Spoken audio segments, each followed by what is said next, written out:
The story begins at a brutal climax. Vikier van Baskerville, the hound of his family, awaits execution with his neck fastened in the chilling grip of the guillotine. Once the Baskerville family's loyal weapon, his loyalty now goes unrewarded as he faces death under the accusation of treason, a false charge of conspiring with demons. As the blade nears, resentment floods his final thoughts, smoldering with betrayal and bitterness. His entire life has been a testimony to obedience, having sacrificed his freedom and individuality to serve the very family that now casts him aside. He curses his fate, curses the unjust loyalty that led him here, and in his last seconds makes a fierce vow. If there is a chance for him to live again, he will not repeat the mistakes of a loyal hound. This time, he will forge a new path, one where he is beholden to no one. The blade falls. Yet, as the darkness fades, he opens his eyes to a strange new world.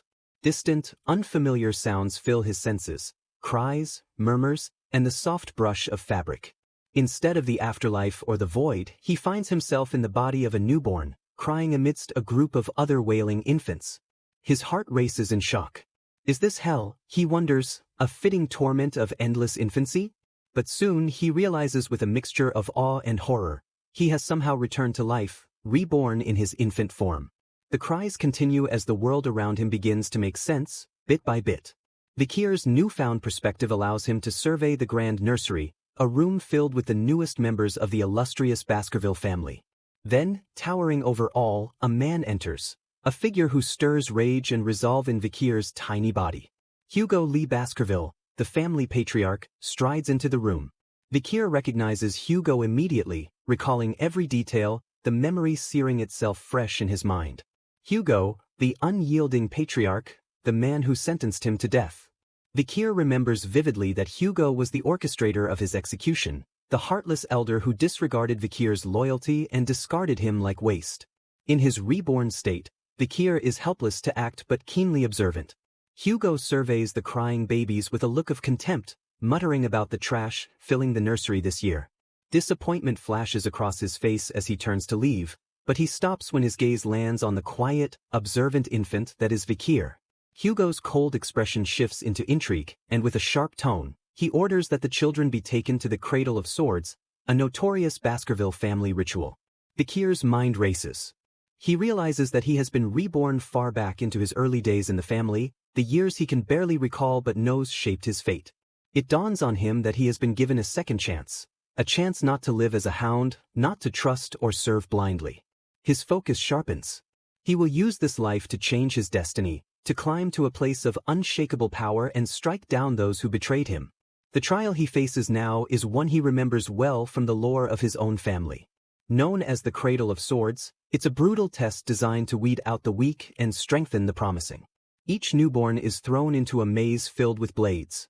Those who can find their way out of this deadly maze, avoiding fatal injuries, then face the Styx River, a powerful, legendary force said to turn flesh and bone into iron. It is a rite of passage that few survive unscathed, and it's known for producing the indomitable warriors of the Baskerville line. In his past life, Vikir failed to make it to the Styx, ousted by his rivals before he could claim its power. He remembers how the privilege slipped through his fingers. But now, he is determined to monopolize the power of the river for himself. He will take every ounce of strength it offers, building his endurance for the vengeance he has vowed. The trial begins, and Vikir uses every ounce of knowledge from his past life to navigate the maze. His infant body hinders him, but his mind is sharp and his resolve unbreakable. Blade after blade slices at his skin, leaving shallow cuts as he crawls and pushes through. Each wound is a reminder of his relentless commitment. He emerges from the maze, bloodied but alive, and he gazes at the Styx River with a fierce hunger. Without hesitation, he dives into the freezing waters. The river's magic is not gentle. It sears his flesh and fills his bones with a painful, numbing cold. The sharp sensation feels like fire piercing every nerve, but he endures. Water seeps into his cuts, mingling with his blood and flooding his veins with its power. With each passing second, he grows stronger, his skin hardening as his body absorbs the legendary blessing. Outside the river, voices begin to call out, panicked by his prolonged submersion. Hugo, watching from a distance with a calm but amused expression, asks his head butler, John Barrymore, how much time has passed. Barrymore replies, 7 minutes. As Vikir continues to defy the pain, Hugo's voice reaches him, commanding him to leave the river. But the defiant spark in Vikir's heart blazes brighter. He refuses to obey, pushing himself further and deeper, determined to extract every drop of the river's power. His limbs tremble, his vision blurs, and his lungs scream as water fills them. Just when he teeters on the edge of unconsciousness, Hugo himself reaches in, pulling Vikir from the depths of the Styx. As Hugo holds the infant Vikir by the ankle, his gaze sharpens with amusement. This stubborn child, the one who defied him even as a helpless babe, has caught his interest. Hugo asks for the child's name, and upon hearing Vikir, he smirks, declaring that its greedy son has been born in the family. Vikir, though exhausted and struggling to breathe, locks eyes with the man who sentenced him to death in his past life. A dark satisfaction fills him as he vows silently, his thoughts clear and sharp. He will build his power, hone his skills, and one day, when the time is right, bring the mighty Hugo Lee Baskerville to his knees. At 8 years old, Vikir van Baskerville was already marked by rare, raw talent. He was agile, quick-minded, and showed a skill with weapons that few others in the family matched. But in the formidable Baskerville line, even his genius was brushed off as ordinary, dismissed as unremarkable among cousins and siblings. This was a family where only those with the purest lineage truly counted, and Vikir, born outside of the main line, was treated as expendable, a hound to be used for the family's more unsavory purposes. Before regression, by the age of 20, Vikir was handling missions that others feared to even consider. Assassinations, intelligence gathering, conquests in foreign lands, he was the sword of the family, thrust into shadows to carve out Baskerville dominance. But at 29 he began to feel a limit looming before him. His skill with the sword, though exceptional, had its boundaries. Compared to those of direct lineage, who were born with seemingly unnatural gifts, he could feel himself reaching a plateau. A year later, a cataclysmic event altered his life and the entire human realm. A dark gate opened, tearing a rift between realms and allowing the demon clans to pour forth, invading the world with destructive force. The demon invasion began, and Vikir found himself plunged into a new kind of darkness, one where human survival itself was at stake. At 35, Vikir was at the center of the era of destruction. Battles were constant, and he slaughtered monsters without hesitation, his body and soul pushed to their limits as he defended human lives from demonic forces. It was a time of unimaginable violence, of entire cities reduced to rubble and the relentless stench of blood and ash. 4 years, Vikir fought without reprieve, his blade a blur, his senses honed to an almost supernatural precision. And then, finally, after countless lives had been lost and nearly as many monsters had fallen to his blade, the long war against the demon clans ended. He was 39 when the human realm claimed victory, but it was a hollow triumph for Vikir. Though he was celebrated for his courage, the pain of his sacrifices outweighed the victory. At 40 his reward arrived. For his loyalty and service, he received not accolades or honors but instead treachery. Falsely accused, defamed, and branded a traitor, he was sentenced to death. His family's gratitude for his sacrifices was the sharp bite of the guillotine's blade. In his new life as a baby, memories of his past fuel Vikir with a simmering rage and determination. After the grueling trial at the Styx River, he wakes up in the Baskerville nursery with a sense of satisfaction and a budding pride in his small triumph. But the satisfaction doesn't last long. As he opens his eyes, he sees a servant nervously placing a small wooden box into his cradle, muttering to himself about why Madame would send such a thing for a baby. Vikir's suspicions flare. Why would anyone leave a gift for a mere bastard? His instincts scream a warning, and as his small fingers reach toward the box, it bursts open with a hiss. 2 black mambas emerge, slithering toward him with lethal intent, their eyes fixed on their prey. Even as an infant, Vikir's instincts and memories are sharp. He realizes that this is no accident. Someone wants him dead. Likely Madame, one of the high-ranking women of the family, who would see him as nothing more than an inconvenient rival for the family's favor. She must have sent the venomous creatures, hoping to eliminate competition in his cradle before he could ever become a threat. But Vikir doesn't flinch. With a cold calm, he reaches forward, grasps both snakes by the necks, and with his tiny fists, he crushes the life from their writhing bodies. His mind is clear, his vow sharp as steel. He will bring this family down, and all those who betrayed him will answer to him in blood. The next day, the servants arrive to find him soundly asleep, his cradle surrounded by the bloodied remains of the mambas. Chaos ensues. Every nanny on duty is executed after being interrogated, But no one can figure out how the snakes ended up there. Only Vikir knows the truth, and as he drifts to sleep, he feels a cold satisfaction in knowing he has taken his first step on the road to revenge. 8 years pass, and Vikir is no longer a helpless infant. He is an 8-year-old boy with a mind honed by 2 lifetimes and the relentless drive of a predator. In one of the family's many training rooms, he sits among a group of children as they listen to a seasoned instructor explaining the stages of swordsmanship. The instructor holds up a blade and demonstrates, his voice deep and steady as he describes the levels. To reach the first level where you can merely infuse a blade with mana, you are a beginner, he intones. Once you can control the flow of mana through your blade, making it emit a faint, liquid-like aura, you become a sword graduator. But when your aura is solid, capable of changing shape as you wish, then you are a sword master. Vikir listens, feigning interest as his mind calculates. He knows that Hugo, the patriarch, has already reached the peak level of sword mastery. His ultimate goal is to surpass this power. But before the teacher can continue, Vikir feels 3 pairs of eyes glaring at him. It's the trio he recognizes well from his past life, Highborough, Middleborough, and Lowborough, collectively known as Hugo Baskerville's trident. These 3 were a thorn in his side before, and it seems they haven't changed. He remembers that they are destined to become formidable, ruthless opponents. Highborough, the eldest, sneers at Vikir. They say if you stay in the sticks long enough, your skin becomes like steel, he taunts, pulling out a knife. So you won't mind a little test, will you? Lowborough grins and lunges, holding Vikir from behind, clamping a hand over his mouth.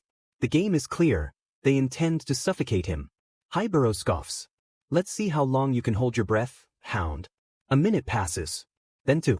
Vikir remains calm, unyielding, and unafraid. By the 3-minute mark, the Trident members are shifting uneasily. By 10 minutes, their smug expressions have been replaced by terror. They're beginning to sense that this hound is unlike any they've encountered before. They release their grip on him, stepping back in shock, but Vikir isn't done. He seizes the moment, grabs Lowborough's hand, and bites down, hard enough to sever one of his fingers. Lowborough shrieks, clutching his hand, but Vikir only smirks. Didn't you say you'd eat your hand? Highborough stammers, trying to make excuses as he drags Lowborough away to seek help, but Vikir steps forward, blocking their path. His eyes blaze with a fierce resolve as he says, "Who gave you permission to leave?" Highborough, furious and humiliated, tries to strike him, but Vikir is faster. He deflects the blow and reminds them coolly, in the Baskerville family, only power and skill matter, not age, not birthright. The trio slinks away, but they will remember this encounter. And as Vikir watches them go, he smiles grimly, knowing that this is only the beginning. He will rise through this family's ranks with cunning and ruthlessness, honing his skills and waiting for the perfect moment to strike. Hugo Baskerville and his trident will fall, and Vikir will finally take what he was once denied. With a smirk, Vikir tilted his head as he looked down at his trembling brothers, each one paralyzed with a mixture of terror and disbelief. The rumors they'd once laughed at, that Vikir had stayed in the Styx River long enough to absorb its unnatural power, now seemed far too real. As Vikir clenched his fist, his knuckles cracked, and with his full strength, he delivered a punishing blow to Highborough's face. The boy staggered backwards, his nose a bleeding mess, and in an instant, Midborough lunged forward, trying to land his own hit. But Vikir was faster, delivering a brutal kick that sent Midborough sprawling to the ground. With cold satisfaction, Vikir looked down at his brothers. "I'm doing you a favor. A little pain is good for growth," he taunted. "Of course, only one of you will be leaving here today." The Trident brothers glanced at each other in alarm, realizing Vikir wasn't bluffing. Vikir's gaze was steady and unyielding as he handed each of them a knife. "Decide among yourselves," he said. "Who gets to leave?" Panic set in among the 3 boys. Their confidence in their strength and unity shattered, they exchanged worried glances, wondering which of them would escape Vikir's wrath today. As they hesitated, Vikir's patience waned. "Come on, don't waste my time. I won't wait forever." The boys slowly began to split apart, eyes darting between each other and Vikir as they backed away. Far above, in a grand room overlooking dark clouds gathering on the horizon, Hugo Baskerville sat in his high-backed chair, his fingers intertwined as he listened to John Barrymore, the head butler and trusted majordomo of the clan. Barrymore was reporting on the recent activities of the Morgue clan, which had been meddling with the family's ruby mines, but Hugo only shrugged. "The Morgue clan," he said dismissively. "They're nothing more than bothersome flies. They'll realize soon enough that their schemes won't last. Barrymore nodded, moving on to the more pressing issues at hand. There's one other matter that might interest you, Patriarch. Vikier van Baskerville topped the interim written exam of the juvenile fortress. Hugo raised an eyebrow. And when is the practical exam? It's in 5 days, Barrymore informed him. The juvenile fortress is being cleared out as we speak, with the Guardian Knights vacating the grounds. Everything will be ready? Barrymore hesitated before sharing the next piece of information. And there was an incident among the young masters. A rather serious one. Go on, Hugo said, his tone sharp. Barrymore straightened. Highborough, Midborough, and Lowborough, they were involved in a fight. Highborough's teeth were broken. Midborough's jaw is fractured. And Lowborough's finger was amputated. They've recovered, thanks to the healers, but they haven't been the same since. Psychological damage can be as deep as physical injuries. Who did this? Hugo asked, though he seemed to already suspect the answer. Vikier, Barrymore confirmed, with a hint of amusement in his voice. A faint smile tugged at Hugo's lips, and he ordered Vikier to be brought to him. Moments later, the young hound entered the grand chamber, his expression casual but guarded as he greeted the Patriarch. Hugo didn't waste any time, his gaze cold and calculating. Did you injure the trident? Vikier met his gaze steadily, unruffled. They've healed by now, I imagine. So there's no issue. Hugo's eyes narrowed. I'm not talking about their bodies, boy. I'm talking about their hearts. Since that incident, they've been eating separately and have barely spoken to each other. Vikier only smiled in response, an innocent expression masking the ruthlessness beneath. Did I do something wrong? Hugo studied him, letting the silence draw out before speaking. You shattered their bond. Turned them into rivals instead of allies. And for what? But I'm stronger than they are, Vikier replied coolly. How can the stronger one be wrong? A glint of dark approval flickered in Hugo's eyes. He leaned forward. The triplets have said they're willing to forgive you. They are ready to overlook this little incident. Vikier chuckled, recalling a memory of his past life. He remembered a nun, the last daughter of a clan ruined by the Baskervilles, who had come to Hugo years ago, saying, I forgive you, before offering a prayer for him. Hugo's response had been swift, slicing through the air like a blade. Forgiveness is a luxury of the weak, an excuse for those who lack the strength to seek revenge. Hugo's voice pulled him back to the present. You know the family's creed well? He called out to Barrymore, who awaited orders nearby. Allow Vikier as many snacks as he desires from the storage room. Consider it a reward. As they left the chamber, Barrymore glanced down at Vikier. You're free to take anything you like. The storeroom has the finest delicacies from across the continent. Vikier shook his head. I don't need anything processed, he said, his voice clear. Just give me the raw cocoa beans with a rich aroma. The bloody ones. The chefs and servants were puzzled. Bloody beans?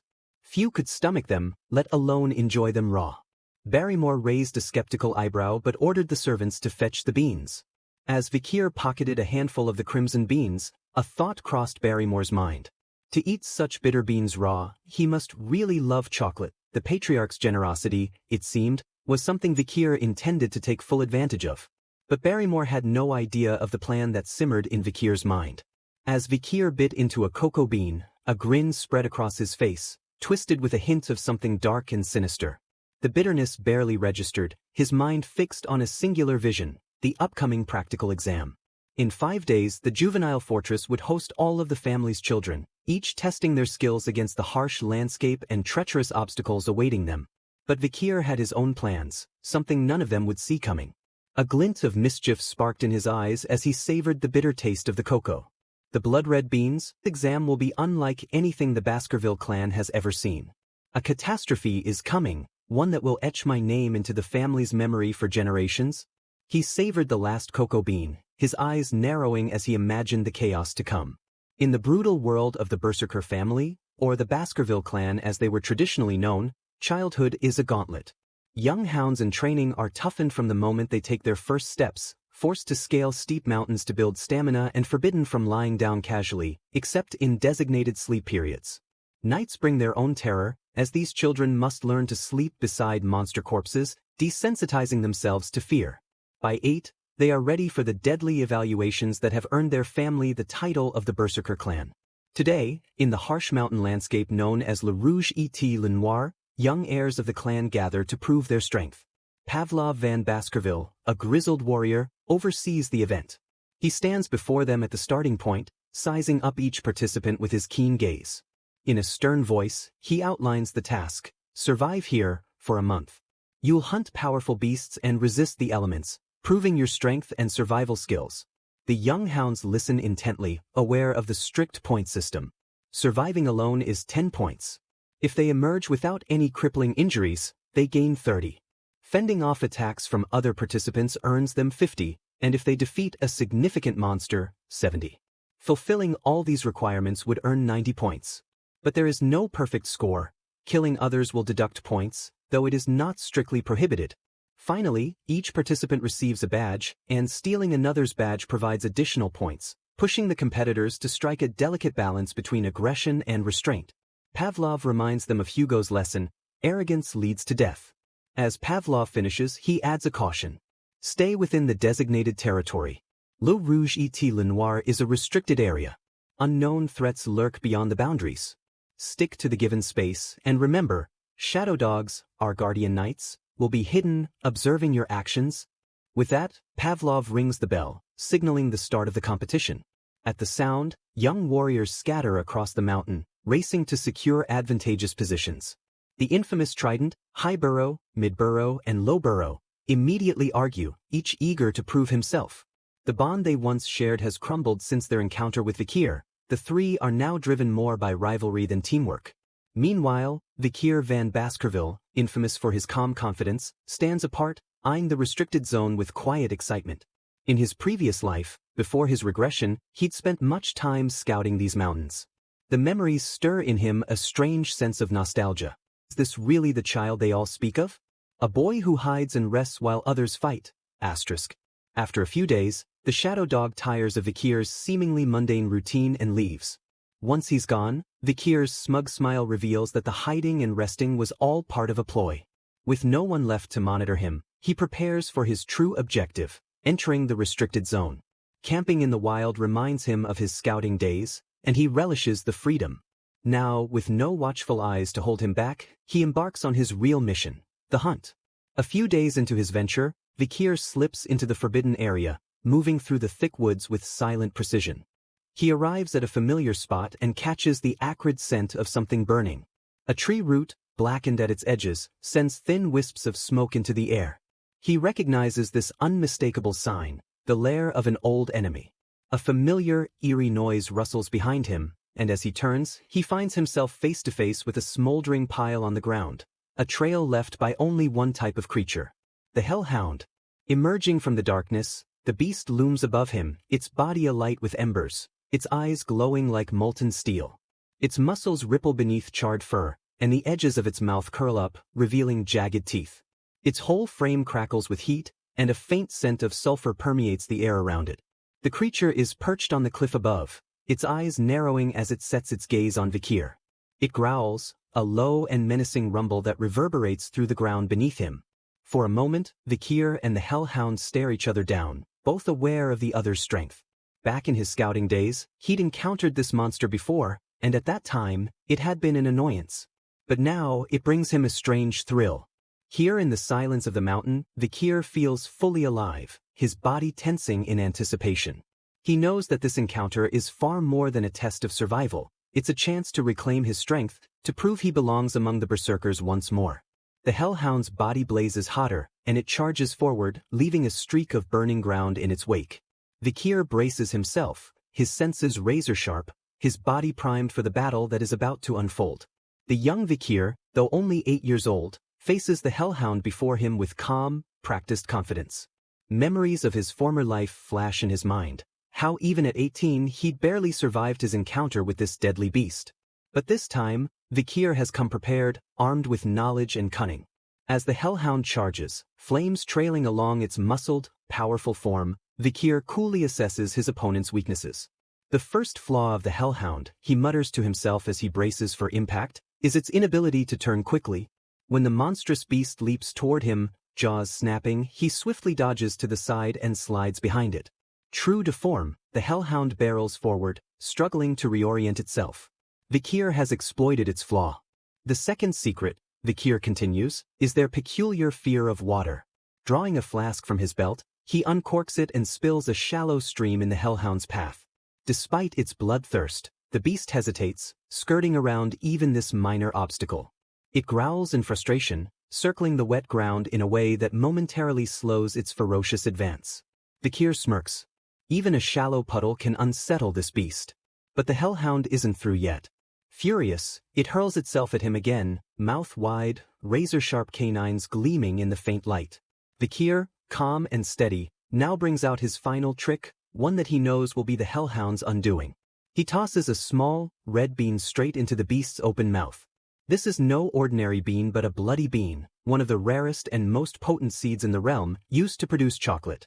He remembers the lethal truth behind the bean. Chocolate is deadly to canine beasts, and a single bloody bean can make enough chocolate to fill 100 liters. For the hellhound, consuming even one is fatal. As expected, the beast's body seizes up, the toxin rapidly spreading through its veins. The hellhound staggers, eyes dulling, but Vikir isn't content to leave it at that. He knows he must finish the job. Poison affects the stomach first, then the heart, he notes, circling the weakened creature, but I can't get through its ribs to reach those organs. Instead, he angles his sword carefully, targeting the kidneys, a vulnerable spot just beneath the armor-like ribs. With a swift, forceful thrust, he plunges his blade deep into the beast's side. As he retracts his blade, something extraordinary happens. Thin, radiant tendrils of blue light seep from the wound, twisting and coiling in the air before streaming into Vikir's body. This luminous essence is the hellhound's XP, the condensed life force and accumulated karma of the slain beast, absorbed now by Vikir. As the light floods into him, he feels his muscles strengthen, his body become lighter, and even the weight of his sword seem to diminish. It's as if he's regaining the strength and skill he held in his previous life, catching up to the warrior he once was. With a sense of triumph, Vikir looks down at the fallen hellhound. His path to victory in the test is now clear. An 8-year-old boy, he muses with a grin, slaying a B+ level hellhound. This should be enough to impress Hugo. Just as Vikir begins to claim his trophy, preparing to sever the hellhound's head as proof, a low, menacing growl rumbles from behind him. Vikir tenses, not even needing to turn to know that he isn't alone. He's prepared for more hellhounds, confident in his ability to take down a few more with his tactics. But as he turns to face the source of the growl, his smirk fades, and his eyes widen. For more hellhounds stand before him, their eyes blazing. But something is wrong. These hellhounds are not in an attack stance. Instead, they're trembling, shrinking back as if suddenly cowed. Vikir's bloodlust alone couldn't explain this reaction. Hellhounds are relentless beasts that would never submit to their prey, especially not a child. The strange fear in their eyes sends a chill down Vikir's spine. Realization dawns, and Vikir turns, his gaze lifting beyond the hellhound corpses, and he beholds a creature out of legend, a Cerberus. Standing twice the size of any hellhound, with 3 snarling heads and bodies wreathed in ghostly blue flames, the Cerberus locks its eyes onto Vikir. Far from its lair, its powerful frame bloodied and scarred, multiple arrows embedded in its hide. A fleeting thought crosses Vikir's mind. Was someone hunting it? The sight of its injuries hints at a relentless pursuit, possibly by warriors from the barbarian tribes across the mountain. Whatever brought it here, it's vulnerable, an opportunity Vikir knows he must seize. Vikir springs forward, aiming his sword at the Cerberus's center head, the primary focus of its consciousness. The Cerberus, even injured, moves with alarming speed, snapping at him with all 3 sets of deadly fangs. Vikir narrowly avoids its bite, sidestepping as he swings his blade in a calculated arc, aiming to exploit every chink in its armor. His strikes are precise, refined through countless battles in his previous life, his every movement pared down to lethal efficiency. But even with all his experience, this beast is overwhelming. Vikir's relentless attacks seem to have little effect. The Cerberus adapts, growing increasingly aggressive. Finally, the creature feigns a stumble, drawing Vikir in, only to swipe with a mighty paw, shattering Vikir's sword into fragments. He barely has a moment to react before the Cerberus lunges forward, its claws raking his arm and sending him hurtling back against a tree. Blood spatters across the forest floor as he feels the searing pain of its claws ripping through his flesh. Its aura is that of pure death, a fitting companion to the damned. Vikir stirred awake, his back against the rough bark of a tree, disoriented. For a moment, he wasn't sure if he'd been unconscious or if his mind was playing tricks on him. Pain throbbed in his left arm, a sharp, burning ache that reminded him of the Cerberus's vicious attack. His thoughts snapped back to the present. His eyes opened fully, and there it stood, the three-headed Cerberus, each head emitting a low, rumbling growl, its body wreathed in flickering blue flames. The beast's predatory gaze fixed on him, its hulking form poised to strike.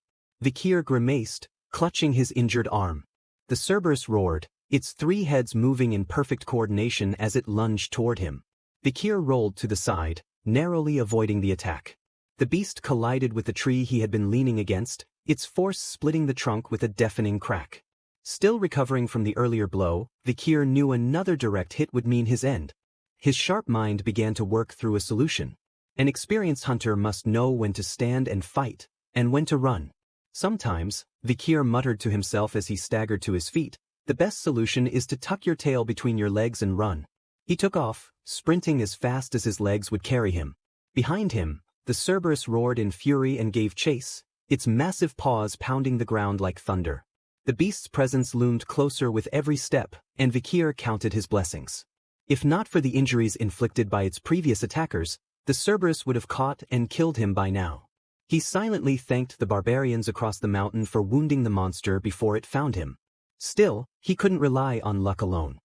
He calculated the exact moment to act, heart pounding as the monstrous beast closed in. At the last second, Vikir jumped into the air, flipping into a somersault as the Cerberus lunged for him. The three-headed monster, in its haste, stepped directly into the pit. A series of sickening thuds echoed as the spears pierced its body. The Cerberus let out a deafening howl, writhing in pain as the poison began to take effect. Vikir landed gracefully, taking a moment to catch his breath. The beast thrashed in the pit, its massive form struggling against the trap. But Vikir knew better than to assume it was finished. He grabbed one of the remaining spears he had carved, stepping cautiously toward the Cerberus. It locked eyes with him, its three heads snarling with a mix of rage and agony. Vikir hesitated, wondering if the bloody bean toxin was enough. His suspicion was confirmed when the beast began to rise, despite the wooden spikes protruding from its flesh. "Not yet, huh?" Vikir muttered. He tightened his grip on the spear and hurled it with all his might. The weapon struck true, embedding itself deep in the Cerberus's chest. The monster took one step forward, then another, its eyes burning with hatred. Vikir began to count. 1 step, 2, 3. The Cerberus advanced relentlessly, its movements slower but no less menacing. By the 7th step, it loomed directly over Vikir, its central head lowering as its mouth filled with venom. Vikir braced himself, but the fatal strike never came. The Cerberus gurgled, its legs buckling, and collapsed mere inches from him. Its massive form hit the ground with a final, earth-shaking thud. Vikir exhaled deeply, his hands trembling. The venom-coated spear had done its job. The final weapon he had thrown was special, tipped with the fangs of the bloody mamba, a deadly serpent whose venom prevented anyone from taking more than 7 steps once it entered their bloodstream. As the Cerberus's body lay still, an eerie blue light began to rise from it, the aura of its life force. The light flowed into Vikir, bolstering his strength and sharpening his senses. He felt power coursing through his veins, a palpable reminder that he was regaining the strength he had before his regression. But Vikir's work wasn't done. As he gazed at the dead Cerberus, he couldn't help but recall the rumors about these legendary beasts. They were guardians and protectors of forbidden places. The presence of the Cerberus here could only mean one thing. A dungeon was nearby. Determined, he began to search, covering himself in mud and feces to mask his scent from any smaller predators. Following the trail of the Cerberus's drool and footprints, he eventually found the dungeon's entrance, a dark, gaping maw leading into the unknown. Vikir hesitated only briefly. He remembered this place from his past life. The dungeon wouldn't be discovered for another 10 years, and by then, its treasures would be long gone. But now, the power within was his for the taking. With resolve, he stepped into the darkness, knowing he was on the verge of uncovering something extraordinary, the manna that could change his destiny forever. Vikir cautiously stepped into the mouth of the cave, his senses sharp and alert. The air was thick with an earthy musk, laced with an almost metallic tang that hinted at something unnatural. As he ventured deeper, his eyes adjusted to the dim light, and he noticed the peculiar ruby-colored mineral veins running along the walls. Their glittering red hue was mesmerizing, and Vikir couldn't help but marvel at their intricate patterns. These must connect to the red all mountain, he thought. The mineral's fiery glow illuminated his path, leading him further into the heart of the cave. The path twisted and turned, narrowing at times, before abruptly opening into a vast chamber. A brilliant red light radiated from its center, brighter and more intense than the glow of the ruby veins. Vikir's pulse quickened as he approached the source, which seemed to beckon him with an almost magnetic pull. Finally, he stepped into the chamber, his eyes widening at the sight before him. In the center of the room stood a raised stone dais, atop which rested a massive ruby. The gem was unlike anything he'd ever seen, pulsating with a vivid, almost otherworldly glow. The light it emitted bathed the chamber in an eerie crimson hue. But something else caught his eye. Lying at the base of the dais was a skeleton, its bony fingers outstretched as if reaching for the ruby. Among the remains lay a blood-stained piece of parchment. Intrigued, Vikir knelt and picked it up, careful not to disturb the fragile bones. The handwriting on the paper struck him immediately. It was the unmistakable script of a Baskerville. His sharp eyes scanned the words, piecing together the story written by the unfortunate soul. The note began with a cryptic line, "It is unnecessary to dirty this paper by mentioning my name." Vikir's brow furrowed as he read further. The writer described how he and his brother, Abel, had discovered this very dungeon by chance. Together, they had fought through countless trials, facing hordes of monsters and deadly traps, until they finally arrived in this chamber. The story grew darker. The note revealed that the final challenge of the dungeon wasn't a physical trial, but a cruel riddle. When entering, it's one, but once inside, it's two. When leaving, it's one. The cryptic nature of the riddle had baffled the brothers. For 3 long years, they had pondered its meaning, trapped by its implications. In the end, the writer explained their tragic conclusion. The riddle referred to their bond as twins. Born as one in their mother's womb, they had been separated into 2 at birth. To leave the chamber and claim its treasure, they believed they needed to become one again. For them, this could only mean that one of them had to die. The note's tone grew frantic as it described the ensuing events. A fierce battle had erupted between the brothers. In a desperate bid for survival, the writer had killed Abel, believing this would fulfill the riddle's requirements. But even after his brother lay dead, nothing changed. The treasure remained out of reach, the ruby's glow unyielding. Filled with regret and despair, the writer had abandoned hope, leaving this note as a warning to others. Vikir set the parchment down, his mind racing.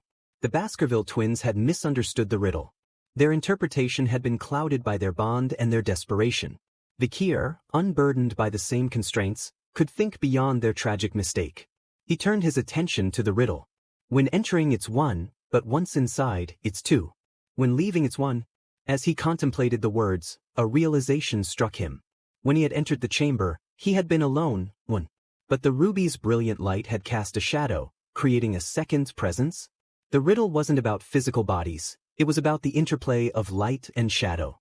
The answer was simple. To solve the riddle, he had to eliminate the shadow. With renewed determination, Vikir approached the ruby. He raised his arm, muscles tensed, and struck the gemstone with all his might. The impact sent cracks spidering across its surface. A second blow shattered it completely, plunging the chamber into darkness. For a moment, all was silent. Then, from the shattered remains of the ruby, a relic began to emerge. It was a sword, dark and menacing, its blade exuding an ominous energy. Only those with Baskerville blood may claim Beelzebub. The name sent a shiver down Vikir's spine. He recalled an old tale from his childhood, a legend of the 7 calamities, Beelzebub, the gluttonous fly, a being of immense destruction. According to the story, the first Baskerville patriarch had defeated Beelzebub, and the remnants of its power had been sealed away. Over the centuries, the sword forged from Beelzebub's essence had become a cursed artifact, luring monsters and spreading chaos. Now, the sword was his to claim. Vikir grasped the hilt, feeling its power surge through him. A searing pain shot up his arm, but he refused to let go. The energy of Beelzebub seeped into his veins, merging with his own strength. He gritted his teeth, enduring the excruciating process. When it was over, he stood taller, his body thrumming with newfound power. The sword, forged from the corpse of a devil, was now a part of him. Vikir smirked, his crimson eyes gleaming in the dim light.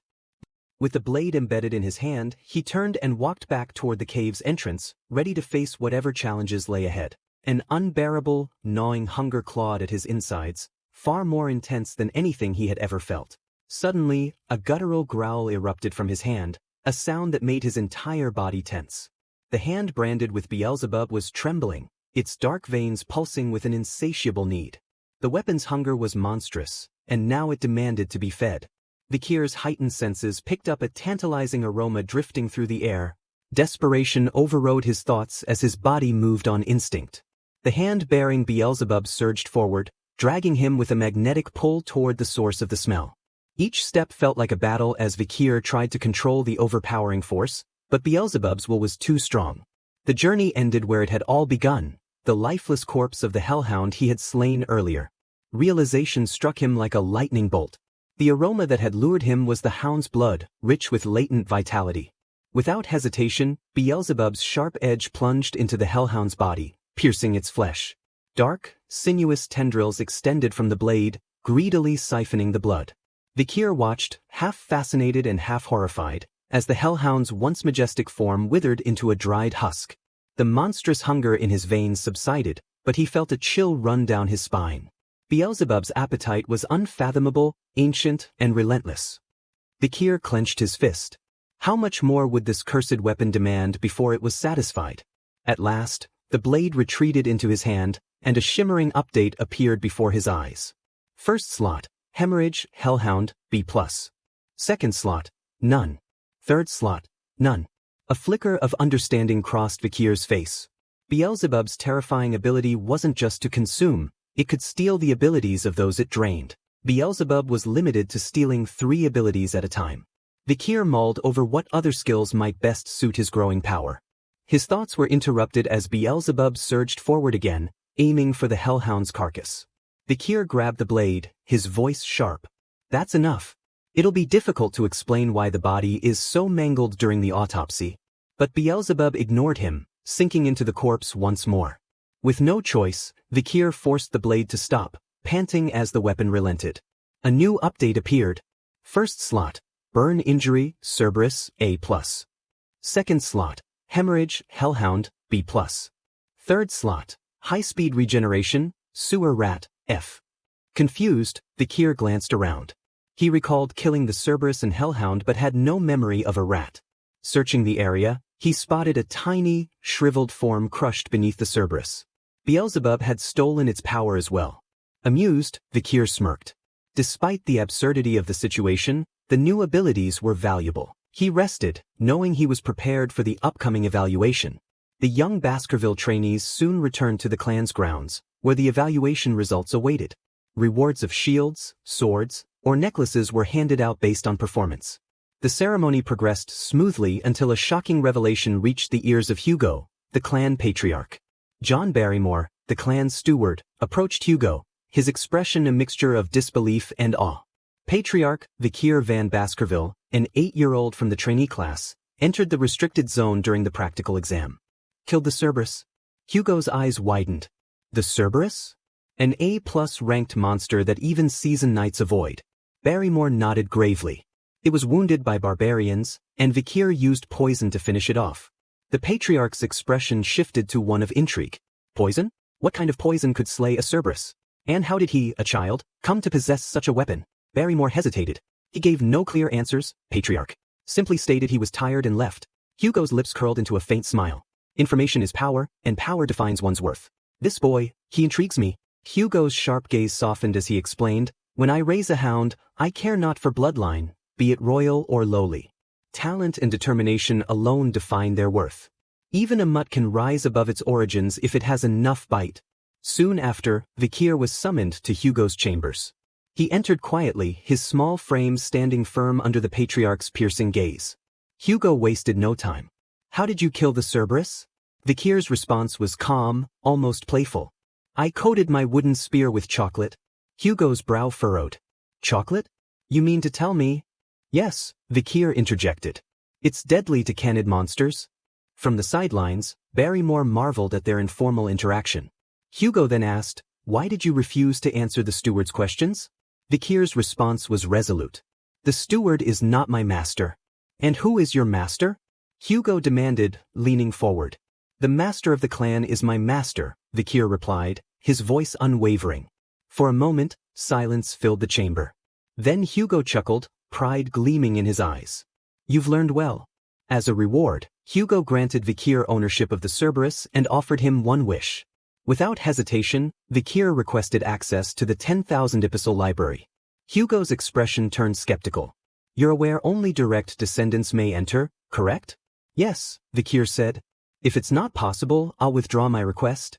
To Vikir's astonishment, Hugo agreed, granting him access to the 6th restricted zone and the famed Baskerville 6th technique. Determined, Vikir vowed to master the technique, surpass his father, and claim the treasures hidden within the library. Hugo's gift, though given casually, would become the key to reshaping Vikir's destiny. After leaving Hugo's chambers, Vikir did not waste a moment. Determined to make the most of this opportunity, he headed straight to the 10,000 epistle library. The very idea of entering this hallowed place filled him with a mix of exhilaration and solemnity. As he approached the grand entrance, 2 stern-faced guardian knights stood at attention, their hands resting on the hilts of their swords. Their eyes briefly flickered with curiosity but returned to their stoic demeanor when Vikir presented his access token, issued under Hugo's explicit orders. With a respectful nod, they stepped aside, allowing him to step into the labyrinth of bookshelves that stretched endlessly into the shadows. The moment he entered, the scent of ancient parchment and leather bindings filled his senses. It was a restricted area, accessible only to those of pure royal bloodline or granted express permission, like himself. His fingers trailed along the spines of the books as he searched for the prize that had drawn him here, the foundational textbook of the Baskerville swordsmanship techniques. This wasn't just any book. It was the book, the ultimate codex containing the principles of the Baskerville techniques that dictated the clan's martial supremacy. After a brief pause, Vikir turned and walked away with the book under his arm. The guardian knights stationed nearby watched him leave and exchanged puzzled glances. One of them hesitated before speaking up, his voice a cautious whisper. Did the boy even realize what he was holding? It doesn't seem like it, the other replied. If I had access to that section, I'd spend days studying every word. Unbeknownst to them, Vikir had heard their conversation, but he paid no attention to their speculation. His focus was on something far more critical than mere appearances. Vikir wandered deeper into the library, weaving through aisles until he reached a forgotten corner where the less significant texts were kept. His sharp eyes scanned the dusty shelves until he found it, a decrepit, tattered book titled A Lurking Ambush. To any other Baskerville child, this book was nothing more than a relic, dismissed for its ripped pages and misleading instructions. But Vikir knew its true worth. He had seen this book before, long after his regression, during his time in the Hound Squad. In a dungeon on the border of the Le Rouge-et-Lenoir Mountains, he had stumbled upon a single torn page from this very book.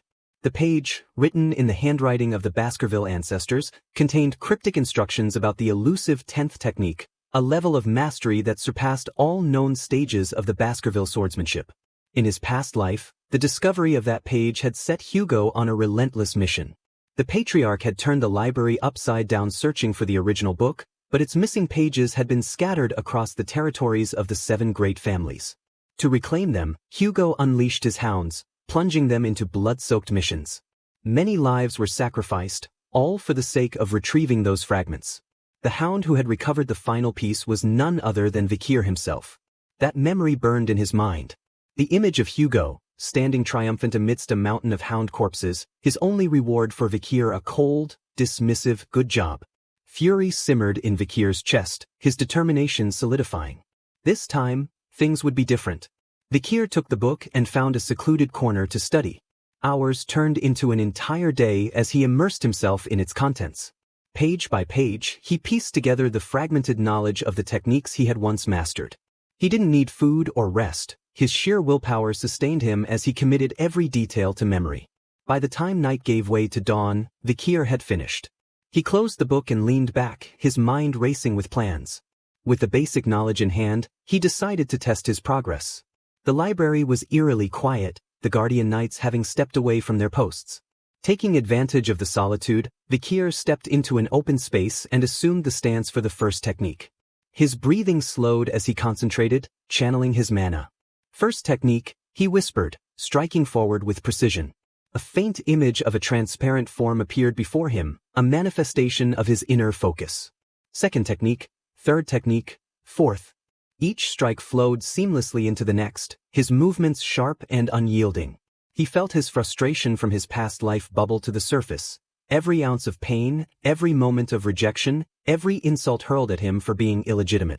This time, he growled, his voice trembling with determination. I will surpass them all. As he executed the final strike, a surge of energy welled up from deep within him, rushing to his chest and throat. His body trembled with the sheer force of it, and for a moment he thought he might collapse. But when the energy subsided, he realized what had happened. He had drawn the fifth tooth. Vikir's lips curled into a rare smile, his chest heaving with exhilaration. This was just the beginning. For the first time in his life, he felt the stirrings of true power, the kind that would one day allow him to stand above all others. The Baskerville clan had underestimated him, but they would soon learn the extent of his strength. And this time, Vikir would bare his fangs without fear. Vikir successfully attained the fifth tooth, reaching a level of mastery he achieved only after decades in his previous life. His mana reserves have also grown substantially, likely surpassing his past limits. His hands now emit a red fume known as liquid aura, a hallmark of a graduate. This signifies that Vikir has ascended from being a high-class sword expert to a low-class graduate. In his previous life, it took him 30 years to achieve this milestone, a feat he now accomplished at the age of 8. Graduators operate on an entirely different plane compared to sword experts. The transition from solid aura to liquid aura enhances its density and versatility, allowing for greater control. Vikir's swordsmanship has also evolved far beyond what it was before his regression. There is nothing in this world that can hinder him from mastering techniques from the 5th up to the 10th, opening doors to infinite possibilities. How much of his strength should he reveal to Hugo without attracting undue attention? He decides to showcase just enough to pique Hugo's interest while gaining the time he needs to achieve his larger goals. Another crucial task is the destruction of the lurking ambush manual to prevent others from attaining the 10th technique. He places the book on a windowsill, positioning a magnifying glass between the text and the sun's rays. The focused heat soon sets the book ablaze. The smell of burning paper attracts the Guardian Knights, who rush to investigate. When they arrive, Vikir feigns a startled expression and apologizes, claiming he had inadvertently left the magnifying glass near the book. Innocently, he offers to report the incident to the butler himself if needed. The knights, however, assume responsibility, chastising themselves for being careless in their duties. They express relief that the incident occurred in an area with no important books. To avoid complications, they propose a deal. Both parties will keep the incident confidential. Vikir graciously apologizes again for disrupting their duties and departs, leaving the knights impressed by his charm and poise. He heads straight to Hugo's chambers. A day has passed since he was granted access to the library, and it is time to report his findings. Without any pleasantries, Hugo asks if Vikir has learned anything significant. To Hugo's and the butler Barrymore's surprise, Vikir responds enigmatically, something warm and sharp, yet soft and viscous. I felt something like that. Barrymore speculates that Vikir might be referring to aura, a tangible mark of entering the realm of the sword. Even prodigies usually require years of rigorous training, typically until the age of 15, to become low-class sword experts. Hugo, skeptical yet intrigued, demands a demonstration. The stadium fills with onlookers, puzzled by the unusual summons. Vikir stands in the arena, sword in hand, his expression steeled with determination. Even he is uncertain how his abilities will be tested. Hugo, seated in a private section, is approached by Barrymore, who inquires about the test's nature. With a calm demeanor, Hugo replies, I plan to release a monster for him to face. As if on cue, the stadium gates creak open, revealing a chained beast, an orc with glowing, death-filled eyes and a mouth locked in unbreakable restraints. The creature is rated as a C-class risk, a foe typically faced only by trained 15-year-olds. The audience is aghast. An 8-year-old against an orc? They cling to the belief that the Guardian Knights will intervene if necessary. At Hugo's signal, the chains restraining the orc fall away. Free at last, it roars, exposing its chest, before lunging at Vikir with murderous intent. To everyone's astonishment, Vikir effortlessly dodges the attack and, with a single fluid motion, severs the orc's arm. Before the creature can even register its loss, Vikir slices its left leg. Aware of the orc's regenerative abilities, Vikir employs his second-slot power, Hemorrhage, a technique derived from a hellhound, effectively halting the monster's healing. As the orc writhes in confusion, experiencing true blood loss for the first time, Vikir smirks, relishing the upper hand. The crowd erupts in disbelief, unable to fathom the 8-year-old's prowess. Meanwhile, Vikir's focus remains solely on his father, who watches intently, his expression unreadable. Determined to prove himself further, Vikir channels his aura into his sword, sprints toward the orc, and drives his blade into its stomach. The orc collapses, utterly defeated, unable to recover from its blood loss. Hugo is visibly stunned. Clutching the hand rest, he leaned forward, not believing what he was seeing. Barrymore, beside him, congratulates him on having such an unparalleled genius in the family. He notes that no other family in the empire can boast a prodigy like Vikir. Yet Hugo, ever stoic, refuses to show his happiness. Vikir, enscathed and brimming with confidence, turns to his father with a radiant smile.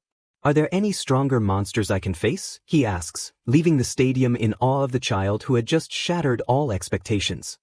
Vikir feels that it is better to show the sufficient amount of energy to get recognized by his father, which will give him an opportunity to get away from Hugo.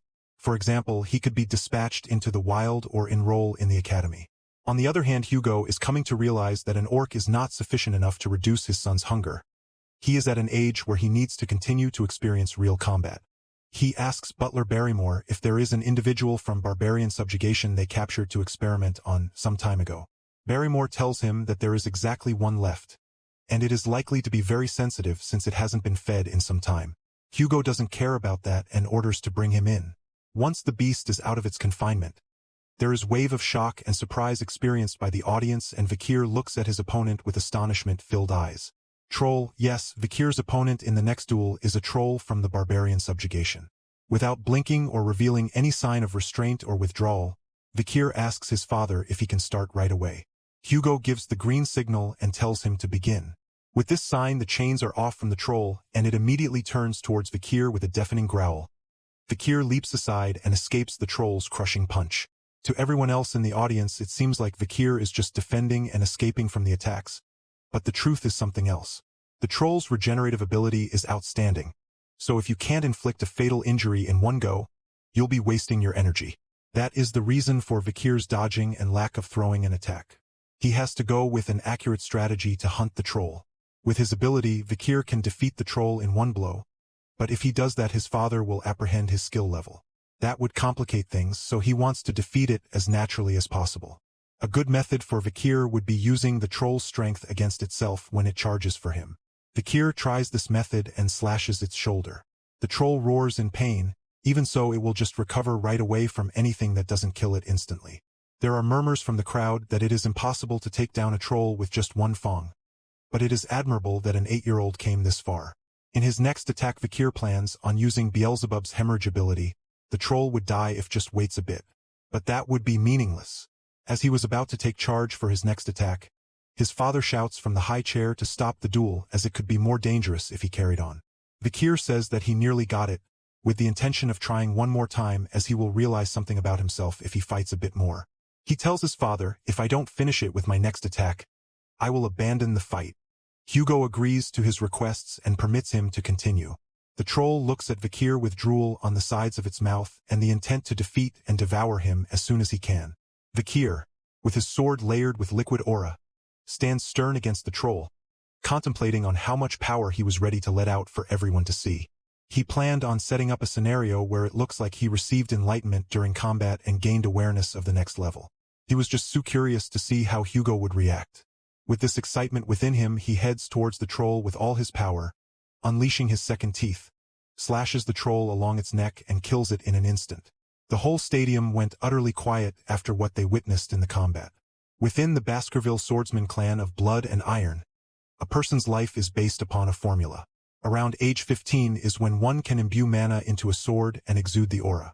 At that point, most hunting dogs learn the first fang of Baskerville swordsmanship, but for the first time in Baskerville clan history, the second fang that his brothers would reach at the age of 18 was achieved by an 8-year-old. An irregular was born. Conscious about what he just did for everyone to see, Vikir gives his innocent smile and mutters that he ended up winning against a troll. 1 week later, Vikir, sitting inside the cafeteria with his food, grumbles that no matter how much he eats it, he is never going to get used to that random meat stew. It just tastes awful, and he doesn't understand how everyone was eating without complaining. He also realizes that everyone was keeping away from him after the duel last week. He is not the least bit disappointed by it but tells himself, well, I guess it's natural in Baskerville where strength is everything. He did not give a second thought to anything except that he was so pleased to see Hugo flustered after Vikir defeated the troll. The power Vikir has actually revealed to the public is Baskerville's second Fong, the strength of a medium-rank sword expert. His true strength is a weak Baskerville fifth Fong, the approximate strength of a low-rank graduate. If he includes the troll skills that he got from combat, he'll be stronger than a regular graduate. His third slot got an upgrade, slot 3, Ultra Regeneration Troll, C+. Everything aside, his appetite definitely increased after getting Beelzebub. As he was struggling to eat the distasteful meal, the trident appears near Vikir's table. He gives them a sharp look and asks, "Did I go easy on you back then?" Innocent triplets get scared and inform him that they just stopped by to tell him that how he killed Cerberus and the troll was cool. When they finish congratulating him, Vikir suddenly coughs and spits out his food in shock and wonders if they were trying to play double sides, or trying to trick him somehow. It is funny how Vikir gets goosebumps by listening to them appreciate his strength and wants to punch them to even it for making him feel good. Before he does anything stupid, John Barrymore approaches Vikir and asks him to hurry to the Patriarch's chambers. All the serious events turn to light-hearted ones as guests visit the Baskerville family. This guest is none other than the Morgue clan. The Morgue clan deputy patriarch, Adolphe Morgue, sits in front of Hugo in his chambers. He is here to talk about the annual event, the joint training between the Baskerville and Morgue families. The two heads of the families start with the verbal war addressing the incident that took place last year. No matter the hindrances, they unitedly didn't want to stop the joint training, which will be for their younger one's future. The relationship between the Baskerville and Morgue was not so sensitive from the beginning. Instead, it was said by a past emperor that magic and swords are a complementary pair. And this was the reason behind the implementation of the joint training session. Only children within the age of 8 to 15 can participate, and it was carried out in a good atmosphere as an annual event. However, there was a problem recently that disturbed the peace between the two families. There was a ruby mine in between the Baskerville territory and Morgue territory, and blood ended up being spilled over this conflict. As a result, the two patriarchs came to be on bad terms. But they had to continue with the joint training as per the emperor's command. And finally, this is the reason the patriarch's younger brother Adolphe came to visit Hugo Le Baskerville instead of him. As they put an end to the verbal war over the ruby mine, Adolphe asks Hugo about the supernova Vikir in his family. Adolphe says that it is a great blessing to the empire that a rare genius, only born perhaps once a century, was born to the Baskervilles.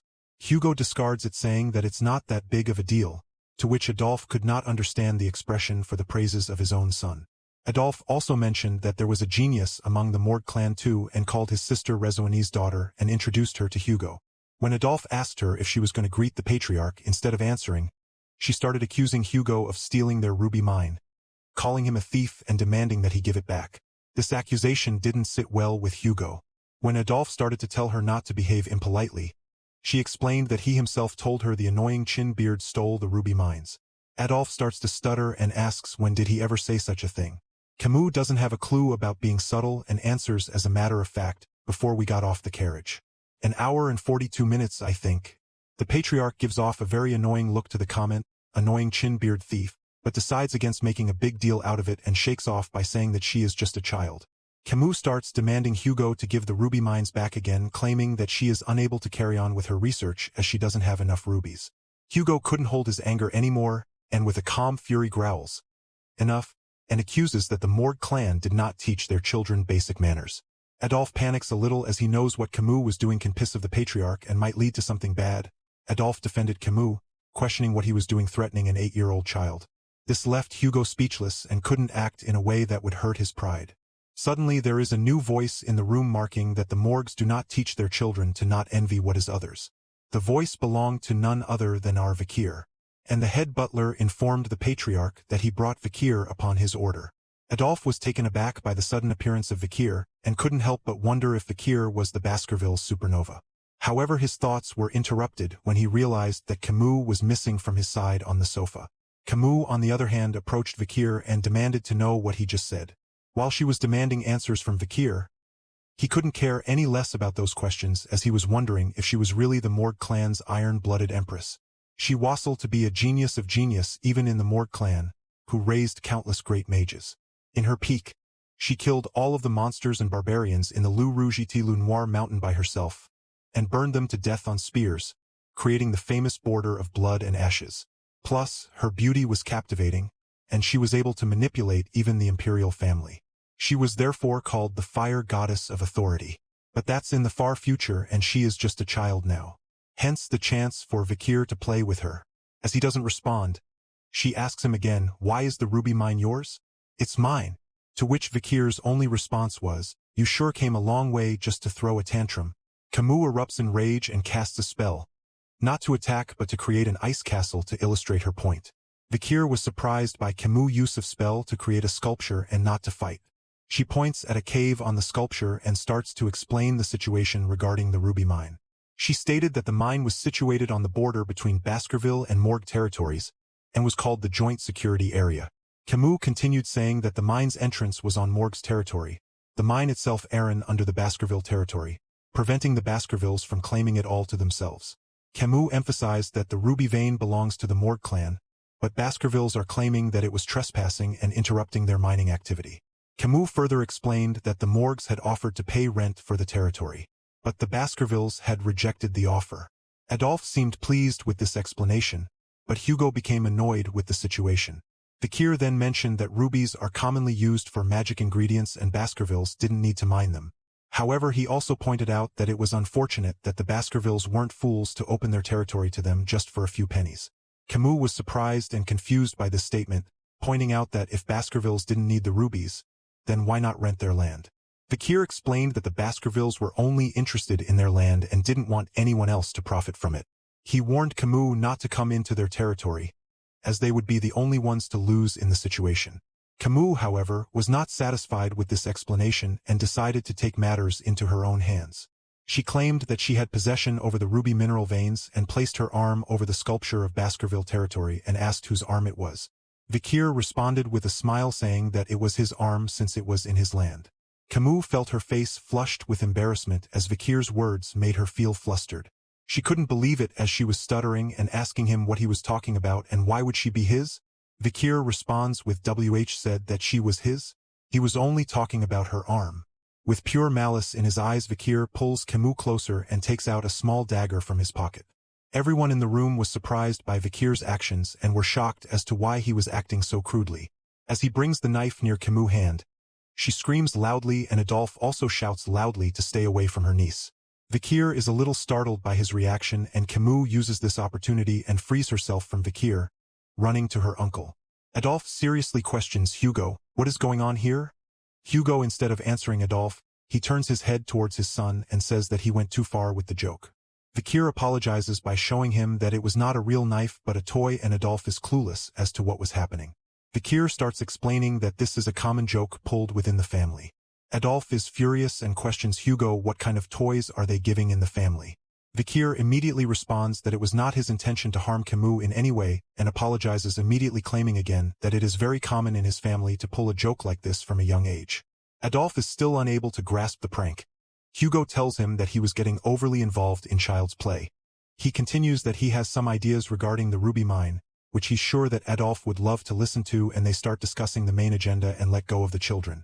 Camus, on the other hand, is determined that she will never forget what Vikir did to her. The friendly duels between the Baskervilles and Morgues began, an occasion where children ages 8 to 15 gather and battle it out. While those around the age of 8 challenge each other in theory or mana sensitivity, children around the age of 15 grab the most attention with their live battles. However, everyone's attention was headed somewhere else in this year's friendly duel.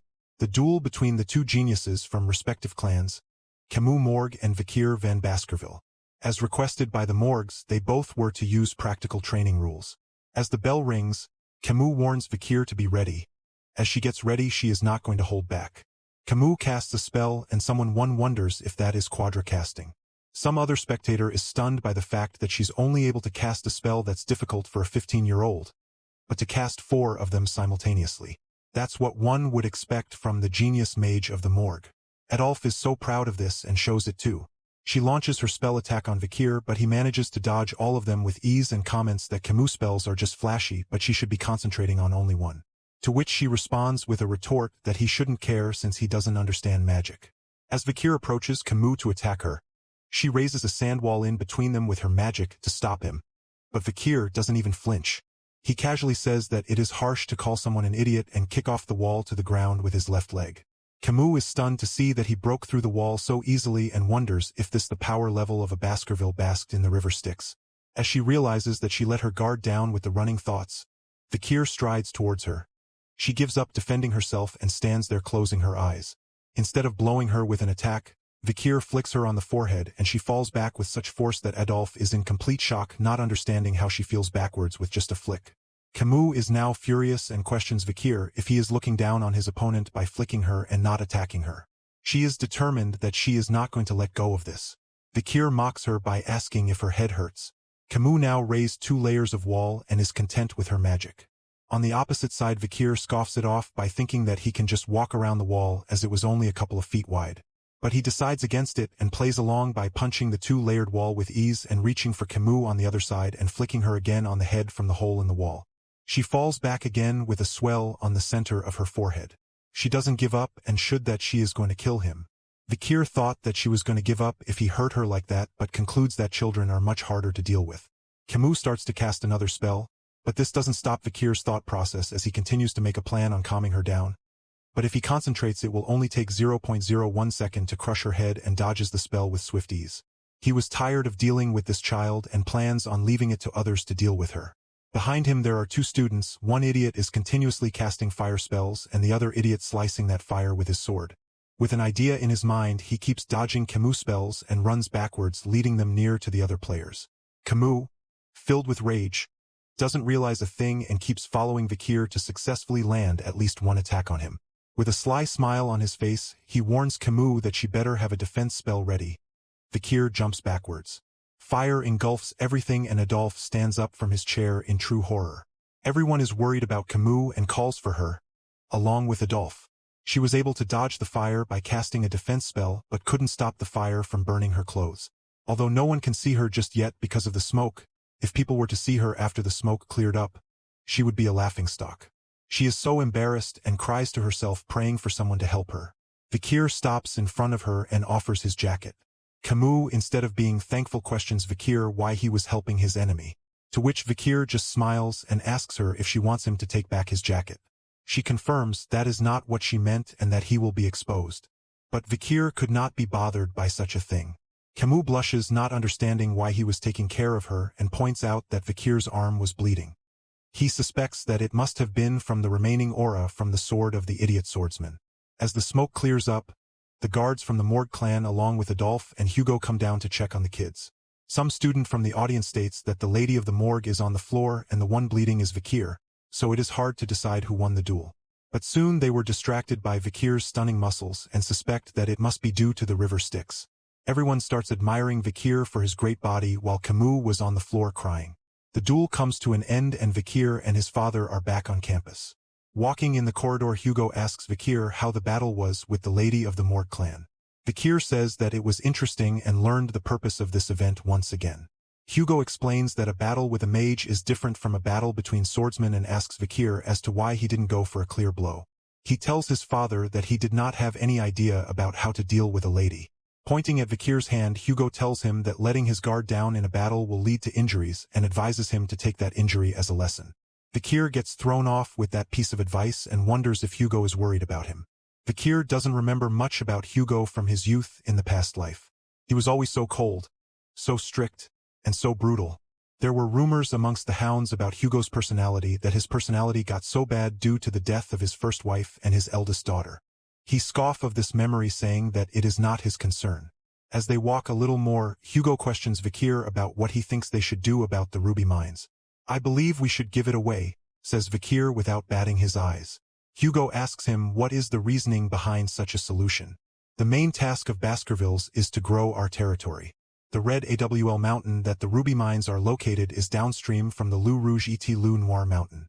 The monsters and barbarians living there will become a problem. If we can utilize the Morgue clan well, we may be able to minimize the losses incurred during the expansion into that region." Hugo is immensely impressed with this idea and delighted. Vikir continues by saying that, once the Morgue clan receives control over the ruby mines, they will assassinate a great number of people there. All we need to do is push the monsters and barbarians into that region. We would then be able to take care of all the problems at once. Hugo is thrilled with the idea that the rubies will be bathed in enemies' blood, and if that happens Morg clan will have to think twice before entering their territory. Hugo ruffles Vikir's head and tells him that his idea was about 90% same as his own. Of course it would be the same, as it was Hugo's idea. He came with the same in Vikir's past life. Vikir suggests that, although this is a good idea, they should have an eye on the Morg's movements. Hugo assures him that there is no need for such a thing as he increased the number of hounds scouting that area. They come to an abrupt halt as they see the Morgs in the corridor. Adolphe, with Camus on his back, asks Hugo to converse about something before he leaves. All four of them go to the Patriarch's chambers and Hugo asks Adolphe what he wanted to talk about. Adolphe states that he has one last thing to mention. We've been thinking about how we should peacefully resolve the issues regarding the ruby mine. Fees for the usage is just one of many suggestions. Hugo asks for what price they have decided for opening up the territory. How about an engagement, is what comes from Adolphe's mouth. Everyone in the room is a little surprised and Hugo asks who Adolphe has in his mind. To which he suggests that the eldest son of the Baskerville clan and the eldest daughter of the Morg clan, his niece Camus Morg, would make a great pair. Camus is caught off guard and was in shock to respond in any manner. Hugo makes sure to make the age difference clear, as his eldest son is 25 years old and Camus is 8. Adolphe shakes it off as just 17 years and as it won't be much of a deal. Camus now gathers the courage to speak up and tells everyone that she is not ready to marry anyone that is weaker than her mother. Adolphe tries to reason with her as it will be impossible to marry someone stronger than her mother, and she will never be able to marry with such conditions. Camus is determined and also makes it clear that she doesn't like the large age gap and wants to marry someone of her age or younger. Hugo reproaches her saying that this is not a buffet of her choosing. To which she doesn't falter and replies with the same determination that she knows this isn't a child play and she isn't playing around either. She sits up in her chair, placing her hand on her heart, and starts to say something, but as she looks at Vikir her cheeks are flushed. Within a few seconds her intention becomes clear. Adolphe is the only one terrified about this and warns her that he is a child with the name Van and not of Lu descent. No matter what happens he will merely be a small fish in a big pond. This drama is pissing Hugo off. He announces that the most important thing is what the people involved have in mind. He asks what Vikir thinks about the situation and without hesitation he says he accepts the offer. Vikir accepts to do as he is told. Adolphe is annoyed by his behavior and beside him Camus turns red with shyness as Vikir accepts her proposal. Hugo explains that names and titles have no meaning in the Baskerville household. Lackluster people come from those of Lu descent, and great people come from those of Van descent. Adolphe stands from his place and moves towards Vikir and starts assessing him for a while. Adolphe is the Sixth Circle Master, one of the strongest within the Mage clan, and a great supporter of his niece. He bends over a little and warns Vikir, while placing his hand on the child, "Child, I don't think it is quite wise to tell you this, but we can't have just anyone become the husband of our Camus. Engagement is merely a suggestion between clans." As Vikir doesn't answer, Adolphe starts wondering why a mere child's body is so sturdy, and asks Vikir why was he not responding and whether he was listening or not. To which Vikir answers that he hasn't been listening since he was told that it might not be wise to tell him. Camus is shocked with his response and Hugo is gloating in front of her. Adolphe smirks and asks Patriarch's permission to engage in a deeper conversation with the child. Without responding to the question, Hugo says, "Don't tell me, is the mage of the Empire going to scold an 8-year-old child?" Adolphe laughs it off and explains that the child is going to be his niece's husband soon, and this is a request from him not as the deputy patriarch but a request as an uncle. Camus pleases with HM that he doesn't have to do that. He tells Camus to be still as it was bound to happen to someone else, and asks Patriarch of his permission to do so. Hugo says, well, if he is that adamant he can carry on. Everyone goes to the battleground again, as Adolphe instructs Vikir to show him everything he's got. Hugo and Camus spectate it from the side. Adolphe starts to cast a spell, and instead of attacking he starts to make a pot and filled it with water. Placing the water-filled pot on his head, Adolphe says that he is going to fight with that on and if Vikir manages to drop even a single drop from it, he wins. Vikir thinks to himself that Adolphe Morg would have been a difficult opponent even before his regression, but this might be a great chance of experiencing what he is capable of, and this the reason why Hugo accepted this request. Before he regressed, Vikir used to wonder what his win rate would be against Adolphe. An assassination rate would have a 50% chance and a 10% win rate if faced head-on. Adolphe signs at Vikir to come for him. Vikir, as he heads towards his opponent, he decides that there is no need to go all out and he just has to do enough to satisfy Hugo's expectations. Vikir runs straight towards Adolphe to strike him. Camus warns him that he cannot do so. Adolphe, waiting for Vikir to approach closer and closer, casts a shield spell when Vikir is just a few feet away. Adolphe with a smile asks Camus why she told Vikir about that. He starts explaining that shield magic is best when used against swordsmen. It'll be difficult to pierce through with most aura swords. Saying this, he starts with another spell, and this time not as a defense.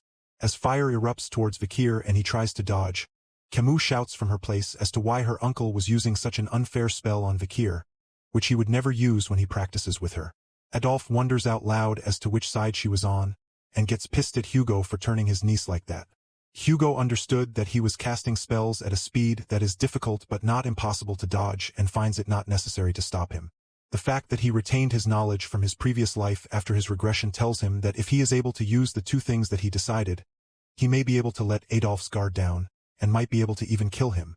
With a plan in his mind, he swings his sword with a ferocious look but was once again stopped by Adolphe's defense spell. He doesn't stop at it this time and keeps hitting on the same spot again and again, making it start to crack from the continuous force. But there was no use. Adolphe's spell was on another level. Adolphe was impressed by Vikir's focus and swordsmanship. However, his sword was of no match to his force and started to chip at the edges from the continuous hits. Adolphe comments that it is like banging your head on a wall. Hugo observes from the side and claims that it is good to focus on one spot, but that depends on who your opponent is. While being a little careless, Adolphe starts to say that the child has talent, but he's too good to his niece. He realizes that there was water flowing on his head and notices that a piece of the sword has pierced the pot. Camus is so impressed with him and wonders out loud that, although it was a coincidence, Vikir won against her uncle and it means marriage? Hugo, on the other hand, knows better than that to consider it as a coincidence rather than a planned attack. He sounds proud as he looks at his son and thinks that he might be raising a much stronger hound than I initially anticipated. 7 years have passed since the young hounds put their feet in the Baskerville training ground. And now is the time for the young hounds to show what they have been learning for all these years by defeating a monstrous bear with horns in front of them. One after the other, the young hounds kept charging towards the bull and started attacking on its vital parts. From the sidelines, watching, is the Baskerville clan shadow hound Staffordshire Baskerville. He instructs the young masters that when an opponent charging at them is stronger than themselves, it is common sense to back away. He tells them to aim at the hind legs to slow it down rather than attacking its vital points from the start. As the hounds are following the instructions and trying to defeat the bear, the triplets among them charged at once with a coordinated attack, leaving the monster worn out. Staffordshire was impressed and thought to himself that the dark crimson aura of the triplets is suitable for a Baskervilles. After the triplets weakened the bear, the remaining young hounds charged at the monster and finished it off. Staffordshire applauded and congratulated the young hounds on graduating. With this, all of them are low-rank sword experts, masters of the first Baskerville technique. As of right now, they concluded the 7-year training. Before dismissing, Staffordshire explains to them that the wild ox bear on Le Rouge-et-Loup Noir Mountain will be quite different, unlike the ox bear that they defeated just now, which even Staffordshire himself cannot quite handle the older tenacious ones. And they should remember that the monster that they face today is incomparable to the one they will be facing in real life. Death occurs much more easily than they think. Either they have to use their bloodline to overcome it, or build their experience to survive somehow.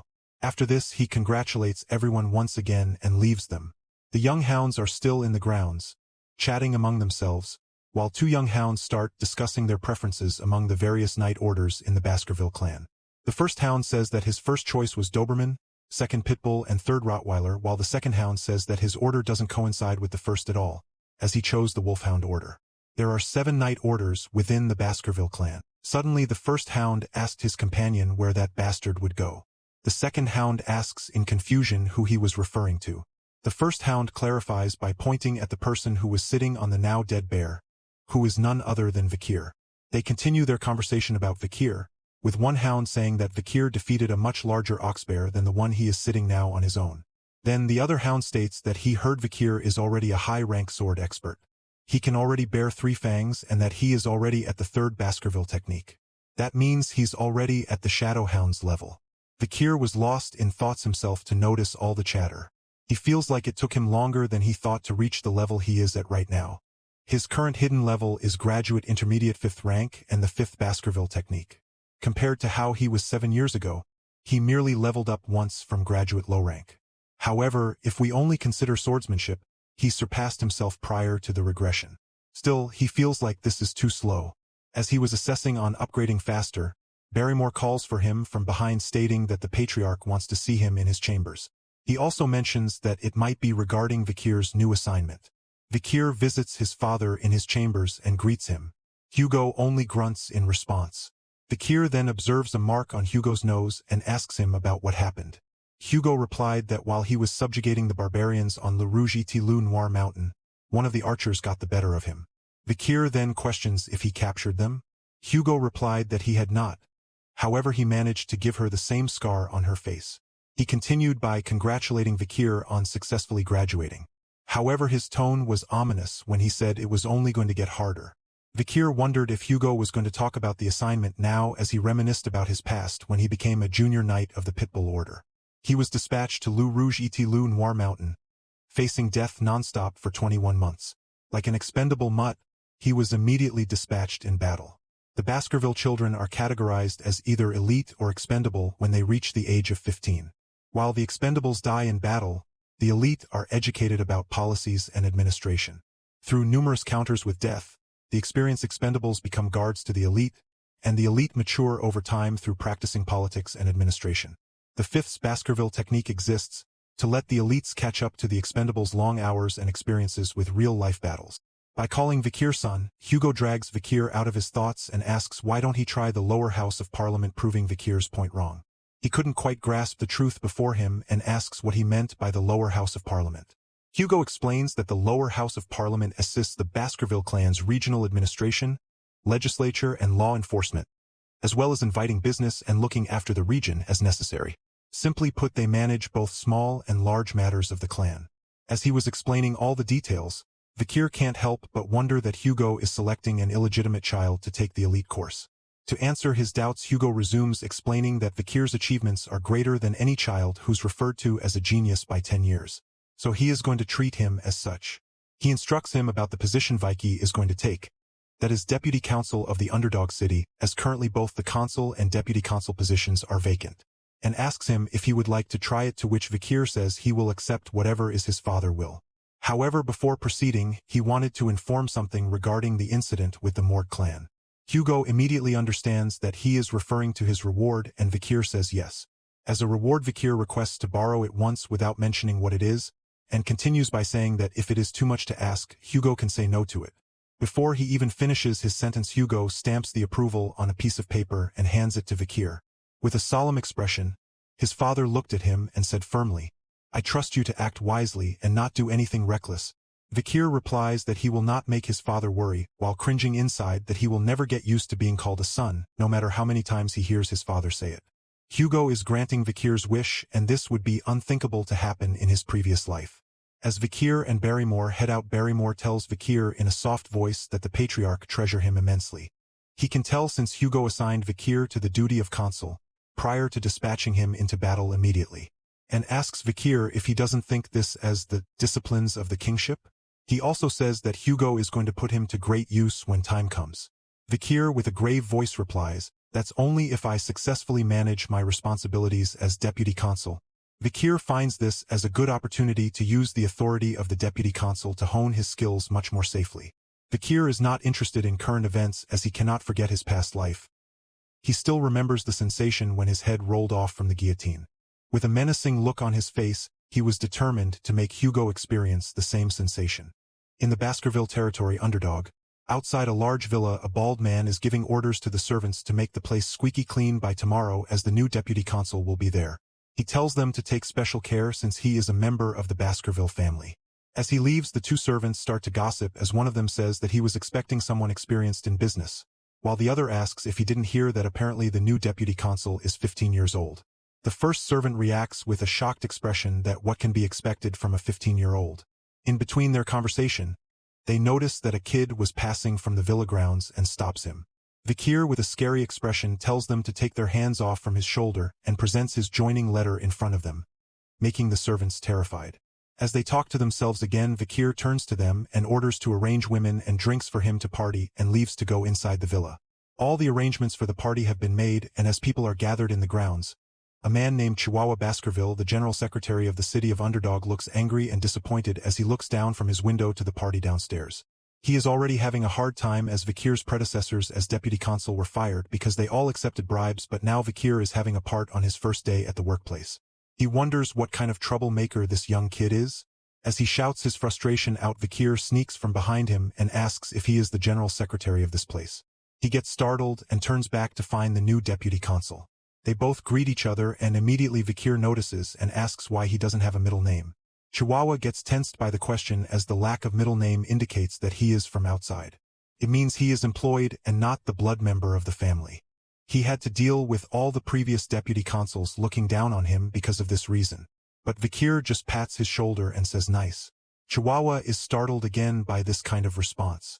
Vikir continues and informs him that he has studied his profile on the way here and asks if he is from Underdog. Chihuahua replies that he is born and raised here. Then Vikir asks if he knows the ins and outs of this place and assures him that he understands how hard people like him have to work and that he doesn't intend on interfering in the way he gets his job done and hopes that he continues the good work. Chihuahua is so not used to being treated nicely as he assumes Vikir's kindness as a new form of harassment and wonders why he is here when he is ordered for the party. Looking through the law books, he stresses that the personal law itself doesn't have a problem, but there are a lot of strange things when it comes to the judicial system. Chihuahua is amazed that Vikir read through all that already. Vikir states that the problem with Underdog is that many illegal business owners were successful, and as a result, the Underdog holds the power above law. He continues that stopping the illegal business won't resolve the problem. The heads of the Underdog business needs to be removed. The job of a deputy consul is to make laws and execute them, and he respects all the laws that are already in place. However, he wants to add a new law. He wants to make sure that the Underdog's economy is in shambles in a week, but he needs a cause in order to make and execute this law. Chihuahua questions why he needs a cause to get rid of the illegal businesses. Vikir says that he is still young, and he is a newly appointed deputy consul. He needs a performance in order to make it more convincing, but his real intention was to lay crap for the flies. Chihuahua wonders what exactly was Vikir planning. The next day, in the Underdog's Dortsmile Street, there is commotion. Vikir is standing in the center of the street with his coat on his back and a wooden stake, a sword on each side, and the other officers wonder what he was planning on doing by standing like that from the crack of dawn. Immediately Vikir calls for everyone to listen up and announces that he is the newly appointed deputy consul. Everyone starts to whisper about the fact that he is so young, and some people admire how cute he is and some question what a kid like that is going to do. He doesn't heed to those comments and continues, "I believe that you have all seen this notice. These are the laws that have been in place for a while, and even if the deputy consul has changed, the Baskerville family's laws are still strict as before and will continue to be upheld." The people around mock him for multiple things and even go to an extent to say that they hope Chihuahua should be the new deputy consul. From behind, Chihuahua shouts to let them know that he is from the Baskerville family, and they should shut their mouths if they don't want their heads intact. Vikir patiently listens as they pass crude remarks about him and suddenly slams the wooden stake in his hand into the ground, and the earth beneath it cracks open, consuming it halfway, making everyone silent. Now Vikir makes it clear that he will be starting a special law with the authority of a deputy consul. Vikir Special Law Section 1, Clause 1, Vikir will award 100 million gold to whoever succeeds in removing this stake. For a few seconds, everyone couldn't say a single word out of utter shock, and the next minute the whole place was in uproar. Vikir Special Law Paragraph 1 Article 1. The person who pulls out the appointed stake, henceforth referred to as the stake, will be paid 100 million gold immediately by Deputy Consul Vikir van Baskerville as stipulated. Nobody can believe he is going to offer 100 million just to pull out a stake. Vikir calls out if there is no one who wants 100 million. As no one moves forward, Vikir announces his second law. Vikir Special Law Paragraph 1 Article 2. The person who pulls out this stake will be paid 1,000 million gold immediately by Deputy Consul Vikir van Baskerville. The people in the street shake it off as ridiculous crap, and no one attempts to pull it out. Chihuahua, holding his head in his hands, wonders why it is them who is feeling embarrassed with this stunt. Even with a large amount of money, no one steps forward. So Vikir announces his next law. Vikir Special Law Paragraph 1 Article 2. The person who pulls out this stake will be paid 100 billion gold immediately by Deputy Consul Vikir van Baskerville. Now people start to doubt if he is joking or if he means what he is saying. Few people think of trying, but they are discouraged upon hearing things like, they might be executed on the spot for being greedy, or this is some heinous joke to kill people. Vikir waits for someone to come out and dares to pull the stake. Meanwhile, Chihuahua comes from behind Vikir and whispers that they do not have enough to pay whoever obeys. Suddenly, a small girl from the crowd comes forward with a flower basket in her hand and volunteers to pull out the stake. An old man stops her in her way, but she really wanted to try as her mother is sick and she would do anything to cure her. The old man with contempt scolds her that she is so naive and she could be killed in an instant. She just smiles at him and asks him to take care of her mother if she really gets killed today. She goes and stands in front of Vikir, wondering if she will be killed for real or hoping that because she volunteered they might give her a few pennies or at least to get paid for the flowers in her basket. Vikir orders her to pull it out and she does as she is told, being very, very scared. Without much effort the stake comes out, astonishing everyone. As she pulled it out easily and takes a look at Vikir preaching his sword, closes her eyes and waits for her execution with all kinds of scary thoughts running in her mind. Like what could be the reason for execution? Contempt against a noble? Greed? Disgrace? And what will happen to her mother if she dies? Who is going to look after her? She starts apologizing to her mother for this stupidity and risking everything. While she was lost in her head imagining the worst, Vikir pulls out a bag of 100 million gold instead of reaching for the sword. He tells her to take the 100 million now and the rest will be shipped to her home as it is impossible for her to carry it. He appoints a guard to protect the money and the girl and asks for her address to ship the rest of the money. Placing his hand on the girl's head, Vikir says that this is the law and must always be obeyed. Everyone gasps along with Chihuahua. This performance proved to be an opportunity that allowed the Vikir special law to become even more famous than the self-governance law of the Baskerville clan. When you obey the law, you are rewarded, and when you disobey, you are punished. This simple logic touched the hearts of the citizens. Thus, Vikir gains the favor of the people of the society where principles are upheld. Since the Vikir special law was declared, unlawfulness noticeably decreased, and crime rates were halved. As Vikir takes his seat in his office, he notices a written message above the bookshelf which says, "The politician moves the log to gain the trust of the citizens. A vow to be honest and always keep promises." After reading it, he wonders if it was an Eastern language and appreciates the handwriting of Chihuahua. But Chihuahua was so touched by the actions of Vikir when he said, "You cannot just rule the citizens with wrath when they belittle the law and do not trust it." Vikir came to this conclusion after a lot of thought.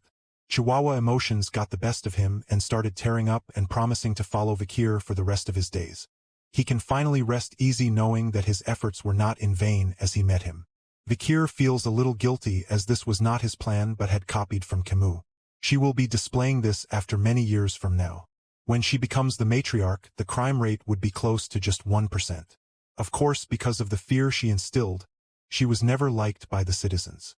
Vikir spreads a map on his desk and states that the problems are just beginning now, and since they used up a 1 billion as a reward, we'll have to find a way to get it back.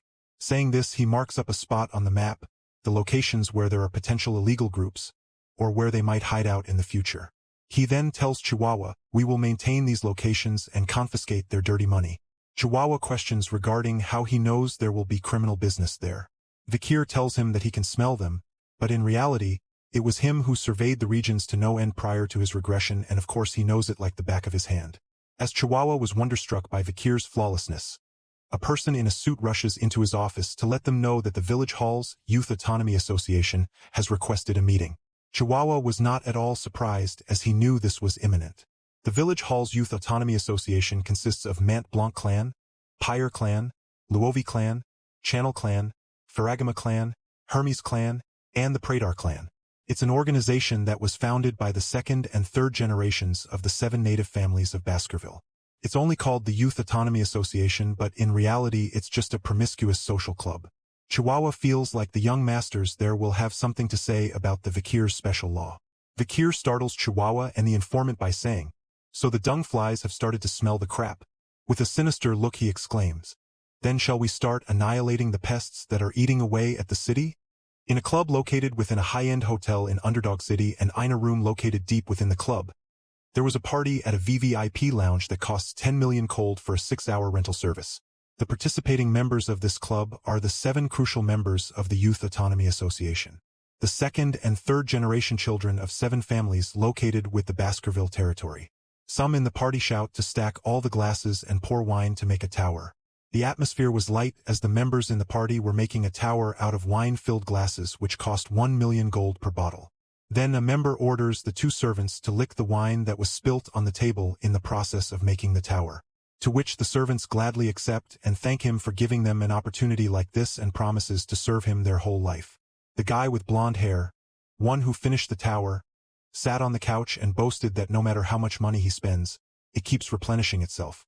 The other person beside him with black hair thanked the Baskervilles for this abundance. As there is high demand for slaves, these people are just kidnapping the barbarians and selling them for high prices, which is only possible as the Baskervilles are only interested in territory expansion and never cared what was happening deep within their own city. Another member with ginger hair chimes in saying that they don't have to care about the imperial family and the clubs here are much better than the ones in the capital. The fourth person humorously says that on top of all this, Baskervilles are protecting us. At this point, they feel like Baskervilles are their hunting dogs. The first person speaks again, referring to the cluelessness of Baskervilles as they blamed the Mesamedinaro incident on the family and have no idea about it. Due to this immaturity, now the Mesamedinaro family was devastated when massacred by the Baskervilles. All of them are glad that there are only 7 families now. Now shift the gossip topic towards the new deputy consul and plans on teaching him a lesson by bringing him here and throwing a huge party with drinks and women. Once the party is over, they decide to make Vikir pay for it all. They all discuss the outcome and plan to execute it in a way to belittle Vikir in the end so that he will never bother them again. The servant brings the women inside, and as the members choose their interest, there is a small boy in the room and everyone is surprised to see him. He came in so confidently that no one dared to ask. As he was at the entrance, the servant stops him and tries to forcefully make him leave. Vikir with a cool composure takes his hand and makes it bend in the opposite direction, breaking it completely. Vikir introduces himself to the shocked faces. One of them recognizes him as the deputy consul and asks why he was here, to which Vikir simply says that they have invited him here as they try to pretend to be polite while scheming their petty game. Vikir slams his hand on the table and tells them to stop their pointless chatter. The table beneath Vikir's hand started trembling, and then suddenly an invisible power shattered the wineglass tower, spilling it all over the people in the room. The blonde guy's thoughts immediately shifted to Vikir's potential abilities. The members couldn't believe this as they recognized him to be at least at the graduating level. The blonde guy starts to scream at the black-haired one to do something as he is a middle-class expert. But that is not possible as he doesn't trust his skill level to compete with Vikir. He believes that he will be defeated instantly by Vikir. Vikir then moves forward ends the ginger-haired guy. Holding his shoulder, Vikir wanted to ask something, but the guy just spits out that they were going to pay for the drinks. To which Vikir's eyes turn red with anger as he asks if they were going to make him pay after they were done. The blonde guy interferes and explains that it was not their intention and they just wanted to test the deputy consul. He continues by saying, "I'm sure you're aware that the underdog city has been corrupted. We wanted to ensure that you wouldn't be enticed by what the city has to offer." The other with brown hair agrees with the former and assures that Vikir has what it takes to lead them, and they will be happy to follow. But Vikir has other plans as he moves swiftly towards the other guy closest to him and snatches his stomach with his fingers, which are more like claw. Squeezing his stomach, he delivers a message that an owner can trust their dog. But a dog should never trust their owner, no matter the situation. Vikir then looked at the rest of the members in the room and questioned if they were unmoved by his actions because they had money and power. That is because they have never seen something truly frightening before. Vikir threw the guy he had been holding to the ground and stepped on his head, asking the rest of them if they knew why he did this to him. And he warned that if they didn't know, they will face the same fate. Scared, the blonde guy tells him that of course they knew what he meant. Vikir then started to twist his feet on the guy's face on the floor and said if they knew the reason, they should also know what he was going to do next. Rest of them couldn't take this anymore and stood up against Vikir to teach him a lesson altogether. But Vikir swiftly moved towards the other guy and said that he knew they didn't know what he was about to do and started listing the different crimes they committed in the past. Abduction, kidnapping, illegal slave trafficking, insulting Baskerville. Seems like they committed a lot of crimes. Vikir smashes the person in front of him, making him fly to the ground with pure rage in his eyes, and decides to teach the disobedient creatures a lesson. Vikir captured all the 7 members of the Youth Autonomy Association and threw them all in the dungeon. As Vikir and Chihuahua stood there assessing one of the guys stood up on his knees and started cursing Vikir that he will not forgive his actions and that he is going to kill him once he is out. Chihuahua is a little distressed with the warnings and the situation and asked Vikir regarding the brutal injuries on the man and why he had hit him so much. To which Vikir asks if he went too far. Chihuahua replies that of course he went far as he was to just beat them up and not to turn them to a complete pulp. He whispered in agony that Vikir can't turn a person into a meat bag. Vikir casually replies that he hasn't even started. Chihuahua is startled with the response, so Vakir explains that the village hall is supposed to manage the wicked civil servants and educate the regional society. But they have mutated into a hideous organization that even overlooks the authority of the Baskerville clan. And that he can tell from their arrogant expressions that they still need proper education. Vakir then tells them in a sinister voice that he is going to execute them once the sun sets. While he is at it, Chihuahua, not believing what he heard, asks if Vakir is serious. Vakir says of course. After listening to Vakir's motives, all the 7 members are in uproar and start apologizing to Vakir and beg that they will give him everything they have if he lets them go. Chihuahua raises a doubt that if Vakir does whatever he likes, how is he going to answer the family members and will they not retaliate? He also stresses that the families might be a little coward, but they are daring. They will go to any length to avenge their family members. They will not sponsor anything Vakir plans on doing going forward. Vakir says that there is no need to worry as the family members won't be able to complain, since these bastards are tied to criminal organizations of the underdog city. What's important is the evidence, and Vakir had already planned for it. Vakir says that if he can't find the evidence as expected, he is going to make it on his own, as he has no interest in the events that will take place after this. The world will soon experience a sudden change and he'll most likely be dispatched into battle very soon. Even if that's not the case, he'll have to leave this place once he enrolls at the academy. He starts reciting the charges of the members again, but they refuse to accept it, saying that there is no evidence to what Vakir was accusing them for. Vakir's eyes turn red with contempt listening to them, implying that they have done all those crimes, but there is no proof to punish them in any way. As Vakir was listening to the crap from them, a man with a bald head approached the cell and called out for Vakir.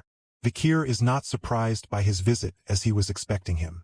He drags a heavy bag towards Vakir and places it on the floor in front of him, informing that his custom-made tool are ready. Vakir appreciates his timing and opens up the bag to see an assortment of tool. By looking at them, the bald man exclaims that he has never seen such kind of tools in 20 years of experience in torturing people and asks Vakir how did he think of such scary tools. Vakir simply replies that they were common from where he come. To this, the bald man asks if he was from hell. Vakir agrees that it is something like that and asks the person if he wants to learn to use them. He politely declines, as he will start puking if he sees something so heinous. Vakir reminisces his memory from his past and misses the feeling, but even the prisoners from the demon clan spat out everything by looking at it. By torturing the demon clan, the methods evolve significantly. Coming out of his line of thoughts, Vakir asks his present prisoners where did the expression go which said that they are not going to admit to anything no matter what. With an evil look on his face, Vakir starts to fold the sleeves of his shirt while telling them not to utter a single word. He wanted to cherish the memories of his past for once. The prisoners started to shout in true horror, and the rumor quickly spread. The 7 wicked gangs who lived in luxury were arrested at once. As long as there was a gathering of more than 3 citizens of the underdog city, that rumor continued to circulate. Some people gathered in a local bar to thank the deputy consul for his act, and hope that he won't release the bastards who treated civilians like pests. A guy from the bar says that since they are from the 2nd generation of the native families, he's sure that the deputy consul will just embarrass them and release them. Another person beside him points out their charges and suspects that they will be executed. The first man wonders if he'll really execute the members of the native family. To which the second man says, "You fool, don't you know the personality of the new deputy consul? He burned 1 billion gold with 1 stake." The other person still couldn't accept it and says that he is going to be in a big pickle if he executes them. All the citizens said it, that this was merely a political power play between the new politician and the native authorities, and that as soon as they bend their wills, this situation will be over. As predicted by the citizens, the Mant Blanc clan, Pyre clan, Luovi clan, Faragama clan, and the Pradar clan delivered an apology to the new deputy consul. The local powerhouses had bent their will. With this, the imprisoned 7 losers will be released unscathed, and the deputy consul will face a grave scolding from the patriarch. That's what everyone expected, until the 7 heads were hung in the middle of the center square with salt and displaying expressions of agony, as if they experienced excruciating pain until their last breaths. The public notice above the heads explained the punishments they received prior to the execution in detail. The Baskerville Autonomy Constitution was known for its strict law and harsh punishments. The crowd was in shock as they read the notice and saw the heads in front of them. Vakir in his office explains that there was no need to be surprised as the laws were already in place. But this will be the first time that the sentences are served by the infamous native families of the region, which will bring forth change. After hearing this war cry, they will start to use their heads. Once the destruction of either party begins, Underdog City will go through a bloodbath. With a cunning smile, he tells Chihuahua to brace himself as he is going to join Vikir in the next strategy. At this point, Chihuahua knows better than to be surprised by Vikir's words and accepts his fate. With a masquerade ball mask on his face, Chihuahua talks to someone in a cage on the way to the ball asking if this is the right plan. He gets a response from the cage, the voice resembling Vikir's from a girl whose hands are cuffed and the cage being pushed by a few men. Then we realize that Vikir is going to be sold as a slave for his next strategy. Somewhere in the outskirts of the Underdog City, luxurious carriages started to gather in a huge tent that's set up in the middle of nowhere. From the outside it looks like a circus tent and no one would believe that in reality it is a slave auction camp. Today is the day where the slave auction begins. Of course this unlawful event was not reported to the Baskerville family. The products are kidnapped barbarians, nobles and commoners. A man who is wearing a clown mask welcomes everyone to the circus and receives a gentleman who is here as a seller. By looking at a signed paper he immediately recognizes it as the Mont Blanc clan. Since they are precious customers who always purchase a large number of slaves, he is a little worried as to why the people from the Mont Blanc clan are here to sell and asked if they did not like the slaves they purchased last time. The gentleman confirms that it is not the case. Clown assesses the slave and is satisfied with a rare find like that, with its red eyes and black hair. He informs that he will take the responsibility and sell it for a very good price. He greets them a good evening and leaves. Inside the circus tent we see the audience discussing something about the trending slave exhibition. While one the buyer says that they are not really into all the trending things but just desires for the slave to be pretty and good looking, the other says that he likes the slaves with tragic backstories. Like fallen nobles or nobles who were kidnapped. And someone else in the crowd says that they hope there will be good products this time around too. The clown announces the first product which was secretly embezzled by the Baskerville family's knights.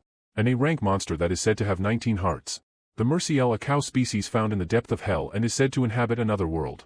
It's known to possess 19 hearts and will keep attacking until all of them stop. The clown starts listing out things that one can attain by buying the dead merciel, leather, meat, bones, intestines, and that there is nothing going to waste which is going to profit the buyer a lot. As he shouts the starting price was $100 million, the buyers pick up immediately competing with each other to get their hands on the merciel. Going from 140 to 200 and selling it at 250 million, the clown strikes the gravel noting the closing of the bid. The auction continued with more items, each with their own qualities and uses. The crowd eagerly bid on the products of their liking and hopping to find more and more valuable products. And so the slave auction at the circus. A dark and unlawful event remained hidden in the eyes of law. As the bidding on various products continued, the auctioneer urged the bidders to move on to the next product. However, a worker whispered something in his ear and the auctioneer appeared surprised by looking at the product and said that he would try his best to sell it but he wasn't really sure. He announced to the bidders that there is a rare item coming up next which was picked up by the slave businessmen in a place deep within the jungle from a warrior tribe, the barbarian of Balik. As an attempt to sell the slave he encourages the bidders by saying that it is a different kind of satisfaction that we get from taming a wild slave. But the bidders were not taking it. Not even a single person looked interested in the product.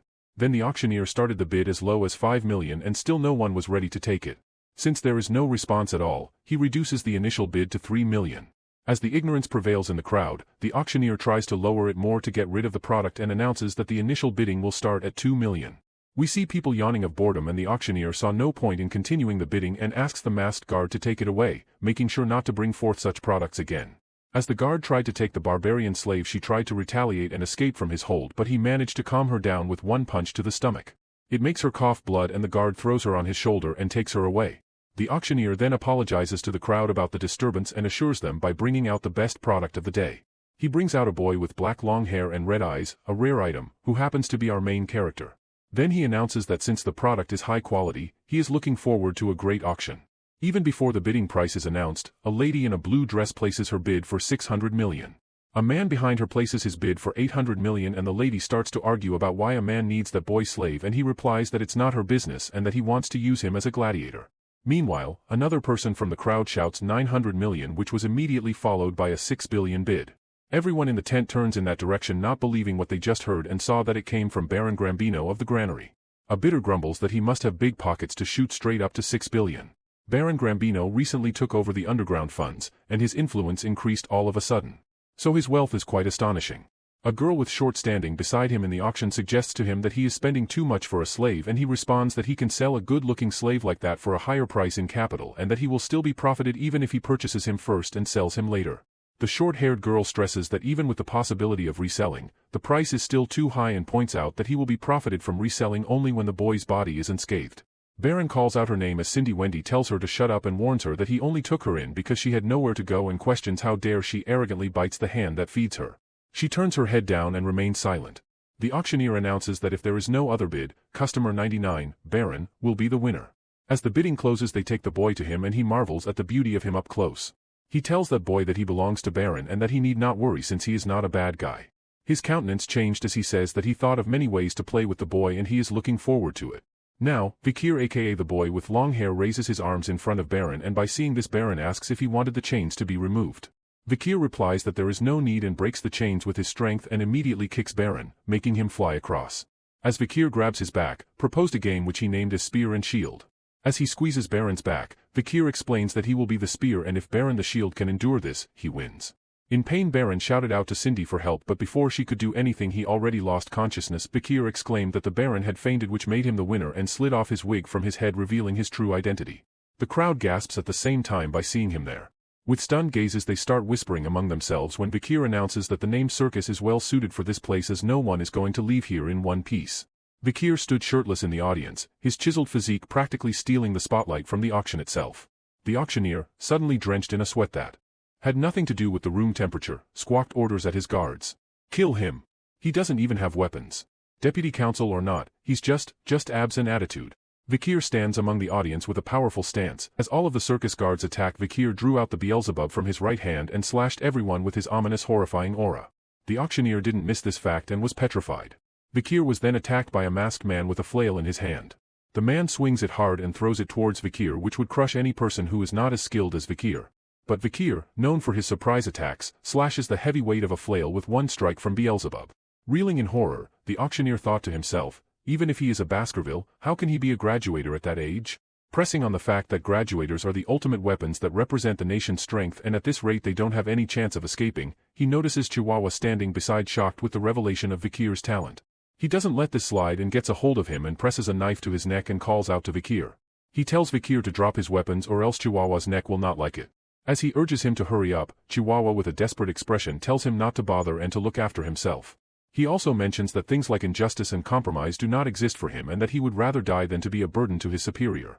With all the blood splayed on his body, Vikir gives out a cute smile as he notices the desperate look on Chihuahua's face in contrast to the words he was speaking. Vikir replied to Chihuahua that he need not worry as he received a trump card from the patriarch before he left the Baskerville estate. He lifted his pants up and there was something tied to his leg. The auctioneer sees that and wonders if that's a flute and what Vikir was going to do with a simple flute. Vikir picks it up from his leg and blows in it, which releases a strange noise making the audience's ears ring. Once Vikir is done, nothing happens for a few seconds and the auctioneer did not even get the time to feel relieved as his head was separated from his body from behind. Seeing this, a guy with ginger hair charges forward to attack the person who killed the auctioneer with utter bad luck as the person doesn't move an inch except for his right hand and slashes brutally and kills the ginger-haired guy. And suddenly there is a sound of heavy steps as a large number of people are marching forward. All of them in the same uniform are scattered all over the circus tent. They were all wearing a coat with a red and black color with a hood over their head and had a symbol of teeth on the left side of their chest. Everyone present in the tent immediately identifies this group as the Empire's most brutal night order known as the Annihilation Experts. All 100 of them are graduators. It's the Baskerville clan's Pitbull Night Order. As one of these knights try to attack Cindy, Vikir stops him and tells to leave her out and the knight immediately bows to Vikir. He then orders them to spare the ones lying down obediently and even if they move a little, he orders to kill them relentlessly. To which the knight responds that he hears and obeys. Vikir recalls that the patriarch was particularly sensitive about military power before signing the papers according to his wish. Anyhow, he is relieved that he got the Pitbulls easily without much trouble. On the other side, the knights of the Pitbull Order are ruthlessly killing everyone. A man lies down on the floor planning once everything is quiet again he will run away. But as a knight shows up in front of him he panics and raises his head to speak to the knight that he will raise his hands to be cuffed and begs him not to kill. But that was a mistake, and the sole reason for his legs to be chopped off. The knight cuts off his legs from his body commenting that a person who is going to die doesn't need legs. Meanwhile there a person addressing Vikir as nephew asks him how it feels to use the Pitbull Order and that if he is satisfied. Vikir as he wears his shirt responds that he is satisfied by calling him Uncle Boston Terrier. His uncle asks him if there is anything else he can help with? When Vikir doesn't reply he whispers silently to his inner self that this boy is Vikir and now he understands why his brother the patriarch is interested in him. He's already fierce and cruel at the age of 15. Boston Terrier Le Baskerville, the commander of the Pitbull Knights, ruffles Vikir's hair and tells him to come to the Pitbull Knights later and he will raise Vikir properly. Vikir, clearly not interested, replies that he will think about it. He immediately dismisses his uncle, saying that he has something important to attend. Boston likes Vikir's attitude more and more, and this bores Vikir as much. Vikir goes behind the stage looking for something, and on his way his gaze falls upon a huge safe and wonders if that's where the money from nobles is kept, and decides all that money will be given to the city hall so taxation will be done properly, and passes through as that was not the important thing now. He walks past it and finds a cage that is covered with a piece of cloth. Upon approaching it, he yanks the cloth off the cage to find the barbarian girl lying on the floor of the cage in pain. Vikir crouches down in front of the cage. Noticing that she was tormented when she was dragged here, he pulls out a potion from the back of his belt. With a hint of scorn, he says that he is giving her this potion which he got from the Night Order out of kindness. He pours it into her mouth, healing her almost immediately. All the wounds vanished without a trace as she woke up and was startled by looking at Vikir. He asks her why she was so surprised. She couldn't understand what he was saying as they both don't speak the same language. Vicky stands up and tells her in her own language to go. Before he regressed, he fought against the barbarians countless times, so he came to know the basics of the language. He tells her again to run away in her own language. Out of surprise that he was talking in her language and anger because of the torture she faced, she starts to shout something and Vikir couldn't catch it and mutters, "I'm not that fluent though." Anyhow, she gets out of the cage and walks past him and halts near the door and says something before leaving. Vikir understood that she was just thanking her, moves on to the thing that he was here for. After looking for a while, he finds a huge mount on the floor covered with another piece of cloth. He yanks it and finds Merciel's core. Thankfully it was intact, and Vikir draws out Beelzebub from his right hand and allows it to feast on the Arank monster. He tells Beelzebub to finish quickly as the Pitbull order will be there soon. As soon as the sun rose, rumors started to spread that the nobles and other participants of the illegal slave auction were taken to the Underdog City prison with their limbs torn off. And that day the large demon's den of the Underdog City, the entire building of burning suspension, burned down and disappeared. The heads of the club's VIPs were put on display, which in turn created more awareness towards the criminal act. The 7 original clans who lost their children sent in their written protest to the administrative office. However, the reply was firm. Death penalty is the only end to criminals who were involved in the imperial family's most forbidden act of illegal slave trading. Bank drafts, ledger books, information about their cash transaction that the 7 criminals were recorded on were all taken into custody. The Baskerville clan is officially in the middle of investigating this incident. This will also be reported to the imperial family. After that, the written protest from the 7 families stopped. In the end, the patriarchs of each of the 7 families personally came to the administrative office. It was an unprecedented situation where they had to beg their enemy who killed their sons.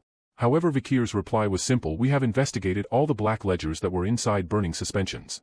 In accordance with the Baskerville self-governing dominion, the 7 families' assets will be confiscated." He said the next words with grim seriousness, his anger palpable on the charge of treason. 3 generations will be destroyed. After the new deputy consul was appointed, the floors of the execution ground were filled with dirty blood of the city's corrupt vermin. As a result of this, public officials and related subcontractors needed power, which led to a decrease in unemployment rates in the Underdog City. Due to the collapse of the illegal underground auction, there was a surge in tax revenue. As a result, the welfare of the Underdog City was restored. Vikir's stock price increased daily because of the citizens of the Underdog. Chihuahua enters Vikir's office with a cup of coffee in his hands. But Vikir replies that as he is the office manager, Chihuahua should work diligently and there is no need for him to get coffee for Vikir. Chihuahua says that this is his way of thanking Vikir for saving him from the clown auctioneer. Vikir with a dull expression says that Chihuahua is being stingy by bringing coffee in exchange for his life. Chihuahua free-heartedly jokes that what does Vikir mean? "I mean he put 2 spoons of sugar and made it creamer with less water." Smoothly he escapes the topic by asking Vikir how his transcribing training is going. Vikir hands the paper to Chihuahua and asks him to take a look at it. He comments that it hasn't been so long since Vikir started learning it and he's this good already. Vikir politely says that he is far from catching up to Chihuahua itself. Chihuahua wonders silently that Vikir is a wonderful person. He was able to create the laws from the words he learned. On top of that, it's incredible that he's able to comprehend knowledge of law. He also hopes if the deputy council stays here, maybe Underdog City will be able to develop even more. At night, Vikir visits someone in the prison and tells them that he's sorry for not being able to meet them soon enough as he's been busy these days. There she was, Cindy Wendyson Rose, chained up and blinded with a piece of cloth. As she hears Vikir's voice, she questions why he let her live. Vikir replies as a matter of fact that he has some questions. Vikir continues by saying that an ordinary homosexual like Baron Gambino was able to get all his riches because of her. After investigating, Vikir found out that her ability to earn money was quite good. Had she been able to grow that talent in a place other than an underworld family, she would have been able to become a great merchant. Vikir makes a promise with her: if she answers his questions, he will let her go. However, if she doesn't, Vikir warns that she will regret her actions as soon as today. To which she replies that, if it's something she can answer, she will. Vikir sits on a chair facing Cindy and shoots his first question, asking her impression on the way Vikir is enforcing the law. With an attitude she makes fun of him by saying, "Heh, I think that a reputable magistrate has honored this city with his presence." Vikir warns her if she doesn't answer seriously, he won't be able to uphold his promise of letting her go. Then she says that Vikir is doing well. Vikir smiles and stands in front of Cindy, holding her chin up, very close to his face, and asks for the reason. Intimidation technique to get the answers out of Cindy worked pretty well. She starts spilling the beans. Since a long time ago, as a consul, one of the main factors considered to be important is virtue. While Vikir may create laws that take care of the street criminals and raise his dignity, many citizens will soon die and suffer from one of those laws. In the long term, Vikir will garner hatred and rage from the people. Furthermore, the Baskervilles will not be so welcoming once he gains more power than the clan leader in the underdog city. In the end, he will be hated by the citizens and even become a threat targeted by the Baskervilles. Vikir asks her what he was supposed to do to avoid all this, to which Cindy says that he should return all his authorities to the Baskerville clan, and the glory of the events that happened here. He should give all of these to the clan leader. And in order to stop gathering attention, he should go to either Le Noir Mountain or the Academy in the center of the empire. They are where people of your age and status are common, hiding your powers and washing your identity. When the time comes, the Baskerville clan leader will be the one who will suffer in your stead. Vikir concludes by saying out loud her intentions, that she wants the hunting dog to bite his own owner's neck. She replies that as a hunting dog, that is the only way he can avoid the leader's hatred. Vikir wickedly replies that he will keep that in mind. He also says that it was good advice and her thoughts are identical to his. He opens her chains and releases her. But she was not sure of the generosity of a Baskerville clan's member, so she asked if he was really letting her go. Vikir says that he always keeps his promise. She says that she hopes the day never comes when Vikir will regret his actions, and proceeds to leave the room. But she stops in her tracks as Vikir asks her about a forgotten clan named Mesamedunaro.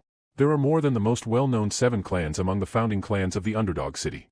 Among the founding clan, there was a prosperous merchant clan. They were the 8th clan, the Mesamedunaro clan. However, this clan met its end due to an unfortunate event. Cindy clutches her fists tight as she hears Vikir go on and on. He continues, about the incident relating to the youngest son of the clan. It was during a birthday celebration where he was showing his newly learned sword skills. The demonstration started and the people of the Baskerville clan couldn't believe it. The sword skills the young child showed off was none other than the secret Baskerville sword techniques that only members of the family knew. That news soon reached the leader of the Baskerville clan. They determined that top-secret military information had leaked, and Baskerville released the hunting dogs, causing the Mesamedunaro clan to become extinct. However, there was someone who was pulling the strings behind everything. The young demons of the 7 clans stole the sword techniques from the Baskerville clan, and they allowed the young child of the Mesamedunaro clan to learn the techniques. Cindy, with a non-bothering expression, asks Vikir why he was telling her this story. Vikir doesn't bother with this question and continues. However, in reality, there was a survivor from the Mesamedunaro clan massacre. Those 7 fools managed to sneak out a 1-year-old girl from the devastation. For the sole reason that she was beautiful, she was forced to suffer through cruel and unusual torture. The acts that they committed are too foul for me to even talk about. Cindy tries to walk away, saying that she doesn't want to hear anything anymore. Vikir continues by saying that there is more to this story. Time passed and a new deputy consul was appointed to the city. That deputy consul managed to drag the old problems out of the city and punish them. The trigger of everything was the 7 idiots. The newly appointed deputy consul made sure that 7 idiots were thoroughly tortured, and made sure they admitted their crimes as they met their end. That's when they said their last words, "I'm sorry for committing such a heinous crime." Cindy couldn't hold it anymore and started to cry with rage and tears in her eyes. Sorry? Who are they saying sorry to? Vikir replies that they were saying sorry to the young girl using the fake name Cindy Wendy Sun Rose and the sole survivor of the Mesamedunaro clan. Cindy asks how she was supposed to believe him? He took them and tortured them. Vikir picks up a fire stick to guide them to the prison where they were kept and tortured to show her. There on the walls it was written with blood, their acceptance of the crime and the apologies. Cindy started to puke at the sight. They start to return from that place. However, even if they've all died painful deaths, the Mesamedunaro clan's vengeance is still not over. There is still one more clan to deal with. Vikir tells her with vengeance shining in his eyes to despise the Baskerville clan and that she has more than enough right to do so. With the same seriousness she asks Vikir why he was helping her despite being a Baskerville. Vikir says that it's a wrong question and Cindy immediately catches that Vikir is a van. She promises to repay his debt and whatever he plans to do from now on she will make sure that he never runs out of money, and walks away. Vikir with a smug look thinks that he will make sure to remember this promise. One morning Chihuahua tries to wake Vikir in the morning and enters his room only to find dead bodies everywhere and blood all over Vikir. This makes him lose his mind for a while, but he eventually manages to ask what happened. Vikir replies that he is not sure and he must have killed them in sleep. Chihuahua was about to have a heart attack, but Vikir saves him from it by saying that he was just joking. After a while, as they are on their way to work, Chihuahua asks Vikir what kind of childhood he had. Vikir poses a return question if he didn't find the joke funny, and that's what is leading to this question. Chihuahua tries to say something but Vikir dodges the topic by wondering out loud that there seems to be a lot of inconvenience in his way recently. As he recollects, there was an incident of 2 arrows shot to his chest which contained poison for instant death. 4 times he was given poison to consume, once someone threw acid directly to his face, getting run over by a cart. A lot of things like this have happened recently. Vikir wonders if this means that he gathered some attention. Chihuahua chimes in from beside saying that Vikir has gone insane recently. But he was only able to escape all these incidents with the power he received from the hellish buffalo's tough life. And now Vikir's power slots have changed again to slot 1 occupied by the same burn injury from Cerberus, A+. Second slot is now occupied by the tough life by hellish buffalo, A. Third slot is occupied by hemorrhage by hellhound, B+. Thanks to the river Styx and tough life, Vikir is unscathed. Even the graduator class assassin could pierce his skin. But since it's starting to get annoying, Vikir decides to look into it. As these both gentlemen were discussing all these serious talks and walking to the main office building, they saw the Baskerville flag on a carriage. Vikir suspects that they were sent by the main family. Immediately someone gets down from the carriage, completely taking Chihuahua by surprise. The one who got down from the carriage was head butler Barrymore from the main family. Vikir and he greet each other and Chihuahua was not able to believe what he was seeing and starts to blush as he is witnessing the role model of servants.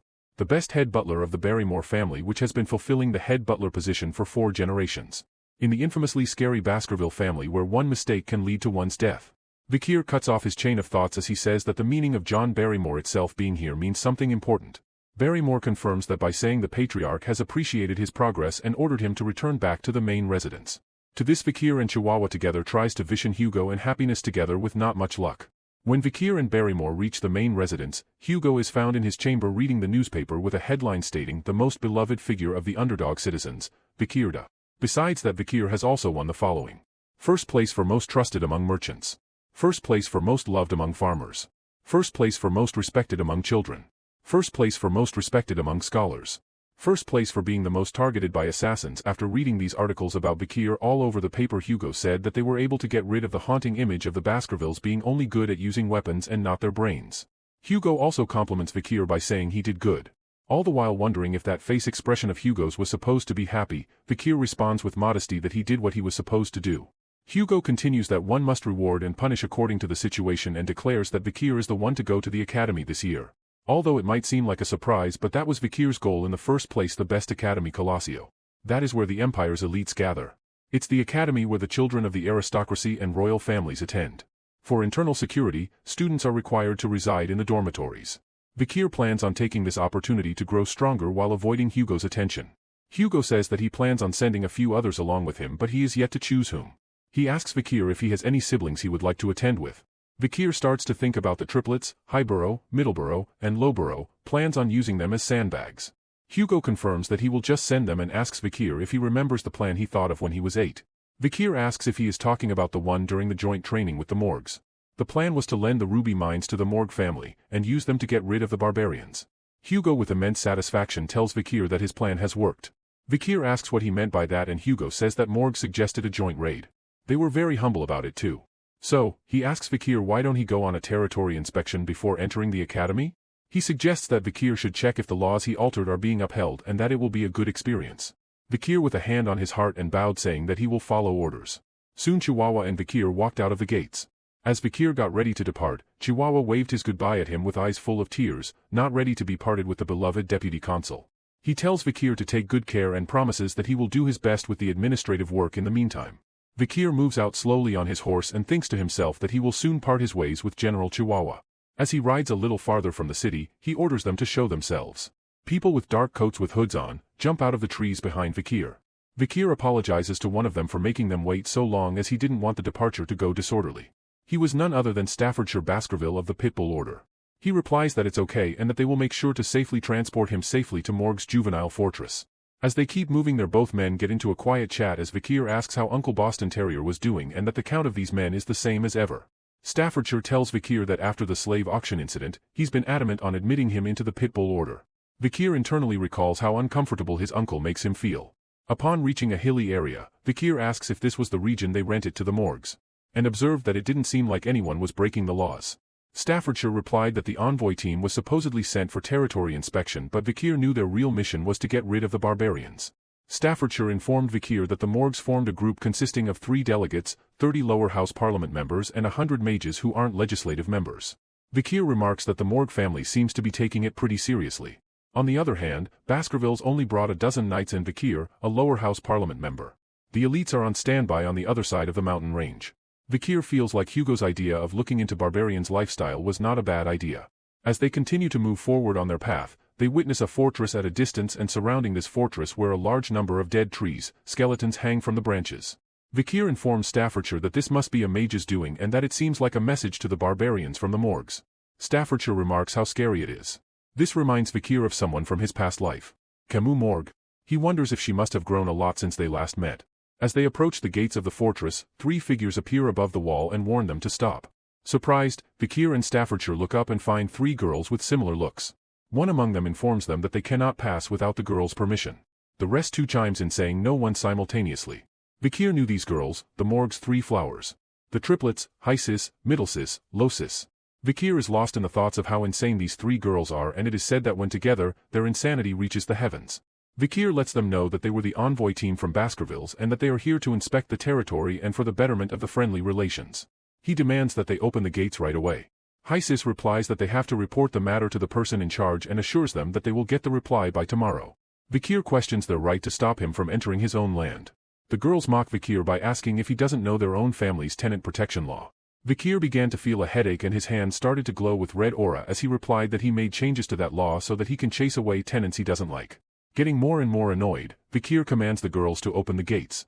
A wave of killing intent emanated from Vikir aimed directly at the morgue's 3 flowers, causing them to look upon Vikir with fear.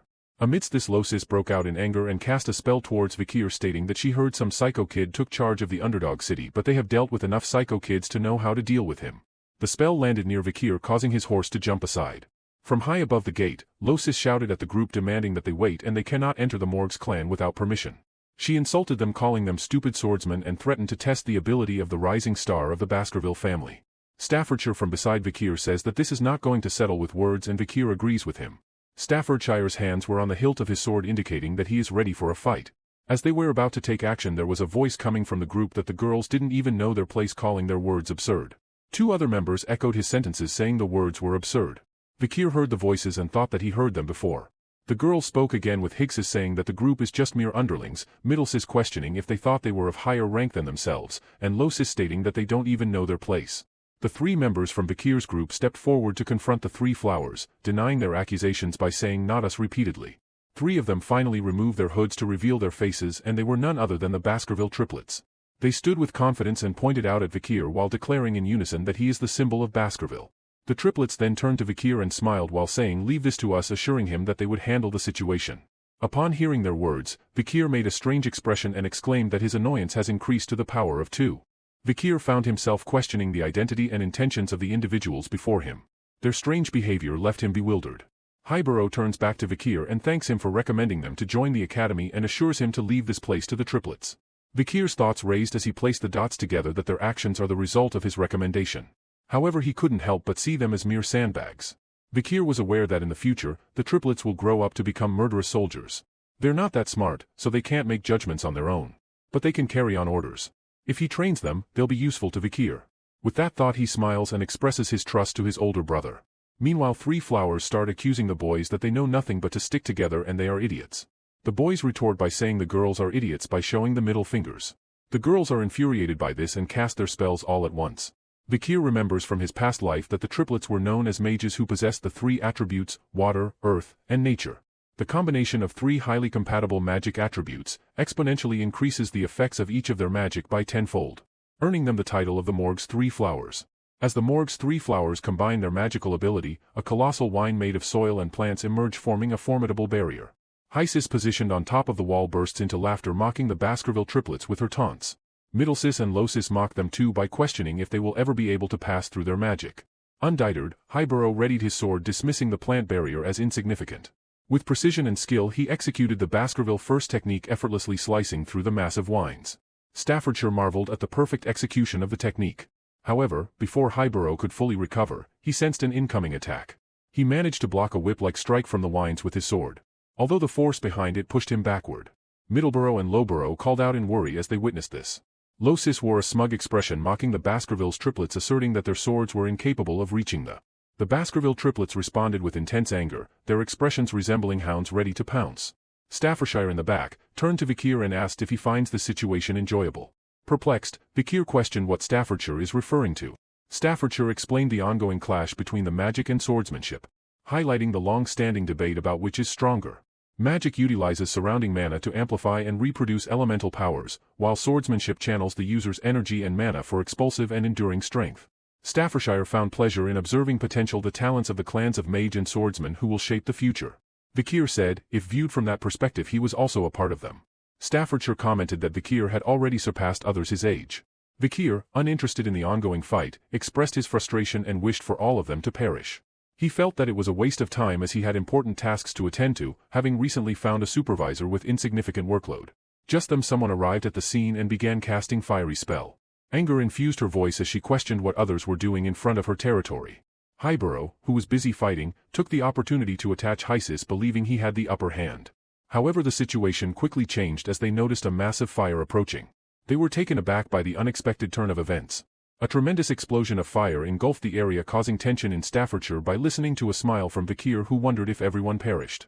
To Vikir's annoyance, he witnessed the Baskerville triplets escape the fire. He looked at them with annoyance and uttering a disapproving sound. Highborough, in a state of shock, questioned the sudden appearance of fire magic. Middleborough shouted at the figures behind the smoke wall, expressing frustration at the near-death experience they had just encountered. Behind the dissipated smoke, the three flowers were found in tears. Middlesis, still shaken from the near-death experience, expressed her relief in having survived. Hysis chimed in, acknowledging that if she had dodged the attack even slightly later, she might not have been so fortunate. Losis, scared and seeking comfort, voiced her fears to her older sisters. The person responsible for the powerful fire spell questions the situation and asks what was going on here. Vikir looked up at the figure who had unleashed the attack. It was Camus Morgue, standing atop the castle gate wall with flames still burning in her hands. Camus looked down and declared her inability to forgive anyone who caused trouble within her managed territory. As she landed in front of the Morgue clan's three flowers, Middlesis tried to explain to her that their intention was to stop the invaders. Losis added that their fight had been initiated by the other party. Camus cast a cold gaze upon them and questioned their informal way of addressing Camus, emphasizing her position as the vice-head of the fortress. Middlesis couldn't help but shudder in fear, denying any disrespect and quickly correcting herself. Addressing Camus with appropriate honorifications. Camus then pointed out to the dead branches with skeletons stuck at its ends, warning them to be cautious of meeting a similar fate. Middlesis let out a frightened cry and apologized for their actions. Camus noticed Vikir and her eyes widened in shock. She approached him and remarked that it has been a long time since they had seen each other, recalling that it had been 7 years. Vikir smiled and acknowledged that it had been a while, and he greeted her as Camus Morgue. Vikir wondered if Camus' more mature appearance was the reason for her increased attractiveness. He pondered the beauty of Camus Morgue, who captivated the hearts of many men in high society. In his previous life there had been scandals and rumors surrounding her, as she allured even married men. However, he found it strange as there were no rumors in this lifetime. Nevertheless, he brushed off those thoughts. Vikir straightforwardly requested Camus to open the gate, stating that their words wouldn't work on the triplets. Camus, taken aback by his blunt words, questioned if that's all he had to say after all these years. Vikir gazed at her with a look of curiosity and inquired about what he was supposed to say. Camus' anger flared and she exclaimed in frustration. Staffordshire observed Camus' escalating anger and wondered if the next fight would be between the superstars of the two clans. Camus pointed her finger and eyes filled with angry tears. She declared that he scored 0 points. She accused him of having a disrespectful attitude towards his future wife, giving him a score of 0 out of 100. The Morgue clan triplets, Baskerville clan triplets, Vikir and Staffordshire looked at Camus in disbelief. Camus averted her gaze to the side, her face blushing, and muttered a huff. Everyone was left with the same question in their minds: whose wife? With that ending, everyone dispersed while Vikir and Camus rode their horses and made their way towards the fortress. On their way, Camus voices her opinion that the Baskerville clan doesn't know much about the barbarians. Vikir immediately replies that of course they know, as they fight them all the time, and that they know more about them than the Morgue clan. Then she directly questions why did Baskerville send those all young and dumb hounds. Vikir reminds her that it was already agreed with the Morgue clan that the main force will be on the other side of the mountain range, and questioned her why was she asking when she already knows this. She smiles tightly and says that she thought he didn't know. Vikir replies that he is the person in charge of delegation, so of course he would know. She comments saying that you might be the someone whom the clan wanted to discard, but seems like you're quite trusted within the clan. She continues by asking Vikir about the issue there, among the barbaric tribes, which is the most annoying. Vikir, with annoyance, looks towards her and thinks that she is asking too many questions today, but proceeds to answer her question anyway. He explains the warrior tribe Balak and the sorceress tribe Rococo. The strength of Balak's bowmanship, especially, is on a completely different level to the Empire. And that principle isn't well known either. Camus, not really bothering with the information, tells Vikir that she will give him 8 points out of 100 for being well informed about the ecology of the barbaric tribes. Vikir, slightly defending himself, says that he gave a good answer and asks her what's with the points. She tells him that the points are for answering well. Vikir didn't understand her intentions at all. She says that she hates smart men, and what would one do with an intelligent man? A male is more interesting if they're a little stupid. Camus continues by giving Vikir points on different aspects. Horseback riding gives him 6 points and asks if it is because he is shorter than her, he is riding a horse too big for her? Without giving him any chance to answer, she continues with her points, fashion 4 points, and comments that the clothes are too dull. She asks him if he's not going to answer her question, and yet again giving him no way to answer, says that she's giving only 1 point for his mannerism. And then, she gave out a beautiful smile and awarded Vikir's face 99 points, commenting that he grew up well. However, for poor control over his facial expressions, she deducted 1 point. Vikir had enough and told her to stop the evaluation.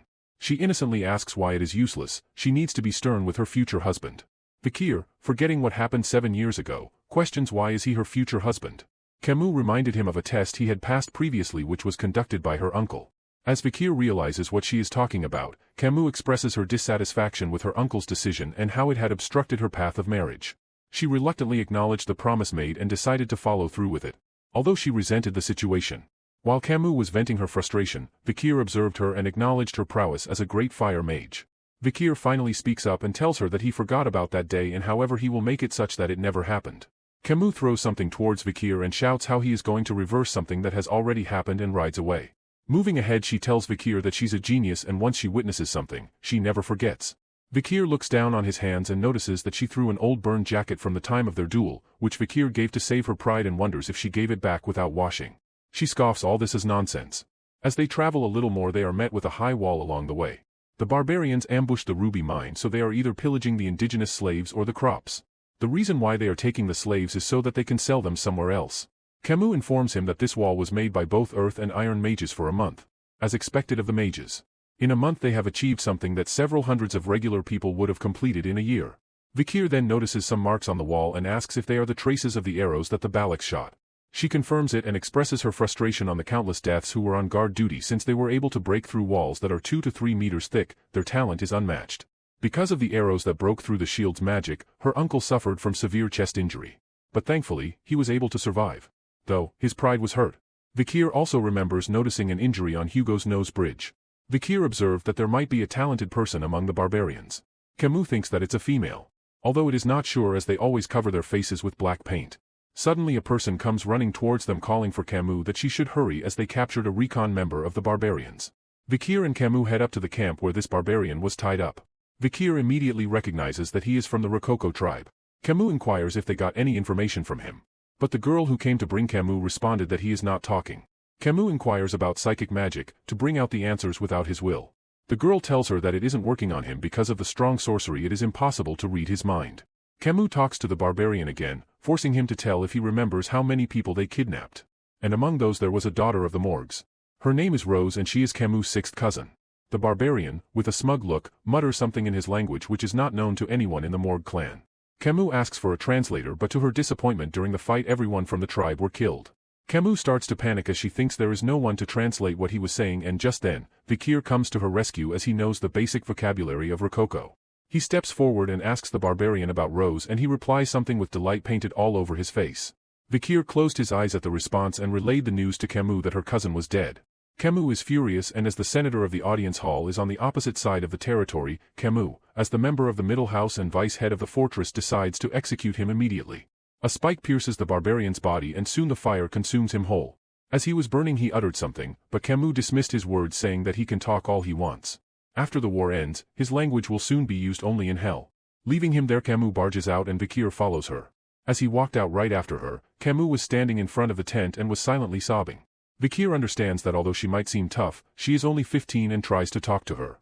"It seems like you were very close to her," says Vikir. Camus replies with eyes full of tears that Rose was a kid who used to follow her all the time and she was a pure child who didn't suit the cold-hearted Morgue clan. In an attempt to console her, Vikir assures her that she might have left the world comfortably. But this infuriates Camus. Despite not understanding the language, she could read the expression on that barbarian's face and asks Vikir if she is right in understanding it. As Vikir wonders if she understood, she confirms it by saying that she thinks they ate her cousin. As she blurts these words out, Camus clutches her heart and sobs uncontrollably, while asking forgiveness from Rose as her elder sister couldn't protect her. Vikir stretches his arms towards Camus to comfort her but couldn't muster the courage and snatches back. As Camus cries her heart out, Vikir stands behind her not knowing what to do. After some time Camus managed to stop crying, and as she wiped her eyes she said if anyone showed some half-hearted sympathy, she would have killed them. She lifts her head and decides that this is not the time to mourn and is determined to get a hold of herself and seek revenge. Vikir, as he extends his arm towards Camus to help her up, thinks that heroines are different as expected. As she was about to take his hand, there was a loud bell ringing at a distance. Vikir asks what's that about? Camus lets him know that is the signal notifying the barbarians' attack. Vikir, as matter of fact, says that her time for revenge has come pretty quickly. On the outside of the fortress, upon a hill, there are female fighters from the Balak tribe. Sitting on wolves, the girl who seems to be the leader of the group shoots an arrow towards the guards on top of the entrance gate and kills 2 of them in a single blow. As the guards are killed, the tribe races forward into the fortress and kills the remaining soldiers on their way in. As all the soldiers were being killed one after the other and the chaotic scene unfolds, Vikir shows up wondering if he arrived too early. Suddenly, 2 ropes flew towards him and wrapped tightly around his neck. Vikir looked forward questioningly and saw 2 barbarian girls who used ropes to capture him. They both were smiling and exchanging a few words in their own language, which Vikir happens to understand. He caught the words as they said, "Caught a good one. The hunt for husbands is going well."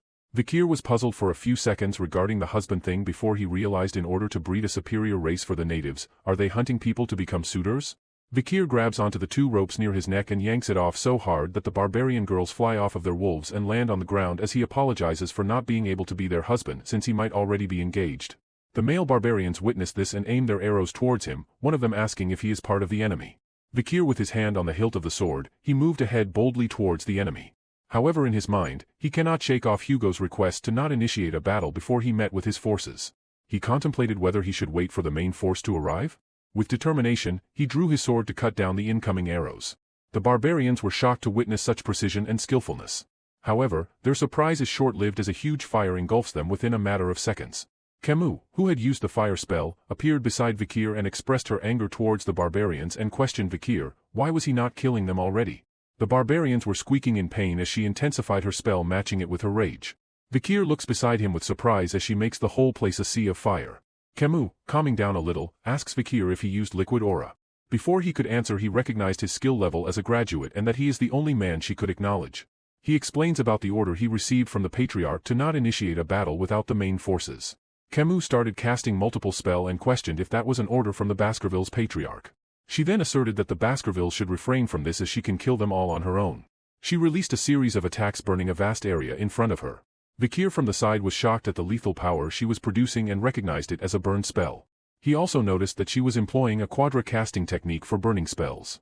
Camus, driven by the desire to avenge her younger cousin, continued with a non-stop series of spells, determined to burn all her enemies to ashes.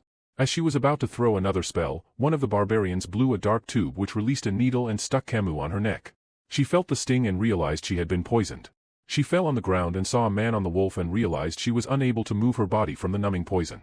Vikir took a look at her and thought she was a handful as a rope came flying towards him again. But this time, Vikir didn't let them catch him off guard and caught it with his hand. He continues talking to Camus as he holds the rope tight, saying that it is better for them to retreat. Camus couldn't accept the thought as she thought about the farmlands and the captives. He insists that it is better to not be involved in a battle until the main forces from the Baskerville clan arrives. Camus refuses, saying that she has to avenge her cousin who was taken by the barbarians. Vikir urged her to make a rational decision. As they were immersed in their discussion, Vikir realizes that something was coming his way and dodges an arrow infused with blue aura, just in time. Vikir saw the barbarian girl who attacked him just now and wondered if this was the destructive power Camus was talking about. While he was distracted with this barbarian girl, Camus was taken away by the enemy. Vikir, expressing his frustration, wonders if this is how things are going to happen now. He remembers from his past life when Camus was held captive in her adolescent age. Of course, it wasn't long before she returned after annihilating the barbarians. Since then she has been referred to as the Queen of Le Rouge et Le Noir. Even so, Vikir feels like he should do what he needs to do. Suddenly, the barbarian girl attacked Vikir, but he swiftly evaded it. However, to his astonishment, he saw that she attacked him with a bow. She immediately followed up with a kick which sent Vikir sliding back. He immediately realizes that her movements are different from the others from her tribe. As he contemplates on going all out to defeat her, she suddenly speaks up in his language and tells him, "I told you, me, we, meet again." Vikir looks up at her and realizes that she is the barbarian girl who he freed during the slave auction. Vikir is a little stunned to talk for a few seconds and then speaks up asking her if she was repaying him for his kindness from back then. To which she replies, "I slave. I take revenge for my capture. Morgs. Nothing to do with you." Saying this, she climbs on her wolf and heads back. While leaving, she tells him that she repays what she gets, and now they are taking the girl, the next leader of the Morg clan, in return for the pain she had endured. If Vikir desired to rescue this girl, he was to follow her. As Vikir contemplates on revealing his powers to save Camus, he hears the patriarch of the Morg clan shouting Camus' name. Vikir looked at Adolphe and wondered if he had come after hearing the news about the ambush. Adolphe immediately starts casting spells and calling the barbarians bastard. The enemy skillfully dodges his attacks and escapes into the forest. Vikir is a little surprised at the Balaks as they finished their ambush within 3 minutes from the bell rang. Although things got bigger because it overlapped with Camus' carelessness and lack of practical experience. Someone from behind Vikir tells Adolphe that they ran towards the restricted area of the Le Rouge et Le Noir mountain. Adolphe panics as he hears that and thinks that it is an undiscovered and dangerous place, and heading there at night is not a good idea. He is anxious as his niece is kidnapped and there is nothing he could do about it. Vikir finally speaks up and assures Adolphe that they can still pursue them and that he had been to the restricted area during his childhood. That is before he regressed. Thanks to recon and subjugation experience, he went through most of the dense forest. Adolphe grabbed his shoulders, eager to confirm his seriousness. The man who came along with Adolphe suggests against going to the mountain as it would be a suicide mission. Adolphe scoffs it off by saying that those who wish to not go, they can stay back and he won't make an issue out of this later on. As he keeps his hold tight on Vikir's shoulders, Adolphe remembers that he is an extraordinary child and that he had no other choice but to rely on him. By leaving the task of saving his niece to Vikir, Adolphe retreats.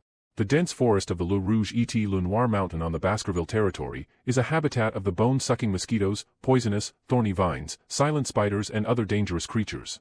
A normal person wouldn't be able to survive there even for an hour. Which is why it is called the life-engulfing forest. However, Morg and Baskerville's troops closely followed Vikir through the dangerous forest. Vikir swiftly ran through the forest, impressing Adolphe. He couldn't control his amusement and asks if all the boys in the Baskerville clan are like him. Staffordshire replied of course not. However, he acknowledged that Vikir is special among his peers.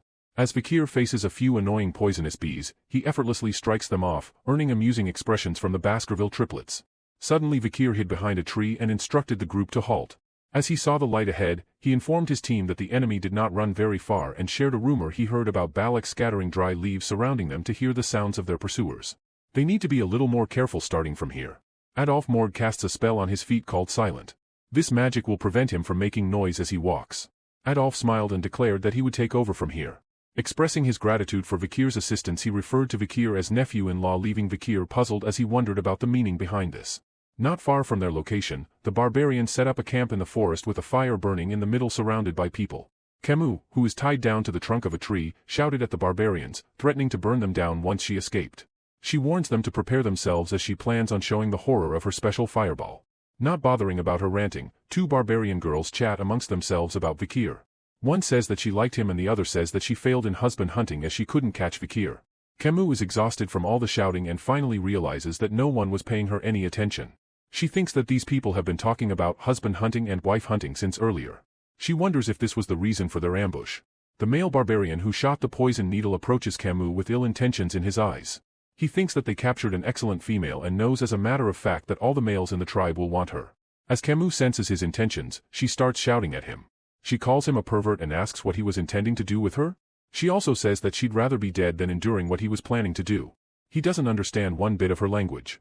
He caught her face by chin and claimed that he could sense she was talking back with the look in her eyes. With an evil expression he licked the arrowhead in hand, suggesting that this arrogant slave needs to be disciplined.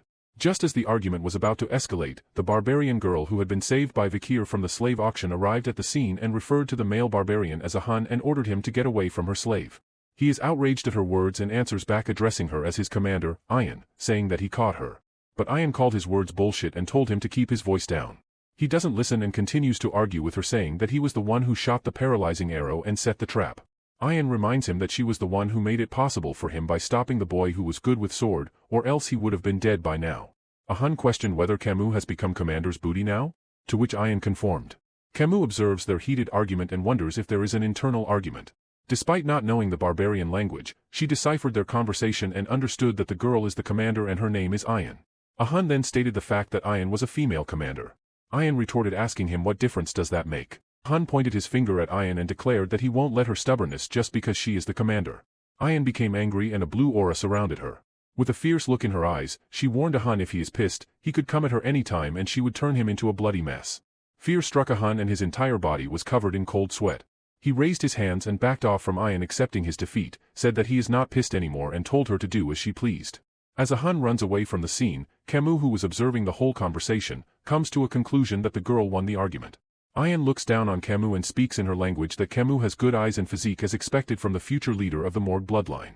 Suddenly she kicks Camus and reveals that the Morgues captured her and sold into slavery.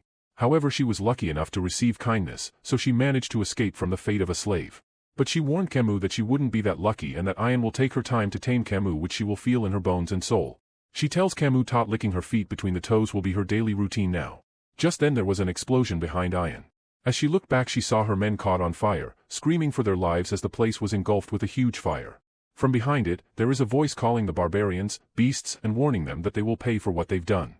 Camus recognized this voice as her uncle's and was delighted to hear it in that situation.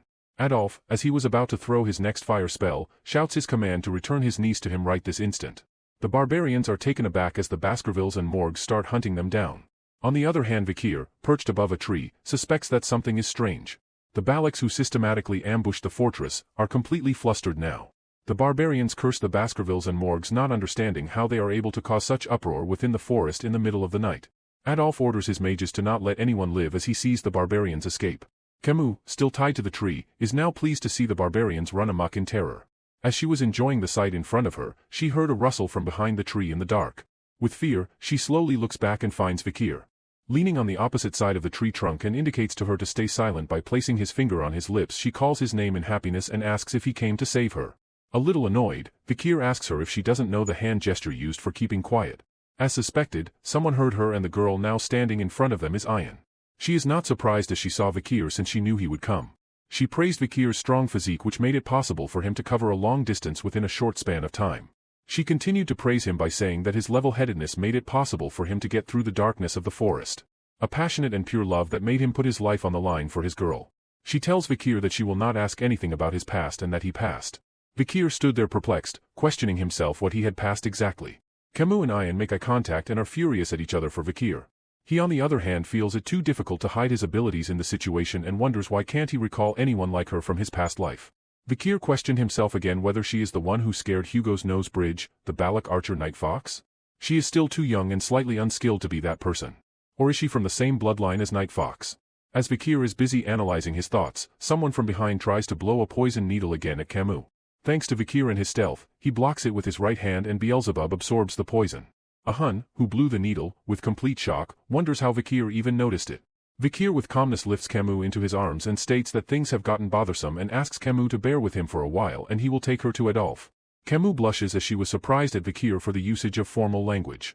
She thinks that this behavior was merely because of the poison. In an instant, Vikir disappears from there and Ayan is disappointed as she wanted him to return with her obediently.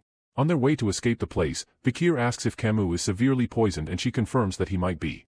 As they made their way, two barbarians fired their arrows towards Vikir but he skillfully blocked those attacks. As his focus was at dodging these attacks. Ayan, on the other hand, prepared her bow and arrow, taking aim at Camus. With a cold tone, she questioned whether she should eliminate the girl from the Morgue clan. Without hesitation, she released the arrow, which left a trail of blue aura trail as it traveled toward them. Vikir looked back at the arrow with his eyes glowing red and noticed the arrow aimed at Camus. Surprised by Vikir's sudden reaction, Camus turned her gaze backwards and saw the arrow, which was dangerously close to hitting her eye. However, as the arrow was only 2 inches away from Camus' eye, it froze in place, halted by a wall of ice casted by Adolphe. He expressed his worry, exclaiming if she was all right. He approaches her immediately and casts a cure poison spell on her. He explained that it was a severe numbing poison, making it difficult for him to remove everything from her body. He suggests visiting the divine Quo Vadis as soon as they are back. As he is done with the spell, she pushes her uncle away, running towards Vikir, hugging him in gratitude for saving her life. Adolphe was baffled with her act and Vikir lets her know that her uncle did his best in saving her too. Camus doesn't care about that and complains about her uncle being late to save her, and she declares that she was going to tell her mother about this. Ayan on the other hand doesn't give up on Vikir and throws her rope, wrapping around his neck, and tries to drag him along with her. Despite her full efforts, Vikir doesn't move an inch and Ayan wonders how he is so strong. She warns him that it is best if he obediently follows her as she doesn't have time. Camus turns toward Ayan and wonders out loud that it was her again. Vikir is confused why she said there was no time. Is there a reason for Baloks to be in such a hurry? Suddenly there was a mysterious calm spreading over the forest and a killing intent engulfed the entire place. Birds took flight in a panic. Ayan looked at the sky in horror and exclaimed, "Shit, did it finally notice?" The hidden Beelzebub within Vikir's arteries is giving him an intense warning. He realizes that something is coming this way. Vikir looked at her with a questioning gaze and wondered who she was referring to. With a cold sweat covering her face, Ayan uttered the words, "Madam Eight Legs." Suddenly a massive pillar-like structure emerges from the heart of the forest. All the barbarians are now in a frenzy uttering the same words, "Madam Eight Legs," again and again in horror. Camus, as she wonders what it was, Vikir was shocked to find it here in this place, as if he knew about the existence of this said creature. The pillar, shrouded in purple aura, suddenly burst open, revealing 8 elongated appendages, resembling tree branches. These legs descended rapidly and firmly rooted themselves on the ground. Adolf, overcome with concern, voiced his disbelief, finding it impossible to find such a monster hiding in this forest. Vikir grew anxious as he never imagined meeting this monster in a place like this. He realized the creature he was now facing is none other than Madam Eight Legs of an S rank rating. The gigantic spider stood on all its 8 legs and emitted a piercing scream that resonated through the entire forest. He started to say something and Vikir was quick enough to stop her from getting the attention of the creature. Even though it has poor sight, it has sensitive touch and hearing. Vikir remembers something that he heard from an old native, prior to his regression. It was about the incident seen and heard about the Le Rouge et Le Noir mountain. A legend seemed like a horror story. This story was about the madam with 8 legs which inhabited the depth of the forest. In the Empire's Monster Dictionary, which was finalized after several revisions, lay the written records of the Madam Eight Legs. It's a monster capable of destroying a nation within a day. As Vikir was recollecting his memories of the monster, it suddenly let out a shrill scream accompanied by a green liquid spraying from its mouth in all directions. Vikir dodges it quickly and Adolf creates a barrier with his magic to save himself and Camus from the acid-like liquid. Ahan was not fortunate enough to escape from this and caught a bit of the liquid in his hair.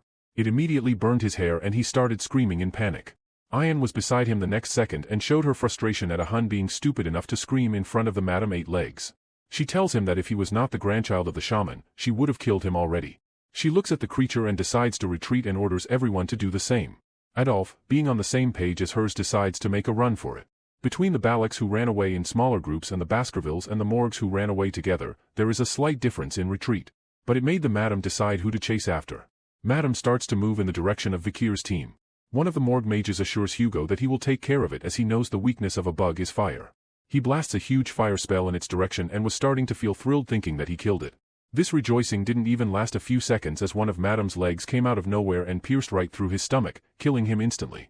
All of this happened so fast the other mage was too stunned to register what was actually going on. Adolf kept running in the opposite direction with Camus in his hands.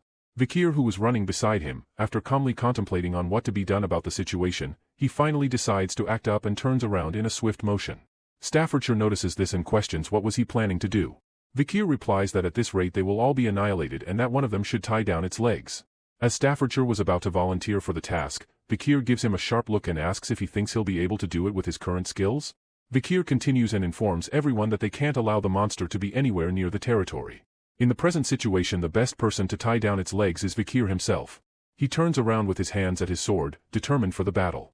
As he walks away from them, he calls out to Adolf and informs him that there is no time and the decision was his to make. Camus, who was confused lying in her uncle's arms, called out to Vikir but pressed on, urging them to hurry and leave. Adolf, in frustration, decides to run away not to let Vikir's sacrifice go in vain. Camus, with teary eyes, pleaded for Vikir to return but Adolf instructed her not to move. The situation grew tense as Vikir prepared to face Madam Eight Legs alone. His hand was tightly clenched around the hilt of his sword at first but suddenly loosed his grip and let out a sigh. He contemplated his situation, realizing that he was in no way interested in the destruction of the Baskerville territory. On top of that, there is no way an allied force can stop the madam who's still growing. However, Vikir feels like this is a good opportunity for him to fake his death to escape from Hugo's surveillance. Through this he will be able to buy some time to learn the 10th technique. When he is skilled enough to not be pushed around by Hugo, or when is able to perfect his skill, hide and control it, he plans on returning to the clan. With his firm decision he lets off Beelzebub from his arteries. He resolves to unleash his full power in order to not actually die. That includes the large amount of mana he received from River Styx's blessing. And the aura that's a lot more worldly and is used for high-ranking Baskerville swordsmanship techniques. On top of that, the demonic sword, Beelzebub. With fiery determination in his eyes, Vikir plans to use everything he's got to attack the monster. With blazing speed, he charged at the enemy and vaulted into the air for an attack. The monster released a blood-curdling scream as it made eye contact with Vikir. His hand continued to emit a powerful red glow with the aura intensifying until it reached its limits. With incredible speed, Vikir shot towards Madame, utilizing the Baskerville fifth technique. As he closed in on her, Madame Eight Legs found herself unable to move her legs, which began to press firmly into the ground. At the same time, Vikir's attack struck Madame Eight's head, causing it to be forced to the ground. From a distance, a radiant red light became visible, rapidly increasing in size. Adolphe ran while holding Campus. The Baskerville triplets ran with teary eyes. A massive beam of light shot up from the location where Vikir and Madame Eight Legs clashed. Camus, watching the scene unfold, was struck with shock. Soon a tear welled up in her eye. She couldn't contain herself and shouted Vikir's name. Only a bright red glow remained in the now silent forest, marking the aftermath of the powerful encounter. Vikir van Baskerville's head was on a guillotine. He looked ahead from his position and saw Hugo Le Baskerville standing under the mood light. Hugo extended his hand and signaled the guillotine to drop. As Vikir's rolled on the ground from the guillotine, he saw people gazing at him with cold expressions. Soon, Hugo toured around from him and started to leave the place. Vikir with his last breath looked at Hugo's departing figure and thought that in the end, it was him. Before he could think further, his eyes opened again, and this time he found himself in an unfamiliar place. As he slowly took in his surroundings, a thought lingered: was it only yesterday? Or had more time passed? He couldn't be sure. His mind raced, trying to recall, had he defeated Madame Eight Legs? During that crucial moment, if Madame hadn't stopped in her tracks upon receiving shock from the explosion's light, he might have lost his life. Vikir tried to sit up, but his muscles, his veins, and even his bones started aching so bad that it was numbing his senses. There wasn't a single part on his body that was not injured. To think this would be the extent of his injuries after receiving a hit head-on, he clearly misjudged Madame's attack power. He pondered the trap that had caused the neck ache he was currently experiencing and realizing that it saved him big time. Considering the situation, Vikir contemplated whether everything was going as he planned. He acknowledged his successful escape from Hugo's watch and presence of witnesses including Adolphe and Camus. So he didn't need to worry about his death being proven. Vikir slowly got up from there and walked out of the tent. As he was standing there, he realized that this box camp, Bulak. Was he being held captive in the Balak's camp? He is in the midst of the camp that belongs to the natural enemies of the Baskerville clan. This is bad, think Vikir, as he can't run away with such a ruined body. Suddenly, he hears a female voice who was urging a group of people whose hands were tied to hurry up if they don't want to die from the wolf's bite. Vikir looks at them and wonders if Baskerville and Morgue clan soldiers are captured as prisoners. He also doesn't understand, if they captured him, why was he not executed already? Pausing his train of thoughts as he heard a Hun approach and asking him about his ability to understand Balak. Vikir recognized him from the previous fight. A Hun continues to say that Vikir was lucky to escape the fate of the other people from his group. He suddenly walks very close to Vikir. With his face mere inches away from Vikir's, he smiles sinisterly and asks him how it feels to see his comrades walk towards death. He points out that Vikir must be in despair as he cannot do anything about it. A Hun smeared even further and asserted if Vikir weren't Commander's pet dog, he would have boiled him already. Vikir's gaze intensified upon hearing the term pet dog. As being someone's pet dog triggered an image of Hugo attempting to chain him down. A surge of anger boiled within him. A Hun was taken aback by the amount of killing intensity in Vikir's eyes. A Hun couldn't bear the arrogance and punched Vikir in the face, which made him fall back with mighty force. A Hun walked away from anger and embarrassment. He ordered Vikir to stop standing there and go find the owner, who's at the end of the rope tied to his neck.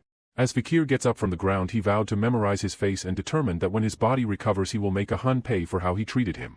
Vikir starts to follow the rope and couldn't believe the length of it as he kept walking in its direction for so long. As he walked a little more farther, the rope tightened and he realized that he was almost at the other end of the rope. He looked up from where he stood and found Ayan bathing in a small pond. Vikir stood at the edge of the pond motionless and silent as Ayan came towards him.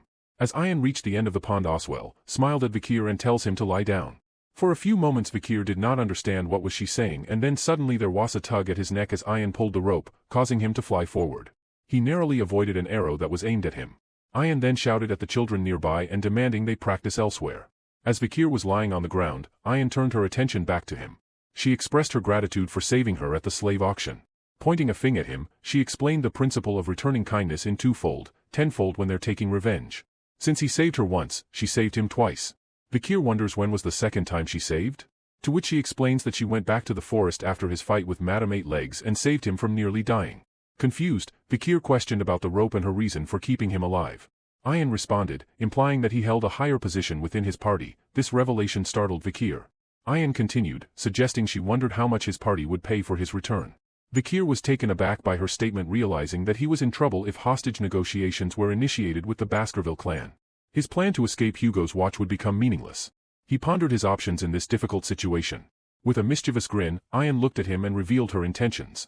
She told him not to hope for a return to his party because he would become her slave. Ayan proceeded to take out her dagger and cut his rope. Vikir internally heaved a sigh of relief thinking that his plan had not failed. She then pointed her dagger at Vikir and suggested that they decide on their titles with her preferring to be called master. Vikir stood there with an emotionless face and remained silent in response. Ayan demands that he call her master. Vikir is still motionless and doesn't give her any response. Ayan laughs and says that she likes his rebellious eyes and that she will have so much fun in taming him. She turns around and instructs that before getting started with Vikir, they have to stop by somewhere. Vikir asks where. Ayan turns around cheerfully and states a matter of fact that one should give their greetings when they step on someone else's land. They were going to meet the village head, the matriarch. Inside the matriarch's tent, a throne was adorned with the heads of bears, jaguars, alligators, and other dangerous animals. Each head had an arrow stuck in it. Atop this throne sat a woman who executed a sense of pride. Vikir and Ayan walk beside each other towards the tent to meet the leader of the tribe. Ayan explains the living style of Balaks to Vikir that if you don't have a place to sleep, you can sleep on your friend's hammock, and if you're hungry you can get food from someone who's more affluent. That's how we, the Balaks, live. She also explains that it might not mean anything to the outsiders, but to those who live here, it's a very homely place and it will be good if Vikir gets used to all this. Vikir remarks on the way of the Balaks that they have no regard for the private assets. Soon they reached a tent different from the others and Ayan pointed out that it's the matriarch's home. Ayan entered the tent and announced their arrival addressing the matriarch as mother. This revelation startled Vikir. The matriarch rose from her seat and acknowledged their arrival remarking that she had brought the empirical boy whom she talked about every day. Ayan, caught off guard and tried to defend herself by denying that she didn't talk about him every day. Vikir doesn't heed a thought to that and comes to a conclusion that Ayan is matriarch's daughter and made connections in his mind. He looked directly at the matriarch and acknowledged her true identity as the Night Fox. The female Balak warrior who left a scar on Hugo's nose bridge and the reason behind his unsuccessful attempt at crossing the Le Rouge et Le Noir mountain. As he realizes this, his thoughts shift to wondering what it would be like if his past self went against him. Head-on combat would be a complete failure, assassination would be a complete failure, and if he runs away it would be 20% of survival chances. As he was in his head calculating his survival rate against her in multiple situations, the matriarch looked at Vikir with keen interest and remarked that she had seen his face before. Vikir doesn't acknowledge that and ponders if she can tell he's from the same bloodline as Hugo? To the matriarch's question, Ayan answers that most imperial men look the same. The matriarch asks what Ayan plans on doing with him. She smiles and acknowledges that he will be useful once trained properly as he's the one who attacked Madame Eight Legs after all. The matriarch cautioned Ayan suggesting that taking action without knowing your place might come back to bite you. She then shifted her focus to Vikir and expressed that his physical well-being doesn't matter to her as long as his seed is fine. To which Ayan tries to clarify her intentions are only to use him as a slave. Surprised by this sudden change, the matriarch questioned Ayan's inconsistent statements. Ayan hurriedly clarified that she needed a slave to support during hunts. The matriarch smiles at her daughter and as she caresses her hair assures that she can do what she likes as it is up to the owner what they want to do with their slaves. Ayan looks down with a flustered face. She sneaks a look at Vikir who was examining the beam of the tent that supported it. They both walk out of the matriarch's house and casually walk in the forest beside each other. Vikir says he has a question and suddenly asks her for her name. Ayan is all flustered and shocked to hear a slave ask for their master's name and Vikir clarifies that he doesn't intend to call her master and hence asking for her name. Ayan, turning red, gives him her name. He tells her his name in return and asks what she wants him to do now? She starts nervously shouting again not believing a slave calling her by her name. Vikir doesn't reply and just stares at her, making her more nervous. She gives in and tells him his first order to build a house. Vikir is to build a house in which he is going to live from now on. Ayan, proud about her giving commands to her slave, thinks that an imperial bastard would not know how to build a house. She feels like ordering a slave around is a part of master's competency and that she should use this chance to rebalance the hierarchy between them. For some reason Vikir's first order makes him smile and he thinks it's going to be funny. After a short while, Vikir is standing in front of the house he just built within no time, leaving Ayan stunned, informs her that he carried out her orders. Ayan stood in awe wondering why he was so good at building tents. She thought he was going to struggle because of his body injury and got utterly disappointed.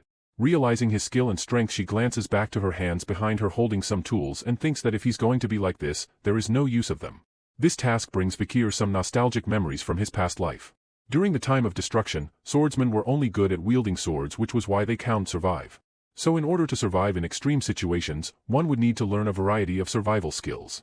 Ayan examines the whole thing and acknowledges the perfect drain system that Vikir set up. Vikir tells Ayan that he feels like the matriarch's tent looked unstable. She was surprised by his observation and exclaimed in confusion. He explains that in that current state, during the rainy seasons, the ground around the central pillar will shake which might cause water to leak through. He says that if she orders it, he would fix the limey dirt and gravel on the opposite hill to create bricks. He suggests he'll also reinforce them by spreading oil and burning it. Ayan, unable to hide her amazed look, orders him to do it. Vikir collected soil and poured it into a container. After all the necessary preparations, he cast away to shape the bricks and heat them up over a fire. Once everything was ready, he moved all the materials onto a cart and dragged it himself to the matriarch's tent. Upon hearing the situation, the matriarch agrees and leads them inside. She also explains her frustration on repairing it multiple times and not finding its cause. She is now happy to have found a fix for it. After Vikir finished repairing it, she appreciated his good work and acknowledged Ayan on finding a useful male. Now the matriarch issued Vikir an order to go around the barracks and take care of tedious matters like this. Ayan looks with proprietary at Vikir, unable to object to her mother's order. While Vikir was following the orders and trying to fix something at the bank of the river, Ayan calls him from behind and questions if he's exhausted by slaving away, and she wants to know if he is willing to become an official member of their tribe. He politely rejects her offer, saying that it's not too bad, all the while internally feeling more peace than being a part of the Baskervilles or living in the underdog city. Ayan points out that by the way Vikir speaks, she understands that he is well disciplined. Well, from a slave's perspective, it would be hard to complain. He again denies her observation and assures her that it really is not that bad. She is persistent as she says that it can't be true when he is doing all the tough and tedious work. She tells him to follow her and that she will help him with surviving and adjusting to their tribe. She also promises to untie his rope if he does a good job. Uninterested, Vikir turns to her and says how appealing, and asks her what was he to do now. She smiles with satisfaction and instructs him to go on a hunt and capture a huge prey. He questions the task and Ayan explains that recently, the tribe's warriors haven't been able to catch prey large enough, so the growing children haven't been able to eat meat. In other words, if he brings in a huge prey, the dream of changing his title from a slave to commoner wouldn't be a dream anymore. With all the excitement, she slaps Vikir's back and mentions that he seemed capable of lifting light objects and he just needed to assist her. And Ayan jokingly reminded Vikir that he should be grateful that he's the slave of the Balak's hunting commander. Vikir felt a wave of pain from her slap and however received from it and said he'll do it. Ayan blushed and was proud to have convinced him. She explains that they'll leave tomorrow. Vikir says alright and questions why she was smiling like that. She blushes again and aggressively denies the accusation. A figure secretly observes their conversation. It was a Hun who looked upon Ayan, who was happily engaging with Vikir, and his heart was filled with jealousy and hatred. The Balak's shaman, a human, withdrew his hand from a pot of charcoal and extended it, signaling the beginning of the ceremony. As he ordered the hunters to gather around him, he warned that if they don't take the shaman's blessing before they go hunting, they'll face a hard time surviving. Ayan explains to Vikir that Balaks have a sense of guilt when they kill their prey. So before they kill, they spread charcoal on their faces to hide themselves from the god of death. Vikir wonders internally that even Balaks, a warrior tribe, has a shaman as well.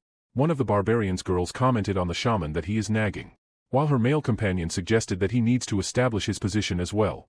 The girls expressed her doubts about the effectiveness of the shaman's blessings. She also indicated that they seek his blessings only on few occasions. Vikir, who was listening to this conversation, started to question the position of the shaman and presumed that this place is no different from the other places. Ayan gets back to Vikir after receiving her blessings and marking her face with charcoal only to be made fun of by him. She spitefully tells him to stop it and that she doesn't get along with the shaman. After wiping the charcoal marks on her face, she hands Vikir a dog collar which was decorated with spikes on it and tells him to wear it. When Vikir looked at it with a confused expression, she explained that they wear it so their necks don't get bitten by their prey.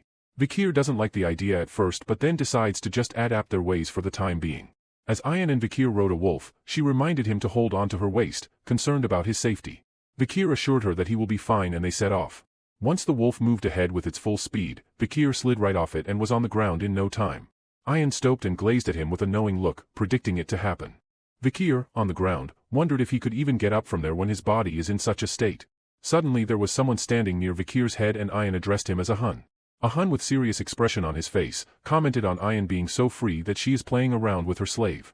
Changing his expression to a smile, he tells her that he is going to catch a bigger prey this time so that he can become the commander in the next joint hunt. He even went as far as putting his grandfather's honor on the line. But Ayan questioned his decision to stake his grandfather's honor when he knew only shamanism. A Hun, unable to control his anger, launched a kick to Vikir's stomach and sent him flying. Ayan angrily asked what he was doing. A Hun smirked and belittled Vikir, questioning how she could use an injured man as an assistant in hunting, and warned her that he will only be a burden. Instead of getting annoyed at a Hun's words, Ayan smiles and tells him to check his waistband before saying those things. To his shock, his weapons are not in their place where they were supposed to be. Vikir spits out blood from his mouth and smiles, advising a Hun should grab hold on his weapons as he would with his lover. This pisses off a Hun more and he lunges towards Vikir to throw a punch, but Ayan gets a hold of his bow and orders him to stop it. She questioned a Hun in cold voice, asking him whose slave he thought Vikir was to punish him on his own accord. A Hun turns towards Ayan and shouts, "How dare a slave insult a warrior?" Ayan tells him that he was being pathetic in front of Vikir. Ahun is enraged as he asks why she was defending a slave so much and questions if she likes the slave. Ayan places her hand on her head and agreed with Ahun that if a slave does something wrong they should be punished. However, she emphasized that Ahun didn't have the right to punish him as Vikir is her slave and not his. As Vikir looked at them with a questioning expression, Ayan landed a powerful punch on his face making him fly back again as blood spewed out of him. She turned towards Ahun and asked if that satisfied him. With annoyance she states her understanding of Ahun's frustration as he was not able to catch a maiden for himself during the ambush. But if he ever harmed her slave again she would beat him up. Ahun, taken aback, reluctantly agreed. Sometime later, Ayan and Vikir continued riding the wolf but Ayan kept looking back with the guild towards Vikir. She asked if it hurt, but Vikir remained silent. She then inquired if he was angry. He didn't respond again. She apologetically explains that it had to be done as Ahun is a petty and stubborn guy. And that was the only way to stop his petty and stubborn retaliations. He didn't say a word. Ayan inquired why doesn't he reply and Vikir finally speaks up saying it hurts. Ayan suddenly jumps into the air startling Vikir and turns to sit facing him. She grabs his cheeks panicking and shoots a series of questions asking if it's really bad or does it hurt a lot or was he on the verge to die. Vikir with a nonchalant face replies that it just hurts to talk.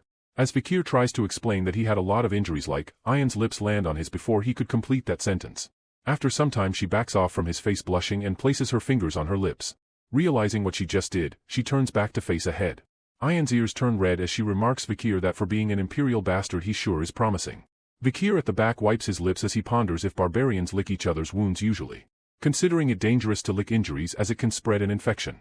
Ayan turns back towards him shyly and asks if there's anything he wants from her and asks him to tell her even if it's just one thing. She emphasizes that she would do it for him if she can. Vikir with a little doubt asked her, "Can I ask for anything?" Ayan replies that he can, as a Balak warrior doesn't go back on their word. Vikir ponders his thoughts and Ayan turns impatient not knowing what he was thinking so much and comes to a few of her own conclusions getting flustered. Vikir finally speaks up and says if it's anything then he wants her to teach him how to shoot arrows. Ayan, a little disappointed by his request, reluctantly agrees. As they continued forward, Ayan suggested that they will be doing special training, starting tomorrow. And Vikir agreed to that. The next day as Vikir was trying to shoot some arrows, Ayan observed that her slave has zero talent in the bow and arrow. Vikir questioned whether it was appropriate for her to teach him in that position. To which Ayan retorts saying he was the one who asked her to teach how to use a bow and explains further that this is how young Balak warriors are taught. By holding his shoulder, she tries to maintain his posture for shooting and tells him that he won't be able to use his sword for a long time because of his body condition. So learning to use a bow and arrow will help him in catching bigger prey to maintain his reputation. She places her other hand on the back of Vikir and instructs him to bend it a little more. Vikir struggles as his bones are at their limits. Ayan notices that her wolf, Bakira, has found something she asked it to fetch. As Bakira moves towards Ayan she releases Vikir from her grip which makes him fall face first to the ground. After inquiring about Bakira, she instructs Vikir to get up and Vikir grimaces on the ground, unable to move his body anymore. With a smile she tells Vikir that from here on they are going to move quickly. They soon arrived near a water stream. Ayan explained that this was the area where the river and ocean connect, so both the ocean's water and animals occupy that area. Diane shared a story her grandmother had told her. She said she got this information from her grandmother. A salmon believes that if it successfully swims up the waterfall, they can evolve into a huge beast. However, most salmon fail to rise above the waterfall and fall. They're eventually punished when they fall onto the sharp rocks. And the fish that fell becomes the good food for an ox bear. Vikir looks at the said ox bear and questioned whether it was an ox bear or not as it looks like a completely different species. It's totally on a different level compared to the ones he had seen. Ayan clarified that it is no ordinary ox bear, but one that is born from the superior bloodline and has survived countless pandemoniums. With doubtful look towards Ayan, Vikir asked if she was telling him to capture that now. Ayan explained that she hadn't instructed Bakira to find a strong female to hunt.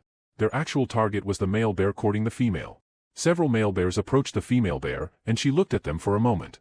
However, she rejected their advances with force and sent them running away. Vikir was intrigued by the female's behavior and asked how strong a male she was looking for. Ayan said that he was thinking in a wrong way, stating that the female bear wasn't seeking a strong mate. A smaller male bear then approached the female, and they interacted with gentle gestures. Vikir was surprised that the female had chosen the weaker male. Ayan stated that the female bear was looking for a mate who is weaker so that she can boss around. She explained that strong males tend to become aggressive during mating, and there are situations when they kill their partners. So they're not popular among the ox bears. It's similar to how the Balak warriors select their partners. After explaining this, Ayan with a smug face, asks Vikir if he knows what kind of spouses are popularly chosen. He stares at her and she explains again. Balak warriors selected their partners, favoring young entities with excellent DNA, especially if they had been weakened due to an injury. Vikir realized that the female bear's interest was primarily in obtaining good DNA. As the bear couple began to walk away, Ayan emphasized that their course of action was to wait, as the female would eventually suppress the male's strength completely. Vikir stood outside a cave, where bear roars and moans were clearly audible. For days passed since he started listening to those moans and roars, and he doesn't understand what his purpose is anymore. Ayan arrives to the location and inquires if he had been giving the food to the bear. Ayan picks up a berry and says that it has an effect where it boosts one's strength temporarily and reveals that in the end it's harmful as it consumes one's lifespan instead. The female, who's more intelligent, would understand their intentions. The male also recognizes the fruit, but in order to handle the female, he has no choice but to eat it. Vikir understood Ayan's intention to target a big and strong female. Her plan is to deplete the male's strength. Ayan gives Vikir a bowl of soup which will help him in his recovery. As he was having it, he tells Ayan that the ox bears are mating like crazy. Ayan humorously remarked that it was normal behavior and a male balak's behavior is almost the same, but seemingly unusual for imperial males like Vikir, jokingly attributing it to his origin from a geeky country. Ayan seductively approached Vikir, asking if he could perform like that. However, their conversation was interrupted by a loud voice, and Ayan alerted Vikir to get ready, indicating that the female bear had been impregnated. The female bear let out a loud scream, and the male ran away from the cave in fear. Vikir and Ayan were hiding in a nearby tree, and Vikir asked why the female was chasing the male away. Ayan explained that an ox bear that has finished mating becomes a territorial and competitive predator. The female was warning the male never to come back to her territory. Vikir noted that the male wanted to sleep since he had exhausted his strength, and hadn't slept for the past 4 days. Ayan replied that the male would seek a safe and remote place to rest. They planned to follow the male bear and quietly chase after him until he started to sleep, at which point they would begin their hunt. Vikir and Ayan trailed the male bear and arrived in a cold environment. Vikir remarked that the male should be tired, but it's moving so far away. Ayan explained that the male was searching for a location with the fewest threats the forest posed. The cold environment ensured that mosquitoes, which could suck bones or blood, couldn't survive there. Vikir asked if the ox bear came to this place knowing about it. Ayan replied that an ox bear's intelligence was quite high, and their acquired knowledge was better than their instincts, allowing them to make strategic decisions. Vikir felt cold due to his body's condition, but he hesitated to admit it. Ayan noticed and offered to share body warmth by putting their bodies close together, but Vikir denied her offer, saying that he was fine. She warned him that if his body temperature decreases, his body will become stiff, and if his body becomes stiff, it will hinder their hunting efforts. Vikir was surprised by her rational reasoning and wondered if she was capable of making such logical decisions. After a moment of thought, he decided to accept her offer. He suddenly hugged her from behind and Ayan's face turned red, and she tried to justify it as concern for her slave's health, stating that it was a master's duty to look after her slave's well-being. Suddenly, Ayan's wolf, Bakira, stopped and growled while looking ahead. Ayan noticed that the ox bear's footsteps had disappeared. She wondered where it went, but before she could finish her sentence, the ox bear, which had been hiding nearby, let out a loud growl and attacked her. The barbarians were gathered together, their eyes filled with excitement as they beheld a massive boar before them. They marveled at the size of the beast, recognizing that its meat could feed the entire tribe abundantly. One of the female barbarians expressed her hunting achievement, stating that she had only managed to catch 3 rabbits, clearly overshadowed by the impressive boar in front of them. A male barbarian chimed in, addressing a Hun directly and acknowledging that the boar he had hunted was indeed a remarkable catch. The female barbarian praised a Hun and proposed that he should be the hunting commander going forward. Given his successful feat, the male barbarian agreed with the idea, pointing out that there are limits to what even the skilled hunting commander Ayan could achieve alone. He brought up the fact that she had taken a slave with her on the hunt. In response, a Hun exuded confidence and dismissed the slave as a burden to Ayan. He confidently predicted that she would return empty-handed, without even having caught a single rabbit. On the other side, the fearsome male ox bear attacked Ayan. However, Vikir, who was holding Ayan, pulled her back just in time, causing the bear's punch to miss her face by a few inches. The force of the punch blew some of Ayan's hair away. Both Vikir and Ayan fell from the back of the wolf they were riding, and the wolf growled at the ox bear. The wolf retaliated by leaping at the ox bear to protect its companions. Concerned for Ayan's safety, Vikir asked if she was okay. Ayan expressed her gratitude to him for saving her and replied that she had survived thanks to him. Vikir speculated whether the bear had lured them into a trap instead of them chasing it along all this time. Ayan acknowledged the bear's cunning intellect, which surpassed that of other monsters, the reason why the female bear chose the male bear as a mate. When Vikir said that they couldn't avoid a head-on battle, Ayan looked at Vikir and felt conflicted in how she received help from a slave and that her dignity as a master is at stake for this behavior. Suddenly, Ayan stole herself and commanded Vikir to stay behind her while she took charge of the fight. She asserted that she would show him her dignity as his master. With determination, she mounted the wolf's back and chased after the bear. Vikir commented on the unique way of the Balak slaves, jokingly referring to himself as a slave lazing around while the master is working. As Ayan reached a vantage point, she began firing arrows at the ox bear. She shouted with conviction, expressing her displeasure at the bear's indecent behavior in front of her slave, and vowed that it would pay for its actions. The ox bear sought cover behind an ice rock, attempting to evade Ayan's arrows. Undeterred, Ayan prepared to launch another arrow and warned the bear that a good arrow would pierce through steel, emphasizing that its hiding wouldn't save it from her aim. Ayan fired her arrow at the ox bear, but it got stuck in the rock, failing to pass through it. But to the bear's surprise, a powerful blue energy beam pierced its stomach, causing it to spew out blood and growl in pain. Vikir was astonished by the unexpected attack that had struck the ox bear, which had been hiding behind the rock. He realized that the wave of aura from the arrow had passed precisely through the boulder and pierced the bear.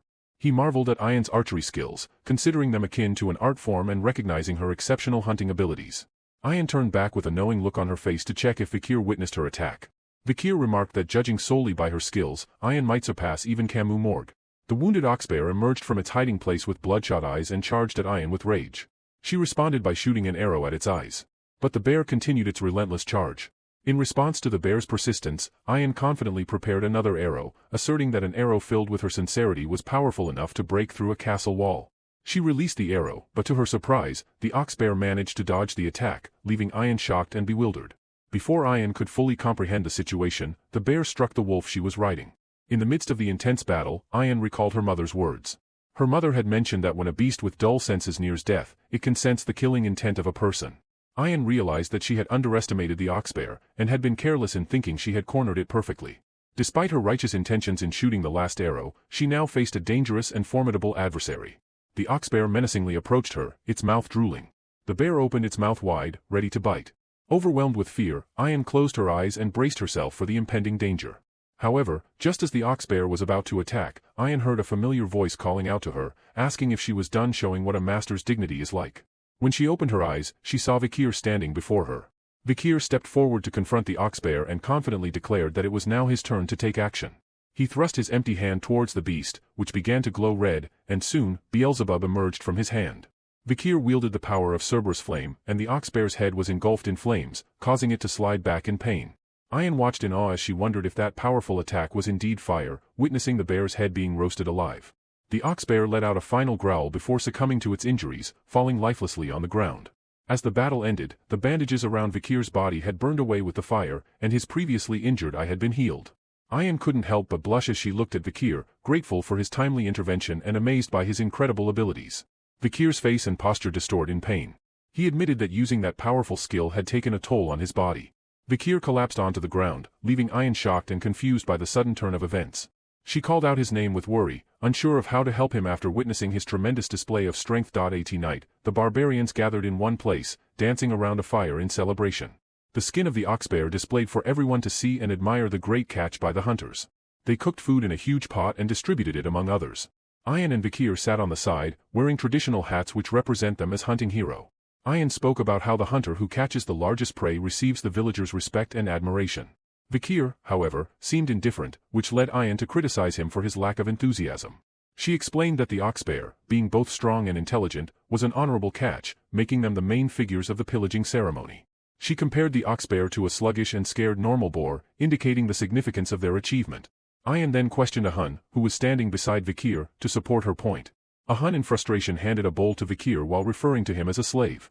Vikir was confused about the small amount of meat in his bowl and asked why he didn't receive more. A Hun replied that the amount of honor he gained was worth the meat he had received. Ayan clarified to Vikir that it was a tradition where the one who contributed the most to the hunt received the least amount of meat but gained a corresponding amount of honor. A Hun, in frustration, wished he could give Vikir more meat. Vikir pondered on the idea that becoming more honorable meant getting less meat, questioning whether the meat was better than such useless honor. Ayan chuckled, finding a Hun's sour expression amusing, clearly annoyed by his reaction. Vikir looked down at his hand and contemplated the 600 kilograms hammer that he had acquired through Beelzebub after catching the ox bear. He wondered if it was possible to increase his weight by 600 kilograms while holding his breath. He then drank the soup and realized that the skill was not all he had gained. After Beelzebub absorbed the ox bear, Vikir's body recovered significantly. Ayan, wanting to offer Vikir more meat, gave him a bowl filled with meat, explaining that it was a hunter's right. However, Vikir declined her offer, as he had already received a portion of meat, a bowl of blood, and a portion of intestines. Ayan insisted that Vikir should eat the additional meat, emphasizing that he should consume different body parts according to his weaknesses. She encouraged him to eat it. She explained that one should eat eyes if the eyes are bad. Eat the heart if your heart is weak, and if your limbs are weak, you eat its legs. Vikir looked at the bowl, questioning if the long thing in it was indeed the intestine, and if his insides were that weak. Just then, 3 barbarian girls arrived at the scene. The first one scolded Ayan, calling her a commander and accusing her of looking after what was already hers. The second girl pointed out her transparent motives, and the third girl questioned why she would give anything to the slave. Meanwhile, Vikir continued eating the meat, finding it very chewy, and Ayan watched in excitement as he gulped down the meat. She then smiled and stated that now he would be able to fulfill his duty. Vikir kept chewing and wondered what more she expected from him, considering he believed he had done his part during the hunt.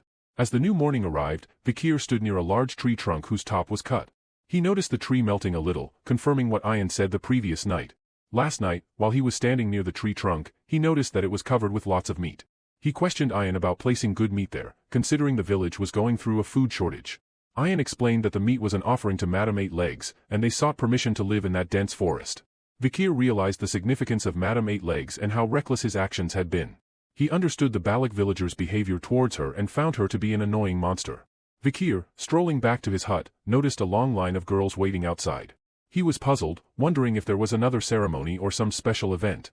The girls talked amongst themselves, expressing their eagerness to meet Vikir. One girl mentioned that she had been in line since dawn.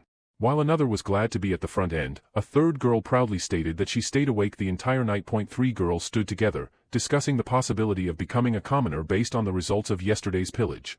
They speculated that a woman from the village might become Vikir's wife, considering his strength in hunting an ox bear. Just then, Ayan arrived after hunting a deer and scolded the girls for trying to take what belonged to her. She reminded them that she had given him the stew the previous day, and they had no right. In response, the barbarian girls argued that Ayan should have used it herself and shared. They called her stingy for keeping it all to herself. Ayan, clearly irritated, challenged them to set up their own trap and catch someone by themselves. The girls explained that they had already gone out many times, even to the Empire's border, but found no one else like Vikir. Ayan couldn't take their impolite behavior anymore. With an angry expression, suggested that there might be someone like Vikir in hell and threatened to send them there to find one. The barbarian girls, frightened by her anger, ran away in fear. Ayan sighed, concerned that the cunning girls might take Vikir away while he was recovering. She fed him the ox-bear's meat, so she felt it was time for him to carry out his manly duties. Suddenly, Ayan noticed Vikir standing there and stuttered, trying to hide her intentions. Vikir's face distorted as he realized what he had eaten the previous day. Ayan quickly changed the topic and mentioned that she had heard that last night, her mother had called for a meeting among the elders. She added that Vikir, as the honorable hunter of the pillage, would have the opportunity to request something from her mother during the meeting. She then advised him that when her mother called upon him, he should ask for the things she was planning to suggest. Inside the matriarch's tent, the elders sat on one side while the young prodigies on the other. Vikir sat on his knees and bowed to the matriarch, greeting her respectfully. The matriarch acknowledged Vikir's accomplishment of catching an ox bear, expressing her gratitude for the good meat she had eaten. Vikir humbly replied that he only did what he had to do. The matriarch smiled and praised him, remarking on his quick recovery rate, which he credited to her care. Vikir observed the matriarch, the night fox, Akila. He recognized that she was a genius archer who scared the people of the empire. Despite leading the Balak tribe with less than 300 members, he saw her as dignified as Hugo, but she was also warm and soft unlike him. The matriarch expressed her desire to reward him for his contributions. She announced that due to his actions the previous day, she would change his status. Vikir was no longer considered a slave but a part of the Balak family. At that moment, an elder cleared his throat, and Vikir recalled that some elders were dissatisfied with his status change. Vikir observed the elder and recognized him as a human, the Balak's shaman, and a Hun's grandfather. The matriarch stood up and reaffirmed Vikir's new status as an official member of the Balaks. She invited him to share his desires, stating that even though she didn't give birth to him or raise him, she would consider his request as part of the family. She offered him the possibility of choosing a beautiful village maiden as his partner, and she would give her blessing. Alternatively, if he preferred not to have a partner, she was fine with him having a slave. Meanwhile, Ayan made hand signs, reminding Vikir of something she had previously told him. Vikir looked at her and closed his eyes. Vikir then stated that he had one request. The matriarch was intrigued and encouraged him to speak comfortably. Internally, the matriarch wondered why Ayan was signaling so urgently, questioning if she wanted him that badly. Finally, Vikir looked at the matriarch with confidence and expressed his desire to bathe in the hero's spring. The room fell silent as everyone present was shocked by his request. Only Ayan had a smile on her face. The matriarch gazed at Vikir with cold eyes, clearly taken aback by his request, and questioned whether he was aware of what he was asking for. A human's voice thundered as he directed his words toward Vikir, his tone dripping with disdain and anger. He questioned Vikir's awareness of the person he was in the presence of and criticized his arrogance, shifting his attention. A human then turned towards matriarch and emphasized that only esteemed high-ranked Balak warriors were permitted to access the revered hero spring. He dismissed Vikir's plea, branding it as insignificant. A Hun chimed in, echoing a human sentiment. He asserted that the hero spring was exclusive to those who had proven their exceptional might and condemned Vikir for his audacious inquiry. Ayan intervened, speaking up for Vikir and highlighting his previous feat of capturing an ox bear during the pillaging ceremony. The act, according to her, was a testament to Vikir's strength. The matriarch's gaze fell upon Vikir as she inquired about his understanding of the hero spring. Fearless and composed, Vikir met her gaze and revealed his knowledge. He knew that Hero Spring was a revered shrine where only the mightiest Balak warriors were submerged. The spring possessed healing properties, aiding both internal and external injuries through its waters. Vikir also recalled Ayan's insight that access to the spring was reserved for warriors who had made significant contributions. Contemplating Vikir's request, the matriarch grappled with the decision. The first elder expressed hesitation about sending an outsider, a recent commoner, to the shrine. However, the second elder interjected, suggesting that given Vikir's potential, a single visit to the hero spring could serve as motivation. Debate ensued among the elders. The first elder emphasized the exclusivity of the hero spring, questioning the idea of allowing anyone to enter. On the other hand, the second elder advocated for showing kindness to Vikir due to his battered state and newfound familial connection. Matriarch's internal struggle was evident as she weighed the options. She desired to grant Vikir's request but acknowledged the lack of a compelling reason. She lamented the opposition from the shaman and the guards, leaving her feeling constrained in her decision-making. As the tension grew, a sudden bell sound interrupted their deliberations, capturing everyone's attention. Vikir's voice cut through the uncertainty as he questioned the origin of the bell, pondering if it signaled the onset of war. Ayan clarified that the sound was an indication of a guest's arrival, ruling out the possibility of a confrontation with the Balaks in their own territory. Matriarch decided to adjourn the discussion, instructing everyone to return to their duties. A human's demeanor shifted as he observed the matriarch. His expression brimming with ire, accompanied by a disapproving sound. As the members of the Balak tribe stood together, Vikir asked Ayan if the group of people before them were the guests they were expecting. Ayan confirmed it, revealing that the newcomers were merchants who brought goods which are usually not found in the forest.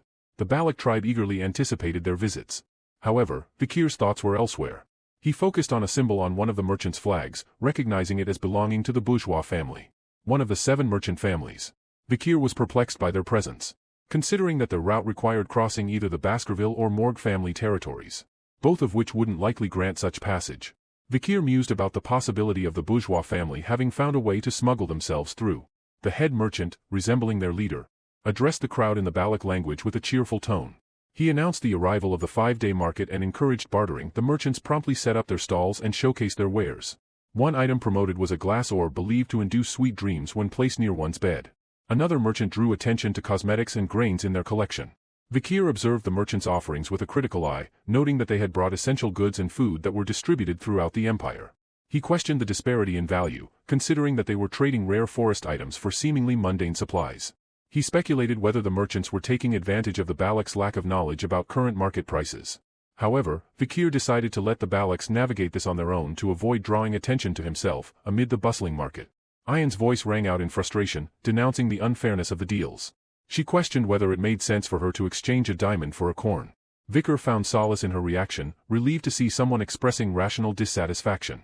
Ayan's anger grew as she shouted that she should at least receive 2 corns for a diamond. Ayan smiled as she happily received 2 corns in exchange for a diamond. Vikir couldn't help but feel frustrated by her actions, considering her to be quite hopeless. Amidst the bartering, 3 Balak tribe members engaged in a verbal confrontation with the merchant leader. The first one argued for better terms for trading a pearl clam for radishes, asserting that 2 radishes were the rightful exchange. The second haggled over the quality of cabbage and eventually settled for 1 deer antler. The merchant leader was visibly irritated. Relentless under the pressure of the Balak warriors' persistence, giving in and offering extra items. This made the Balak members happy. But the merchant leader smirked inwardly, perceiving their celebration as ignorance of the item's true value. Just then, a small girl approached the merchant leader, politely asking for a glass orb. The merchant leader, with a self-assured demeanor, mentioned having many glass orbs and inquired about what the girl had to offer in return. The little girl's face lit up with joy as she proudly displayed a sun larva, referring to it as a rare, delicious, and nutritious treat. She presented it to the merchant leader as an offering. However, the merchant leader's expression twisted into one of disgust as he slapped the girl's hand away, rejecting her offering with revulsion. The sun larva fell to the ground, leaving the girl heartbroken, as the merchant leader began to walk away. He remarked that despite being perceived as a primitive barbarian, she was quite pretty. He considered her attractive enough to fetch a good price as a slave. The girl looked at the sun larva with teary eyes, and suddenly, a hand appeared on her head, trying to console her. Vikir looked at the merchant with anger and stated that this trade was invalid.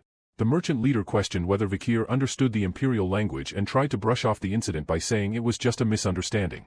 However, Vikir cut him off, questioning if he was talking about the intention to sell a Baloch child as a slave. Dismissing the merchant's attempts to explain, Vikir redirected the conversation and demanded the cancellation of all unfair trades of the day. The merchant leader was baffled, asking Vikir to define what he meant by unfair trades. Vikir boldly stated that the items were being marked at prices significantly divergent from their current market value. The merchant leader pondered the fact that Vikir was the only one who could speak the imperial language.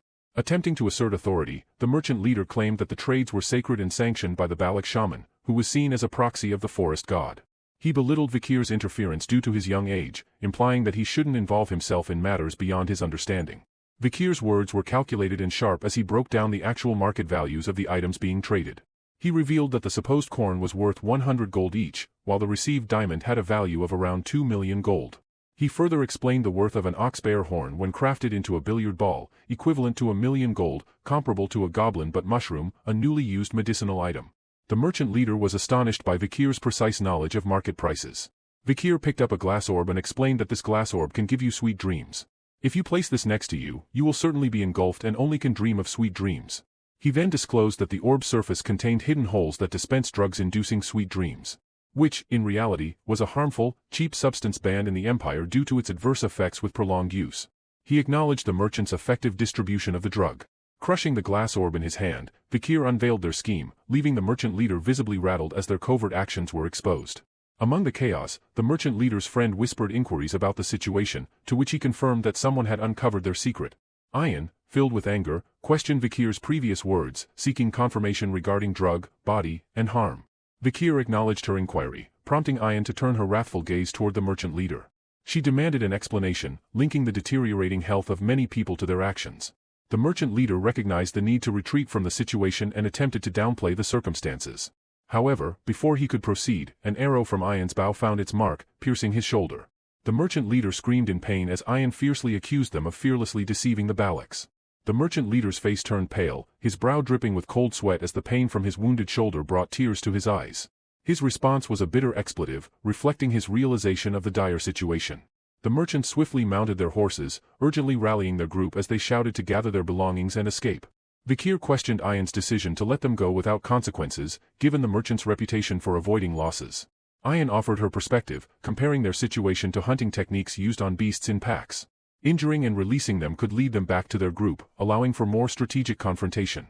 Meanwhile, the merchant leader, fuming with anger, continued to run, casting a final curse at the Balochs. The merchants eventually reached a camp where a group of mercenaries had set up.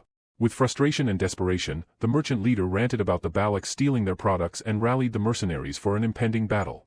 In the quiet of the night, a bird soared through the air, its keen eyes spotting a distant light cutting through the heart of the forest.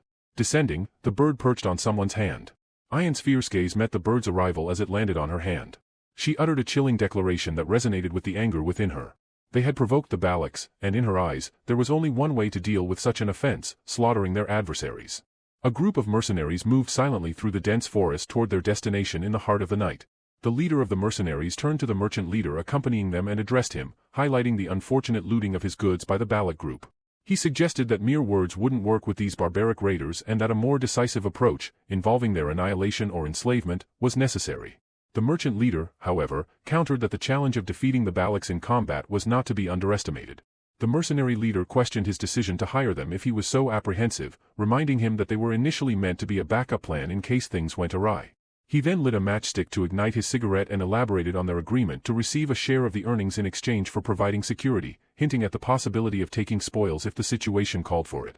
The merchant leader's response was a moment of silence followed by a reluctant approval of their intent. With the plan to ambush the Balochs under the cover of night and unleash a fiery attack, the mercenaries began discussing their approach as the first mercenary passed the matchstick to his companion to light his own cigarette. A third mercenary chimed in, wanting to use the match as well. This prompted a discussion about battlefield superstitions, where it was asserted that only 2 people should share a match to prevent bad luck. Disregarding the superstition, the third mercenary confidently lit his cigarette and an arrow struck him in the middle of his forehead within the same second, ending his words and his life. Before the other could react, a second arrow found its mark, piercing the head of the companion who had just used the match.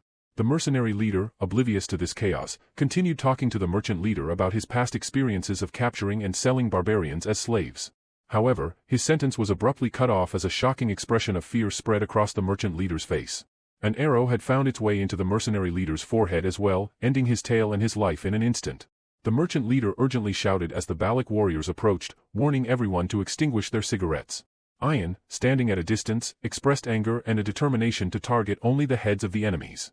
Vikir was taken aback and questioned whether the Balak warriors could accurately shoot their arrows using just the light from the mercenaries' cigarettes. A Hun then arrived near Vikir, carrying barrels. He addressed Vikir as a slave, but Vikir corrected him, stating that he was now a commoner. A Hun brushed off his concern, implying that the distinction wasn't worth fussing over. Among the mercenaries, one individual blocked incoming arrows with a shield and issued orders for mages to gather and shield bearers to protect against the arrows. Aura users were told to prepare for a counterattack. Suddenly, a peculiar sight caught their attention. 2 arrows lodged into trees with a wooden barrel suspended between them by ropes. Soon, a barrage of similar combinations of arrows and barrels filled the sky above the mercenary's position. The mercenary exclaimed in shock, realizing that the Balaks had launched barrels containing alcohol. However, he quickly grasped another layer of the plan. But before he could react, burning arrows ignited the alcohol-filled barrels, triggering a massive explosion that engulfed the entire area. The mercenaries suffered casualties as they were engulfed in flames, and amidst the chaos, cries rang out, attributing the fire to the Balaks. Taking cover behind a tree, the merchant leader contemplated the situation with a shocked expression. He understood that the Balaks had tied ropes to the arrows, allowing them to launch oil-filled barrels. He marveled at their unexpected intelligence. Just then, a figure approached him from behind, making rustling sounds. The merchant leader turned around, his fear evident as he accused the person of being the same meddlesome Balak from earlier. Trembling, he warned that killing him would lead to regret. Desperately, he presented a paper stamped with an official seal, claiming it to be an exploration permit issued by the newly appointed deputy consul from the underdog city. He threatened that the Baskerville family would seek retribution if he was harmed. Vikir was intrigued and questioned if the deputy consul in question was named Vikir. The merchant leader confirmed it, referring to him as the infamous Vikir. With his red eyes, Vikir calmly replied that he didn't recall granting such a permit. The merchant leader was taken aback and noticed Vikir's changed appearance and deduced his true identity. Before he could finish his sentence, Vikir launched an arrow that swiftly ended his life. He then declared that those who forged the Baskerville seal are to be executed. Ian arrived on her wolf, urgently shouting at Vikir to flee, addressing him as a slave. Vikir corrected her, reiterating that he was not a slave. Meanwhile, among the mercenaries, they continued to defend against incoming arrows with their shields. To their surprise, they realized that the Balaks had ceased their arrow barrage. This change in tactics led them to believe that the Balaks lacked confidence in their approach. Amidst their conversation, a sudden ominous event occurred. Something struck the area where the mercenaries were positioned. Their fear-filled cries echoed through the forest as they encountered a monstrous presence. Ian turned her attention back to Vikir, acknowledging his strategic prowess and the utilization of fire as a tactic. She noted his transformation into a remarkable Balak. Vikir's response held a hint of humor, implying that he felt the same way whenever he saw Ian. His gaze shifted to Madame Eight Legs' menacing aura, and he remarked that the situation was a disaster. Back in the tent, Matriarch's smile graced the scene as she granted permission for Vikir to enter the hero's spring. As she gazed at Vikir, she acknowledged his various achievements, addressing the food shortage, resolving battles without casualties using oil barrels, and uncovering the cause of the Balak warriors' infection caused by cheap drugs. The matriarch placed her hand on his shoulder and expressed her belief that he was a brave warrior. She then pointed out that tonight was a full moon, so she instructed Ian to lead Vikir to the hero's spring. Ian got up and responded, "Yes, mother." As they walked, Ian playfully wrapped her arm around Vikir and commented on how a human was remaining silent. She explained that a human had previously attributed the warrior's ailments to a curse, and due to the revelation of the drug, a human's words no longer carried weight. Vikir remembered the words of the merchant leader who had spoken of the Balak shaman, the proxy of the forest god. Permitting a sacred trade, Vikir gazed at a human, contemplating the notion of a curse. Later that night, Vikir immersed himself in the spring, experiencing a profound sense of relaxation. He reflected on the purification of his mana, feeling his broken bones and muscles begin to heal. He recognized that the old shaman's concerns were not unfounded. He mused about the efficacy of the spring in comparison to the river Styx at Baskerville, acknowledging its advantage due to the absence of an age limit. Vikir gazed ahead, observing that Ian is also in the hero's spring. He mentioned that the spring's efficacy might diminish if she joined him. He pointed out that the matriarch had specified that only he could enter. Ian dismissed his concern, remarking that true Balaks didn't worry about minor details. She shifted the conversation to express gratitude to Sir Adonai for discovering the hot spring. Vikir inquired about Adonai, prompting Ian to describe him as the sole individual capable of battling Madame Eight Legs. She emphasized that Adonai was the most formidable warrior in their legends and advised Vikir to respect him. Vikir acknowledged that if Adonai had truly confronted the monster head-on, Ayan exclaimed that she was telling the truth. She then turned away and muttered her frustration about the difficulties of communicating with outsiders. She recalled her mother's words about Vikir, acknowledging his transition to a commoner and his positive reputation within the village. Her mother had expressed that with Vikir's recovery using the hero spring, he had the potential to become the man he was meant to be and wasn't a bad choice for a husband. Ayan blushed as she gazed at Vikir and firmly declared to herself, "Today, I'm going to make Vikir mine." Ayan spoke openly, revealing her knowledge of the merchant's excessive profits and expressing her readiness to take action against them if he hadn't. Vikir responded with a knowing smile, prompting Ayan to protest in embarrassment. She insisted that she genuinely knew about the price difference between diamonds and corn in the empire. Mockingly, Vikir inquired about the price disparity, and Ayan guessed that 1 diamond might be worth 20 corns. When Vikir remained silent, she quickly revised her estimate to 30 corns. Vikir remarked that her guesses were wrong, and he then revealed to her the number of corns she could get with 1 diamond. Ayan was taken aback by this revelation and exclaimed in shock at the immense number of corns she could exchange for a diamond. She quickly covered her mouth and tried to save face by dismissing her surprise, as if she had known all along. She remarked that the logic within the empire was strange and questioned where they would use that stone. Vikir told her that all that didn't matter. He then offered her a choice between addressing him by his name or as a slave. He emphasized that he didn't like keeping things ambiguous. Ayan considered her options, stood up, and moved closer to him, asking if he didn't like ambiguity. She took hold of his chin, lifting his face, and declared her desire to call him neither slave nor Vikir. She moved her face closer to his and said that what she wanted to call him was. But before she could reveal her preferred name for him, their moment was interrupted by the joyful arrival of some children who jumped into the spring. The children approached Ayan with smiles, addressing her as Commander and Vikir as Brother Vikir. Ayan was surprised by their sudden appearance and asked how they had managed to get there. But the children ignored her question and enthusiastically invited her to play with them. Meanwhile, Vikir wondered if it was neither his name nor a slave. Then how did she want to treat him? Ayan exclaimed at the children, calling them rascals and saying that if they entered the spring, its efficacy would be reduced by half. Just then, Vikir reminded her that someone had said that a true Balak wouldn't be stingy with such minute things. 2 children stood behind Vikir, echoed his sentiment, and playfully called her stingy. A Hun stood with the small girls and explained that it was the matriarch's command for the sick children to enter the hero's spring due to the side effects of drugs inflicted by the merchants. Ayan couldn't help but wonder if her mother had intended to make a fool out of her with this situation. A Hun, standing behind Vikir, thanked him for helping her younger sister, and her sister also expressed her gratitude. A Hun then apologized to Vikir for misunderstanding him all this time. Vikir responded with a simple yeah. A Hun shouted in frustration, stating that they were apologizing here, and questioned if that was all Vikir had to say. Vikir responded calmly, stating that a Hun had too much anger in him. Ayan smiled as she looked at Vikir and thought that there was still a lot of time. She called out to Vikir with a warm smile covering her face and cheered for him on becoming an official Balak member.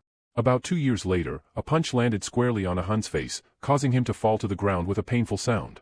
As a Hun lay on the ground, his attacker, none other than the 17-year-old Vikir van Baskerville, remarked that a Hun was more of a crybaby than he had anticipated. Despite the punch, a Hun was determined and challenged him for another round. Vikir, however, began to walk away and stated that their sparring session had concluded for the day. A Hun accused him of running away, but Vikir simply replied that he was going for a stroll. After Vikir left, a Hun's 2 friends came to his aid and helped him up.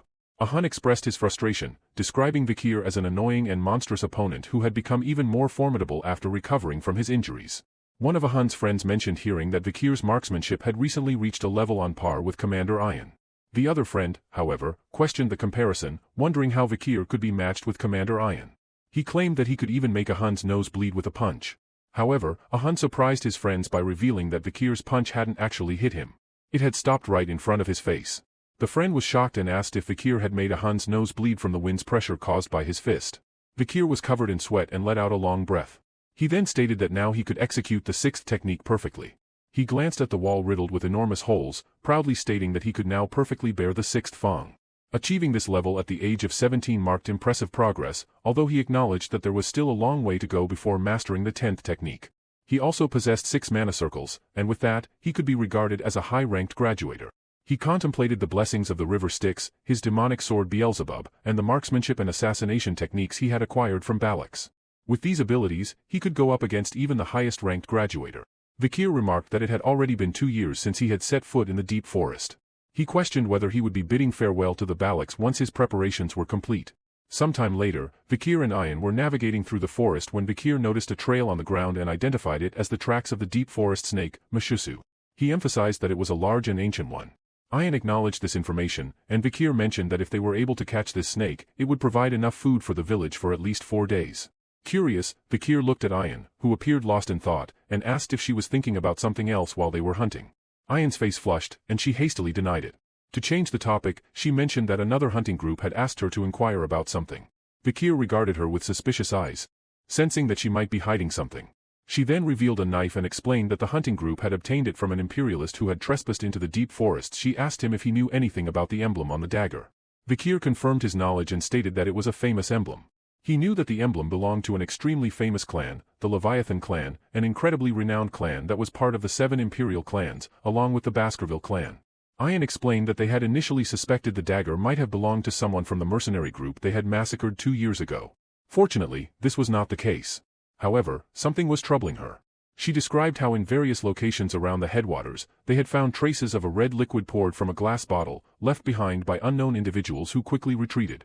The hunting group had managed to capture someone, but that person had ingested a hidden poison and died, leaving behind only the dagger with the Leviathan clan emblem. Ayan hesitated for a moment and then asked Vikir a personal question, whether he wanted to return to his hometown. Vikir, taken aback by this sudden and oddly serious inquiry, asked why she was asking with such a peculiar expression. Ayan responded by expressing her dislike for secrets or lies and implored him to be honest with her. She revealed that another imperialist had recently entered the deep forest, and she believed that Vikir was their target. Vikir was visibly shocked, and Ayan closely observed his reaction. After a moment of silence, Ayan dropped a significant revelation, stating that the girl had come to the deep forest. Ayan spoke honestly that 2 years ago when he had confronted Madam up until now, that girl, along with a search party, had gone to investigate the deep forests. Ayan suspected that she was searching for clues about Vikir. Ayan hesitated but eventually asked him a question that had been weighing on her mind. Would he go with this girl? Her thoughts raced as she contemplated his potential response. Would he be angry because she had kept this information hidden until now? What if he agreed to go with the girl? Should she try to prevent him from leaving by invoking the tribe's rules? Or would that even work? Just then, Vikir spoke up, stating firmly that he wouldn't go back. Ayan asked if he was speaking the truth, and Vikir affirmed his decision. Her face lit up with a bright smile upon hearing his response, and she expressed her joy by hugging her wolf companion and assuring the wolf in Vikir's mind. Thoughts swirled. He believed that the Empire knew about him being alive, but they might not be aware of his survival.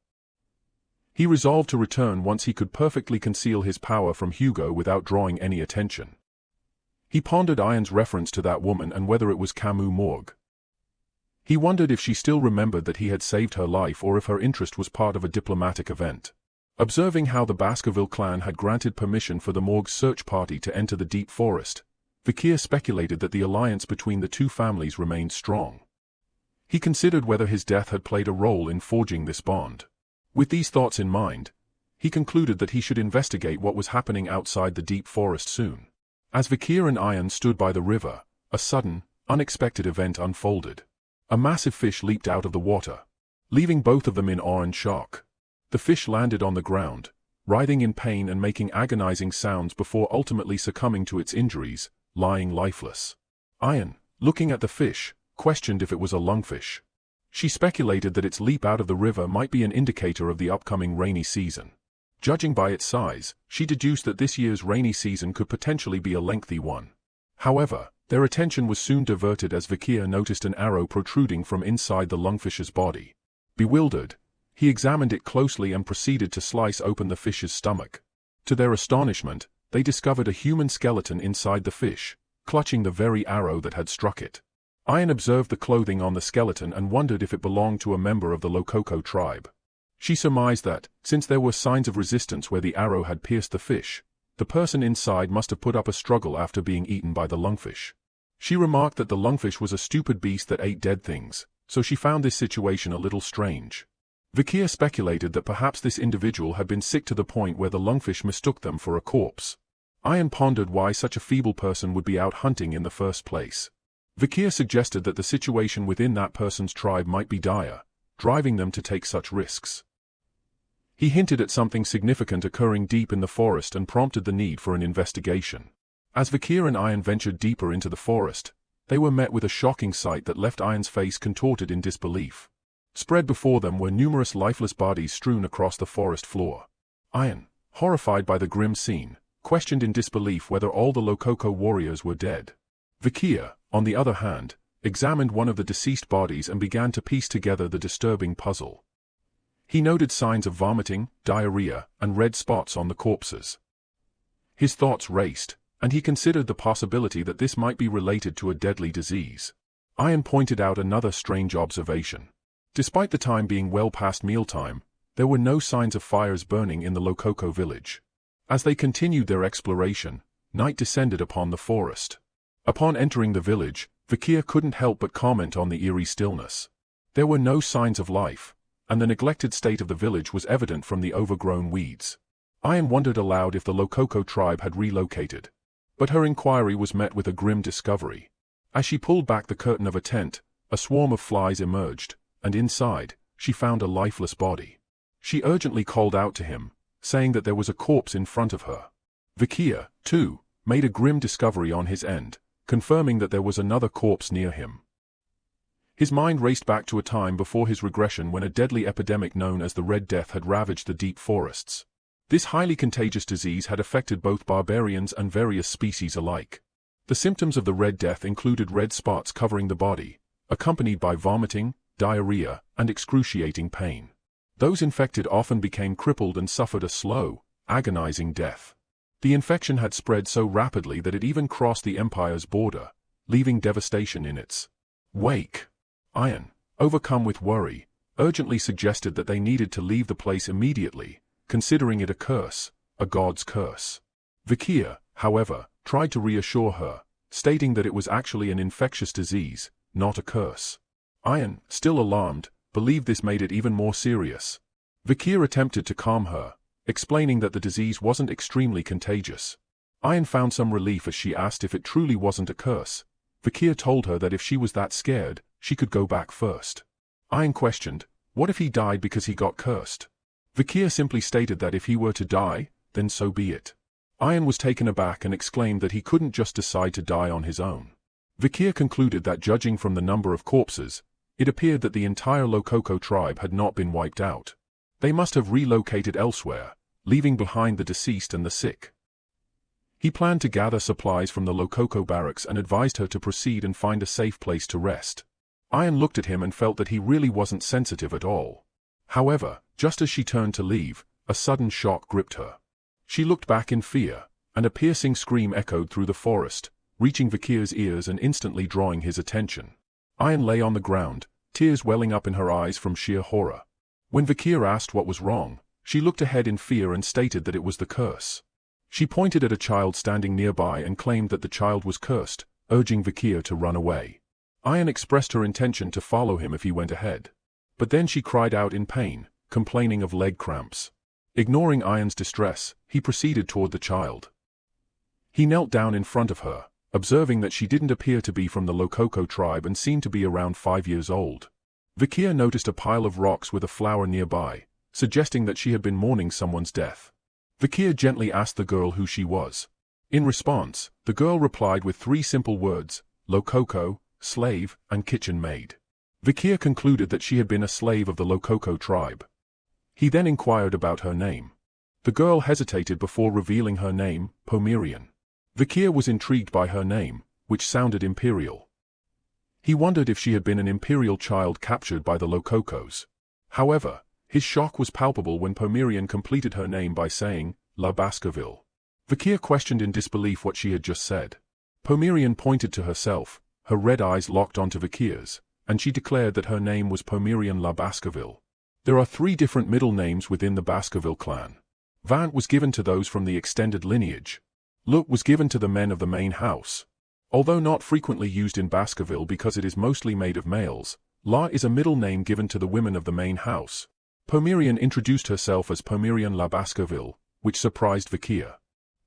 He was taken aback because he knew that there weren't many who bore the La middle name in the family. However, his attention was diverted when Ayan pointed out a pendant hanging from Pomerian's neck, which bore the symbol of Vikia's clan. Vikia caught the pendant, and Pomerian was shocked by this sudden turn of events. As Vikir opened the pendant and saw the picture inside, shock was evident on his face. He saw the picture of Hugo inside the pendant. This revelation triggered anger and confusion in him as he wondered why Hugo's image was inside the pendant. And why he was there. Pomerian was visibly frightened by this sudden turn of events, and she clutched the pendant's chains in her trembling hands. Vikir, consumed by anger and bloodlust, demanded to know who these people were to her. However, Iron intervened and told him that Pomerian wouldn't respond if he asked her like that. So she advised him to ask her. Smile. Vikir recognized that he had been too emotionally overwhelmed to control his reactions properly. Vikir, taking Iron's advice, looked at Pomerian and realized that she hadn't done anything wrong. Despite his initial shock and anger, he began to consider a more composed approach to understanding the situation. With a smile, Vikir gently questioned Pomerian about the people in the photo. Just then, Iron expressed her surprise at his ability to smile. Pomerian pointed to the picture in the pendant and identified the individuals as her mother, grandmother, and grandfather. Vikir's thoughts raced as he tried to make sense of the revelation. He recalled a conversation he had with the butler Barrymore, in which he had shared a surprising revelation about the Baskerville patriarch Hugo. The butler had revealed that Hugo was once a loving family man, deeply devoted to his first wife, Roxana. Although Miss Roxana had passed away, that wasn't the reason why the patriarch had changed. The reason was that the only child of the bloodline that was conceived by the patriarch and Roxana, Miss Penelope, was kidnapped by the barbarians. Patriarch, who was desperate to find her, had taken drastic actions. He volunteered to move to the borders, and the Baskerville clan that lived in the capital moved to La Rougite-le-Noir mountain, the hideout of the barbarians. Despite Hugo's relentless efforts in sending numerous hounds, there had been no news of Penelope's whereabouts. After that incident, Hugo loathed the barbarians like a madman. He became a cold, killer machine who pursued a life of massacring monsters and barbarians. Vikir had just brushed it off because he had thought it was impossible, but the proof that she was alive was right in front of him. Penelope was the daughter of the only woman whom Hugo loved, Roxana. And Penelope's daughter was Pomerian. If his speculation were correct, then Pomerian was Hugo's direct granddaughter. Vikir knew that Hugo was someone who loathed the barbarians and used his children as tools. So he couldn't help but wonder what kind of expression Hugo would make when he saw his granddaughter who was half barbarian. Vikir gently patted Pomerian's head and offered her his support. He could tell that she hadn't been treated well by the Lococo tribe. With a reassuring smile, he invited her to come with him. Pomerian observed Vikir for a moment and then pointed at him, noting that her mother's hair and eyes were the same as his. Vikir acknowledged that all the Baskerville hounds tended to look alike. He also playfully referred to himself as her uncle. The word uncle seemed to resonate with Pomerian, and she looked at her mother's grave, recalling that she had told her that if she ever saw someone with red eyes, she must follow them. Pomerian grabbed Vikir and expressed her desire to go with him. This was the moment when the two stragglers of the iron-blooded sword clan had crossed paths. The next day, Pomerian exited the tent and asked Vikir where he was going. Vikir explained that he had a meeting to attend, called by the matriarch of the clan. Pomerian ran toward him and stated that she wanted to go with him. She climbed onto his arms, and Vikir couldn't help but wonder if she was scared of being alone. He felt that it was great that she had opened up to him but realized that looking after a child was harder than he had thought. As he carried her on his back and contemplated their future, he knew that he couldn't raise her in the Balak's village. He had to find a safe place far from Hugo's reach but still within the bounds of the Empire's civilization. Vikir looked at Pomerian, peacefully sleeping on his back, and made a decision to seek assistance from Chihuahua. He planned to leave the forest and eventually make their way to the city. Inside the matriarch's tent, a sense of urgency hung in the air as the matriarch herself wore a serious expression and inquired about the infectious disease that was spreading among their people. Addressing the gathered members, she expressed her concern, noting that the rainy season was approaching. She emphasized that if the disease were still present during the rainy season, the damage done would be even more lethal. The shaman, however, argued that it wasn't a disease but a curse and suggested performing a large sacrificial ritual to lift it. Iron had a different perspective, firmly stating that it couldn't be a curse, and advocated for an immediate relocation of the village to escape the spreading affliction. The elders countered this idea, emphasizing the importance of their sacred land where the ashes of their ancestors rested. They insisted that abandoning their ancestral home was not an option, as it had been their place of residence for 2 centuries. Ayan's group passionately argued that prioritizing the graves of their ancestors over the safety of their future generations was untenable. They pointed out the grim reality that the disease could continue to spread, especially among the children. The shaman's group continued to insist on the curse theory, believing that the ancestors were angered due to the neglect of their graves. Ayan's group, on the other hand, contended that the illness might be caused by consuming strange mushrooms or a contagious bug. With emotions running high and the community divided, they turned to the matriarch for a decision. However, the matriarch herself was uncertain about how to proceed in this complex and potentially life-threatening situation. Vikir sat quietly in the back of the meeting. His thoughts focused on the dire situation they faced with the Red Death. The Red Death was an infectious disease comparable to the historical Black Death that had once ravaged the Empire. He recalled the key figures who had helped the Empire combat the disease: Camus from the Morgue clan, who had cast a protective firewall to contain the disease's spread, and Dolores, a powerful saintess from Quo Vadis who had used her divine powers to purify the disease. However, these treatments were restricted to the Empire, and most of the barbarians who lived in the Le Rouge-et-Lenoir mountains had perished. However, this crisis had been favorable for the Baskerville clan. With the disappearance of the barbarians, an influx of low-ranked monsters had disrupted the forest's ecosystem, leading to an increase in civilian casualties. The Baskerville clan, who protected the borders, received support from the Empire to combat the monster threat and began to subjugate the monsters. In the end, they were successful in protecting the border, and it became an opportunity for Hugo to further strengthen his political position. Vikir, however, was determined not to let Hugo gain further influence through this crisis. Suddenly, Vikir raised his hand and captured the matriarch's attention. With confidence, he announced that he knew a way to stop the Red Death. A goblin was tied upside down with ropes and submerged in a large water pot. After a few moments, the barbarians pulled the goblin out, and they observed red spots rapidly appearing on the goblin's body. Realizing that the goblin had contracted the dreaded Red Death, they promptly threw it into a fire to prevent the potential spread of the infection. Ayan turned to Vikira and mentioned that all the goblins they had submerged in the infected water had indeed contracted the Red Death. Confirming his previous warnings, she then inquired if the Red Death could truly be transmitted through water.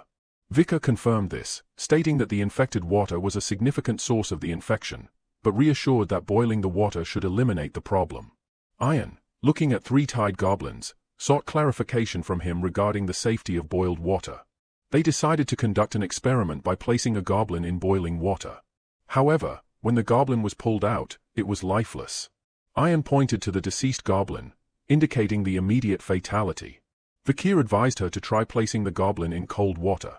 Ayan recognized her mistake and acknowledged his suggestion. Soon they subsequently placed two goblins in water that had been cooled after boiling, and nothing harmful happened to them. The barbarians observed this outcome and concluded that they had found a way to combat the Red Death. Believing that water was the answer, another barbarian inquired if drinking boiled water could prevent infection. The matriarch approached Vikir and expressed her gratitude, acknowledging that she could see hope thanks to his efforts.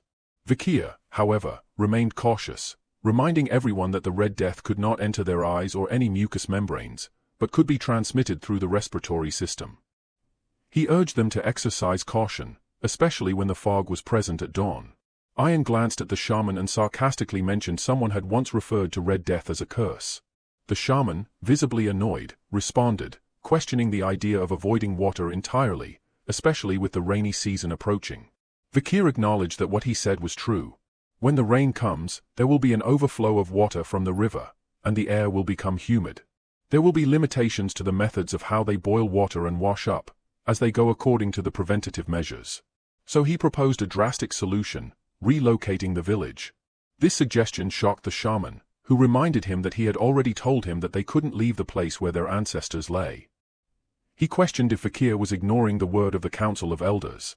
However, Vikir confidently revealed that there was a method that would allow them to stay within Balik territory without the need to relocate. As the rainy season approached the Le Rouge-et-Lenoir mountain, the river flooded, transforming the once flatlands into vast torrents of swampy terrain. Deep within the forests, the torrential rain was an unprecedented event, even for the elderly. And it resulted in the flooding of everything within the deep forest, everything, that is, except for the Balak village. Two barbarians exerted their full strength, pulling a rope tightly, while the one in front urged them to pull harder and tie it securely. These barbarians stood on opposite high grounds, Working to construct a bridge between two platforms within the village. One side instructed the other to raise the fence and stabilize it to prevent it from collapsing. Soon, the bridge was completed, and it provided a means of moving between the many houses built on top of the huge trees. One of the barbarians marveled, noting that even with so much rain, the village hadn't flooded. Another barbarian credited Vikir for this accomplishment, stating that it was all thanks to him. They shouted in gratitude, thanking Vikir for his wisdom. Vikir, in his thoughts, acknowledged the fortune of having many tall trees within the Balak territory, enabling them to endure the rainy season. Pomerian crawled out of a hut and expressed her desire to be with him.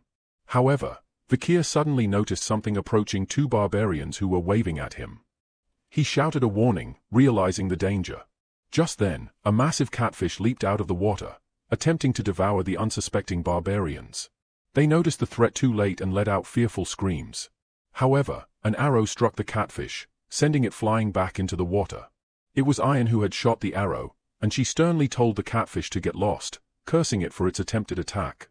Vikir asked Ayan if the catfish was the Mashasu. She explained that this particular catfish had been known as the king of this area for dozens of years, and they called it Kaya. Suddenly the catfish collided with the platform where the barbarians were standing, causing them to start falling. Vikir, displaying determination, leaped toward the catfish and vowed to correct its habit of destroying their hard-built homes. His hand began to glow red. And soon, Beelzebub emerged from his hand. Vikir launched an attack, employing the Baskerville 6 technique, 6 lurking ambushes. The attack hit the catfish, causing it to emit a painful scream. It quickly retreated back into the water and swam away. The two barbarians who had fallen managed to grab hold of a tree trunk and were safe. Other barbarians, witnessing Vikir's successful defense, praised him for chasing Ka away, acknowledging how many times he had come to their rescue. They hailed him as the hero of the Balaks. The shaman, however, clicked his tongue in annoyance upon seeing Vikir being praised. A Hun, who stood nearby, wore a troubled expression on the other side. Ayan raised her thumb in approval and acknowledged that Vikir had passed. As night descended, inside Vikir's hut, Pomerian enjoyed the food that Vikir had prepared. However, she wasn't alone. Ayan also joined in, and both of them wore blissful expressions as they ate. Pomerian complimented her uncle on the delicious food, and Ayan agreed, praising Vikir's cooking skills. Vikir, somewhat surprised by Ayan's presence, remarked that he didn't recall inviting her to his house. Ayan explained that she couldn't resist the enticing aroma of the food. Vikir humorously responded that he hadn't prepared her share. Ayan cheekily retorted, stating that what belonged to the slave belonged to the master, playfully asserting her right to share his meal. Vikir insisted that he was not a slave, but she countered, telling him not to pay attention to her. Pomerian, who had been observing their banter, made an innocent remark, suggesting that Vikir and Ayan seemed like a married couple. Ayan blushed and hugged Pomerian, calling her cute, and Pomerian reciprocated with a smile. Vikir couldn't help but wonder when they had become so close. Just then, a wave of cold air reached him, prompting him to turn toward the door with a questioning look, and he noticed a figure standing there. Ayan, with a hint of anger, asked the newcomer about the reason for his visit, addressing him as a Hun. A Hun stood in the rain, tears filling his eyes. He explained that he had come here looking for Vikir because he believed it might be possible, given his history of saving the village multiple times. Then, he made a heartfelt plea to Vikir, asking him to save his little sister. A young girl lay on a bed, her body marked with red bruises, her breathing labored. Vikir, Ayan, and a Hun stood around her, deeply concerned for her well-being. Vika broke the silence and asked when it all began.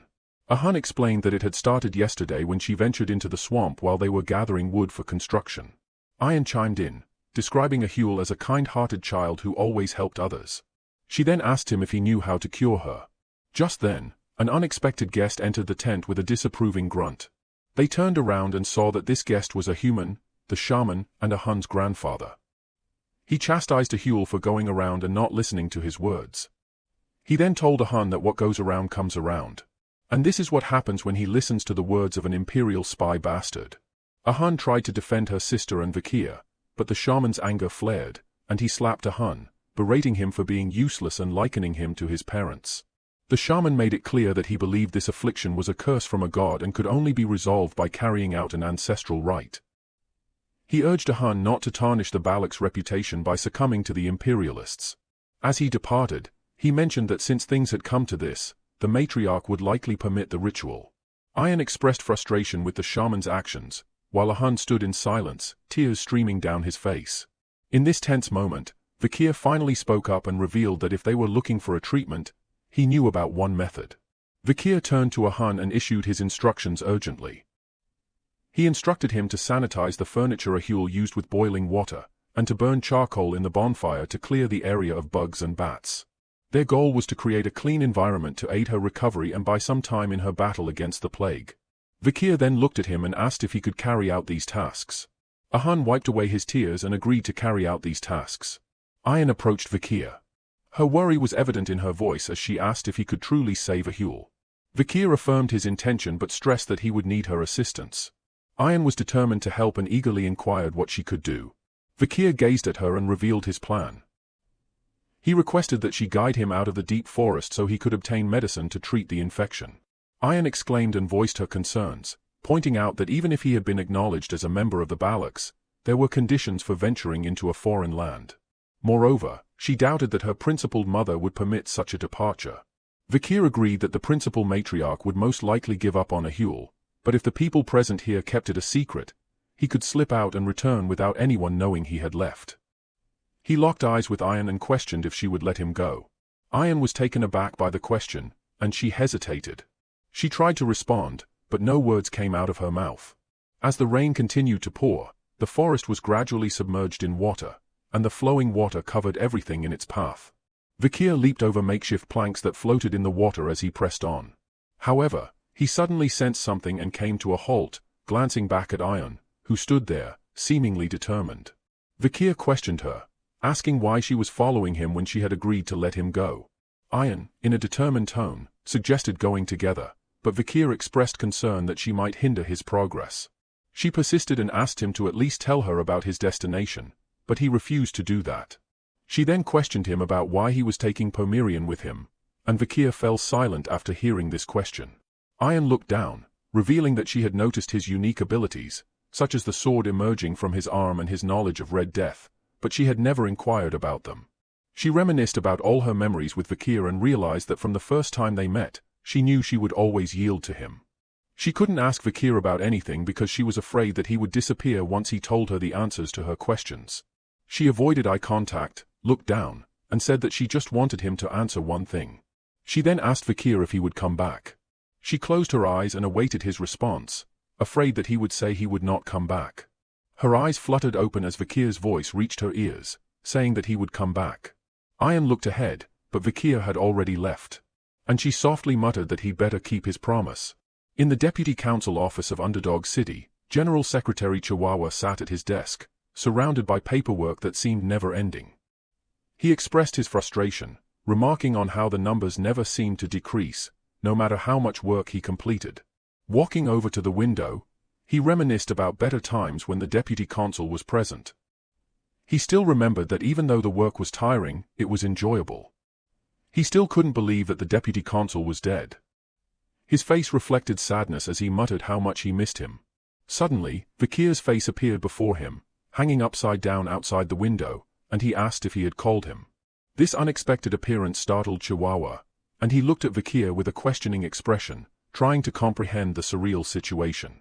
Beads of sweat formed on his forehead as panic set in, but somehow he managed to keep his mouth shut. Vakir landed at the window and with a faint smile asked, "How have you been, General Secretary Chihuahua?" As Vakir calmly sipped his tea, Chihuahua began to question whether Vakir had encountered a monstrous entity from the deep forest, had suffered a severe injury, and had been in the company of barbarians. Vakir calmly affirmed the details. Chihuahua then changed the topic and, with a hint of disbelief, sought clarification. He wanted to know if Vakir was, indeed, a living being and not a ghost. Vakir chuckled at his lingering shock and questioned if that was the reason he had been shocked for so long. He then looked at him and said that he was still the same Secretary General. However, when Chihuahua gazed at Vakir for a moment, his emotions overwhelmed him, and tears welled up in his eyes. He expressed his relief at Vakir's survival. Then, he turned his attention to Pomerian and questioned the identity of the child who bore a striking resemblance to Vakir. He wondered aloud if she might be the offspring of Vakir and a barbarian. Vakir, recognizing the need for clarification, explained that their similar appearances were due to their shared bloodline but insisted it wasn't what Chihuahua was thinking. Chihuahua wiped away his tears and pondered the situation. He was now even more curious about the circumstances. Vikir then entrusted Chihuahua with the care of Pomerian during his absence, emphasizing the importance of providing her with a basic education. Chihuahua readily accepted the responsibility, noting that it had been a while since he had received an order from Vikir, and he assured Vikir that he would handle it. However, Vikir expressed concern about Chihuahua handling the affairs of Underdog City alone, and suggested seeking assistance from Cindy Wendy San Mesimadunaro if needed. Chihuahua recalled that Cindy Wendy was the criminal whom Vikir had released 2 years ago during a plea deal, but he had no idea how to locate her, so he inquired of Vikir about it. Vikir questioned if he remembered the time when he was in the office and had given 10 billion to a girl. Chihuahua remembered that he had given it to a flower girl named Judy. Vikir explained that since no one was supporting her, approaching her would be easy. Therefore, he believed that Cindy Wendy must have gone with Judy. He then told Chihuahua that if Cindy Wendy didn't cooperate, he should inform her that he was alive. He believed that she was indebted to him and would likely assist. Chihuahua smiled and assured him that he understood and would carry out the task. He then asked when Vikir would be returning. Vikir gave a faint smile and replied that he would come back once he had completed his mission. He then thought that he still had a promise to fulfill. Vikir contemplated that treating Ahul's Red Death could be done quickly with a single drop of holy water from a certain clan. Meanwhile, Pomerian woke up and began playing with Chihuahua's beard. Vikir, standing near the window, determined his course of action. He had decided to go to the religious and holy Quo Vadis clan. At the city gate, 2 guards were posted. Suddenly, they noticed something approaching the gate and promptly crossed their spears to block the path. Soon, a carriage arrived near the gate, and the guards announced their intention to carry out a quick inspection. Turning their attention to the carriage driver, they recognized him as Sir Joseph, the manager of the oil shop on the first floor. They inquired about the contents of his carriage, and Joseph presented a document, stating that it contained oil as specified in his import permit. One of the guards approached the carriage and requested to inspect its contents. Joseph, who was familiar with this checkpoint, expressed his frustration, asking if there was a need for such checks given his frequent visits. The guard explained that formalities were important as per the higher UPS instructions and began selecting a barrel to open. Joseph, in a state of worry, hoped the guard wouldn't choose a specific barrel. However, the guard decided to open that very barrel. And Joseph's anxiety was palpable. The guard opened the barrel and found only oil inside, declaring it to be fine. He then returned to his post and allowed Joseph to pass. As Joseph entered the city, the guards welcomed him to Saint Mecca. He continued on his way and arrived at a silent and uncrowded street. Glancing back at the oil barrels, he spoke to them, indicating that it was safe to come out. Suddenly, a dent appeared on the metal top of the barrel that the guard had inspected earlier. Joseph's face became covered in cold sweat as he watched the top of the barrel fall to the ground, and a figure emerged from the barrel, covered in oil, and wearing a crow mask. Joseph hesitated before asking if he could leave now, believing that he had fulfilled his promise of getting the mysterious figure inside Saint Mecca. The crowman simply replied, "Wait," causing Joseph to tense up. The crowman then handed him a bag, mentioning that it contained the ox-bear canine he had promised. Joseph expressed his thanks. He remained still as the crowman walked away into a dark alley and disappeared after the crowman had left. Joseph expressed his surprise at how he had submerged himself in oil for 2 hours. He couldn't help but question whether the crowman was not a human after all. The crowman stood atop a high tower and gazed down at the city below. He then removed his mask, revealing himself to be none other than Vikir. Taking a deep breath, he remarked on the unusual experience of being submerged for such a long time, comparing it to his past encounter with the river Styx, where he had been submerged for 7 minutes. He then declared the success of his infiltration into the Quo Vadis territory. Saint Mecca was the central city of the Quo Vadis clan, boasting a population of 160,000 people. Due to the strong influence of the church, both sexual desires and greed were heavily restricted. Even if gold lay on the ground, the citizens would walk past it. These conscientious citizens were dedicated to maintaining order and public peace, and they strictly abided by the rules. Just then, a bell rang, and he looked up at the bell ringing above him. Vikir then recalled that when the bell rang, it triggered a strange ritual where people stopped walking and began to pray. On the street, people dressed in white clothes stood still with their eyes closed as they prayed. Vikir maneuvered through the motionless crowd, going unnoticed, and couldn't help but question how they could live such suffocating lives. As night fell, Vikir found himself near a well and reached into his jacket's inner pocket. He retrieved a glass bottle and poured its contents into the well. What he was pouring into the well was the Red Death's infectious bacteria, which resided in Ahul's blood, sweat, and tears.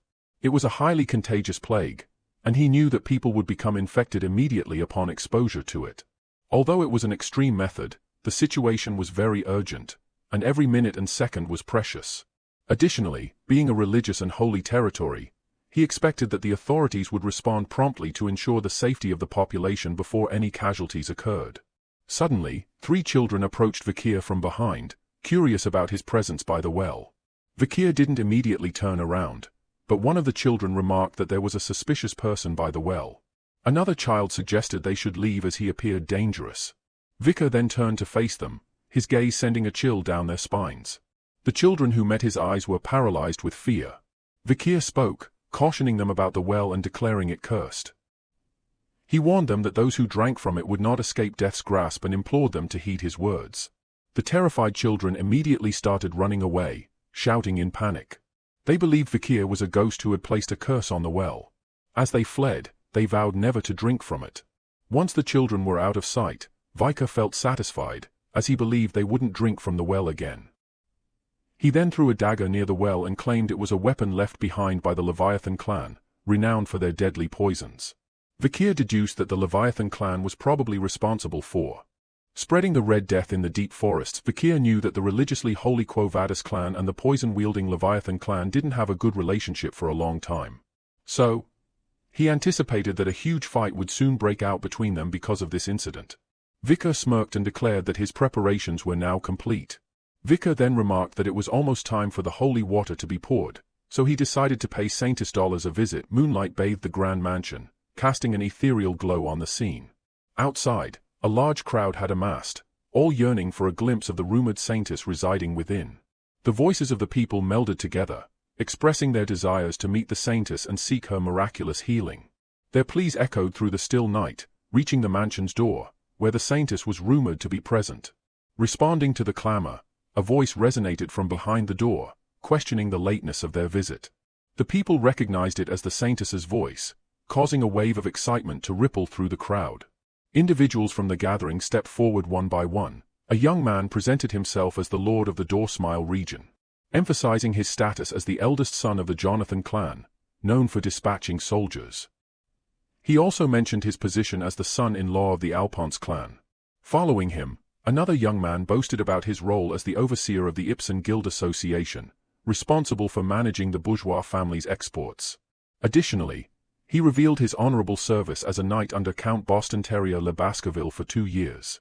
Lastly, an older man, seeking treatment, proposed a generous reward, including the entirety of his productive granary, a beachfront villa on the southern shore, and exclusive carriages. However, the Saintess remained unmoved, expressing her doubts about whether their status or wealth alone warranted her opening the gates at such an hour. With her firm refusal, she urged the crowd to depart. The people, understanding her decision, dispersed quietly. Yet, amid the thinning crowd, one figure remained rooted in place, separating himself from the others.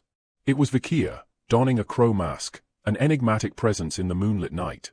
Lost in thought, Vikir remembered that before he had regressed, he had often seen the Saintess on the front lines of the battlefield. He had seen her covered in blood, desperately tending to the injured. Her white clothes stained crimson, and her divine powers continued to glow. The Saintess he knew detested the allure of money and power. Just then, the Saintess's voice reached him, inquiring about his identity and purpose. Vikir knelt outside the door and replied that he was just a young lamb who had lost his way. Silence followed his words, but he maintained his position outside the door. After a while, the door opened, and a brilliant golden radiance spilled out. Bathed in this light, Vikir heard the Saintess invite him inside. As he entered, he found the entire hall bathed in bright lights, with an indoor water fountain featuring an angelic statue at its center. The Saintess's voice emanated from the fountain, asking how he had lost his way. Vikir questioned himself if the Saintess was not going to personally meet him, but upon considering the situation, he realized that she had no reason to meet someone dressed as suspiciously as he was. Placing a leather pouch on the fountain's edge, he explained his purpose. He had come to report the epidemic spreading in the slums, and had brought water from their well, contaminated with wicked energy. He believed that if she possessed divinity, she could detect this malevolence. The statue remained silent for a moment, and then, with a sudden exclamation, the saintess accused him of lying. Footsteps echoed through the chamber as knights started to pour into the room, assembling on a higher level than where Vikir stood. The situation was becoming increasingly tense. The leader of the knights observed that Vikir's speech was rather aggressive for a young lamb who had lost its way, and in a cold tone, he inquired about his identity. Vikir remained silent, but in his thoughts, he recognized him as Pietro Quo Vadis, an old comrade from his previous life. Pietro was a man known for his unwavering dedication to justice, even if it meant being more ruthless than demons. The interrogation techniques he had used on 7 young masters in the underdog city were taught to him by Pietro. Vikir finally spoke, expressing his surprise at seeing him here. Pietro, however, appeared perplexed by this comment. He acknowledged hearing about Vikir's report on the epidemic but found his attire suspicious. He demanded that Vikir remove his mask and show some courtesy before meeting the saintess. However, Vikir was unwilling to remove his gas mask and turned to leave, stating that his task of reporting was complete and that he would take his leave. As he moved to depart, an object flew toward him, narrowly grazing his mask. Pietro held an open book in his hand and declared that he couldn't allow a suspicious person to leave. Vikir realized that the object Pietro had attacked him with was a page from a book infused with divine power. He couldn't help but marvel at Pietro's use of such unconventional weapons. Pietro leaped down from the upper floor and landed directly in front of him. He accused Vikir of carrying water pouches tainted with wicked energy, implying that he might be responsible for spreading the epidemic. Vikir swiftly defended himself, questioning why he would come to report it if he were the culprit. Pietro, however, remained skeptical, proposing that it could be a tactic to lure the saintess out. In his thoughts, Vikir admitted that every word Pietro said was true. Then, Pietro initiated an attack, using the pages from his book as weapons, aiming to apprehend him for further questioning. However, Vikir was not one to be easily subdued. He swiftly started dodging the incoming attacks by jumping from one position to another. He considered using his aura but hesitated, fearing that it might reveal his identity as a Baskerville.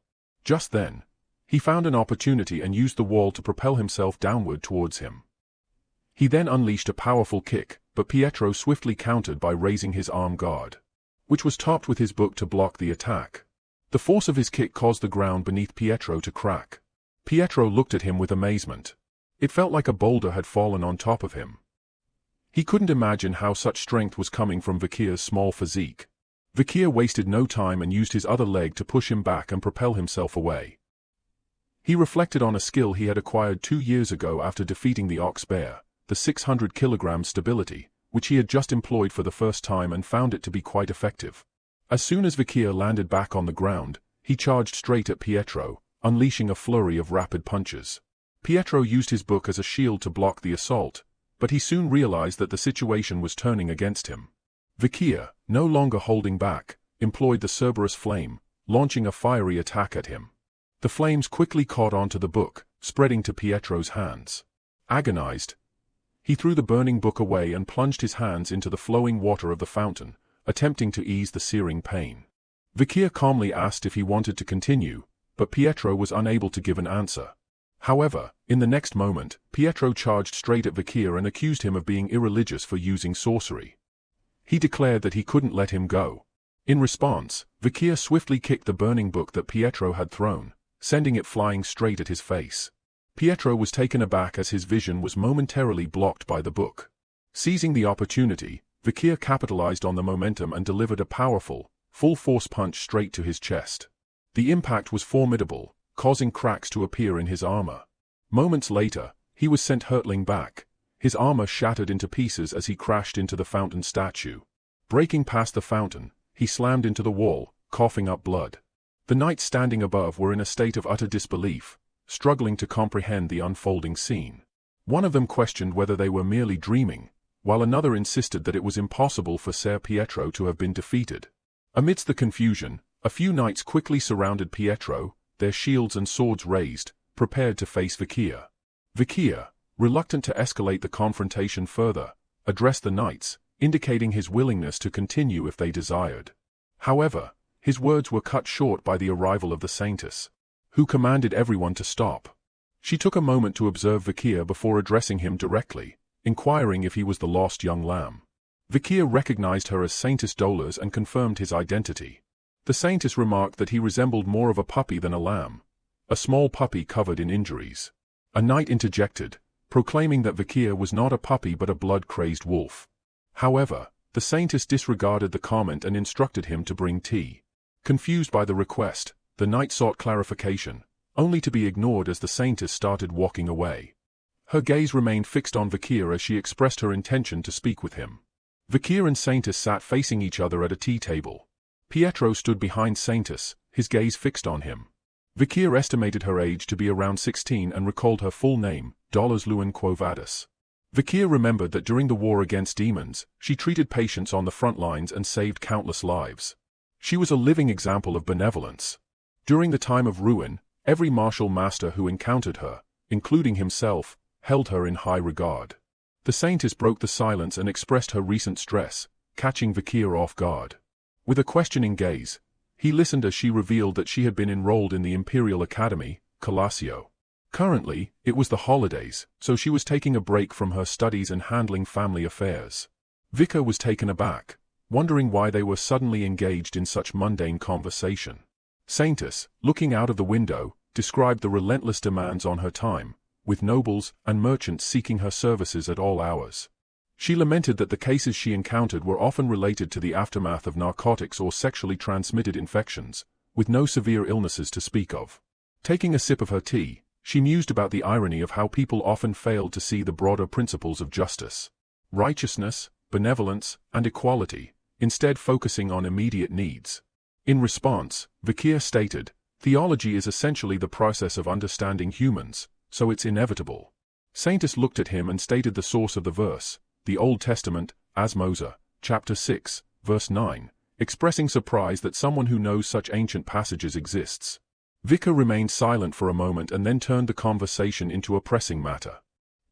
He revealed the existence of an epidemic that had taken hold in the slums of St. Mecca. Saintess asked if the information was accurate, and Vikir presented a pouch containing the infected water that he personally collected from a well in the slums. Saintess gazed at him intently and inquired whether he was truly not involved in the incident. Vikir, with confidence, questioned whether he would have come forward on his own if he were involved. Nonetheless, he acknowledged that suspicion might be unavoidable, so he started contemplating his next move. As Vikir began to raise his hand, Pietro, alert to his movement, swiftly positioned himself in front of the Saintess, urgently instructing her to take cover. However, the situation took an unexpected turn. Vikir extended his hand, which was enveloped in a radiant golden glow.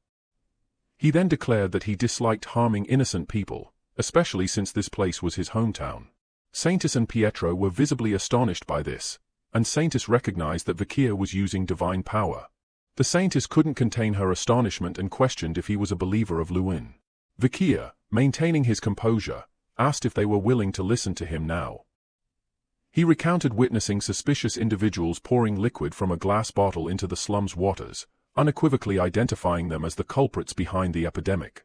Saintess, visibly taken aback by his revelations, queried about the motives of the perpetrators. Vikir posited that the criminals likely sought the downfall of the Quo Vadis family, and the advantages that would come with it. Retrieving a map, he laid it out on the table, pointing to 2 locations as he explained his reasoning. He singled out the deadly and poisonous Leviathan clan and the conglomerate bourgeois family as the primary beneficiaries of the epidemic. Vikir explained how the Leviathan clan would use the epidemic as an opportunity to collect samples from numerous patients for research purposes. Moreover, once the divine Quo Vadis family falls, it would work in favor of the Leviathan family, who are hostile toward them. Regarding the bourgeois family, he explained that valuables don't disappear during an epidemic. With the demise of laborers, landowners will face bankruptcy. Amid the presence of vacant fields, factories, and stores, the bourgeois family will diversify their real estate holdings and venture into a new business. In his mind, the culprits behind the spreading of the Red Death were undoubtedly the despicable Leviathan group. While the cooperative bourgeois merchants were complicit in the scheme for their own gains, the natives of the deep forests were being used as convenient scapegoats, allowing both factions to benefit from their devious plan. After outlining his hypothesis, he noticed the stunned expressions of Pietro and Saintess as they absorbed the gravity of the situation. Saintess's mind raced with the plausibility of his explanations. She couldn't help but wonder how someone who could predict future incidents so accurately could exist. Unable to contain her curiosity, she inquired, just who on earth was he? Vikir responded cryptically, suggesting they could call him Night Bloodhound. Saintess found the name slightly ominous, and Pietro remarked that it was blasphemous to choose a name so fitting to his attire. She acknowledged that everything that Nighthound had said was quite possible. She made a decision and told Pietro that they needed to visit the slums to investigate the epidemic further and report the situation to her father. Pietro readily agreed to her plan. Vikir observed the Saintess's resolve and thought to himself that meeting her was fortunate, knowing that things would now progress swiftly. Meanwhile, Saintess looked at Vikir and wondered why the man who had defeated the unrivaled Sir Pietro and the Holy Knights looked so small and pitiful. She observed him and detected the semblance of a beast exuding from his soul, the scent of blood, oil, and steel, along with violence and pent-up anger, the color of hatred, but deep within this whirlpool of numerous emotions lies immense sadness. Lost in a whirlpool of conflicting emotions, Saintess couldn't help but question the true nature of this enigmatic figure. In the church building within the slum area, the sisters greeted Saintess with relief as she, one of the sisters, tears in her eyes, implored Saintess to save them from the horrific epidemic that had struck their community. Saintess was visibly shocked as she gazed upon the epidemic-infected individuals lying before her. She couldn't help but acknowledge the accuracy of Night Bloodhound's information. Vikir observed the afflicted people and felt a sense of regret for involving civilians due to the lack of time, although he was grateful that there were no children among them. He wondered if the fear he had instilled in the children at the well had worked to protect them, realizing that they were in the initial stages of the disease. He had no choice but to leave the rest to Saintess. She, in turn, addressed the patients with compassion, assuring them that God Luin's most sublime love would heal them all. She began to pray, invoking the light of her life and the fire of her soul. She beseeched her sins and her soul to bear witness to the pitiful congregation that had gathered there. A tear rolled down her cheek, and as it met the ground, a golden radiance emanated from her, spreading through the room and eventually seeping out through the windows and doors of the church. The miraculous power of the Saintess manifested as an old man who had been panting heavily, with red marks covering his body. Suddenly, he experienced a stabilization in his breathing, and the red marks began to disappear. The sisters were astonished and joyfully exclaimed that he had been healed. Multiple others were also experiencing the same miraculous recovery. They showered the Saintess with gratitude. Meanwhile, Vikir watched the Saintess with an intent gaze and recognized the incredible power she possessed. He realized the need to bring the miracle of holy water to the forest. Saintess Dollars is perched upon a study table, the gentle glow of a lit candle casting an ethereal light around her. Her focused gaze was fixated on a map before her, her hand deftly marking certain areas with precise intention. Contemplation consumed her as she acknowledged that treating patients with divine power was only a temporary measure, and she couldn't prevent new cases from arising. She attributed the emergence of these new cases to an infected source hidden somewhere within the slums. A glass tube positioned on her table drew her attention next. After examining the bodily fluid extracted from an infected individual, she recognized that it had a very short incubation period, and it took a very long time for the infected person to die. Its malignancy caused the infected person to endure prolonged pain. Dollars understood that to completely stop the infection, she needed to focus and purify the deepest well. She envisioned the possibility of generating a drop by concentrating her divine power. A sudden wave of realization interrupted her thoughts, prompting her to exhale deeply. She rose from her seat and affirmed that this wasn't the time for her to lose herself in thoughts. She reminded herself that she should go and treat one more person. However, the next moment Dollars was struck by a sharp headache, causing her to falter. Clutching the edge of the table, she steadied herself, averting an untimely fall. Concern crept into her mind as she pondered over the possibility of anemia, wondering if it was a consequence of exerting too much divine power.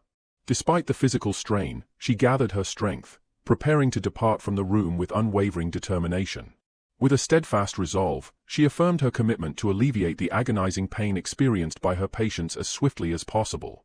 As Saintess Dollars emerged from her room, she was met by a group of 3 men who had evidently been attempting to win her favor.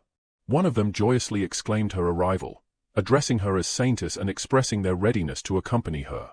Intrigued, Dollars inquired about their presence. One of the men eagerly responded, asserting that they had come to offer their assistance to her. Their voices resonated with a genuine desire to support her. They continued, expressing their concern for her well-being, emphasizing their inability to leave such a noble lady alone in a low and dirty place. The men proudly announced their gesture of bringing 3 wagons filled with donations and emergency relief, all the while humorously suggesting that the recipients had won the jackpot that day. However, an underlying mockery seeped into their words, raising questions about whether their excessive aid might undermine the slum dwellers' self-sacrifice. Amid their well-intentioned facade, Saintess Dollars discerned their true motives. She walked serenely past them as the trio declared their intentions to follow her, stating that it was a gentleman's duty to protect a lady. The men pledged their allegiance to her, suggesting that their actions had conveyed their true intent. With a gentle smile, Saintess assured them that she entrusted the task to their capable hands. Seeing this, their faces flushed with excitement, and their hearts skipped a beat in her presence. However, as time passed, the 3 nobles displayed expressions of disgust, struggling to contain their urge to vomit. The pungent smell of the camp, where the priests were tending to those afflicted with the epidemic, had overwhelmed them. They lamented the unpleasant odor and lamented the possibility of their expensive limited edition shoes being tarnished. One of them implored the priest to treat him first, while another fretted about the risk of becoming infected himself. The old noble demanded that the clutter be cleared immediately, expressing an urgent need to depart. Observing the noble's reactions, Saintess remained composed, foreseeing the inevitable outcome of their visit. She mused that it was blasphemous to approach a relief area with ulterior motives. She couldn't help but ponder whether they understood that empathy for the sick was the only essential requirement. For her, the embodiment of godly grace and love lay in absolute and pure altruism, in dogmatic sacrifice, in the voluntary spirit, in kindness, and in tenderness. Her gaze shifted toward another tent, emanating an ominous aura of dark energy. Anticipating the looming horrors within, she recognized that this was where the most critical patients were gathered.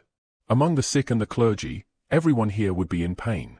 Saintess moved toward the tent resolutely and silently sought forgiveness for not being present earlier. Bracing herself, she drew the curtain and declared her intentions to help since she was there now. However, she was met with a jolt of shock as a commanding voice pierced the air, urgently demanding the arrival of more saline. A priest stood in astonishment behind the person who was treating the patient, witnessing the incredible scene unfolding before him. He found the person's method of treatment to be impossible, as according to his knowledge, only divine power should work on epidemic infections. He then marveled at the long hours the person had spent tending to these patients by himself. The person made a small incision in the infected area with his clinical knife, and then applied divine power by touching the wound with his 2 fingers. Miraculously, the wound immediately healed under his touch, and to the priest's amazement, the infection vanished as well. Contemplating the method employed by the doctor, the priest surmised that instead of merely blessing the skin, the person was enabling the direct flow of divine power into the infected area. This sparked a new possibility within the priest, making him realize that he, too, might be able to focus and utilize divine power in a similar manner. The saintess, closely observing the scene, recognized the person as the Night Hound, who was none other than Vakir in disguise. After curing the patient's infected area, Vakir administered some medicine to aid in the recovery. The saintess regarded him with awe, acknowledging his exceptional skill in both medicine and the use of divine power. With solemn determination, Vakir placed both his hands on the patient's chest and channeled divine power into the afflicted body. He knew that typically divine power was a cleric's prayer reaching a god, which God accepted and transformed into power for the cleric. The quantity of divine power bestowed upon an individual depended on their level of devotion to God, and the amount of divine power was directly proportional to the effort required to perform a miracle. 1 divine power equated to 1 miracle, while 10 divine powers could generate 10 miracles. However, Vakir knew of a method that allowed one to perform 10 miracles with 1 divine power, and 100 miracles with 10 divine powers. Vakir's thoughts delved into the turbulent past as he recalled the time of the fall when an overwhelming number of monsters assailed them, and the number of patients lying before the clerics had surpassed even the count of the monsters. The clerics had realized that the amount of divine power they possessed would not be enough to stop the disaster. The decision made by God, due to the desperation and faltering faith of the clerics, was to alter the equation used to perform miracles. The clerics now embraced a philosophy: take measures now and deal with the consequences later, perform miracles first, and address the aftermath afterward.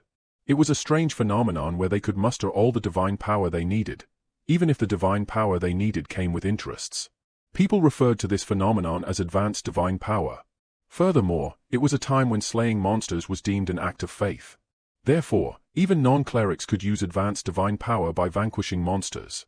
Because of this, Vikir, who possessed a soul that had accumulated karmic energy from the past, was able to harness divine power within a divine region. Just then, a distressed little girl sat near her ailing mother and burst into tears. Crying out for her mommy, Vikir, having completed the treatment of the previous patient, approached the little girl with gentle reassurance and promised to help her mother recover soon. He then handed her a gold coin and acknowledged that her mother was not only sick but also suffering from severe malnutrition. So he advised her to use the coin for food, firewood, and nursing her mother. The priest, who witnessed it all, intervened and mentioned that materialistic assistance was not permitted as monetary demands were endless. He expressed concern that if Vikir did that, he might end up giving all his money to them. In response, Vikir posed a philosophical query, probing the nature of endlessness and the concept of limitless demands. Perplexed, the priest struggled to comprehend the depth of his question. After hearing no response, Vikir continued and stated that there was a limit to how much money was in his pocket, so he could give all he had to the needy without hesitation. He paused for a moment as he gazed upon the sick mother, and then he apologized. Observing this exchange, Saintess Dollars wondered if he had just said he was sorry. She then questioned what he was sorry for and why he was apologizing, recalling Vikir's earlier statement about theology being an exploration of human understanding. She connected the dots, considering the possible reasons behind his apology. She wondered if his reason was perhaps the same as her own. Because, like herself, he too felt remorse for not being able to treat more people. Suddenly, her heartbeat intensified and a loud thump escaped her chest. Saintess Dollars was merely a 16-year-old girl, young and inexperienced. However, at that moment, Dollars' heart started racing for the mysterious man standing before her. After attending to the victims of the epidemic, Vikir sat outside, exhausted. He let out a weary breath and lifted his mask momentarily to take a sip of water. His respite was short-lived as he noticed Saintess Dollars approaching. Acting quickly, he lowered his mask and inquired about her well-being. The Saintess settled beside him and asked if she could have a moment to talk. Vikir granted her request, saying that he didn't mind. She expressed her gratitude for his assistance and acknowledged that they had managed to treat all the casualties with his help. Vikir modestly replied that he had merely done what was necessary. The Saintess smiled and remarked that she knew he would say that. An awkward silence followed as they had nothing to talk about. The Saintess broke the silence, clutching her clothes as she confessed her inner turmoil. She argued that a strong person like him should have been born with divine power. She then honestly mentioned how she had been fortunate to be born with divine power, but lamented the weakness of her body, mind, and faith. She questioned why God had chosen a weak person like her to be a saintess. She argued that there were so many other people who had strong faith even though they weren't born with divine power. Once again, she pondered why God had bestowed upon her the overwhelming title of a saintess. Vikir's response shocked her as he said that the very fact that she was in anguish and guilt was the reason why God had chosen her. A smile appeared on his face as he emphasized that what the world needed was a light that could penetrate even the darkest and most ferocious places. Tears welled up in Saintess Dollars' eyes as she sought reassurance, questioning whether she could become the person who could embody those words. Vikir's response was gentle yet firm, assuring her that she would indeed be able to fulfill that role. The outcome of gathering the Quo Vadis family's clergy in one area for prayer was that all processes involved in the creation of holy water were successful. The result was a divine essence that could purify all those infected within the slums with just one drop. 3 drops of the concentrated holy water were produced and carefully stored. The name given to these drops was Pliny de la Verge, also known as Saintess Terre. Amid a grand hall, Saintess sat, facing a podium that held a box containing the 3 small empty glass bottles. Initiating her prayer, a radiant divine light began to swirl around the hall. Her voice resonated through the space as she chanted, drawing attention to the woman who had the unique privilege of nurturing God's only son. She spoke of the sleepless nights filled with anguish and her heart's inability to keep pace with the profound sorrow she experienced. She announced the day as the most painful and sorrowful for her. As Saintess concluded her prayer, the divine light descended upon the podium, enveloping it in an ethereal glow. Sometime later, holy knights appeared before her, carrying a box containing the 3 Saintess tears. The holy knight closed the box, expressing gratitude for her efforts, and assured her that they would store it securely in the basement safe. Saintess Dollars entrusted them with the task, and as they departed, she found herself contemplating her next course of action. A priest stood solemnly before a statue of the goddess, engaged in prayer. Meanwhile, Saintess approached him from behind, addressing him respectfully as father and indicating her intention to report something about the Red Death. The priest called her his fairy and his daughter and told her to come closer. Saintess humbly acknowledged the order and walked towards him. The priest, Cardinal of the Loon Church, Humbert Lewin Quo Vadis, placed his hand on her shoulder and with a warm smile commended her for the generous offering she had made this time, recognizing that it was expected of his daughter. The Saintess humbly accepted his praise and acknowledged his generosity. Cardinal implored her to share the details, and Saintess began by outlining their plan to utilize their newly created Saintess tier to cleanse the water flowing beneath Saint Mecca.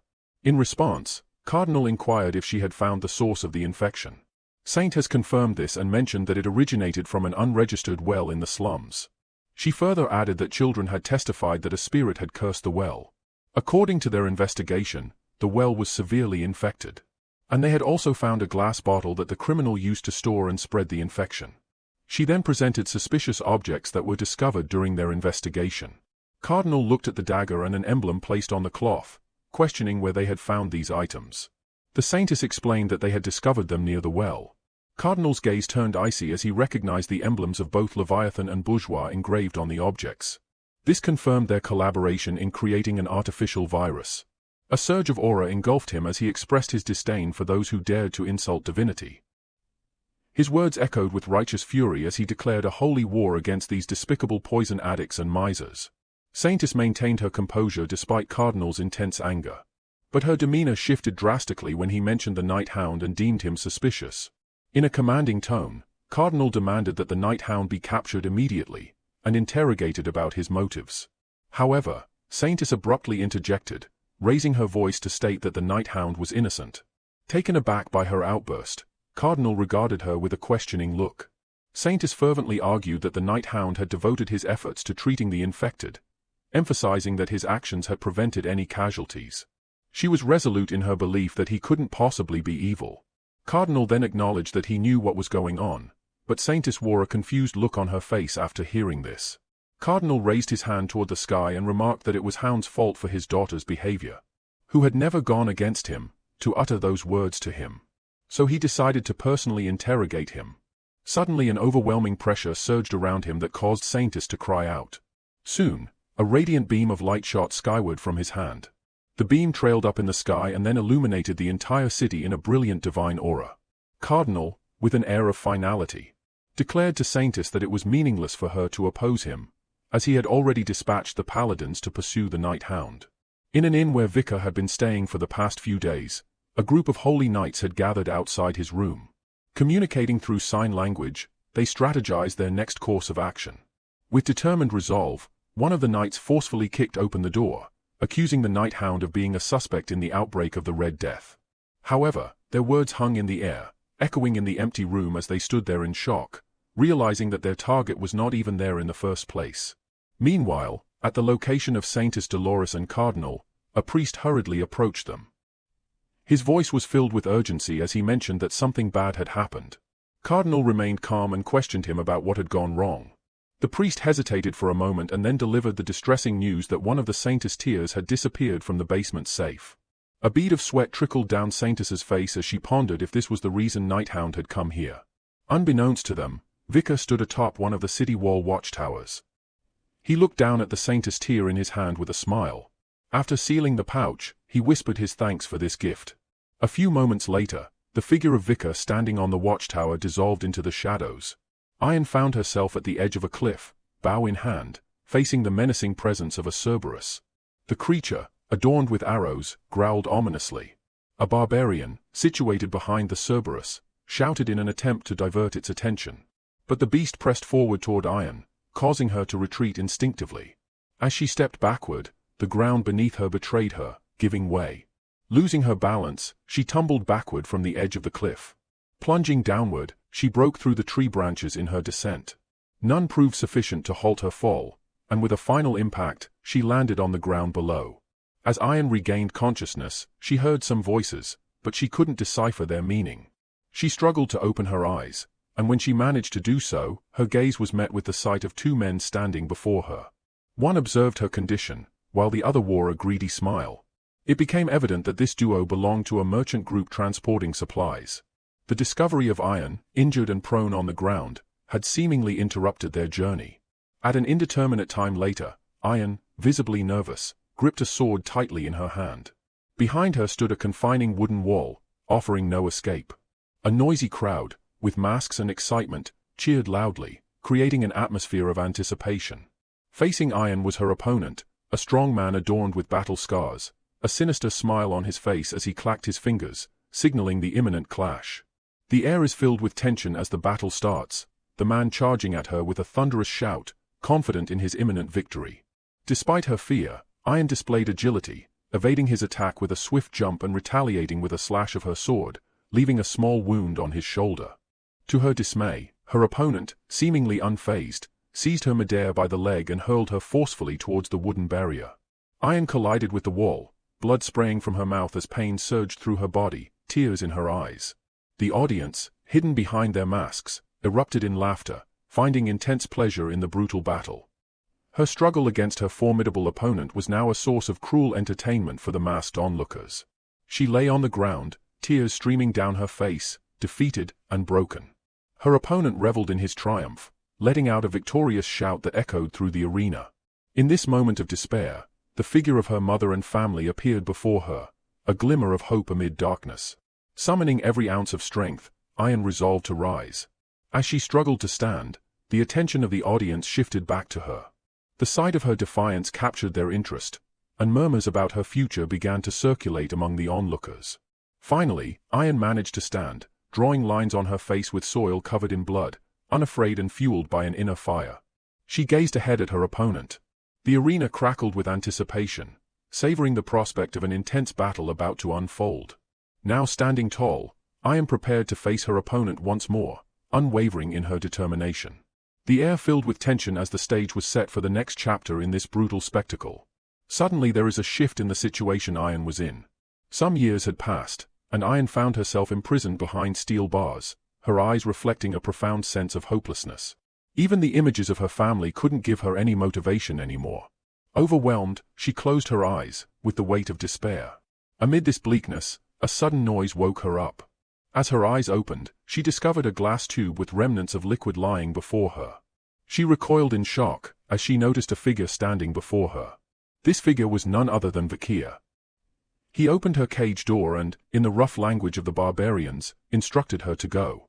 Reality shifted abruptly, and Ayan awoke from this distressing dream with tears filling her eyes. The matriarch looked at her daughter lying on her lap and inquired if she had experienced a nightmare. She then told Ayan that she kept looking for Vakir in her sleep. But the dream was not the only thing haunting her. With a heavy breath and a voice with pain, she confessed to her mother about her chest ache, her body burning, and the sensation that her heart had dried up enveloped her. In a sad voice, she questioned if she was infected with the Red Death. The pain was so overwhelming that it caused her to regret being born into this world. The matriarch sought to comfort her, gently placing her hand on Ayan's and recounting a tale. A long time ago, she and Ayan's father buried a small seed in the ground. Ayan's father planted the seed, while she watered it every day. Not long after, the seed sprouted, and after several months, it became a healthy and beautiful flower. Subsequently, they harvested the flowers, extracted the sap, and smoked it. They experienced euphoria and had fun, and that was how Ayan came into this world. However, due to her father committing a misdeed, he faced execution at the hands of her grandfather. Ayan was distressed after hearing this story. In response, the matriarch, with a gentle smile, reminded her that life is unpredictable, and we should always be ready to endure its challenges. She reassured Ayan, telling her to wait for Vakir's return, convinced that he would find a solution to treat the infection. However, Ayan, in her low spirits, rejected the comfort, stating her belief that Vakir wouldn't come back. Just then, a sudden shout from outside broke the sad atmosphere. A person entered their tent and revealed that Vakir had returned, bringing with him the much-needed medicine. The matriarch's face brightened with a smile as she reassured Ayan, pointing to the truths she had foreseen. However, when she looked down to share her joy with her daughter, she found that Ayan had already bolted outside. The matriarch appeared a bit annoyed and couldn't help but question whether Ayan truly had the Red Death. Meanwhile, desperate, Ayan ran at full speed, her thoughts racing back to the time when Vakir had helped her escape a life of slavery. The moment she witnessed Vakir standing boldly against Madame Eight Legs, she realized that facing one's fears head-on was a powerful force. It was Vikir's example that gave her the strength to stand back up, surpassing the depths of her own fears and pain. Aeon arrived in the midst of the gathered barbarians. Her eyes soon fell on Vikir, who stood before her. Vikir expressed surprise upon seeing her, as he had heard from the warriors that she was infected with the Red Death. However, Aeon didn't respond with words. Instead, consumed by emotions, she leaped at him with full force, enveloping him in a tight hug. The impact sent Vikir flying backward, crashing to the ground, but she held on to him. Vikir questioned her actions, stating that her hug might have broken his back if he hadn't used mana. He then questioned how she could have such force when she had Red Death. Aeon simply stated that as soon as she heard he had returned, her body felt lighter. Confused but relieved, he inquired about her well-being, and Aeon reassured him that she was fine. Vikir then asked if she was just pretending to be infected by Red Death, to which she nodded in agreement. Aeon then smiled with genuine happiness and welcomed him back. Vikir reciprocated her sentiment, saying, "I'm back." In the confines of a tent, Ahul lay sick on a bed. Her condition was grave. By her side sat Vikir, and a group of barbarians stood in the background, concerned expressions etched on their faces.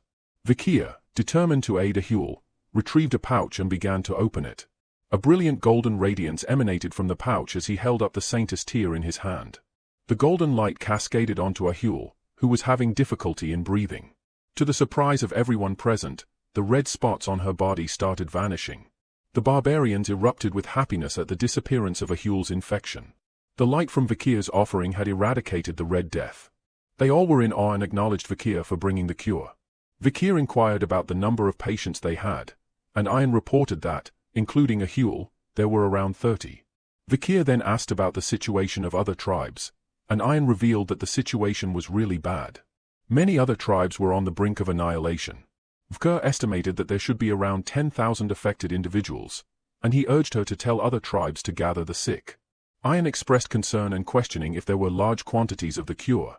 Vikir assured her that there was an ample supply of the cure, and they could use this opportunity to showcase their capabilities to other tribes. Barbarians, overwhelmed by his deeds, admired and hailed him as amazing. Vikir focused on practical matters and shifted his attention to another issue. He spoke of a swamp monster named Kaa, disclosing that he had defeated it on his way back, instructing the barbarians to retrieve the monster as their food. The barbarians couldn't help but feel that Vikir was so amazing that they couldn't even compare to him. Vikir redirected attention to the immediate task at hand and urged the tribes to gather around the river catchment area. After some time, the diverse barbarian tribes gathered near a river, with Vikir positioned at the forefront. Holding the Saintess tear, Vikir poured it into the river, and from the point of contact, a radiant wave of golden light rised. Soon, this golden light flowed throughout the entire river, casting a glow that bathed the surrounding forest. Addressing the tribe leaders, Vikir instructed that all they needed to do was drink the water. The infected individuals, afflicted by the Red Death, began to drink from the river with the help of others. Soon, laughter and joy echoed through the air as they felt the lightness of their body again, while others exclaimed that the Red Death had disappeared, celebrating their recovery. Turning to the matriarch, Vikir explained that the purification process was extending from the catchment area, assuring her that the bacteria would soon vanish. The matriarch, impressed by his deeds, suggested appointing him as the tribe's shaman. Vikir, however, began to decline the offer when suddenly, the ground shook as someone slammed their foot down, causing a crack to appear. All eyes turned toward the source, revealing one of the tribe leaders with a thunderous voice, questioning the people of the deep forest. "What's the name of the hero who purified the forest?" In response, the barbarians responded with a rhythmic chant, Vikir's name. A member of the Balik tribe inquired about the person who saved their family, and the response was Vikir's name. The leader of the third tribe then questioned who brought a bright tomorrow for the deep forest, and once again, the resounding reply was the chanting of Vikir's name. The atmosphere resonated with the acknowledgement and gratitude of the tribes. A chorus of voices united in acclaim for the individual who had brought healing and hope to their home. To Vikir, the actions of the deadly Poison clan had inadvertently turned into an advantageous situation. The Baskerville clan, known for their dominance over the Le Rougetie-Lenoir mountain, were pioneers and conquerors, but they harbored a deep-seated rivalry with the natives of the mountain. Vikir, contemplating this, couldn't help but smile sinisterly, winning over the mountain natives thanks to the situation created by the Poison clan. He can use this chance to land a huge blow on Hugo. Just as he was plotting his next moves, the matriarch announced the commencement of a festival. However, Vikir interjected, signaling that there was one more critical task at hand. Both the matriarch and Ayan regarded him with questioning looks. Vikir clarified his intention, emphasizing the need to identify and locate the individual responsible for spreading poison in the forest. Meanwhile, in a dark cave, another man reveled in his sinister thoughts. He felt that a lot of time had passed, so everyone should have been infected by now. He blamed the Imperial brat for the current predicament, as he wouldn't have struck a deal with the Imperial druggies if not for him. However, soon he smirked, confident that by infecting everyone and later providing the antidote, he would become the hero of the tribe. A human reveled in his devious plan, pleased with the idea of infecting his own granddaughter, Ahul, as no one would suspect him for infecting his own grandchild. A human, having emerged from the cave and rejoined the village, was met with a disconcerting reality. The villagers were bustling with activity, working happily, contrary to his expectations. Confusion gripped him as he questioned how everyone appeared fine, despite his belief that they were on the brink of suffering due to the Red Death. He had seen them gasping for air just before he commenced the ancestral rite. His bewilderment deepened as he observed Ahul, his granddaughter, cheerfully cooking food. This sight contradicted his assumptions, leading him to wonder what was happening. Driven by disbelief, a human rushed toward the river, hoping to find an explanation. As he reached the riverbank, he was confronted with clean water, allowing him to see his reflection. This raised more questions. How are the fish in the river alive? Has the river been purified? And how has the water become even clearer? Despair etched across his face. Just as the weight of his realization settled in, Vikir peeked from behind him, commenting casually on the river's clarity. Startled, a human recoiled and in frustration, referred to him as an imperial bastard. Internally, he wondered when Vikir had arrived, but his shock was further intensified when he discovered that Vikir wasn't alone. A group of barbarians accompanied him. Vikir looked at a human and realized that, as he had suspected, he was the culprit behind the spread of the Red Death in the forest. He then recalled that before his regression, there was a time when stories of an old man in the forest and his misdeeds were circulating. It was a horrible story of a man who had spread an infection within his tribe due to his desire to become a hero. However, in the end, he failed to cure it and ended up causing the death of most of his tribe's people. Meanwhile, a human's mind raced as he tried to comprehend the situation. He refused to believe that Vikir could be aware of his devious plans. He tried to divert attention and address the gathering sarcastically, asking if everyone had come to greet the old shaman. The matriarch, however, stepped forward, questioning him about the completion of the ceremony. With feigned confidence, a human asserted that the infection would soon disappear. The matriarch shared information about a war in the empire caused by the Red Death. The primary reason for this conflict was the discovery that the infection had been artificially created and deliberately spread. However, she found the whole situation perplexing, as there wasn't any connection between the imperial clan and the deep forest, so this infection should not have spread in the deep forest. A human, with a hesitant voice, claimed ignorance, stating that he had only come after performing the rite for the tribe's recovery. Noticing a human's evasive responses, the matriarch questioned why he had come to the catchment area instead of the village if he was so concerned about his people. Her gaze shifted to Vikir, acknowledging that a human had indeed arrived in the catchment area, thus validating his earlier statement. However, a human didn't understand what both of them were talking about. The matriarch then turned back to a human and said to Vikir that they should now see if whatever he had said next was also true or not. A human, now sweating profusely, couldn't help but nervously ask her about what they were talking about. The matriarch recalled Vikir's earlier assertion that a human intended to use this incident to become the tribe's hero, ensuring he would definitely have the Red Death cure on him. Suddenly, a chilling aura emanated from the matriarch, causing a human to tense up. She then demanded to see what was in his pouch. Vikir's mind revisited a conversation he had with Ayan some time ago, seeking insights into a human's past. Ayan began unraveling the enigma of a human's origins. A human wasn't a native Balak. His birth and background were shrouded in mystery. Long ago, he had arrived as a slave under the dominion of the existing shaman. However, he killed the shaman plotting a coup and stole his sorcerer powers. Due to his contribution in stopping the coup, he was elevated from a slave to a shaman. Subsequently, in order to assimilate into the Balak community, he undertook various tasks, including the unpleasant duty of cleaning up excrement.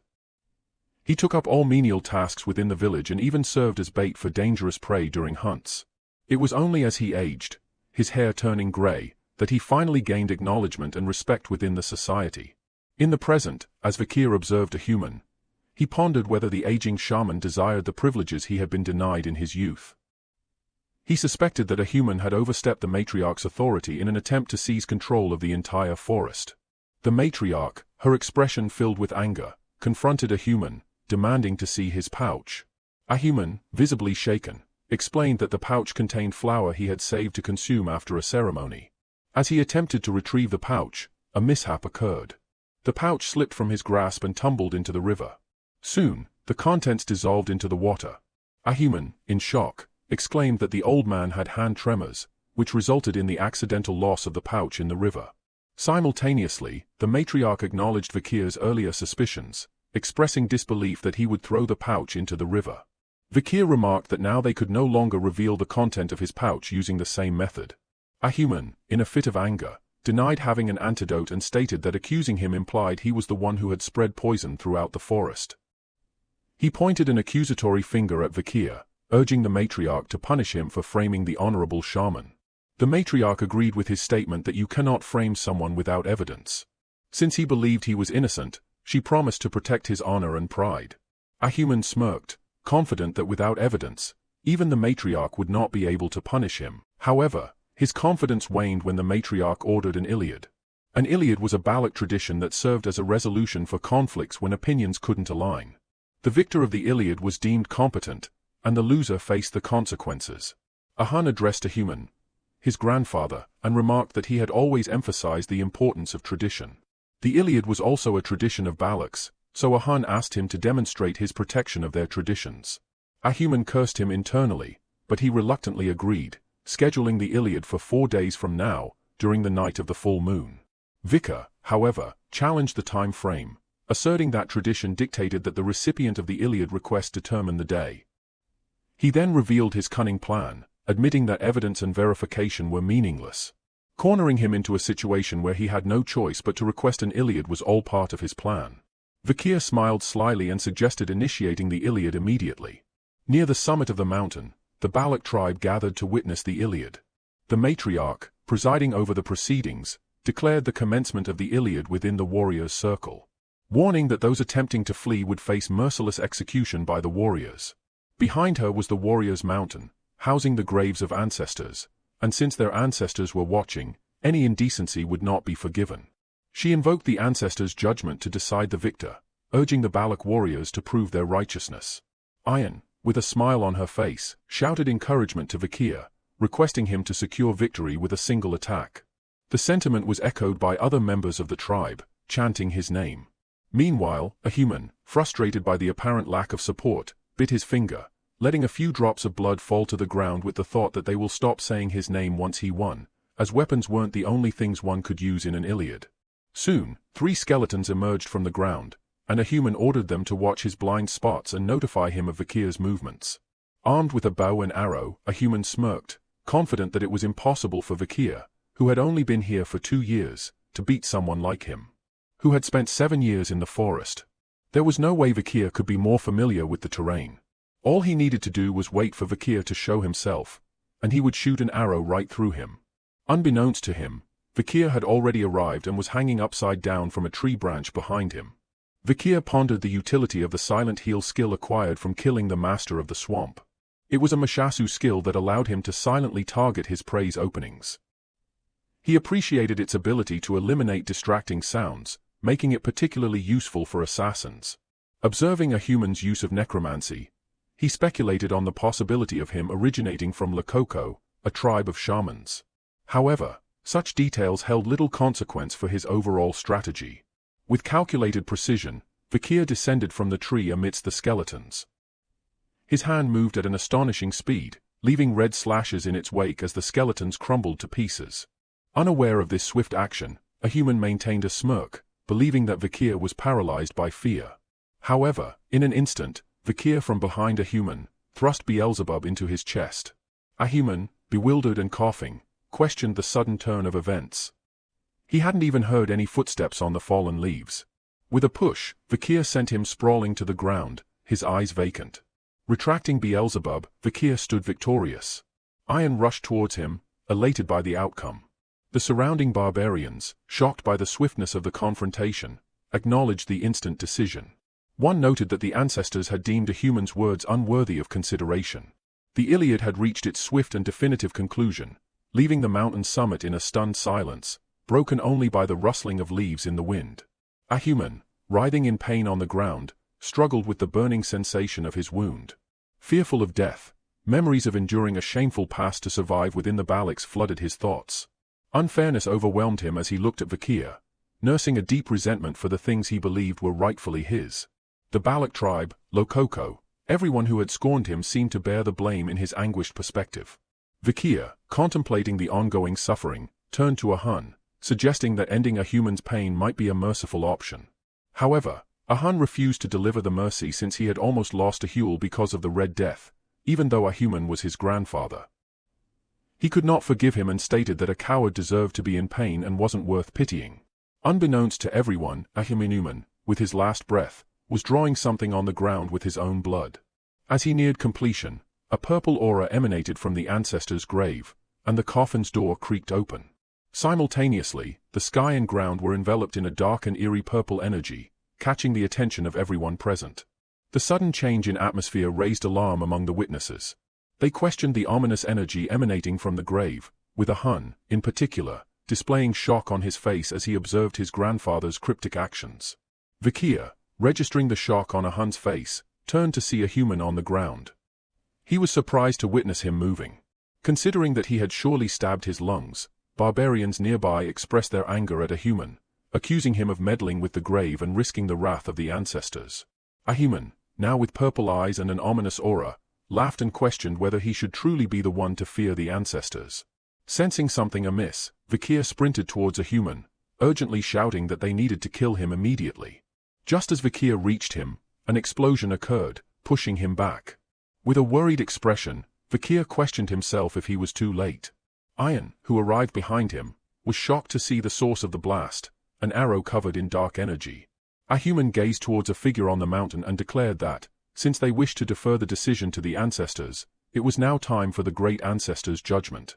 Atop the mountain stood an undead woman wielding a bow. The message unveiled her identity as the Death Knight, with a risk rating ranging from A to S. The Death Knight was an existence that had reached the peak of their lives, but had been corrupted and transformed. They use one's soul and physical body to gather dark mana within their muscles and veins until it overflows. Iron's eyes widened in shock as she gazed upon the Death Knight, questioning if she really was their ancestor. Meanwhile, Vakir observed that it was impossible for a shaman like a human to pull this off. His thoughts delved further, considering the unthinkable. Had he transformed himself into an undead being? A human summoned skeletons and questioned whether they truly believed he was a shaman living among the Balax without any countermeasures.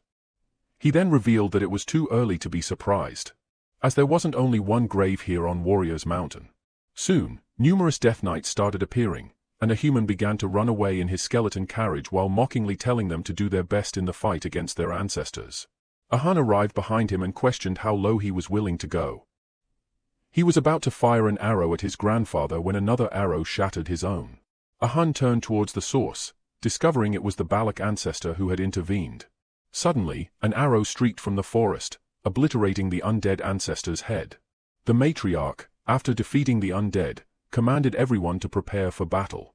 She enlightened the group that the figures in front of them were merely a human's puppets, so she urged them to kill the undead ancestors without any hesitation and prioritize survival.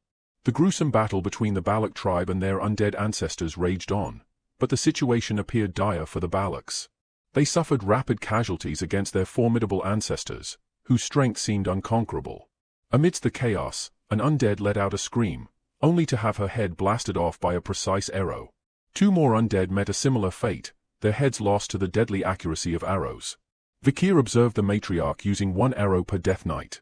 She skillfully dispatched Death Knights who were on par with a high-ranked graduator, showcasing the formidable strength of the Night Fox, Aquila. It dawned on him that the rumors about her protecting the forest from the Empire weren't unfounded. Turning to Iron, Vakir expressed confidence that there wouldn't be any problem with the matriarch present. He urged Iron to follow him. When questioned about their destination, He clarified that their objective was a human. Meanwhile, a human retreated from the battlefield and laughed, certain that the Baloks would regret kicking him out. Suddenly, he looked at a skeleton and instructed it to handle a task. He then continued on his way, lost in thought. He acknowledged that, even though he had resurrected the ancestors, as long as Aquila was there, he couldn't act carelessly. After all, she was a genius who had been the strongest village head in history. A smirk appeared on his face as a devious plan formulated in his mind. Despite Aquila's brilliance, he believed she wouldn't be able to handle what he had in store. In their pursuit, Vikia and Ian discovered a human's location, where he sat in the middle of a magic circle, chanting something mysterious. Vikia, perplexed by the choice of location, questioned Ian about the significance of the place with the pillars. Ian didn't know much, but she was certain that they couldn't allow a human to continue his suspicious activities. She took aim with an arrow infused with aura and declared her intent to kill a human. The arrow soared toward its target. But before it could strike, a human shouted, "I'm done." In a surprising twist, a hand emerged from the ground, catching the arrow between its fingers. A human jubilantly announced his success in summoning it. According to legend, he slept alone deep within the forest, and a human was the only one who had noticed him. He then welcomed his newly summoned ally, the divine archer Adonai. Ian was in utter shock and couldn't believe that the undead in front of her was Adonai. Vikia, too, was astonished, contemplating the implications of summoning Adonai, the legendary archer of the Baloks.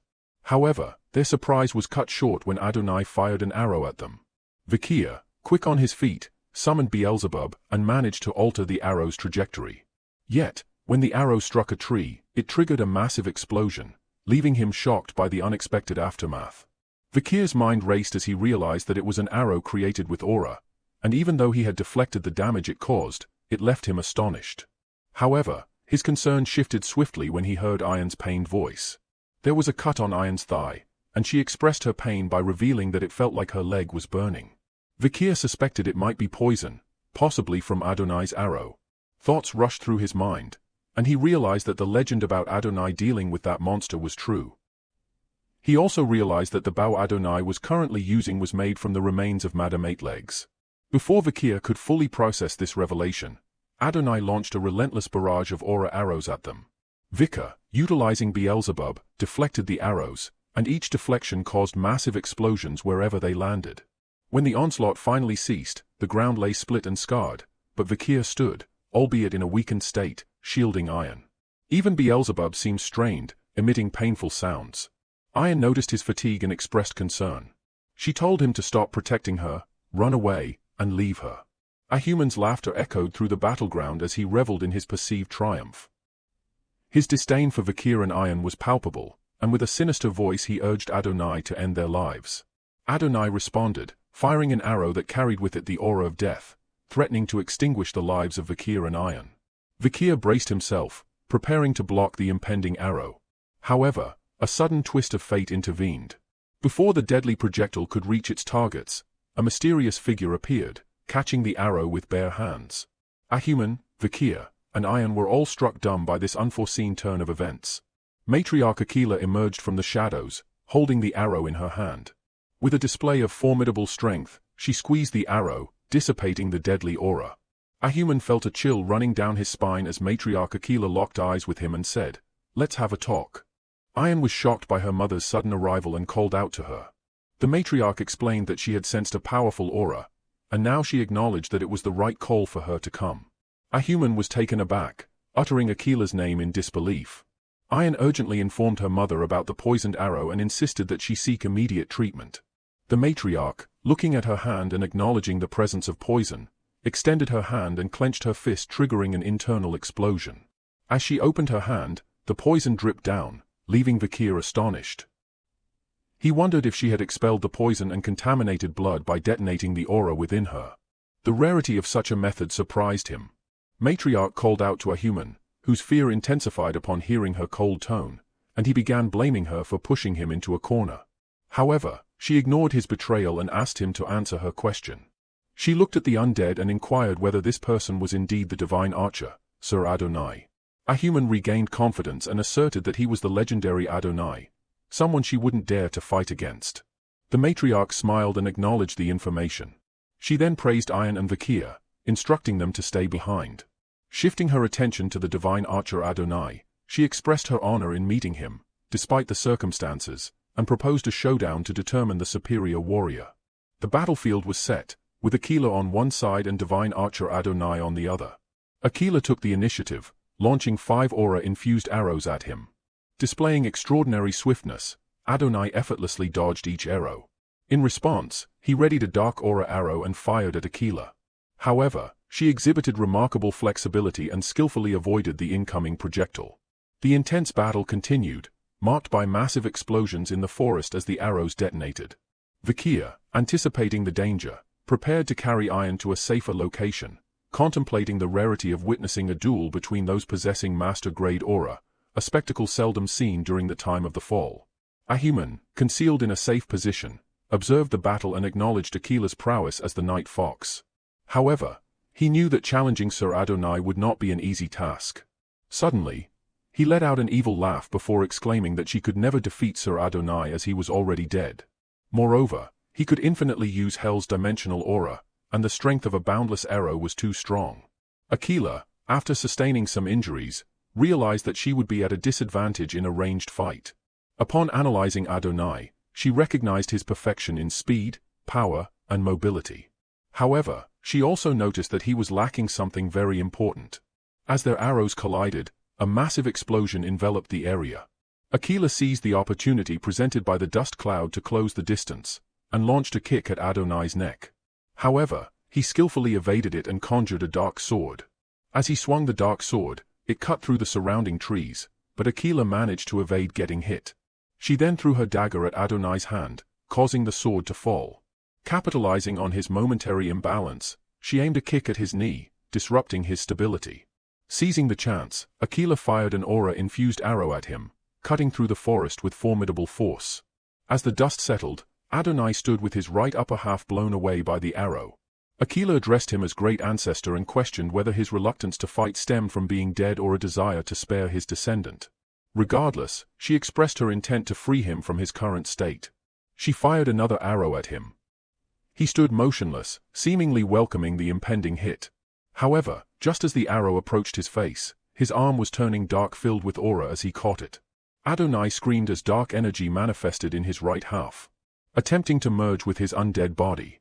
Meanwhile, Ahuman, now in control of Adonai, expressed astonishment at his ability to resist the necromancy spell. He came to the realization that legends were truly different. He expressed disdain for half-hearted actions, instructing Adonai to fight with all his strength until every threat against him was eliminated. Aquila, understanding the situation, called out to him in anger. Meanwhile, Adonai, covered in a dark aura, emitted an ear-piercing scream, a manifestation of the unsettling transformation. Adonai's transformation was complete, his entire form exuding a foreboding dark aura. Ahuman confidently asserted to Aquila that the entity before them could no longer be recognized as Adonai. However, the atmosphere was soon drowned in heavy noises, and 3 colossal monsters materialized in their vicinity. Ahuman observed and realized that they were rank monsters living in the forest, drawn by the commotion caused. In one moment, they stood tall, and in the next, Adonai unleashed 3 arrows, swiftly eliminating the A-rank monsters. Aquila was astonished as she hadn't even seen the arrows at all. Ahuman chuckled upon witnessing the full might of Adonai, and he himself felt a bit shocked seeing him kill the monsters in one go. He then urged Adonai to kill the woman in front of them. Adonai followed his orders and initiated his attack. Aquila skillfully evaded the barrage of arrows, sensing a potent murderous intent emanating from each arrow. With each strike, Madame's venomous poison permeated her body, giving her a sluggish sensation. Eager to swiftly conclude the confrontation, Aquila turned around decisively and released 2 arrows toward Adonai. The first arrow deviated off course, failing to find its mark, while the second arrow raced straight for his face. Nevertheless, Adonai effortlessly obliterated the approaching frontal arrow. The shock was evident on Aquila's face, but suddenly it changed into a confident smile. The arrow that had initially gone astray suddenly reversed course, piercing through Adonai's throat. Aquila explained that this attack looked like the first arrow missed, but the second one hit the target. However, the moment the opponent blocked the second arrow, the initially missed first arrow returned and penetrated the back of their head. It was a skill where the arrow reached maximum rotation mid-air, and upon reaching its peak, it returned and hit the opponent. It was her personal arrow skill that she had created after wondering about Adonai's fight against the Imperial Knight. But the satisfaction on her face vanished when Adonai extracted the arrow from his throat, and appeared completely unharmed. A human, reveling in the spectacle, mocked Aquila, saying that no matter how stone-hearted warriors she faced, she had never fought a corpse before. Sir Adonai was already dead, so there was no way he could be defeated by a single arrow to the throat. Some distance away on a cliff, Ian anxiously observed the explosions echoing through the forest, her worry for her mother palpable. She felt the ominous forest shaking and wanted to go help her mother, but she convinced herself to wait till Vakir resolved the unfolding chaos. She remembered his instructions for her to conceal herself while he planned to confront a human and nullify his necromancy skills. Vakir sprinted through the forest and concluded that a human was afraid of Aquila. Therefore, it was highly probable that he would be hiding behind Adonai to oppose her. Vakir finally spotted a human hiding behind a tree. He immediately stopped in his tracks and charged straight at him. Vakir decided that he was going to kill him in one attack. However, before he could reach his target out of nowhere, a Death Knight launched a powerful kick in his direction. The ground blew apart from the force of the attack, but Vakir, nimble on his feet, managed to evade the strike and retreated to a safe distance from the formidable adversary. A human's attention shifted to Vakir as the commotion caught his notice. He bellowed in recognition and started cursing him. With a triumphant air, he revealed that he had foreseen someone coming for him. So he had preemptively summoned his skilled Death Knights. All of them were so proficient that they had been buried in a warrior's grave. The next moment, under a human's command, Death Knights swarmed Vakir from all directions. Meanwhile, Adonai's arrow found its mark, striking Aquila in the waist. She crumpled to her knees, a cry of pain escaping her lips. A human, witnessing her fall, relished the moment and taunted her. He envisioned ruling the forest, viewing it as a reward for all the unfair treatment he had received in his life. He then started revealing his sinister plan. Firstly, he would kill all clan members who looked down on him. Before he could bask in his impending triumph, a deadly aura materialized behind him. Vakir employed the Baskerville 6 technique and promptly eradicated all the Death Knights. As they dissipated, Vakir remarked that a human's plan posed a bit of a challenge, given that the people of the forest would serve as his support system. A human, with his mouth wide open, grappled with the impossibility of the situation. He could not believe that Vakir had defeated Death Knights who surpassed the level of a high-ranked graduator. He couldn't help but ask himself if this child was stronger than a high-ranked graduator. Vakir's cold eyes locked with his, and he questioned whether he had perceived every desire at that moment. Fear-stricken, a human almost wet his pants and desperately called for Adonai's assistance. Adonai heard the command and prepared to unleash an arrow at Vakir. However, before he could fire the arrow, he was interrupted by Aquila, who kicked him from behind. The disruption caused the arrow to miss its mark, flying inches behind Vakir's back. A human, seeing the killing intent in Vakir's eyes, pleaded for Adonai to act once more. In a sudden twist of events, a human's hands were ruthlessly severed. As he looked down to grasp the situation, his head was swiftly and cleanly sliced off. Even in death, his face bore an expression of confusion, unable to comprehend the rapid and decisive turn of events that led to his demise. The Balak tribe was engaged in a fierce battle against the relentless Death Knights, and the tide was not in their favor. One Death Knight targeted a girl, severing her bow. The Death Knight prepared to fling her weapon at the girl, but before she could do so, her body began to crumble into ashes. Soon, the entire legion of Death Knights shared the same fate and were reduced to ashes. Meanwhile, on the other side, Aquila breathed heavily and gazed ahead as Adonai began to turn into ashes. She rested her hand on his, whispering a plea for him to rest in peace. On the opposing side, a human voiced his frustration, lamenting the missed opportunity to claim the forest as his own. He directed his anger towards Vakir, accusing him of interference as the child of the Empire. Vakir, meeting his gaze with cold eyes, contemplated a human's unexpected prowess. Not only had he embraced undeath, but he also displayed a heightened mastery of magic, controlling numerous Death Knights, including Adonai. He couldn't help but wonder what might have happened if a human had strived to go down the path of a shaman. His thoughts were interrupted as a human's maniacal laughter echoed. A human threatened that this wasn't the end and that he would make him regret driving him out. But before he could finish, an arrow found its mark on his forehead, concluding his dark saga.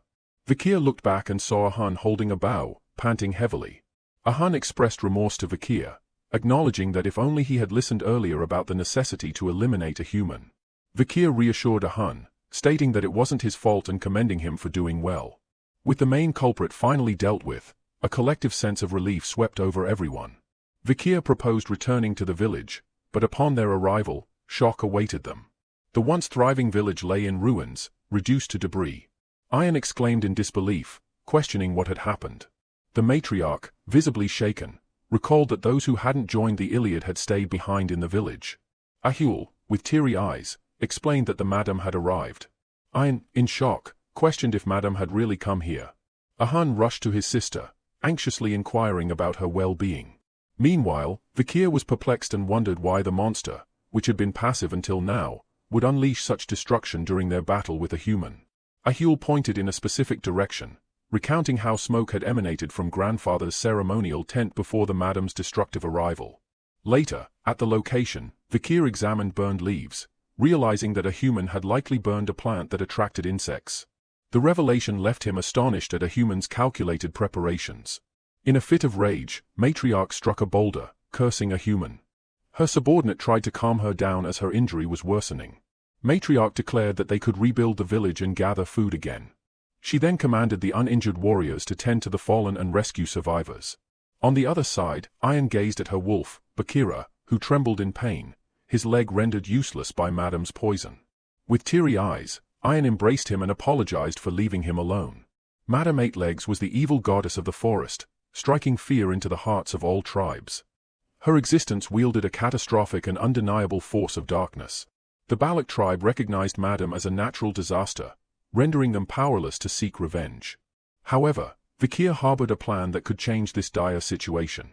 Later, under the cover of the night, Vikir entered Matriarch Akila's tent and sought her counsel. When she asked him about the reason, Vikir, with a calm tone, requested her to tell him about Madame Eightlegs. Matriarch responded with a measured tone, questioning his interest in Madame. In response, Vikir presented a document, revealing it to be a record of Madame that he had discovered at the Lokoko tribe's village. The document contained various information about Madame's poison, witness statements detailing its battles with other monsters, and even disclosed the location of Madame's hideout. However, Vikir expressed confusion, stating that after reading it, he couldn't discern why the forest tribes feared Madame and why they hadn't attempted to subjugate it together. Matriarch explained Balak's long-standing knowledge of Madame. She recounted the battle of the archer god Adonai and the Madame, where Adonai had successfully pierced one of Madame's legs with an arrow. However, instead of victory, it marked the onset of despair. The destroyed leg regenerated and multiplied. The more they attempted to destroy it, the more the Madame's legs increased. The legs were the only thing they could damage, but they grew stronger the more they were destroyed. Not even Sir Adonai's arrows could penetrate Madame's resilient body, and everyone engaged in the battle fell victim to the creature's poisonous influence. Her own lingering injury from the poison on Adonai's arrow served as a testament to Madame's formidable strength. Akila emphasized the Madame's status as the evil goddess, a creation born from the efforts of countless warriors in the forest. She warned Vikir against any plot to attack Madame, expressing a heartfelt desire not to lose any more of her family. Vikir, deep in thought, recognized that the chances of him winning against Akila and Adonai were very low. However, if it was a strong monster, then things were different. Although Madame was a rare monster at the moment, in World of the Fall, where demonic monsters invaded the human world, he encountered creatures on par with Madame. He had the experience of fighting against those demonic monsters. Vikir believed that no matter how strong Madame was, she was still only a monster. Monsters have habits and weaknesses. Vikir believed that by identifying her weaknesses, he could eliminate Madame. Somewhere in the heart of the forest, a seemingly calm mountain suddenly revealed a flurry of monster legs erupting from its peak. Madame Eightlegs emerged, emitting an ear-piercing scream that echoed through the surroundings. Vikir, concealed nearby, observed Madame's departure and mused about the noise accompanying its awakening. After staking out Madame's lair for several days, Vikir deduced a pattern. The creature sought food at a specific time, taking about 2 hours to return. Swiftly navigating through the forest, Vikir reached the summit of the cave. Tearing down, he observed spiderwebs intricately woven everywhere and realized that its exterior appeared as a calm stone mountain. But it was actually empty inside. Utilizing Beelzebub, Vikir cut a rock and retrieved a spider web attached to it. Examining the web, he noted its rough cross-section, concluding that a graduator's mana would struggle to cut through it. Recognizing the potential, he decided to use the spider web for his descent. As he descended, he contemplated the cave structure. The entrance was just large enough for Madame to squeeze through, but it gradually widened as he went deeper. Considering Madame's size, it became evident that the lair's dimensions were perfectly suited for the monstrous inhabitant. Descending further into the depths, he encountered a haunting sight. Figures entwined in spider webs.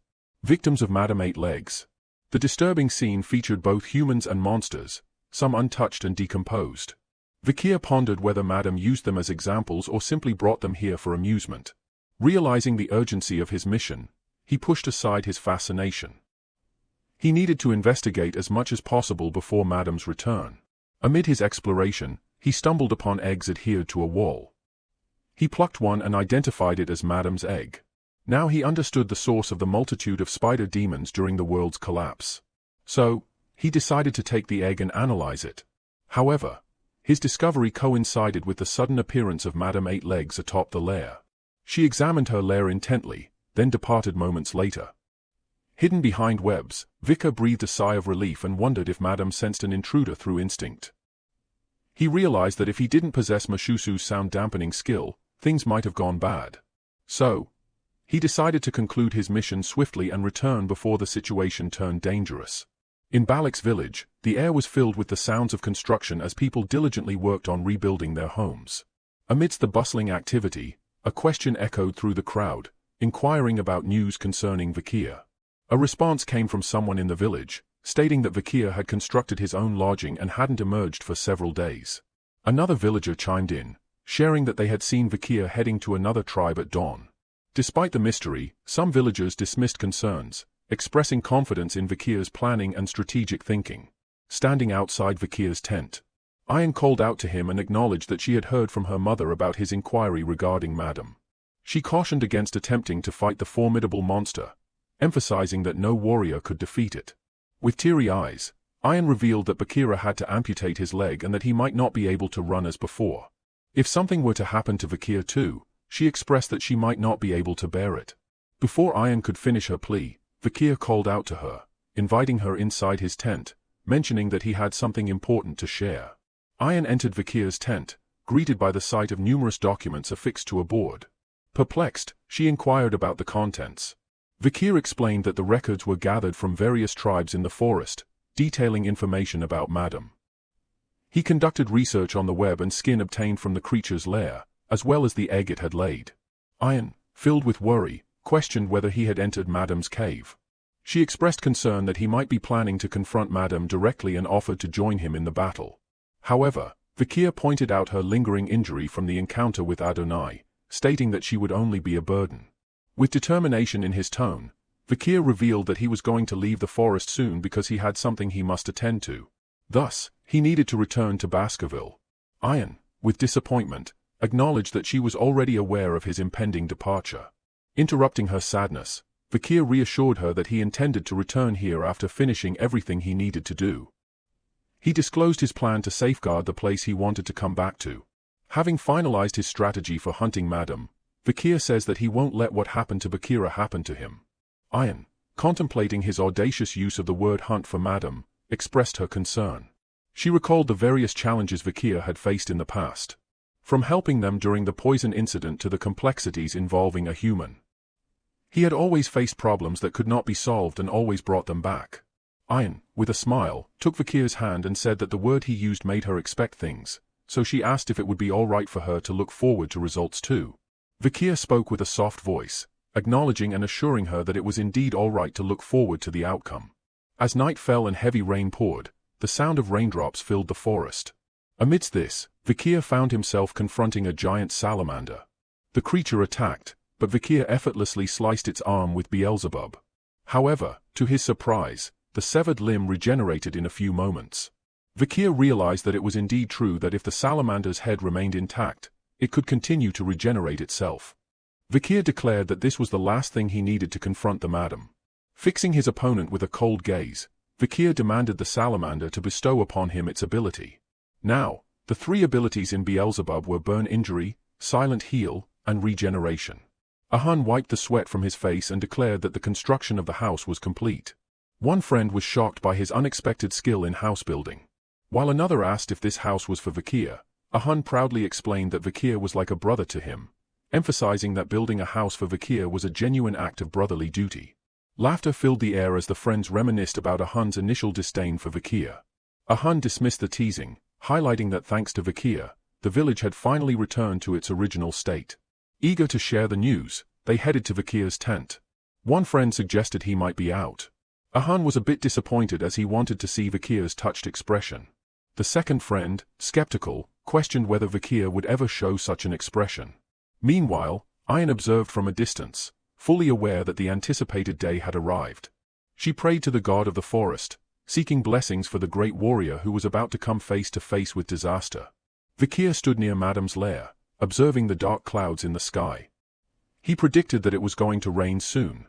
Vikir was certain that Madame would be sleeping now, making it the ideal time to hunt her. He had already considered dozens of variables that could arise during the hunt, and had planned out methods to handle each situation. Now, it was time to set his plan into motion. Jumping into her lair, Vikir declared the commencement of the hunt. Meanwhile, Madame Eight Legs peacefully slept inside, completely unaware that her demise was swiftly approaching. Vikir swiftly reached her, employing Baskerville's 6 technique to sever one of her legs. Madame's peaceful slumber was shattered by pain, and she let out a scream. Vikir landed safely and observed that her leg had regenerated. As mentioned in Adonai's records, the severed leg had doubled. In retaliation, Madame attacked, and Vikir decided that now he could use Plan A. He moved like lightning and began systematically cutting her legs. Another scream escaped Madame as she spewed poison in his direction. Vikir, quick on his feet, skillfully started dodging the poison clusters. However, he couldn't avoid them forever, and a single drop of poison landed on his arm. A grunt escaped him as he realized Madame's poison was spreading rapidly. Reluctantly, Vikir decided on a drastic measure and cut off his poisoned arm. Moments later, to Madame's shock, his whole arm regenerated. Vikir calmly taunted her not to act surprised, mentioning that he was now in the same position as her. Undeterred, he charged at Madame, initiating a fierce battle. He focused on cutting her legs, expertly dodging her attacks and the poisonous onslaught. However, he couldn't evade her attacks forever, and one of Madame's strikes obliterated his arm and a leg. Rolling down onto Madame's leg, Vikir attempted to slow his fall. It was enough time for his arms and legs to regenerate. Without hesitation, Vikir resumed his assault, cutting down Madame's legs one by one. The battle continued for a long time as both opponents refused to give up. After a relentless struggle, Madame's severed legs lay on the ground, and Vikir panted heavily as his arm and leg regenerated once more. He had already forgotten the count of how many times he had regenerated, and he was now feeling tired as it took a lot of stamina to regenerate. On the other hand, Madame was doubling her legs effortlessly. Despite his fatigue, a sudden smile crossed his face, with swiftness fueled by determination. Vikir utilized spider webs for support and began ascending to the top of the lair. Madame noticed his actions and attempted to follow him, but she found herself unable to move upward. Vikir looked back at her with a sly smile and revealed that he knew he wouldn't be able to catch up to Madame. It was all part of his plan for Madame to double the number of her legs.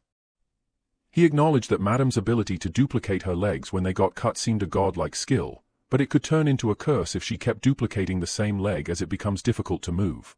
Madame retaliated with a web attack, but Vikir easily dodged it. He recalled that he already knew she would use her web when it came to this. Vikir, summoning Beelzebub, revealed that after observing her web, he had identified a critical weakness.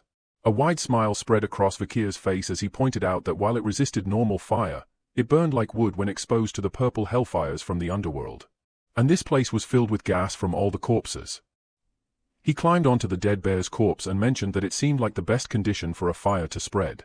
With a sinister smile directed at Madame Eight Legs, Vikir declared that she had stacked up too much karma because she was drunk on power, and now it was time for her to receive that karma. Vikir thrust Beelzebub into the dead bear's head and ignited hellfire, causing a powerful explosion that reverberated through the lair. Some days ago, Vikir stood at his study table, deep in thought. During his practical assessments, he encountered Cerberus, who had been chased from its territory, prompting a question to surface in his mind. He wondered why the tribe members went out of their way to chase away dangerous monsters from the Le Rouge-Lenoir mountain. But now he knew that the answer was because of expanding territories. The tribe members had been pushed away by Madame all the way to Le Rouge-et-le-Noir mountain.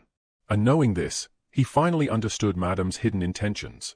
Madame had strategically employed the barbarians in the forest to drive away Cerberus and hellish monsters, distancing herself from her weakness, the dreaded hellfire. Vikir had never expected that her very weakness was concealed right under his nose. With determination, he thrust Beelzebub into the bear's head and unleashed hellfire upon it. The flames spread, triggering a chain reaction that engulfed other bodies. The formidable Manomate legs found itself shrouded in fire, prompting Vikir to declare that it was time for her to take her trophies back. Vikir, having exited the cave, turned to observe the explosions behind him. After realizing Madame's weakness was hellfire, he formulated a plan. The key was to ensure that Madame couldn't escape her lair. She wouldn't be able to climb up due to her duplicated legs, and she wouldn't be able to use her webs either. In that situation, it was impossible for her to escape. No matter how strong Madame was, as long as she was a living creature, her lungs would burn as she tried to breathe the hot air, and her skin and outer carapace would melt from the hellfire. All that remained was to wait for Madame to succumb. Once the fire was extinguished, he planned to acquire her unique ability. However, his contemplation was interrupted as the ground beneath him trembled. When he turned his attention back to the lair, the tremors stopped, and in the next moment, the lair exploded. Vikir watched in shock as Madame emerged from the wreckage. Bewildered, he realized that she had destroyed the mountain to escape. The Madame hissed and released a torrent of poison into the air. The poisonous substance exploded into fragments, scattering across a wide area. Wherever the poison touched, it began to dissolve and melt everything in its path. Vikir stood beneath Madame and realized that she couldn't see him. He concluded that it was because the fire had burned away her eyes and the hair on her body, rendering her unable to perceive him. Furthermore, the destruction of the mountain had left a crack in her shell. With determination, Vikir leaped into action, ascending into the air. As he began his descent, he focused on targeting the newly formed crack in the Madame's shell. Aligning Beelzebub with precision, he executed the Baskerville 6 technique, striking the crack. The impact pushed Vikir back and elicited a cry from the Madame. Examining the crack, Vikir realized that a single blow might not be enough. Undeterred, he steeled himself for another assault. However, his plans were abruptly halted as the Madame's burnt eyes and skin peeled off. Moments later, they regenerated right in front of his eyes. Vikir was shocked by this unexpected development, and had little time to process it as one of Madame's legs reached him, sending him flying back through the forest. Lying on the ground, Vikir realized that he had made a mistake. He hadn't expected that Madame could molt and regenerate selected parts of her body.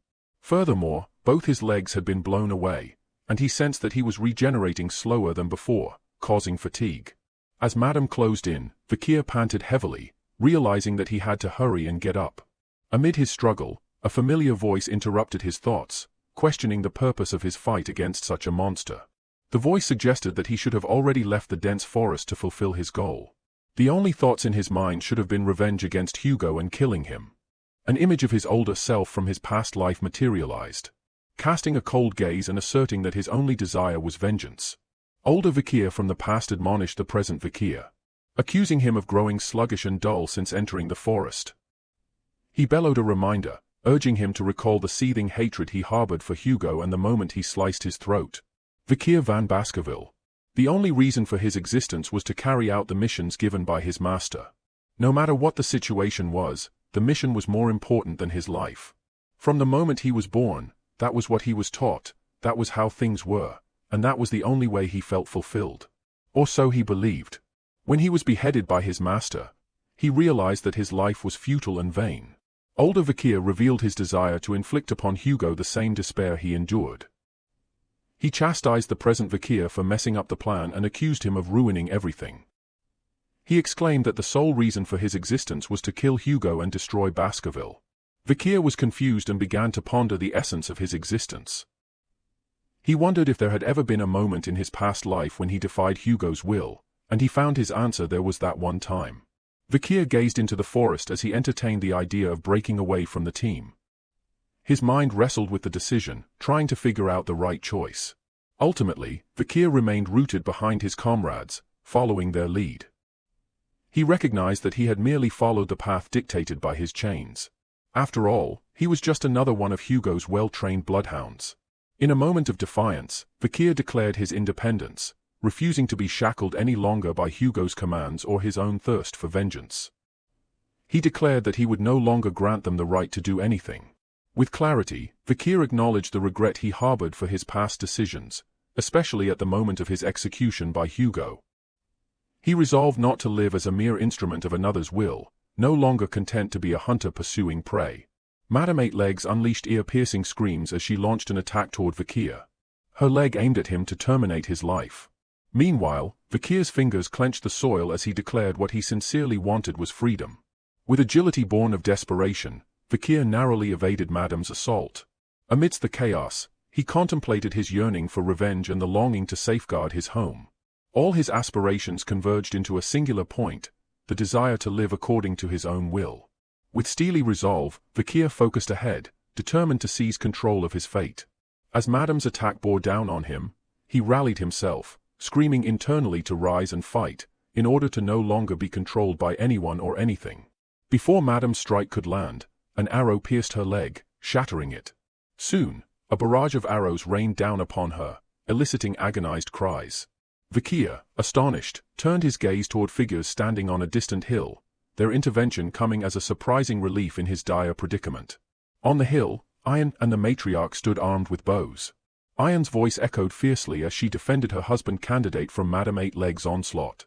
Calling out to Vikir, she declared their alliance, ready to fight alongside him.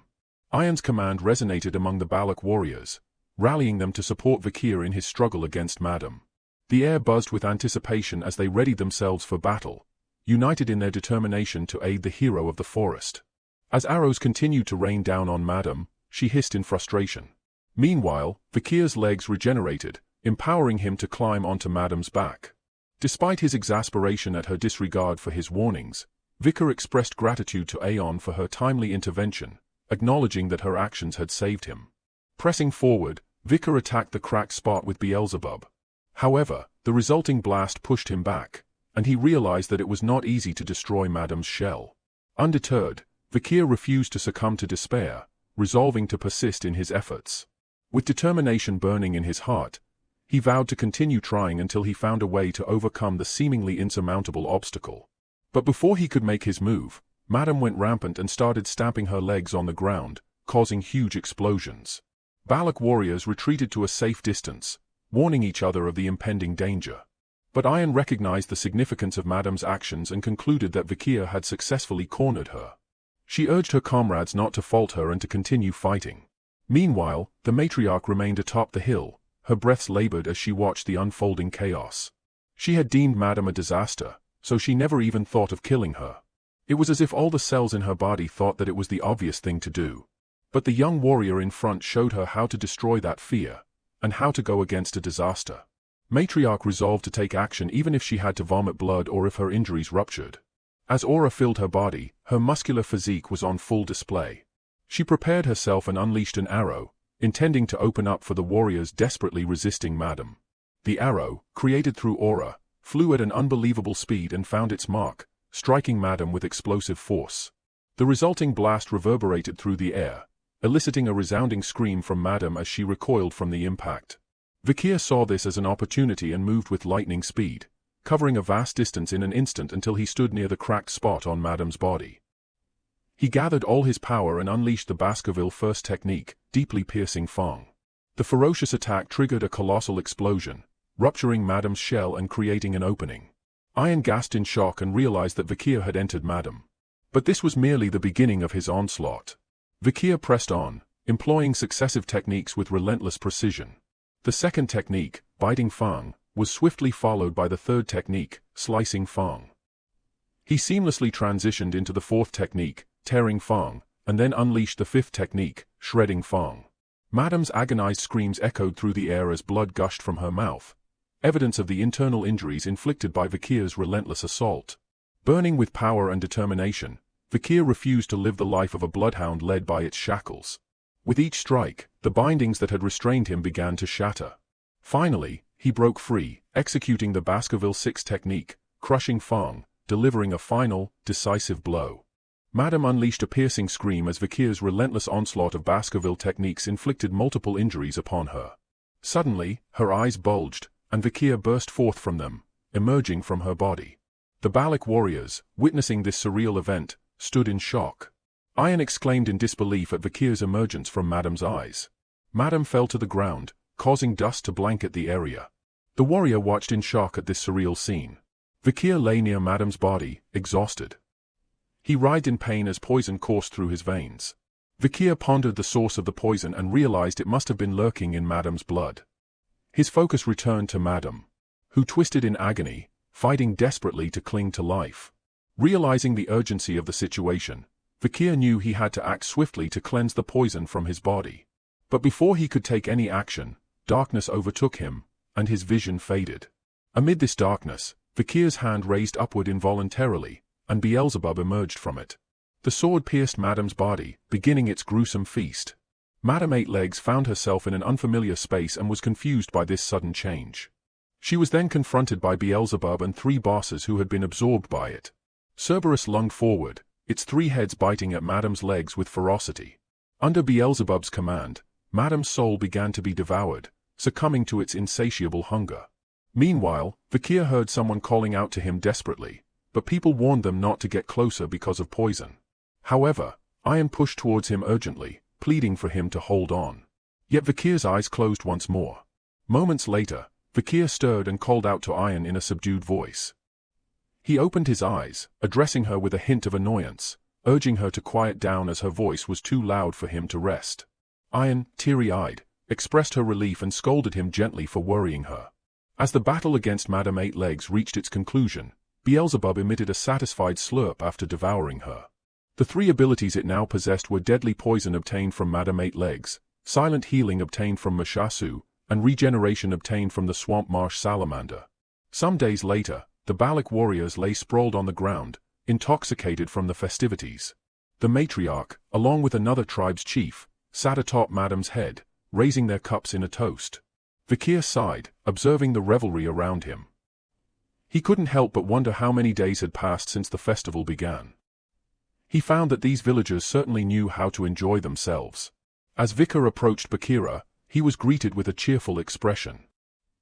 He inquired about Bakira's well-being and praised him for overpowering another wolf and finding his partner despite losing a leg.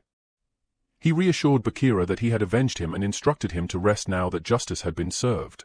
Reflecting on his own growth, Vikir pondered the changes he had experienced since defeating Madame. Although unskilled, he was able to use the 7th technique. He wondered if this was due to the achievement effect he had obtained after killing Madame, or if it was due to his increased understanding of martial arts gained through the life or death experience. Despite acknowledging his progress, Vikir admitted that compared to Hugo's 7th technique, his own technique was still imperfect. It remained difficult to challenge Hugo, a skilled swordsman, head-on. Nonetheless, Vikir felt that he had grown significantly stronger compared to previous times, breaking the garland around his neck with determination. Vikir declared that since he had accomplished his goal in this place, it was time to return to Baskerville. Some days later, Vikir, dressed properly and ready to depart, bid farewell to the village. He expressed gratitude to the matriarch for letting him leave readily. The matriarch, in turn, reassured him that she had no reason to stop him. She emphasized that once he had become part of their family, he would always remain so. Just because they were separating did not mean that their ties as a family were severed. Whenever and wherever he was, he would be a Balak hunting commander. With a smile, Vikir acknowledged her words before scanning the crowd gathered to bid him farewell. Not seeing Ayan among them, he assumed she had chosen not to come, understanding her reluctance to see him leave. Turning to leave, Vikir expressed his departure, prompting heartfelt words of encouragement and support from the gathered group. They pledged their aid whenever needed, urging him to pursue greatness and remember them on his journey. A Hun, with eyes filled with emotion, told him to come back anytime and that he would wait for him there. Meanwhile, Ahul instructed him to keep them updated. As he ventured into the forest, the voices of his companions echoed behind him, bidding him farewell and wishing him well on his heroic path. Vikir left the forest with a smile, but his steps faltered as he spotted someone standing ahead. Ayan stood before him, holding something in her hand. Ayan questioned if he was really leaving, to which he responded with silence. Ayan approached him and handed him something that she had been holding in her hands. Vikir examined it but was puzzled about what this thing was. Ian averted her gaze with a shy expression and explained that this was Anubis, the large bow once wielded by Adonai, which she had adjusted for him to use. Vikir wondered if this was why he hadn't seen her for the last few days. Ian then surprised him once more, placing a choker around his neck. Vikir examined it and noted that the choker had a broken chain. Ian explained that she had crafted it because he kept talking about bloodhounds during his collapse and subsequent sleep. She emphasized that he was not a bloodhound, since no matter what, a bloodhound wouldn't act like he does. She asserted that he was a wolf, and it was odd to see him dragged around by a chain. Vikir reflected on her words, touched by her thoughtfulness and understanding. His smile widened at her unexpected gesture of comfort. He began to express his gratitude, but before he could finish, Ian grasped the chain of the choker, pulling him closer. Their lips met in a tender kiss, enveloping them in a moment of silence and emotion. Finally, after some moments, Ian released him, and soon tears welled in her eyes. She turned away, walking back toward the village, her voice trembling as she spoke. She mentioned that she had heard it was a customary way to say goodbye in the Empire. Reflecting on their past, she remarked on how Vikir had once been weaker than her, but noted his substantial growth since then. She bid him farewell, urging him to take care. Vikir smiled and mentioned that it was the first time he had heard that this was a way to say goodbye in the Empire. He assured her they would meet again, bidding her farewell with a promise of a next time.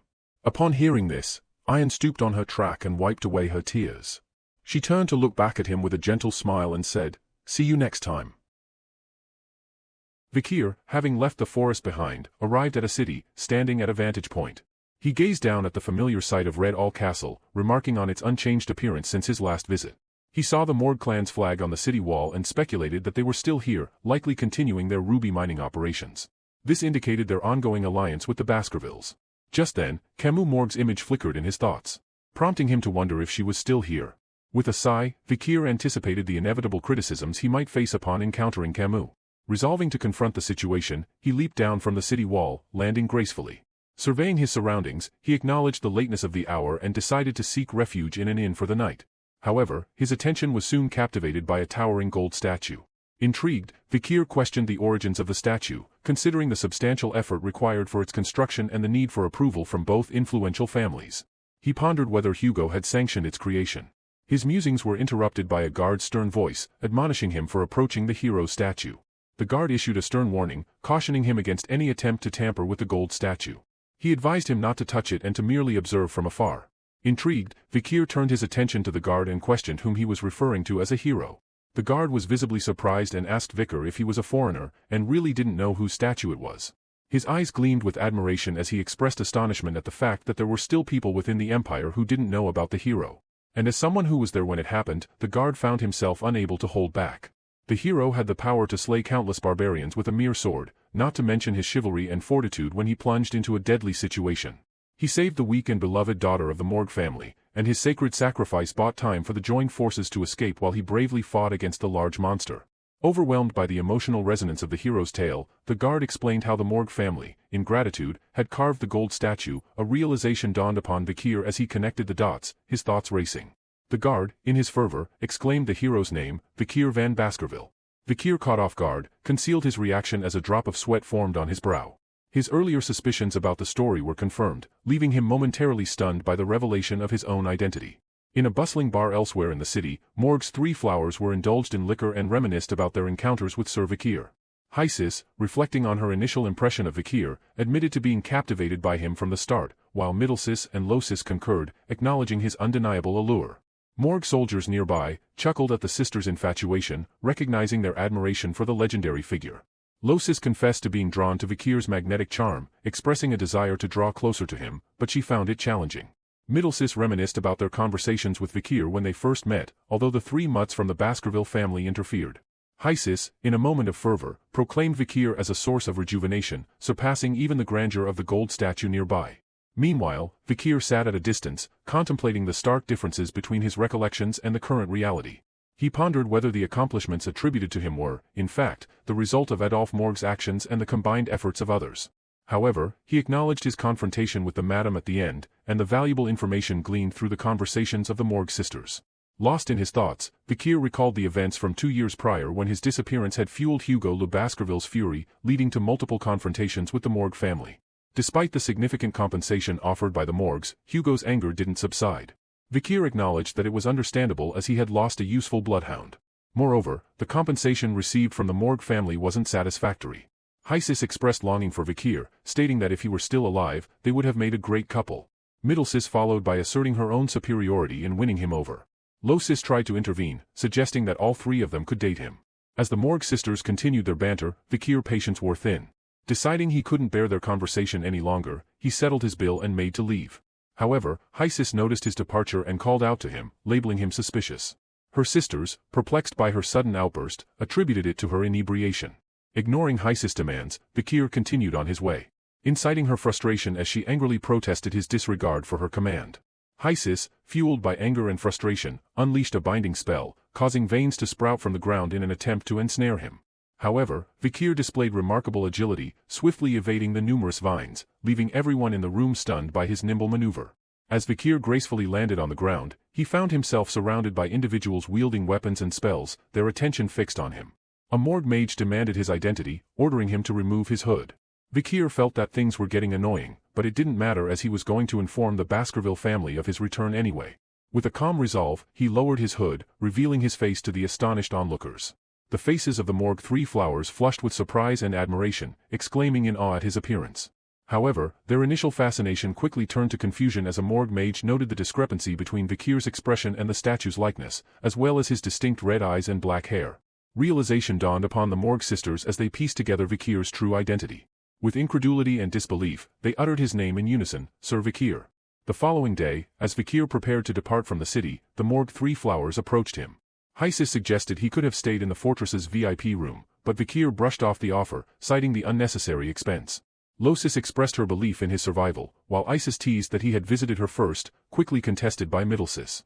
Hysis then mentioned that, as per his request, they had sent valuable news through an owl. Vikir reminded them that he had only requested they contact the Baskerville family. However, Hysis defended their actions, insisting they thought it was good news. Vikir felt that the triplets were annoying and prepared to leave. Hysis expressed concern about his departure, offering to escort him. Vikir declined, stating they must have important tasks to attend to. Hysis countered, admitting they had no work and spent their time sleeping. Vikir, annoyed by their lack of responsibility, resolved to report their laziness upon his return. As Vikir prepared to depart, he couldn't help but inquire about Camus Morgue's well-being, noticing her absence. Hysis relayed Camus' current status, explaining that she was deeply engrossed in closed-door training. She had suddenly withdrawn from Uncle Adolph's Hall of Light and then entered the Hall of Darkness. She was currently putting all her efforts into magic research. Vikir was taken aback upon hearing the mention of the Hall of Darkness. He recalled that before he regressed, Camus Morgue had a bad relationship with Snake, the head of the Hall of Darkness. He wondered if this development was another consequence of the alterations he made to the future. Before leaving, Vikir instructed the triplets to inform Camus of his desire to see her, and advised her to leave the Hall of Darkness. The triplets were surprised to see that was all he had to say, even though Vikir was in a relationship with Camus and was seeing her for the first time in 2 years. The news of the return of the hero of Red All Mountain spread rapidly throughout the empire, eliciting various reactions from those who heard it. Chihuahua shed tears of happiness upon reading the letter, while Cindy Windy wore a smile. Adolphe Morgue remained stoic as he absorbed the information. In the Baskerville estate, an informant burst into the Patriarch's chamber, bearing urgent news. Hugo's fiery gaze burned with intensity as he interrogated the informant regarding the news' veracity. Before long, the word had spread like wildfire. Vikir van Baskerville had returned. Chihuahua greeted Vikir with a smile, noting his change in entry method from the window to the main door this time. Vikir sighed in response and asked why people had gathered outside. Chihuahua explained that news of his return had spread across the empire, prompting everyone to come and welcome him. Expressing annoyance, Vikir anticipated the forthcoming exhaustion from the welcoming crowd. Just then, Pomerian entered the room, calling out Daddy. Vikir corrected her gently, stating he was her uncle. Pomerian proudly presented a dead mouse to Vikir, excitedly showing off her catch. Vikir, amused, cautioned her about the dangers of the Black Death, despite the mouse being a cute rodent. Turning back to Chihuahua, Vikir inquired about the resolution of issues within Underdog. Chihuahua credited the successful resolution to Vikir's introduction of Cindy Wendy, noting her exceptional competence. However, Chihuahua mentioned a case that even Cindy Wendy couldn't crack, leaving no leads. Chihuahua presented a document detailing the alarming trend of children disappearing from the slums in recent years. These abductions lacked ransom demands or any trace of involvement with the black market, leaving the motive unclear. All the children had disappeared without a trace, ruling out the possibility of it being the work of monsters. Despite the absence of physical evidence, Chihuahua suspected that there was a single perpetrator behind these vanishings. Suddenly, he noticed a furrowed brow as he perused the document and called out to him. Puzzled by his reaction, Vikir, lost in thought, drew parallels between this children's disappearance case of Underdog City and the one he was once framed for. However, he remembered that it happened several years later. He contemplated a potential connection but was interrupted by Pomerian's excited exclamation. Pomerian drew their attention to the previously deceased mouse, now miraculously alive. Vikir and Chihuahua were both left astonished. Vikir questioned her, wondering if she had brought the mouse back to life. Pomerian gleefully admitted to doing so. Vikir speculated about the possibility of Pomerian's act being a form of voodooism, tapping into mana from another dimension. He queried her about when she discovered this ability. Pomerian nervously counted on her fingers, revealing that it had been a few nights prior, and that she had learned by observing the tribespeople. Vikir's thoughts raced as he pondered the implications of her newfound abilities, particularly if they involved acquiring black and evil spirit magic. In the Baskerville and Morgue families, renowned for their genius, children needed to be at least 8 years old to wield magic. Yet, compared to them, Pomerian, at 5 years old, demonstrated mastery over another dimension. This marked her as a magical prodigy from the Baskerville family, albeit with proficiency in black magic.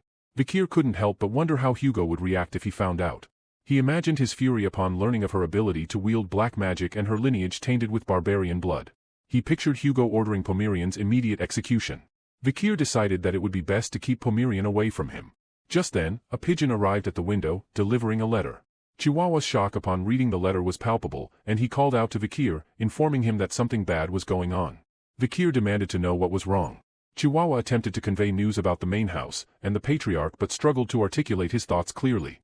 Sensing his distress, Vikir urged him to speak slowly and calmly, finally regaining composure. Chihuahua revealed the troubling news. The patriarch would soon arrive in Underdog City.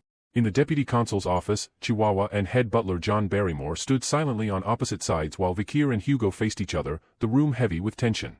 After a moment of silence, Hugo broke the deadlock, acknowledging Vikir's return. Vikir confirmed his presence, and Chihuahua breathed a sigh of relief, grateful for the breakthrough in communication. Mindful of Pomerian's safety, Vikir had hidden her before Hugo's arrival, hoping to avoid any complications. Hugo inquired about Vikir's activities during his absence. Vikir explained that he had spent time recuperating with the barbarians in the forest. During that time, he had pretended to be friendly and had gained insight into the barbarians' ways. He had also devised a plan to eradicate them. Intrigued, Hugo asked Vikir to elaborate on his strategy. Vikir revealed that he intended to exploit the barbarians' dependence on the Empire's industrial goods.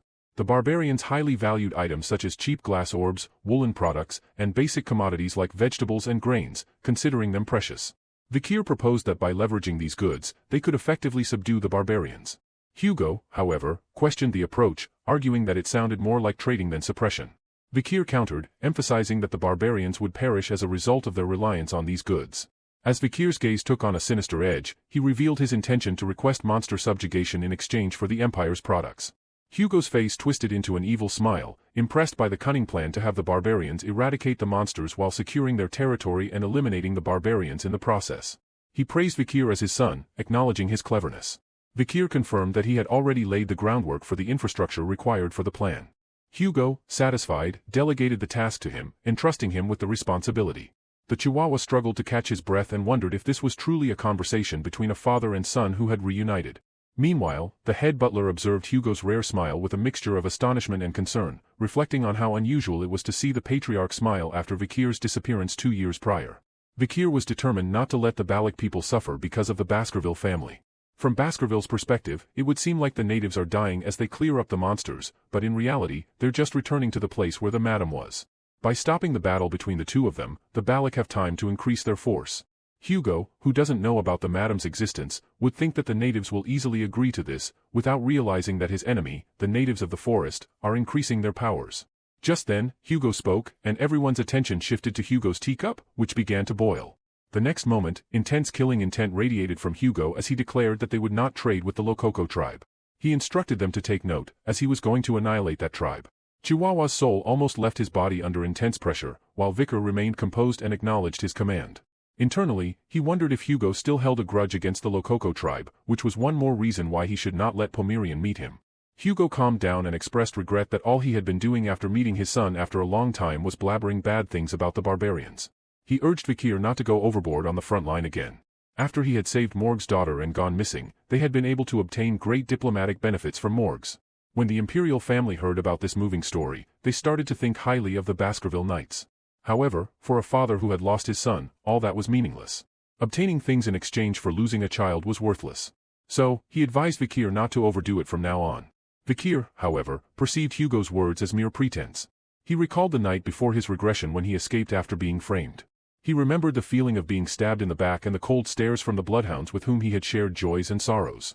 At that moment, he realized he had been abandoned by his master.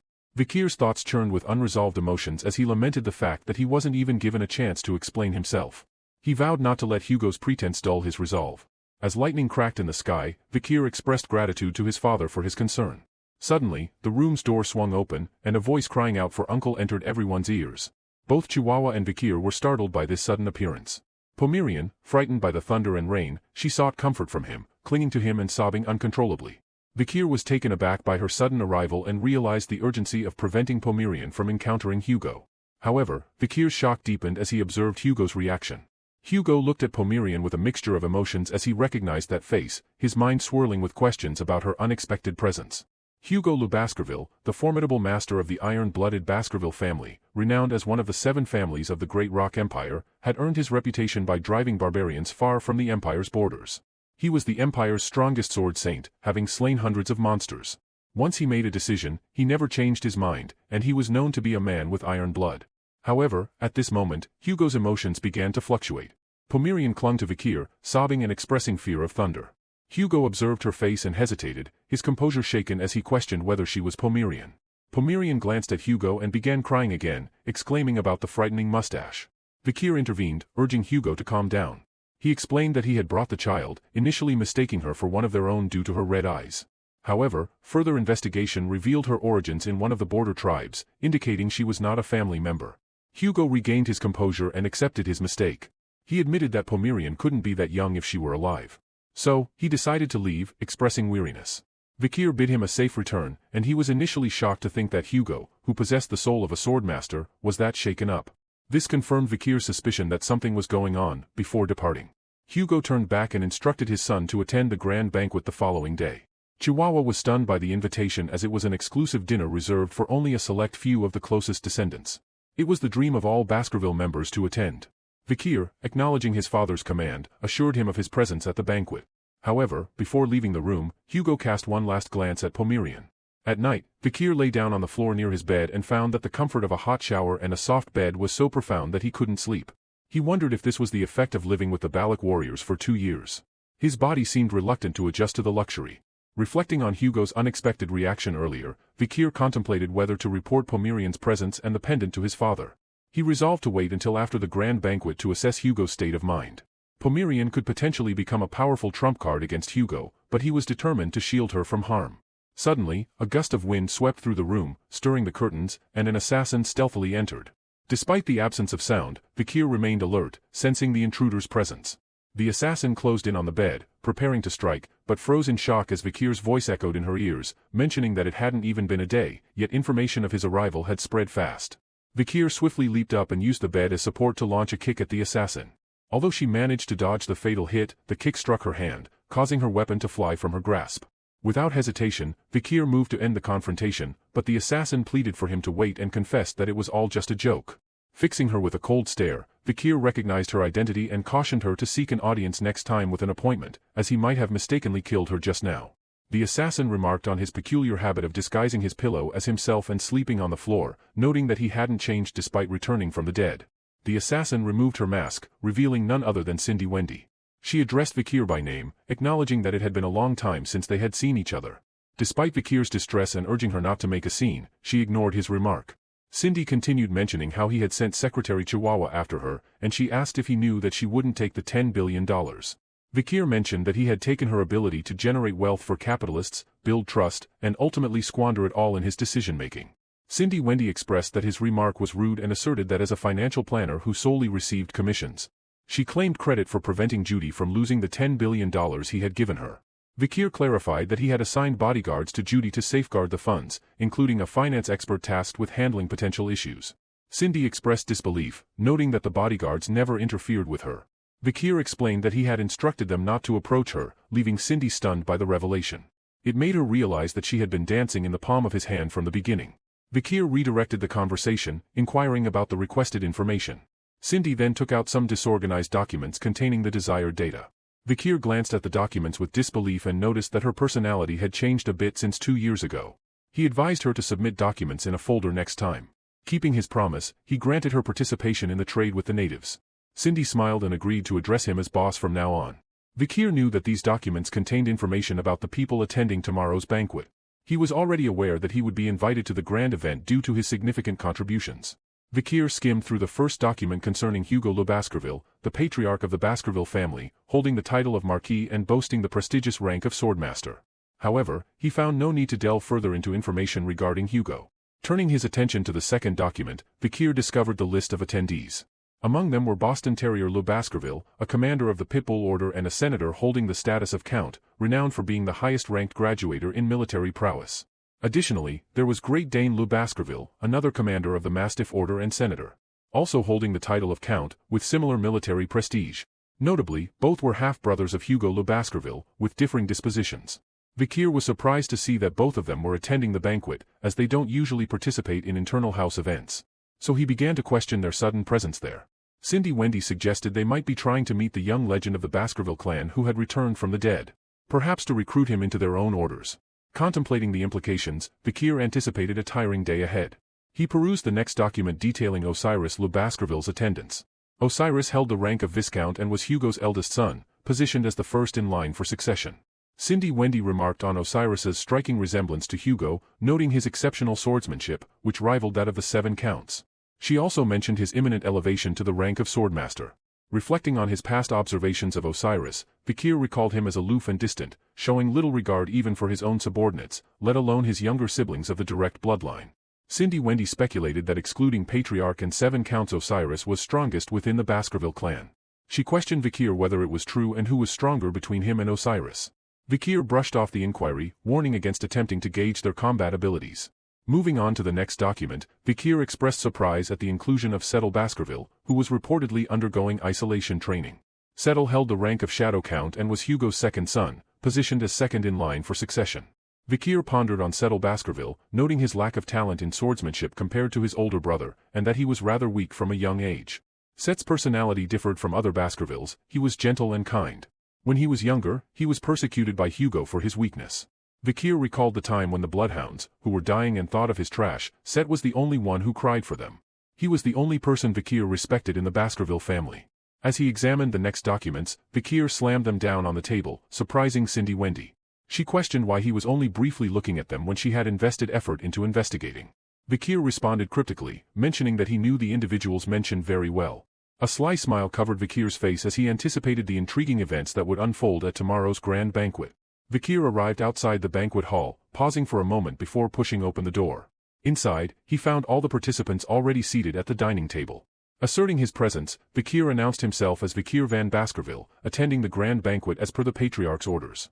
All eyes turned towards him as he spoke. After a brief acknowledgement, Vikir bowed and expressed gratitude for the invitation. Hugo, with his luminous gaze, welcomed him and invited him to take a seat. As the banquet commenced, the guests began partaking in their meals, enveloping the room in silence. The tranquility was broken by the commander of the Pitbull Order, Boston Terrier Le Baskerville, who cleared his throat and remarked on the undercooked meat. In response, Hugo inquired if the meat didn't meet his taste. Boston Terrier clarified that he wasn't referring to his own meal but rather to the meat on the neighboring plate.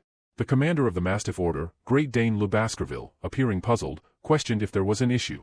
Boston Terrier reassured him that there wasn't, explaining that he was simply pointing out the undercooked state of the meat. He found it concerning for his lovable nephew to eat undercooked meat. The Great Dane acknowledged Vikir's lovable nature, asserting his role as his uncle and expressing a desire for him to tread the right path. Boston Terrier questioned why being placed in the Mastiff Order was deemed right for Vikir. Great Dane suggested it was a better fit than the Pitbull Order, which he deemed slow and foolish. Meanwhile, Vikir pondered if both of them had come here to recruit him. The Pitbull Order and the Mastiff Order were part of the 7 orders that represented Baskerville. If it was before his regression, he would have liked it as it was a great offer that guaranteed success. But right now the situation has changed. He views them simply as mutts. As Hugo raised his wine glass, the head butler poured the wine, mentioning that Patriarch was in a good mood considering his usually silent and aloof younger brothers were now showing affection to the young master. Vikir observed the situation, noting that the head butler always interprets things positively, while Hugo finds it amusing when his brothers fight. Boston Terrier turned to Vikir, inquiring about his exploits in the Le Rouge et Le Noir mountains over the past 2 years. He saw tales of battles with barbarians and monsters, eager to hear his experiences. Great Dane echoed the sentiment, expressing concern for his safety in the perilous forest but also curiosity about his nephew's growth. Hugo intervened, reminding his brothers to let Vikir eat in peace before bombarding him with questions. Great Dane and Boston Terrier both insisted on questioning Hugo about Vikir's growth. However, they recoiled in fear when Hugo sharply ordered them to stop, standing up. Hugo adopted a cold tone, emphasizing his aversion to repeating himself. Boston Terrier apologized, while Great Dane fell silent with a grunt. Seizing the moment, Vikir rose confidently and asserted that proving his achievements wouldn't be difficult. Hugo acknowledged his long journey and expressed concern about his potential fatigue from visiting the drill hall. Vikir reassured him, stating that he was fine, placing his finger on the table. He remarked that skills could be displayed anywhere, at any time, as one's daily life was an extension of training. Vikir noted Boston Terrier's overflowing wine glass and Great Dane's slightly undercooked steak. Without hesitation, he channeled aura through his fingers into the table, swiftly cooking the meat and evaporating the excess wine. Great Dane gazed in amazement at the cooked meat, while Boston Terrier chuckled at the sight of the wine glass. Boston Terrier remarked on his use of mana to cook the meat and warm the wine. Marveling at Vikir's achievement of reaching the mid-ranked graduator level at the age of 17, a feat typically accomplished at 33, turning their attention to Hugo, they expressed admiration, suggesting he must be proud to have a son who had mastered such techniques. But even after hearing all the praise, Hugo remained silent, quietly sipping his wine. Meanwhile, Vikir found the situation strange. 2 years ago, he had revealed his mid-ranked graduator status when facing off against Madame. Yet no one seemed aware of it. He wondered why the triplets, who should have known his skills, hadn't reported it. Just then, Osiris Le Baskerville, the first in line for succession and the eldest son of the Baskerville family, commended Vikir for his hard work and achievement, encouraging him to keep it up. Vikir thanked his elder brother respectfully. Internally, Vikir was taken aback, questioning Osiris's unexpected praise. As the first successor in line for the Baskerville family and someone who closely resembled Hugo, Osiris's commendation felt significant to Vikir. He couldn't help but wonder if Osiris was evaluating him for some purpose. Just then, Set Labaskerville, the second in line for succession and the second oldest son of the Baskerville family, remarked on the rarity of Osiris praising someone and smiling so openly. Set also noted that he had a poker face like Osiris. However, after receiving no response from Vikir, Set asked him if he didn't recognize him. Vikir assured Set that he was aware of his identity. Set smiled warmly, explaining that due to his weak constitution he usually is in the medical wing or in the isolation training wing. He mentioned that his training hall was close to Underdog, where Vikir served as the deputy consul. He expressed his intention to visit him soon to learn about his experiences in the forest. Vikir realized that Set's bright attitude, which was unlike that of a Baskerville, hadn't changed. During the fall, he had served under Set, so there were moments when they were together. Amid the chaos of battle, Set was the only one who comforted the fallen bloodhounds. Set had even comforted him, who was drenched in blood, wandering around the battlefield. Even when he was wrongly accused, Set stood by him and defended him until the end. Set's warm acknowledgement brought a sense of relief to him, and for Vikir, he was the only person he had wished to see at this banquet. However, the next moment, there was a sudden shift in Vikir's expression. He had detected a disgusting stench inside the hall for some time now. This horrific scent, one that only he who was there during the fall would know, the stench of demons. He knew there was a demon hiding among them. Vikir's mind raced as he surveyed the banquet attendees, searching for the source of this disgusting stench. His gaze darted from one person to another, his thoughts consumed by the unsettling presence among them. Vikir closed his eyes momentarily, then refocused his attention on someone. His gaze locked onto Set, who seemed enveloped in demonic energy. Set smiled upon noticing Vikir's stare and casually inquired if there was something Vikir needed from him. Vikir observed Set closely, noting his efforts to lighten the mood with small talk and engaging with the servants. Set's familiar demeanor stirred memories of their past interactions. Yet Vikir couldn't shake off the unsettling aura of demonic presence emanating from him. Set looked at Vikir and spoke warmly about his recent appointment as deputy consul of Underdog City. He mentioned that citizens who admired Vikir had even protested for him to take over permanently. Set expressed eagerness to collaborate with Vikir upon his return as consul.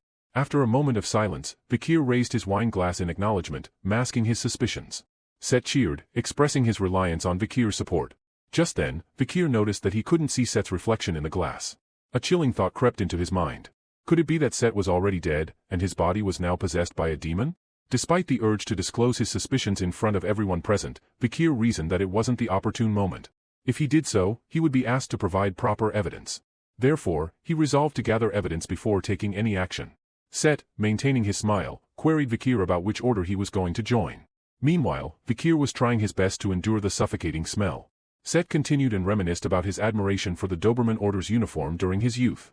But just then, Osiris interrupted and urged him to focus on finishing his meal rather than indulging in idle chatter. Set was taken aback by Osiris' sudden intervention and looked at him in confusion. On the other hand, Vikir felt grateful for the interruption and silently thanked Osiris for freeing him from the unsettling smell. Hugo then directed the conversation towards Vikir, inquiring about his satisfaction with the meal and inviting him to the main house for a discussion. Though surprised by the abrupt invitation, Vikir agreed to comply. After dinner, Vikir strolled beneath the moonlight, releasing a sigh of relief. He reflected on the arduous 5-hour dinner spent with the peculiar company. He also recalled that the official papers for academy entrance had arrived. So, he guessed that it might be the reason behind Hugo's invitation. Suddenly, a shadowy figure appeared behind Vikir atop the castle wall, launching a surprise attack from behind. Vikir recognized the assailant's technique as the Baskerville 6 technique and wondered if he should overpower the attack. After some thought, he concluded that since his revealed skill level was at a mid-grade level, he should not display power beyond that. Utilizing the Baskerville 4th technique, Vikir intercepted the attack, intending to absorb the remaining force with the River Styx's blessing and his own aura. However, to his astonishment, his counterattack overwhelmed and dispersed the incoming assault, surprising even himself. Boston Terrier chuckled, impressed by Vikir's resilience despite the two-tier difference in their techniques. As he leaped down from the castle wall, he commended Vikir's growth and turned to Dane, questioning whether he agreed. In response, Great Dane emerged behind Vikir, rebuking Terrier for swinging his sword in the main house.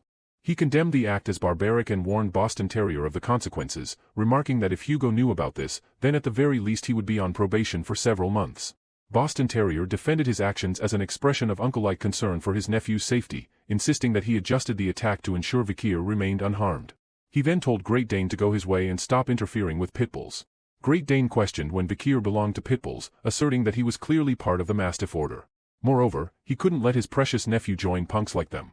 Their banter escalated, with the Boston Terrier mocking the Great Dane for crying to be saved when he got a small cut on his belly, while the Great Dane mocked him for being chunky, suggesting he wouldn't have any flesh to get cut.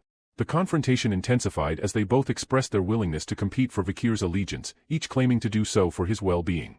Meanwhile, Vikir, feeling annoyed by the squabble, made his exit, finding their bickering bothersome. Reflecting on the earlier attack, he felt that it wasn't that strong. Despite facing the 7th count's strongest attack, the highest-grade graduator's Baskerville 6th technique, he remained confident in his abilities. He was also the highest-grade graduator, but he knew the 7th technique. And with the addition of the River Styx's blessing and the demonic sword Beelzebub, he mused that he could easily contend with at least one count. But he soon changed his thought and felt that he could go against 2 now. His thoughts were interrupted as he found himself face to face with the Baskerville triplets. The triplets poised their hands on their swords, ready to draw them from their sheaths. Vikir felt a surge of anger at their audacity, even after knowing the difference between their powers. Now, he had only one choice left, and it was to kill the bloodhound who bared their teeth without knowing their place.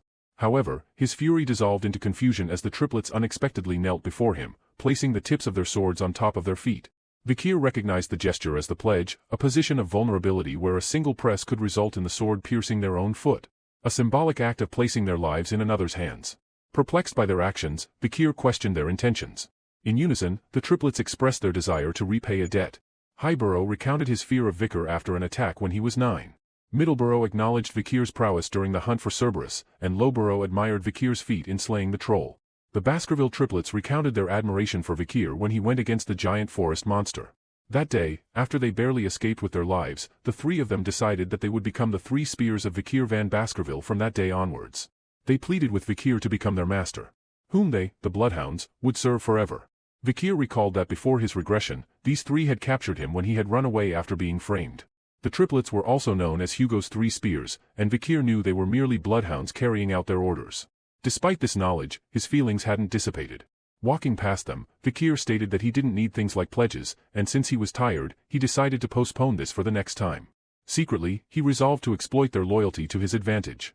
Before departing, Vikir emphasized the necessity of discretion regarding their association and future plans, to which the triplets eagerly agreed, their faces lighting up with smiles of anticipation. Vikir's mind raced as he pondered Set's body being taken over by demons, a variable he hadn't anticipated. He resolved to ask Cindy Wendy to swiftly investigate the matter, determined to eliminate the demon no matter the cost. However, before he could proceed with his plan, there was a pressing matter he needed to address. In Hugo's office, the head butler's face was drenched in cold sweat, his expression one of shock and apprehension. Hugo's voice cut through the tense atmosphere, icy and demanding, as he questioned Vikir to repeat his words. Maintaining his composure, Vikir calmly mentioned the late Miss Roxana, Hugo's first wife, and the daughter born from Hugo and Roxana. Vikir sought information about their daughter, Penelope. Hugo's anger flared at the mention of Penelope's name, demanding to know how Vikir was aware of her existence. Unfazed by Hugo's reaction, Vikir remained composed, recognizing that this was just the opening act of his revenge. A few minutes ago, in the Patriarch's office, Hugo handed Vikir a document and conveyed that they had received a notice from the academy, reminding Vikir of their previous agreement to enter the institution. Vikir glanced at the notice for the students of Class 20, realizing that his intuition about the reason why Hugo had summoned him was correct. Academy Colosio was the largest educational institution facilitated by the Grand Empire Rock. Graduation from the academy meant that one would start an elite course at the Imperial Palace or even higher.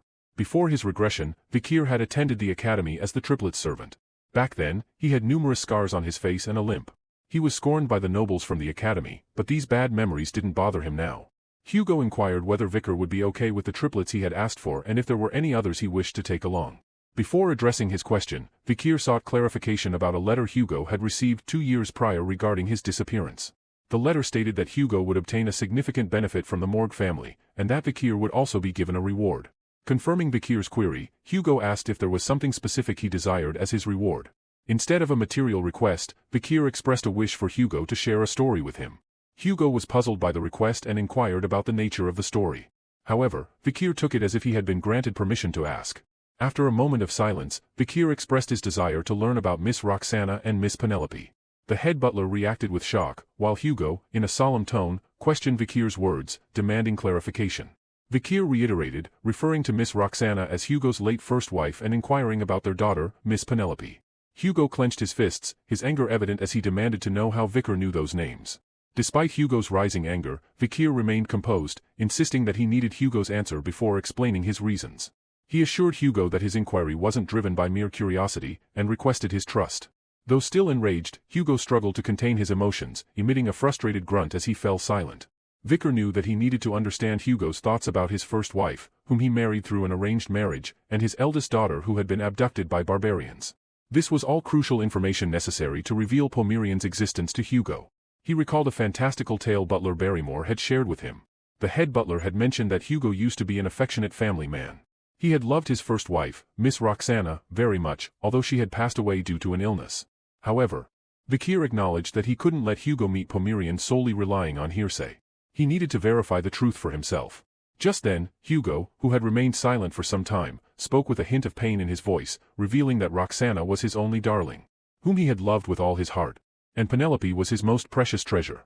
Vikir was taken aback and couldn't believe the words that he just heard Hugo say, his mind swirling with disbelief after hearing the word darling from Hugo's mouth. Continuing, Hugo disclosed that his relationship with Roxana wasn't an arranged marriage, and she was a commoner with nothing to her name. He still clearly remembered the day they first met, and it was love at first sight. Vikir observed Hugo's narrative, recognizing that he was starting from the first time he met her. Hugo delved further, explaining that their love was very difficult. Roxana tried to distance herself from him because of her humble background, but he abandoned everything and went with her. For her, he was willing to throw away everything, not only his physical body but also his soul. Vikir couldn't take this anymore and expressed gratitude for Hugo's openness and attempted to transition to the next topic. However, lost in his memories, Hugo continued his tale. He recounted how their love was tested when the Baskerville family sent pursuers to capture them while they were on the run. For the sake of protecting her, Hugo fought with his life and navigated the thorny path where their love was not blessed by anyone. Despite the trials, they persevered, fueled by their mutual love for each other. Eventually, they overcame familial objections and got married, marking the beginning of their challenging yet enduring journey together. Through their love, Penelope was born. He wanted to protect this happiness that he had obtained through struggle. However, Roxana's health rapidly declined after giving birth, and she passed away, leaving young Penelope behind. Thankfully, Penelope grew up to be a bright and charming child. She inherited her father's astute mentality and Roxana's loving heart, receiving affection from the entire Baskerville family. Hugo's expression shifted to anger as he recalled Penelope's abduction by the Lococo tribe while she was out for a walk. To this day, he still couldn't figure out how those barbarians had entered the middle of Baskerville territory and kidnapped his daughter without a trace. Vikir pieced together Hugo's motivations, understanding that Hugo used Penelope's disappearance as justification to expand the Empire's reach, seeking both to locate her and subdue the barbarians. Hugo must have felt that doing this alone was difficult. So he increased the number of his wives through arranged marriages and started to mass-produce offspring. Decades later, although stationed at the border, he created a powerful family that no one could look down on. That was how the Ironblood Baskerville family was born. To everyone, it would seem like Hugo's cold-bloodedness to restore the family and the empire's glory. But behind his calculated actions lay the pain of losing the family he cherished dearly. However, Vikir remained unmoved by Hugo's tragic backstory. He recognized that all villains had tragic pasts, but the evil deeds they committed are all that remain. In his view, Hugo was a heartless human who mass-produced offspring and sent them to the battlefield. Despite his hatred toward Hugo, he could understand just how precious Roxana and Penelope were to him. Hugo stared at him with a cold gaze, saying that he was done with the story, and now it was his turn to tell him the reason behind his inquiry. Vikir retrieved a pendant from his pocket and placed it before Hugo, asking him to take a look at it. Hugo examined it and immediately recognized it as the one he had crafted for Roxana, and Penelope was wearing it last. His emotions fluctuated when he opened the locket to find a picture of himself, Roxana, and Penelope inside. Vikir posed a question that stunned Hugo: if Penelope's successor was alive, what would he do? Confused, Hugo pressed for clarification as Vikir moved towards the door, revealing that Miss Penelope's daughter and Hugo's granddaughter was indeed alive. Before Hugo could fully process this revelation, Pomerian burst into the room, grasping Vikir's hand and addressing him as uncle. Hugo was struck by shock, remembering that she was the child he had seen in Underdog City. Vikir confessed that he had lied to Hugo and revealed that while he was in the forest, he had encountered a child in the Lococo tribe's territory. The child referred to the person who gave her the pendant as Mommy. Shocked, Hugo looked at the picture in the pendant and then at Pomerian, his hand trembling with emotion. Vikir observed Hugo's reaction and wished him to be confused. Pomerian was a child whose blood was mixed with someone Hugo loved and something he despised. Vikir wondered if Hugo would be able to keep his composure in front of Pomerian. As Hugo approached Pomerian, his demeanor turned cold, and he questioned if this meant that she was born from his daughter and a barbarian. Vikir gazed at Hugo trembling and confirmed his suspicions. As Hugo reached out towards Pomerian with his trembling hands, Vikir wished for him to be shaken with rage and despair. Once Hugo became so ruined, his revenge would begin. The next day, laughter echoed through the garden, catching the attention of Vikir, Osiris, and the head butler. They stood side by side, their gaze fixed on the source of the laughter. In front of them sat Pomerian, comfortably nestled on Hugo's lap. As she innocently played with his beard, Hugo chuckled heartily, amused by her antics, and asked if his beard was that interesting to her. Pomeranian, with childlike honesty, remarked that Grandpapa's beard was dirty. Surprised by Pomerian's address, Hugo questioned if she had just called him Grandpa, his eyes shimmering with happiness. Osiris expressed astonishment, admitting that even though he hadn't lived for a long time, this was the most surprising moment of his existence. The head butler echoed Osiris' sentiment and admitted that even though he had lived for a long time, this was the most surprising moment for him. Meanwhile, Vikir watched with loss of words, his eyes wide open with wonder at the scene unfolding before him. This wasn't the Hugo he knew or remembered. The image of Hugo he held in his mind crumbled into pieces. Tears of joy welled up in Hugo's eyes as he embraced the realization of his new role as a grandfather. Unable to reconcile Hugo's emotional outpouring with his perception of the stoic patriarch, Vikir lowered his gaze. His face contorted with a mixture of anger and confusion. Vikir couldn't help but question why Hugo Le Baskerville had that expression on his face. Vikir van Baskerville, 15 years old after regressing, found himself pondering a daunting question as he stood before Hugo. Could he assassinate him? Yet, the resolute answer that surfaced within him was impossible. When one reaches the level of swordmaster, their mind becomes unwavering, making it nearly impossible to find an opening even in Hugo's everyday life. Resigned to this reality, Vikir abandoned the notion of assassinating Hugo, and, after many years, stumbled upon Pomerian. As the daughter of Penelope, whom Hugo cherished deeply, the mere thought of meeting Pomerian stirred a wave of emotions within him, knowing it could potentially affect the swordmaster. With refined swordsmanship, the assistance of Beelzebub, and the Madam's poison, the possibility of assassinating Hugo grew with each passing day, and today was meant to be the pivotal moment for Hugo's demise. However, as Vikir gazed upon Hugo's face, aglow with joy, confusion seized him. Why was Hugo, laughing as though he were happy? He couldn't fathom it. Why was Hugo not bewildered? Yesterday, when he revealed Pomerian's identity, Hugo approached her and extended his hand toward her while asking Vikir if she was truly Penelope's child. Pomerian looked at Hugo's hand approaching her and said that Penelope was her mommy's name. She caught his finger with her small hands and revealed that her mommy always said she missed her daddy, and that she always kept looking at her necklace. She looked at Hugo and asked if he was her grandpa.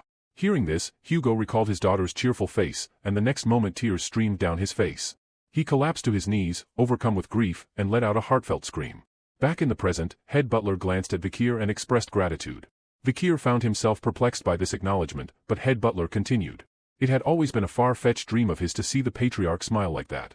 But now it has been fulfilled thanks to him. As Vikir observed Hugo's cheerful expression, he couldn't help but wonder if it was truly all thanks to him. Standing before Hugo, who had numerous openings, he felt utterly helpless. Later that night, Vikir lay on his bed, his eyes wide open. His mind drifted back to the memories of the Hugo he once knew. Vikir, on his knees, claimed that he was innocent and asked Hugo why he wasn't even listening to him. He asked if Hugo was really going to put the blame for Baskerville's sins on him. However, Hugo remained indifferent and stated that he didn't want to listen to a sinner. He accused him of not only communicating with demons in secret, but even going as far as kidnapping innocent children and offering them to demons. Vikir tried to deny these accusations, but a swift stroke of Hugo's sword ultimately silenced him by severing his tongue. With a cold gaze, Hugo admonished him, forbidding him to speak with his filthy tongue, branding him as nothing more than trash. Vikir's mind swirled with conflicting emotions as he recalled Hugo as the man who had condemned him to a life of sin and ultimately executed him. Yet, he found himself hesitating to exact revenge. Just then, Cindy Wendy entered the room through the window, commenting that it was rare to see such a lethargic expression on his face. She then questioned why he was lying in bed when he was the one who had called her. Vikir remained silent for a moment and then asked why she had come here. Cindy Wendy slammed documents on his face and remarked that she had brought the results of her investigation into Settler Baskerville. She detailed her findings. Settler Baskerville had sponsored numerous orphanages under a fake identity, assuming responsibility for the adoption process.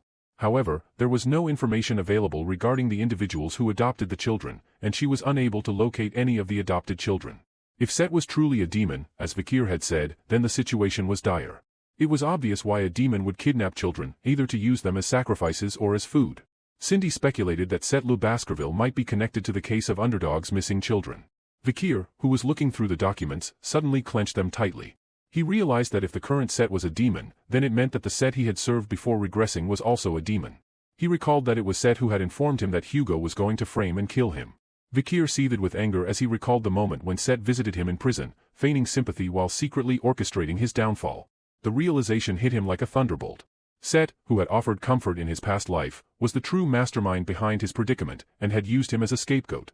Elsewhere, in the depths of a dark forest, a man holding a lamp led a child toward their destination. The child was confused and questioned their whereabouts, only to receive a cryptic reply that this was their new home. The child, in shock, mentioned that the headmaster had told him that he had been adopted into a good family, but in front of him was just a cave. Set smiled and mentioned that there seemed to be some misunderstanding. Soon, he revealed his true demonic form and remarked that this cave wasn't the house he would be staying in but the place he would be going to. Terror gripped the child's heart as he witnessed the demon's true form. He let out a cry for his mother, but his pleas fell on deaf ears. The demon devoured the child and let out a satisfying smile, stating that children are the tastiest. This wasn't Settler Baskerville but Demon's 10 Elite Core 10th Corpse, Andromalius. Set, whose body harbored Andromalius, sat upon a throne within the dimly lit cave, illuminated only by moonlight filtering through holes in the ceiling. A crow perched upon a nearby table. Set spoke aloud, voicing his concern over the inadequacy of the human supply. He pondered the idea of cultivating humans as a form of livestock and establishing an organization for this purpose. He then turned to the crow, whom he addressed as 8, and asked for his opinion. 8 was one of Demon's 10 Elite Corps, known as 8 Corpses, and he expressed his dissatisfaction with the idea. He cautioned against escalating matters and raising the risk of humans discovering their existence. Additionally, 8 noted Set's apparent preference for consuming children and warned against leaving any traces that might attract the keen senses of Baskerville's hounds. But Set dismissed the concerns, assuring him that he had laid traps to prevent intrusion into the cave. However, he acknowledged that at this rate, in order to gather enough magic power to open the gate, he would need to suck human blood for 12.5 more years. 8 persisted and advised Set to avoid drawing undue attention from humans. He then changed the topic and inquired about any developments within Baskerville. Set assured 8 that all was well on his end and reminded him to take care of the morgues. 8 assured that he would do his part, and now they, the 10 Elite Corpses, just need to focus on opening gates that will lead to downfall, since they were the bridges between the human and demonic realms. After 8 departed, Set remained in the cave, brooding over the internal affairs of Baskerville. He hadn't mentioned to 8 how Hugo had become an idiot for his granddaughter. He knew that to weaken the Baskervilles, who posed a threat to their plan, they needed Hugo to maintain his coldness. He wanted Hugo to keep treating the young Baskervilles as perishables, as it would not cause any fuss when he took them. He was sure that this wouldn't mess with the plan, but he wasn't fully confident anymore. Set's eyes gleamed with malice as he harbored deep-seated animosity towards Vikir van Baskerville, whom he blamed for numerous setbacks. He recounted how Vikir had survived a venomous attack in his childhood. And when he thought Vikir had died in the forest, he returned with Hugo's granddaughter. Set felt frustrated that all his plans to destroy Hugo were failing now. With palpable hostility and frustration etched upon his face, Set vowed to eliminate the obstacles in his path, determined to rid himself of the persistent nuisance posed by Vikir and anyone else who dared to thwart his ambitions. In the morning, Vikir and Hugo walked side by side through a hallway. Vikir's mind raced with suspicion as Hugo was the one who had invited him, yet they had been walking in silence for the past 5 minutes. So he couldn't help but wonder why Hugo had summoned him. He observed Hugo's demeanor, noting that he was full of openings and the chances of such a situation happening again were low. Now was the perfect chance to kill Hugo. However, Vikir quickly suppressed such thoughts, acknowledging that while in the past he might have considered such action, he now recognized it wasn't feasible. Just then, Hugo spoke and admitted that he knew Vikir hated him. Vikir was taken aback and wondered if Hugo had sensed his murderous intent. Hugo confessed that he was a father who referred to his sons as bloodhounds and put them in dangerous situations. This was why he always thought that his sons despised him. He had been cruel to them since they were young, even though he did everything well. So his hatred toward him was his burden to bear. All of this stemmed from his vengeance toward the barbarians. It was his carelessness to only know how to live by displaying his anger. Vikir's cautiousness grew. He knew that there was no way Hugo would talk badly about himself. So he guessed that he was trying to test him. But the next moment, Vikir was left speechless when Hugo bowed in apology and thanked him. He had heard from Pomerian that Penelope was happy till the end. After learning that his daughter wasn't unhappy in her final moments, his heavy heart lifted a little. He felt as though he had been saved. Grateful for Vikir's role in bringing Pomerian to him, Hugo expressed his indebtedness, offering Vikir anything as a token of gratitude, not merely as a reward for a bloodhound service. But as a genuine gesture of thanks, Vikir's mind swirled with conflicting emotions as he contemplated Hugo's unexpected humility and gratitude. Memories resurfaced. Instances where Hugo had shown him unexpected kindness or trust, leading Vikir to question whether the Hugo before him was different from the one he had known. The cold Hugo might not even exist anymore, and it was a strange thing that had happened after his regression. Because of this, Vikir was even more confused. For the past 17 years, he had only thought of revenge, but now he was able to forgive him. The person who framed him might not have been Hugo, but the person who ordered his execution and didn't trust him was definitely Hugo. He felt conflicted about whether to choose revenge or forgiveness. Despite the turmoil within him, he decided to address his immediate objectives first. He urged Hugo to lift his head and confirmed whether he could truly ask for anything. As Hugo complied, Vikir outlined his request. Internally, he resolved to determine his course of action regarding Hugo once his task was complete. In a serene garden, a man tied up Pomerian's hair and engaged her in conversation, remarking on the pleasant atmosphere of Baskerville. Pomerian agreed enthusiastically, noting that Uncle Vikir, Grandpapa, and Uncle Osi were all present. Observing the omission of his own name, the man gently reminded Pomerian to recall her uncle's name. After a brief moment of contemplation, Pomerian, with an innocent smile, pointed to the man and declared him Uncle Set. Their exchange was interrupted by the arrival of a maid, who reminded Set that he hadn't begun his isolated training as instructed by the patriarch. Set admitted his desire to see his niece before starting. But the maid pointed out that the patriarch had instructed that no one was to approach the young lady. Set knew this and asked them to keep his visit a secret. Pomerian eagerly agreed to keep the secret. Set, noticing Pomerian's hair, remarked on their resemblance to Sister Penelope's. The maid was taken aback upon hearing this and questioned if he had met Miss Penelope before. According to her knowledge, he wasn't even born then. Set's reaction was one of stunned silence, freezing momentarily as he processed the implication of the maid's words. In an instant, Set's demeanor shifted. His head transformed into a demonic visage as he informed the maid that his father was looking for her, urging her to hurry and go see him. Overwhelmed by fear, the maid found herself unable to speak or move, tears of terror streaming down her face. Pomerian suddenly looked back and was shocked to find that Grandma was gone. Set attributed the maid's departure to an urgent matter. Changing the subject, Set asked Pomerian if she liked Grandpa Hugo. Pomerian, with a smile, admitted to it. Set, in response, insidiously remarked that Grandpa also liked her very much and mentioned that she really looked like his deceased wife and daughter. With an evil smile, Set extended his sinister claws towards Pomerian. While pondering the potential devastation her demise would inflict upon Hugo, before Set's claws could ensnare Pomerian, Osiris arrived on the scene, questioning Set's presence and the whereabouts of the nanny. Set, realizing his plan had been foiled, grunted in annoyance. On the other hand, Pomerian, upon hearing the voice, turned with a smile, addressing him as Uncle Osi. Set explained the situation, stating that the nanny wasn't present when he arrived and found Pomerian alone, so he took it upon himself to look after her. Osiris expressed concern, warning Set that their father would be furious if he found out, and suggesting they keep the incident secret. Agreeing with Osiris, Set promised to resume his isolation training the following week, though internally he vowed to one day exact revenge on Osiris. Osiris, patting Set on the shoulder, expressed worry that he was pushing himself too much and offered his assistance if needed. Set was taken aback for a second and wondered if Osiris was worried for him. But Set hated him because his father had been pressuring him. He was always compared to Osiris, who was a genius, and if Osiris didn't exist, then his life would have been better. Set's thoughts were interrupted as Osiris called out to him. Set covered his face immediately, realizing his emotions had nearly spiraled out of control due to the memories of the original Set. With a composed facade, Set excused himself, citing Osiris' presence as a reason to depart. After Set left, Osiris released a long sigh, realizing that this was his first time admitting to him that he was worried about him. As the vice-patriarch, it was a given that he had to act like Hugo, that was how he was taught. So he had grown up trailing his cold-hearted father's footsteps. But now, having witnessed his father showing emotions, Osiris couldn't help but wonder if he too would be able to express these awkward feelings that existed within him. Expressing gratitude to his niece, Osiris patted her on the head, stating that all this was happening because she had come to Baskerville. Meanwhile, in his cave, Set vented his frustration by slamming his foot in anger. He lamented Hugo's constant presence by Pomerian's side, which prevented him from carrying out his plans. He then cursed Osiris for interfering and depriving him of the opportunity he had sought. Despite his setback, Set reassured himself that there was ample time before the gate opened, allowing him to bide his time. He realized that it might be more effective to kill Pomerian when she was more valuable to Hugo. He then began to wonder how to execute her when the right time arrived. Should he poison her as he had done with Roxana and make it look like she had died from an illness?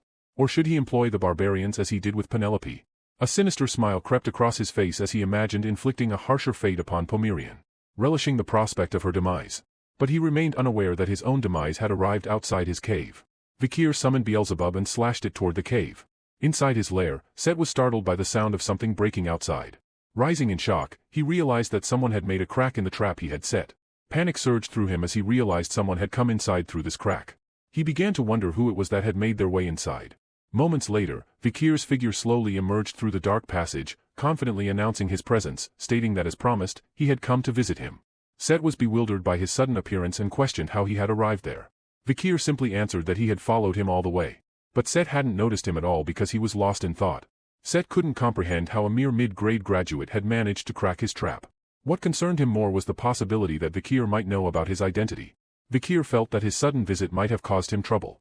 He looked at the bones lying around and asked what Set had been doing in such a chaotic place. He sarcastically remarked that it seemed like Set was the demon behind the missing children's case in the underdog city. Set let out an evil laugh as he realized that Vikir knew everything from the start. He asked him how he knew this. Vikir looked at him with a cold gaze, acknowledging Set's lack of intention to conceal himself any longer. Undeterred, Set advanced towards him, drawing his sword with malicious intent. He remarked that he had no reason to hide anymore, as there was no one else there. With a manic laugh, Set swung the blade, questioning Vikir's confidence in coming here alone and empty-handed. But it mattered little, as Seth intended to kill him anyway. As the sword arced through the air, it left a trail in its wake. Seth let out a joyous laughter, confident in his victory and his opponent's demise. However, confusion clouded his mind as Vikir calmly questioned his laughter. Set's questioning look turned to horror as he saw a sword falling down some distance away. His gaze fell to his arm, where horror dawned upon him as he realized his hand was missing. Set collapsed to his knees, clutching his severed arm in agony as a scream of pain tore from his lips. The sensation felt as if his very soul had been cut apart. He began to wonder when Vikir had taken out a weapon, and soon he realized something.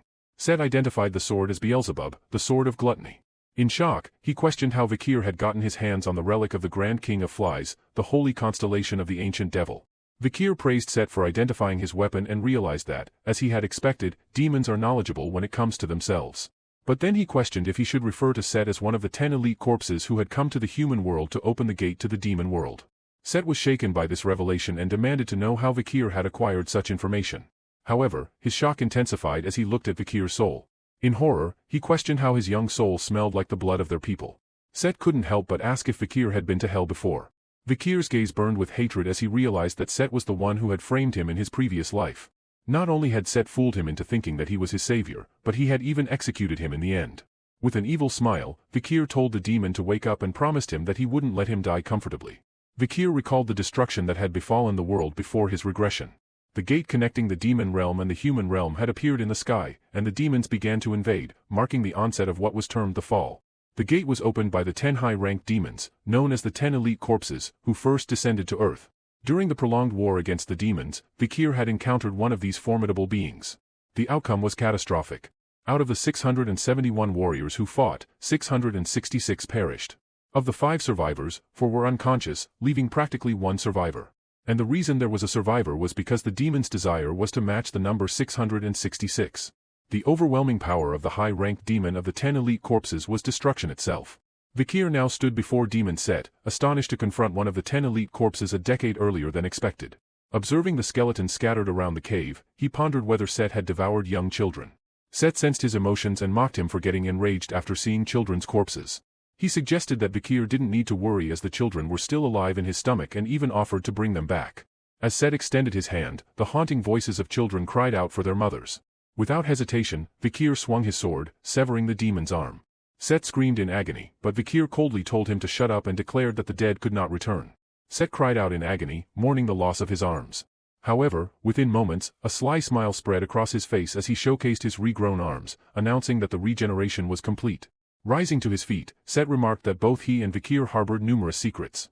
He noted that even Osiris, hailed as a genius, had only reached the rank of mid-rank graduator at the age of 30, whereas Vikir had attained it at 17, marking him as an irregular. Since Vikir possessed the devil's holy constellation, Beelzebub, there was a high possibility that he would be a significant variable in the future. Thus, Set declared his intention to eliminate him immediately. Vikir met Set's gaze with a cold glare, asserting that it was Set who would meet his end. Without delay, Set launched an attack, which Vikir deftly defended against. As they clashed, Set smirked, reflecting on the supposed advantage his middle name, Lu, gave him over Vikir, whose middle name was Van. Set knew that there was a clan rule where collateral line and illegitimate children were only allowed to learn up to the 4th technique. Therefore, he believed that Vikir couldn't possibly defeat him, having mastered the 6th technique. Set, with full confidence, attacked using the Baskerville 6th technique. But to his astonishment, Vikir countered with the same advanced technique. Set's disbelief was palpable as he wondered how Vikir could know the 6th technique. However, he quickly recovered and smiled again. Having already predicted that Vikir still had more secrets hidden up his sleeve, Set launched a secret attack on Vikir while their swords were clashing. Just as Set's sword was about to strike Vikir, Beelzebub erupted with aura, momentarily stunning Set. Vikir sent Set flying by using the Baskerville 7th technique. Set let out a pained grunt and coughed up blood, unable to believe that he had just been hit by the 7th Fang. He thought in disbelief about how Vikir could have known the 7th technique, a skill supposedly reserved only for the Patriarch. Vikir didn't wait and charged forward, thrusting Beelzebub into the demon's chest. He then mocked the demon, saying that demons think they are above humans and look down on them. But fooling big-headed demons was just a piece of cake. Vikir recalled that even the heroes who had closed the gate and ended the fall hadn't managed to locate and punish all 10 of the elite corpses, but the situation is different now. The fall had not yet begun, and the 10 elite corpses lacked power and were in hiding. So he realized that it might be possible to defeat them now. Vikir came as close as possible to Set's ear and whispered about the demon's plan to connect the human realm to the demon realm.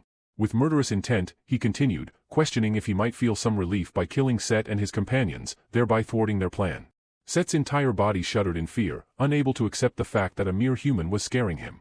Grinding his teeth in frustration, Set shouted in fury, calling him a damned human. Vikir sensed imminent danger and dashed back. He saw Set now covered in red thorns and wondered if it was made of blood. Soon, the demon revealed his true form, introducing himself as Andromalius. He acknowledged Vikir's unexpected power but declared that this would be the end of the confrontation. Andromalius extended his hand, releasing numerous serpents that lunged forward to kill their prey. Vikir began slicing through them, but Andromalius taunted him, urging him to continue and keep slicing. Despite his efforts to avoid them, a serpent managed to attack from behind, biting his shoulder. Vikir reacted swiftly and cut the serpent apart. Just then, Andromalius' laughter filled the air as he declared that Vikir was finished. Vikir questioned the meaning of this declaration, dismissing the injury as insignificant. However, Andromalius then activated his endless blood absorption ability. Blood began flowing from Vikir's shoulder into Andromalius' hand. With a sense of pride, Andromalius explained that his ability allowed him to control blood. As long as he was up against a living creature, his ability was undefeated. He declared that if Vikir lost all his blood, he would wither and die a painful death. Andromalius reveled in his strength, which granted him the power of a half-immortal. Vikir, however, remained calm, observing his blood flow with a composed demeanor. Suddenly, a chuckle escaped Vikir, prompting Andromalius to angrily question his sanity and the reason behind his laughter. Vikir replied coldly, saying he found it amusing to see the demon obliviously enjoying himself without understanding what he was absorbing. At that moment, Andromalius spat out blood and collapsed to the ground. Bewildered as he realized this wasn't ordinary blood, Vikir, with a smirk, offered to show him something impressive. He made a cut on his wrist, allowing the blood to drip to the ground. As Andromalius watched, the truth dawned on him. Vikir's blood was laced with poison, but Vikir wasn't finished. He revealed it wasn't just poison, and in the next moment, his wrist fully healed. Andromalius' disbelief grew as he struggled to comprehend how a human could possess such an advanced level of regeneration, and a poison potent enough to harm demons. Such potent toxins were believed to exist only in the cunning spider from Le Rouge et Le Noir Mountain, the nine-headed snake from the land of the Titans, and the massive jellyfish from the Black Sea. The idea that a lowly human could wield such power was unfathomable. Andromalius let out a scream as Vikir dropped his blood on him, seeing the demon howl. Vikir noted that the madam's poison was effective even on the 10 corpses. Beelzebub made a sound and Vikir deduced that the madam was infuriated because her poison had failed to kill him. This realization confirmed to Vikir that with Baskerville's 7th technique and Beelzebub's abilities, he, the highest-ranking graduate, could indeed defeat the 10 corpses. Vikir slashed the demon with his sword. Andromalius was bewildered by his opponent's strength, wondering how this monster had become so powerful. His immediate priority was survival. He needed to inform the other corpses and reclaim his dispersed mana. Sensing the impending danger, Andromalius dispersed the barrier, a move not missed by Vikir. In the next moment, Andromalius commanded the water in the cave to turn into blood. The water floated into the air and soon turned red. Vikir observed the transformation, recognizing Andromalius' ability to turn water into blood. Even though Andromalius wasn't at full power, a high-ranking demon was still formidable. However, Vikir remained confident, believing that despite this ability, Andromalius would not be able to absorb the blood. Andromalius, however, pointed out that even if he infused the water with his poisoned blood, it would be pointless. He hadn't turned the water into blood for absorption. With a command, Andromalius summoned his blood knights. As the blood pooled on the ground, numerous blood knights began forming in the cave surrounding Vikir. Andromalius revealed that these blood knights could use the Baskerville 6th technique, which he had mastered. In his opinion, even if Vikir used the 7th technique, he couldn't possibly contend with all the blood knights wielding the 6th technique. With a sinister tone, Andromalius vowed to kill Vikir, and then eliminate everyone he loved, one by one, making him regret challenging the 10 corpses. Vikir, seemingly nonchalant, put his hand in his pocket and remarked that if these blood knights could all use the 6th technique, then the situation was going to be dangerous. But he hadn't come here without any preparations. Vikir recalled a conversation with Hugo, in which he was granted anything he desired. Pulling out a whistle from his pocket, Vikir showed it to Andromalius, mentioning that since he had lived in Baskerville, he would surely recognize it. Just as expected, Andromalius was taken aback upon seeing the whistle. And sweat drops dripped down his face as he realized its significance. With a smile, Vikir placed the whistle in his mouth and blew it. The sound resonated throughout the vast cave and escaped through the cave entrance, spreading far into the distance. On a distant cliff, a man with long white hair stood, listening intently to the whistle. After listening to the sound, he placed his hand on the hilt of his sword, ready to draw it. Meanwhile, Andromalius ordered his blood knights to kill Vikir quickly. However, Vikir remained motionless, explaining that the whistle granted him the power to issue the orders of Baskerville. Additionally, another function of the black whistle was that it allowed him to utilize the entire Baskerville force. Just then, a red line suddenly appeared inside the cave, slicing it apart. The red line cut the mountain into 2 halves. Vikir stood still as the cave exploded, and the blood knights disintegrated into thin air, with debris falling around him. Andromalius struggled to shield himself from the falling rubble. In shock, Andromalius looked up and saw that the entire upper half of the mountain had vanished. The cave had become a wide-open field, a testament to the immense power that had struck it. Hugo looked down from the nearby cliff and praised his son upon realizing that his request for the power to control all of Baskerville was meant to hunt a demon. Vikir bowed in respect, while Andromalius took a step back upon seeing Hugo's cold gaze. He was shocked to realize that not only Hugo Le Baskerville but also the commanders and Vice-Patriarch Osiris were present. It was safe to say that all the Baskervilles were there. Hugo issued a command, declaring that for the next 6 hours, Vikir van Baskerville, the possessor of the whistle, would have full command over their entire force.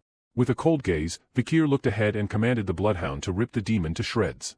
The Baskerville hounds, fearless and unwavering, charged at Andromalius, their swords slicing from all directions. Andromalius let out a piercing scream as swords impaled his body from every direction. Vikir warned the others about the demon's ability to drain blood and regenerate using magic power. He ordered that those who were injured should leap into the poisonous river, as they couldn't afford to help the demon in any way. Therefore, he commanded them not to get a single scratch. With fierce determination, the bloodhounds acknowledged the command and charged at the demon. Nearby, on a cliff, Boston Terrier laughed as he noticed how Vikir raised the knight's killing intent. Great Dane, observing the scene, remarked with surprise at his nephew's skill in leadership. Meanwhile, Hugo had a solemn expression. Unable to believe that he hadn't even noticed his son had turned into a demon, he couldn't help but wonder if this was the current reality of Baskerville. Amid the battle, Andromalius lashed out at the bloodhounds with his snake-like arms, cursing them. However, his arms were continuously being severed one by one. Andromalius acknowledged the persistence of his attackers despite their knowledge of his powers. The bloodhounds of Baskerville were more skilled than he had anticipated. Even with his regeneration abilities, the relentless attacks were depleting his magic power, and he knew he needed to find a way out. Just then, his eyes fell on Osiris standing nearby, and a cunning idea began to form in his mind. Andromalius shouted a proposal. He would leave Set's body in exchange for his life. He appealed to their familial bonds, believing they wouldn't easily abandon the Baskerville family's second son. But Vikir, maintaining a cold demeanor, dismissed the offer, questioning whether Andromalius truly believed the Baskervilles would agree to such a deal. Frustration gripped Andromalius as he recognized the futility of his plea. However, his true aim was different. He only needed to sway one person. Turning to Osiris, Andromalius made his appeal, reminding him that Set, his younger brother, had once followed him loyally. Andromalius knew that Osiris was reputed to be the kindest soul in Baskerville. If he could convince him, there might be a chance to survive. Andromalius declared that this was his final opportunity to save Set. After a tense moment, Osiris began to approach him. Vikir cautioned him against falling for the demon's deceit, but Osiris continued until he stood face to face with Andromalius. With a grave expression, he asked if Set's soul was truly present and whether he could still help him. Andromalius smirked, sensing his opportunity. As he looked up, Set's face emerged on his own. In Set's voice, he called out to his brother, claiming to still be alive. With tears streaming down his face, Set confessed his regret, revealing that the pressures of being compared to Osiris and judged by their father had driven him to a desperate decision: to sell his soul to the demon. He showed remorse for selling his soul and admitted that the chaos that had ensued until now was all his fault. So, he asked for a chance to atone for his sins. But before he could finish his plea, Osiris, with unwavering resolve, swung his sword, severing the demon's head. As it fell, Osiris softly expressed his bitterness, lamenting that this was the only thing he could do for Set. Vikir, standing beside him, reassured his eldest brother, telling him not to blame himself. He explained that Set's soul had already passed on, and the demon was merely playing a cruel trick. Osiris, however, couldn't shake the guilt. He admitted that his failure to properly care for Set and their youth had allowed the demon to corrupt him. He lamented not only the loss of his brother but also the tragic fate of the Baskerville bloodline. As vice-patriarch, he felt ashamed for not recognizing the demon's influence sooner. The weight of knowing that future generations of Baskerville had been sacrificed left him deeply saddened. Suddenly, one of the bloodhounds looked to the sky and shouted in alarm. The severed head of Andromalius was flying away, attempting to escape. Andromalius laughed maniacally and called them idiots. He acknowledged that even though the opening of the gate was delayed, it couldn't be helped now, and his other brothers would do a better job. He promised to return and kill them once his body recovered.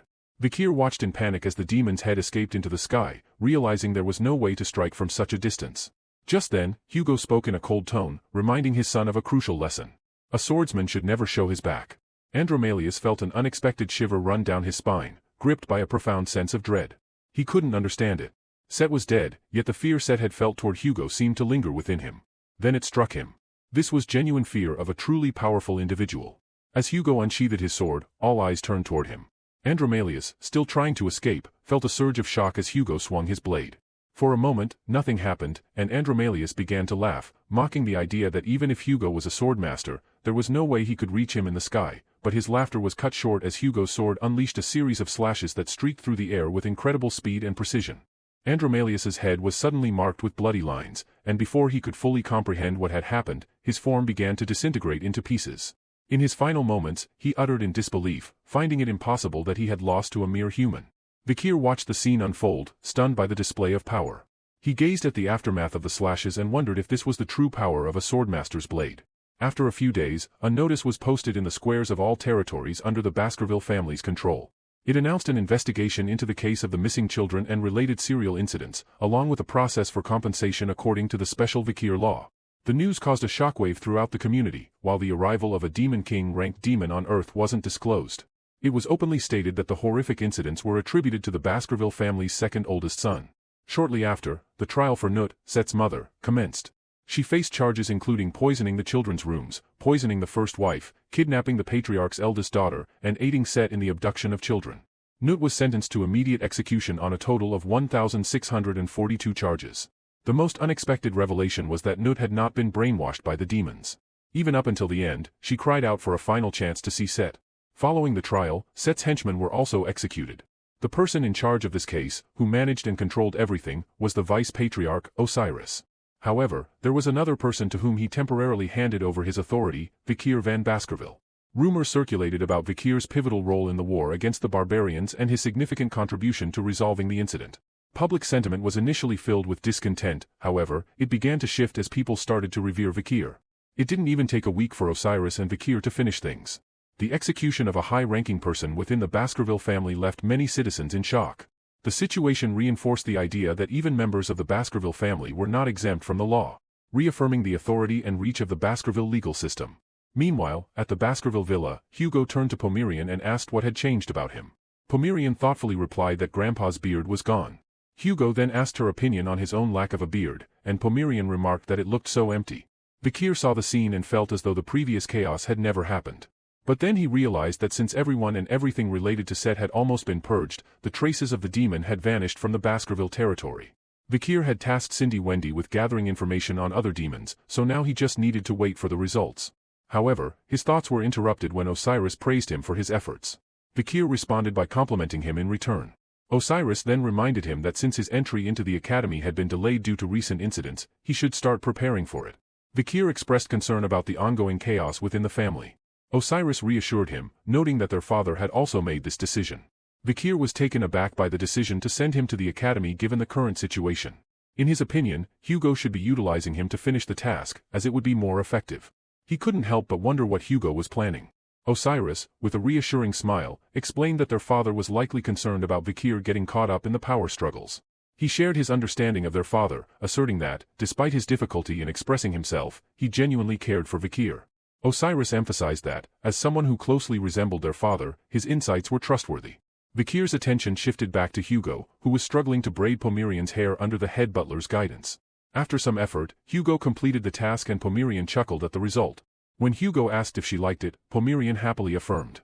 This scene made Vikir realize that he had been viewing everything through the lens of his past. In his previous life, he had always watched Hugo's back, following him as if led by a collar. That was why he had failed to notice that Hugo also had a collar chained around his neck. Now, the things he once knew were changing. Vikir reflected on his journey in this life, contemplating experience, fate, and despair. His gaze then settled on Hugo, who was smiling and hugging Pomerian. Vikir realized that such an expression was only possible when one wasn't shackled by chains. At that moment, he understood that the Hugo he once sought revenge against no longer existed. Vikir was no longer restrained by his past self. With this acceptance, his thoughts unfolded, and his past gradually faded away.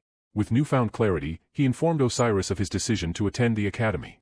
Osiris nodded in approval of his wise choice. Suddenly, he turned and grasped the chains that had once bound him. On the other side, the chain was held by numerous demons. With a determined expression, Vikir declared that his true revenge had only just begun.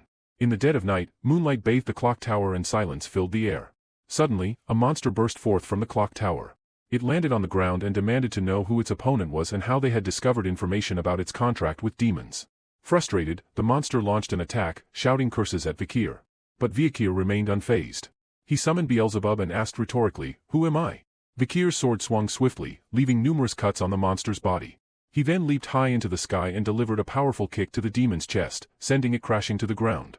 The monster's body lay still and silent as Vikir walked away, his silhouette illuminated by the moonlight. As he departed, he revealed that he was the Night Hound, the Avenger of Demons.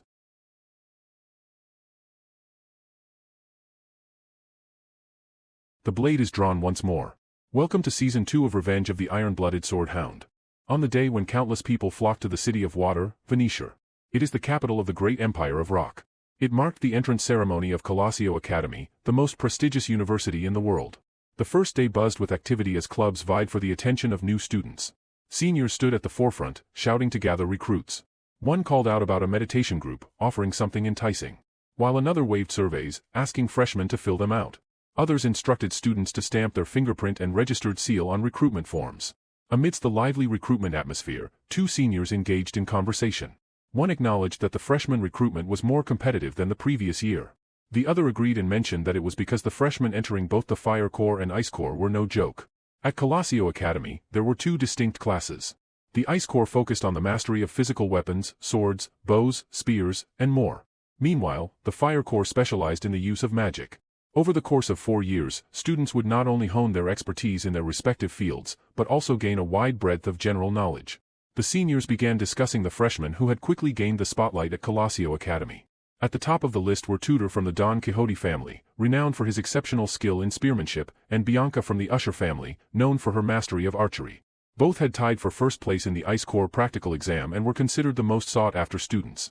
Following closely behind them, in third, fourth, and fifth place were the Baskerville triplets from the prestigious Ironblood swordsman family. Their reputation alone spoke volumes, and the seniors agreed that no further explanation was needed when it came to the Baskervilles. There was one person who was gaining all the attention in the Fire Corps. She was a particularly talented freshman named Sinclair. She had secured first place in the practical exam and second in the theory test, earning recognition for her outstanding performance. The student who came first in the theory exam was Vikir. The seniors, however, dismissed the significance of this achievement. They speculated that someone who ranked first in theory might be nothing more than a nerd who would likely disrupt the club's atmosphere. With more than 10 freshmen sharing the name Vikir, the seniors found the idea of tracking him down to be an unnecessary hassle. Meanwhile, Vikir, overhearing the seniors' discussions, reflected on his decision to drop the Baskerville surname and enter the academy as a commoner. He had hoped this would help him avoid drawing attention, yet it seemed he had failed. Despite the challenges commoners faced in gaining admission, his exceptional performance in the theory exam had inadvertently put him in the spotlight. He resolved to do everything he could to avoid attention so he could move around more freely. His attention shifted as he noticed a group of freshmen gathered around a senior. They clamored for her attention, showering her with praise. One declared himself a fan, exclaiming he had joined the academy just to meet her, while another complimented the senior's beauty. The senior, with a gentle demeanor, urged them to calm down.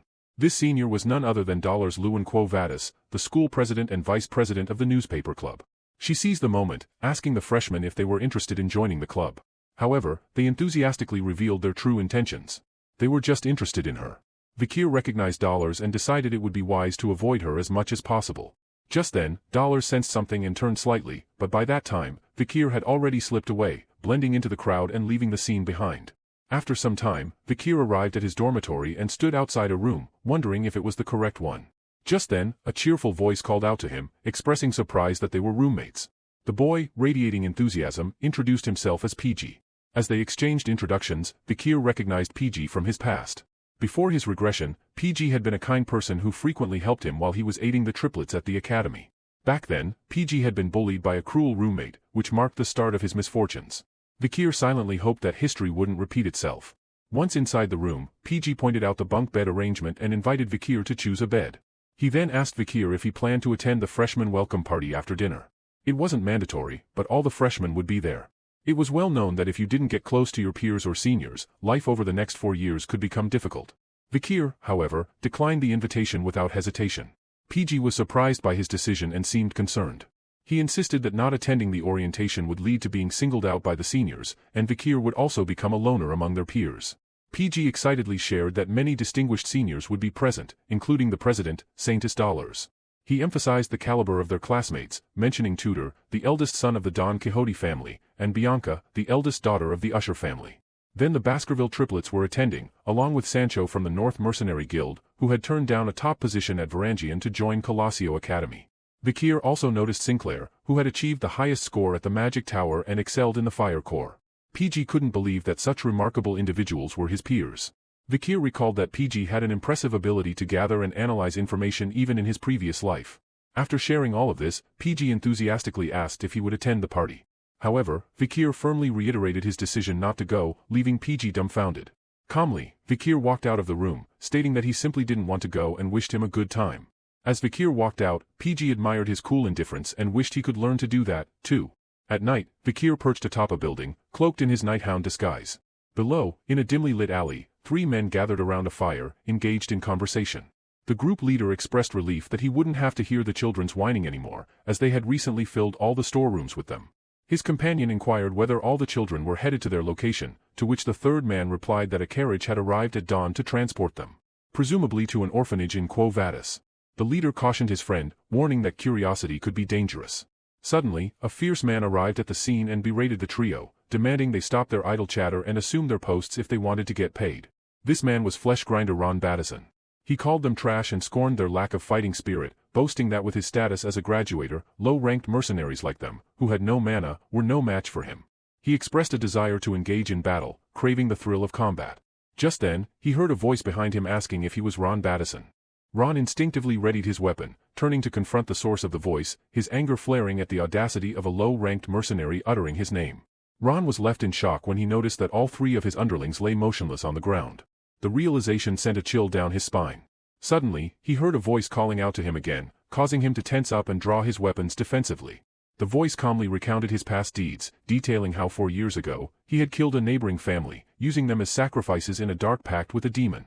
It continued, revealing that he had joined the Northern Guild Association, gathering intelligence and giving it to the demon. Lastly, he had extracted information from the mankind allied forces. Moreover, while on guard duty, he had used a hand mirror to disclose the location of the platoon's camp. Ron shouted for the voice to stop fabricating baseless accusations and demanded to see its owner. Just then, Vikir emerged from the shadows behind him, revealing that this was how the ally platoon had met their demise. Sensing a presence behind him, Ron instinctively attacked. He was shocked to think he had won easily, but in an instant, 2 sword strikes struck his arms, and to his horror, both of his limbs fell to the ground, leaving him in a state of disbelief as he realized the true threat he was facing.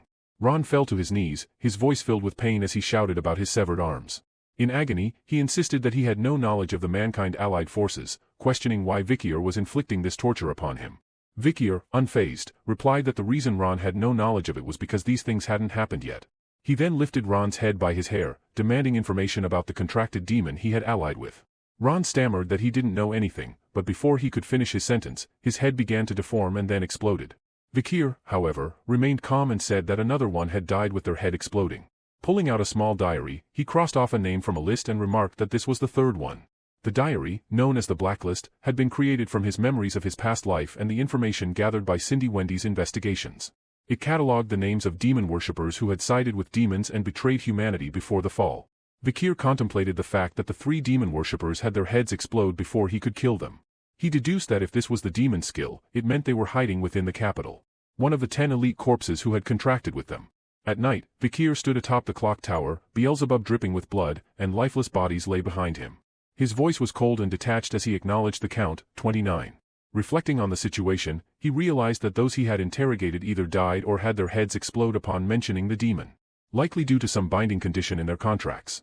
Despite the bodies piling up, he had uncovered no valuable information about the location of the elite corpses. Vikir knew this would be a long, grueling fight, and he hadn't expected success on the first day. He then wondered if he should return to the academy. With swift, deliberate motion, Vikir made his way to a nearby venue. Gazing through a window, he noticed that the freshmen's welcome party was still ongoing. After changing into more casual clothes, he debated whether to make an appearance, just in case. Inside, the celebration was lively. Laughter echoed through the hall as students indulged in food and drink. A crowd of freshmen had gathered around dollars, enthusiastically showing their overflowing admiration. Vikir's gaze locked onto 2 individuals in the crowd. He hadn't expected to see these 2 figures in the same year as him. Great heroes who had fought alongside Camus Morgue during the fall, guiding humanity to victory. One of them, a tactical genius from the Azure Spearman family, stood at the forefront of every battlefield. Tutor Lamanche Don Quixote. The other, from the mystical Archer family, was Bianca F.O. Usher, an archer renowned for having vanquished countless demons. As Vikir scanned the party, more familiar faces from the battlefield caught his eye. He smiled inwardly, surprised to see so many of them in this unexpected setting. His thoughts briefly drifted, and he wondered if Camus Morgue had also enrolled at the academy. Meanwhile, in the corner of the room, PG looked distressed as a senior berated him for not following orders quickly enough. Surrounding him were more seniors, applying subtle pressure. A female senior approached PG, carrying a massive beer glass, and offered it to him with a mischievous smile. She teased him, saying that if he could drink it all in one go, he wouldn't have to sing. PG, wide-eyed with shock, hesitated, stammering in disbelief at the sheer size of the glass. But the seniors, their voices laced with mock impatience, urged him on, questioning whether he would dare defy their orders. PG finally gave in to the pressure from the seniors. He lifted the enormous glass to his lips, forcing himself to drink as they laughed and cheered him on. It wasn't long before PG collapsed, unable to handle the alcohol, and began vomiting uncontrollably. The seniors roared with laughter, mocking him mercilessly and calling him a crazy bastard and disgusting. Amid their taunts, they branded him with a cruel nickname, Vomit PG. Just then, Vikir intervened. Without saying a word, he stepped forward and draped his coat over the mess. The seniors were taken aback by his sudden appearance and questioned his identity. But Vikir ignored their question, his focus on PG. His mind flashed back to the past, recalling that before his regression, PG had dropped out of school because he couldn't endure the bullying. He ended up as a low-ranking government official, living a difficult life while caring for his parents. Despite his hardships, PG volunteered to fight on the front lines when the time of the fall began. With his exceptional strategic and analytical skills, he saved many lives, and Vikir was one of them. Vikir considered PG a friend, someone worthy of respect, and he refused to stand by while he was humiliated like this. Looking at PG, Vikir spoke calmly and assured him that he would handle the situation so he could go to the dorms first. Just then, a senior stepped forward and placed his hand firmly on Vikir's shoulder, glaring at him. He questioned whether Vikir was crazy for daring to interrupt a senior while they were speaking. Without warning, the senior slapped Vikir across the face and asked if he was PG's classmate, berating him for being so arrogant and stepping in. Nearby, the triplets, hidden in the crowd, nearly exploded with rage, their eyes blazing with fury. They were ready to leap into action to help their master. However, they hesitated when they saw Vikir's cold gaze and remembered his stern warning. He was a commoner at the academy, and he would kill them if they revealed his identity. His words echoed in their minds, freezing them in their tracks. Just then, the sly female senior approached and told her comrade not to be so rough on the freshmen. As seniors, she said, they should treat them with kindness. Smiling mischievously, she added a solution to the situation. Her eyes landed on a massive beer glass, and she told Vikir that if he could drink all of it, they would let both of them go. PG looked at Vikir, trying to insist that he was fine and didn't want him to take the challenge. But before he could protest, Vikir picked up the large glass without hesitation, and began drinking. The entire room went silent, stunned by his boldness. The female senior watched with amusement as she had mixed the drink with high alcohol content, like vodka and rum. She was sure no human could drink more than a liter of that. However, her face turned pale as Vikir effortlessly downed the drink. Calmly wiping his mouth, he set the empty glass on the table. Without giving the seniors another glance, he began to walk away with PG simply saying, "Bye." But before they could exit, a senior shouted from behind, telling them to wait, and grabbed Vikir by the shoulder. At that moment, both Tudor and Bianca, observing from the sidelines, felt a sudden chill run down their spines. Vikir halted in his tracks and turned slowly, his voice cold and piercing as he asked the senior, "Do you need something?" The senior froze and trembled in fear as cold sweat dripped down his face. Suddenly, Dollars arrived at the scene and questioned why there was such chaos. The seniors, still shaken, quickly responded that a freshman had vomited and that they would take care of it. Dollars frowned and, with a sharp tone, reminded them that they couldn't treat the freshmen cruelly, and that they needed to uphold the image of the academy. Meanwhile, Vikir continued out of the room, helping PG, who muttered his thanks. The triplets, watching from a distance, gave him a thumbs up, their admiration clear. Tudor and Bianca were still rattled by the strange sensation they had felt earlier, wondering if they had misinterpreted it. Sinclair, the top-ranked student in the Ice Corps practical exam and second in the theory exam, watched Vikir leave, her face slightly flushed. With a glimmer of admiration, she thought to herself that she had found a good person. At the academy, the ICE and Fire Corps attended classes together, fostering a competitive environment among the confident elites. This rivalry sharpened the students' focus, a strategy deliberately employed by the academy as part of its educational policy. In a combat theory class, Professor Vency Morg closed his book and ended his lecture on the culture of the barbarian tribe. He then asked if anyone could hypothesize the location of their stronghold based on the known locations of the barbarian tribe. Tudor silently mulled over the past clashes between the Balik and the Empire. He remembered that some battles took place in the highlands situated on the southern front but couldn't recall more details. Meanwhile, Bianca contemplated the fact that most of these clashes occurred in low-altitude areas, leading her to conclude that the stronghold might also lie in a region of low altitude. Just then, Sinclair confidently raised her hand to answer the professor's question. The professor acknowledged her, noting her status as rank 1 of the Fire Corps, and invited her to speak. Sinclair began by referencing military records and academic publications, pointing out that clashes between the barbarian tribe and the Empire had occurred in the highlands. She highlighted that, aside from Highland 8, which was situated on a high mountain peak, all the other locations were within troughs. Meanwhile, Vikir was deep in thought. The 29 from the previous day had all carried a pungent stench of demons, and before their deaths, their faces had exploded. If this was the work of the elite corps lurking in the capital, one location came to mind. He made a mental note to ask Cindy Wendy to investigate that area. His thoughts were interrupted when PG hesitantly called out to him. Vikir looked up and noticed everyone staring at him. The professor guessed that the Ice Corps was not as good as the Fire Corps, since they had a student who had dared to sleep during the first class. Vikir, however, calmly stated that he wasn't sleeping. The professor, struggling to maintain his composure, asked for his name and Vikir responded, stating it clearly. The professor pressed on, noting that everyone had seen him with his eyes closed, questioning why he was giving excuses. Vikir clarified that, although his eyes were closed, he wasn't sleeping. The professor, taken aback, conceded that it seemed he had made a mistake. Vikir dismissed it, adding that it was understandable, inwardly raging. The professor wondered what kind of psycho had managed to get into the academy. The professor calmed down and addressed the class. The ICE Corps had earned 1 point out of 10 for behavior, thanks to the correct answer given by their rank 1, Sinclair. He then presented a challenge. If Vikir could answer the next question correctly, both he and the Ice Corps would be awarded points. However, an incorrect answer would result in negative points for the entire Ice Corps. Vikir immediately protested, calling the challenge unfair, but the professor ignored him and pressed on. The question was about the location of the Empire's military conflict with the Balak tribe and the location of their stronghold. Sinclair knew that information on the Balak tribe was notoriously scarce, making the question highly challenging. Meanwhile, Bianca grew increasingly frustrated, knowing that everyone in the Ice Corps would suffer because of him. Vikir, however, was unaffected by the pressure. His mind drifted to the happy faces of the Balak people he once knew, causing a faint smile to form on his lips.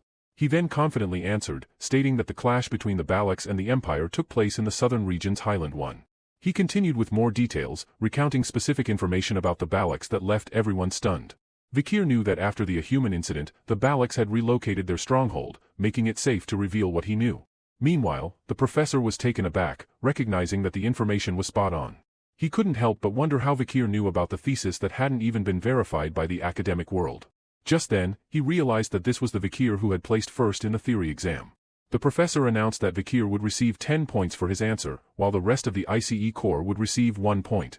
However, he added that despite Vikir's impressive performance, he could not overlook the fact that Vikir had his eyes closed during the lecture, resulting in a deduction of 10 points. Vikir acknowledged the professor's remark and promised to be more attentive in the future. Sinclair hadn't noticed it before because Vikir was a common name, but now she saw him in a different light. Just then, the entire class erupted in chatter as they realized that he was the Vikir who had placed first in the theory exam. Some grumbled, as they had almost lost points because of him. Tutor observed him, wondering if his knowledge of theory would be useful during the practical lessons. Run flat is a sport which has 20 players on each team. Points are scored when the ball crosses into the opposing team's goal area, and players are prohibited from using mana or weapons.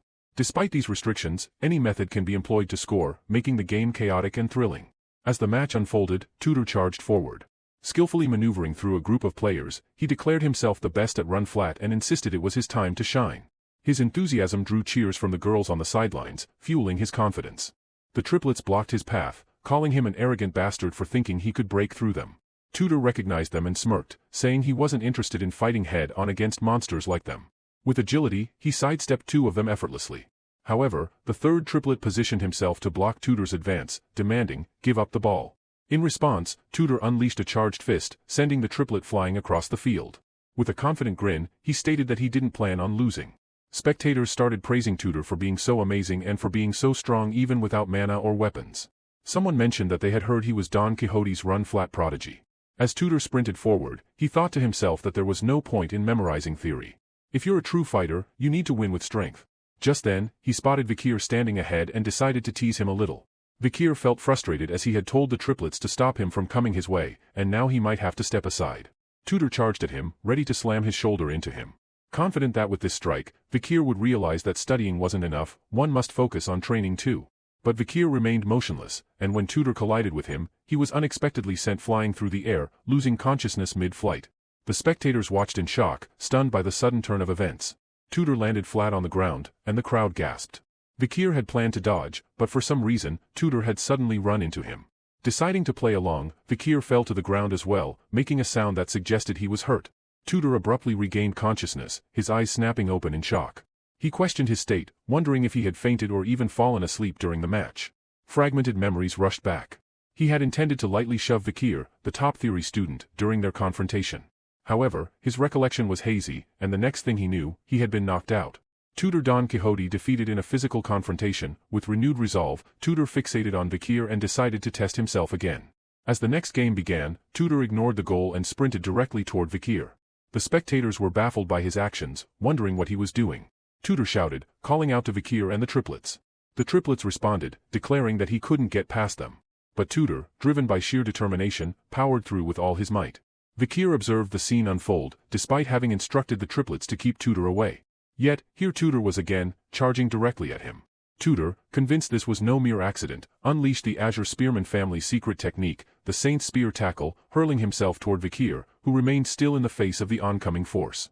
The world spun and faded to darkness for Tutor once more. After a while, he opened his eyes to find Sancho standing over him, asking if he was awake. Tutor was still in shock and scrambled to sit up, bewildered by the realization that he had fainted again. Frustration welled within him as he demanded to know what had happened. Sancho calmly explained that after his high-speed tackle, he had ricocheted off Vikir in an equally high velocity. He understood why Tutor was so fixated on him. Vikir was definitely hiding something. Before Tutor could respond, Sancho declared that this time, he would face Vikir himself. Watching his friend be outmatched twice was something he couldn't stand by and allow any longer. Sancho Barataria was a transfer student from the Mercenary Guild Association in the north. Due to his overwhelming physique, he was not considered eligible for his age group in the league, which was why he had refrained from participating and run flat until now. With fierce determination, Sancho picked up the ball and spoke of his homeland, the frozen lands of the north, where even the newborns and the elderly, on the brink of death, fight with everything they have. It meant they were all warriors. The triplets braced themselves, determined not to let him pass this time. But as Sancho charged toward them at full speed, his powerful tackle sent them flying effortlessly. Vikir glanced at the triplets, his cold eyes silently questioning if they had a death wish. The triplets, with teary eyes, silently apologized. With unstoppable momentum, Sancho closed the gap between himself and Vikir. But even as Sancho approached, Vikir stood motionless, watching him calmly. Just as Sancho reached him, he shouted, challenging Vikir to withstand his full power. His hand made contact, but instead of meeting resistance, it felt as though he were pressing against an immovable mountain. His whole body trembled in shock, while Vikir decided it would be best to play along. Allowing himself to be pushed back, he was sent flying through the air. The crowd erupted in shock and excitement, cheering for Sancho, who had seemingly broken through the unyielding defense. Concern about Vikir's condition after the hit flickered among a few, but most were fixated on Class A's imminent victory. Sancho, still feeling the tremors in his hands, was perplexed by the collision. The impact with Vikir left him questioning if his opponent was even human. Lost in thought, he failed to notice the triplets sneaking in to steal the ball from his grasp. As the triplets ran toward the goal, the final whistle soon blew, and they erupted in victorious shouts. The score was 0-1, and Class B had won the match. Meanwhile, Vikir calmly stood up and dusted himself off. Sancho approached him, remarking that he had been the secret contributor to Class B's victory, and shouldn't just stand there. Tutor told him to be happy, as his victory had allowed him to retire. He admitted that, initially, he had planned to teach Vikir a lesson during practical lessons out of jealousy. However, he now realized how shameful that was and apologized for his behavior. Sancho, impressed by Vikir's solid build, asked about his exercise regimen, even assuming Vikir must use mana. Vikir, however, simply replied that he was a commoner and, therefore, unable to use mana. Tutor, a bit disappointed, remarked that it was unfortunate. With such a naturally gifted physique, had Vikir received proper training, he might have become an expert on par with Tutor himself. Just then, a group of girls approached, offering towels with eager smiles. Tutor graciously thanked them as he joined their side, while Sancho handed a towel to Vikir. One day, both the Azure Spearman family's hero, Tutor, and the Mercenary Guild's ace, Sancho, would become saviors of mankind by hunting countless demons during the fall. The figure couldn't help but smile upon learning about their past like this. Lost in thought, he didn't notice that all eyes had turned to him. The boys stared in shock, while many of the girls blushed slightly, as Vikir casually wiped his face with a towel. Only one word echoed in everyone's mind, handsome. Little did Vikir know that from this moment on, his days at the academy would become much more complicated. That night, Vikir stood before an older man, listing the crimes of 52-year-old Lloyd Dockseller. As the leader of the information house and headmaster of the orphanage, he had conspired with a demon and sold children from high-ranking families. Vikir summoned Beelzebub. His voice was icy as he questioned whether Lloyd thought he could go unnoticed. Fear gripped Lloyd as his eyes fell on the solid aura surrounding the sword, and he realized that his opponent was a swordmaster. Vikir knew that his aura was indeed nearing a solid state, but it was still closer to liquid. To be specific, he was at the highest level for a graduator, not yet a full swordmaster. Vikir offered Lloyd a bargain to work with him to capture the demon, and in return, he would compensate him accordingly. Lloyd hesitated, unable to muster the courage to respond. Before either could act further, the top of a massive building came crashing down toward their location. A huge cloud of dust erupted upon impact, but Vikir swiftly evaded the attack.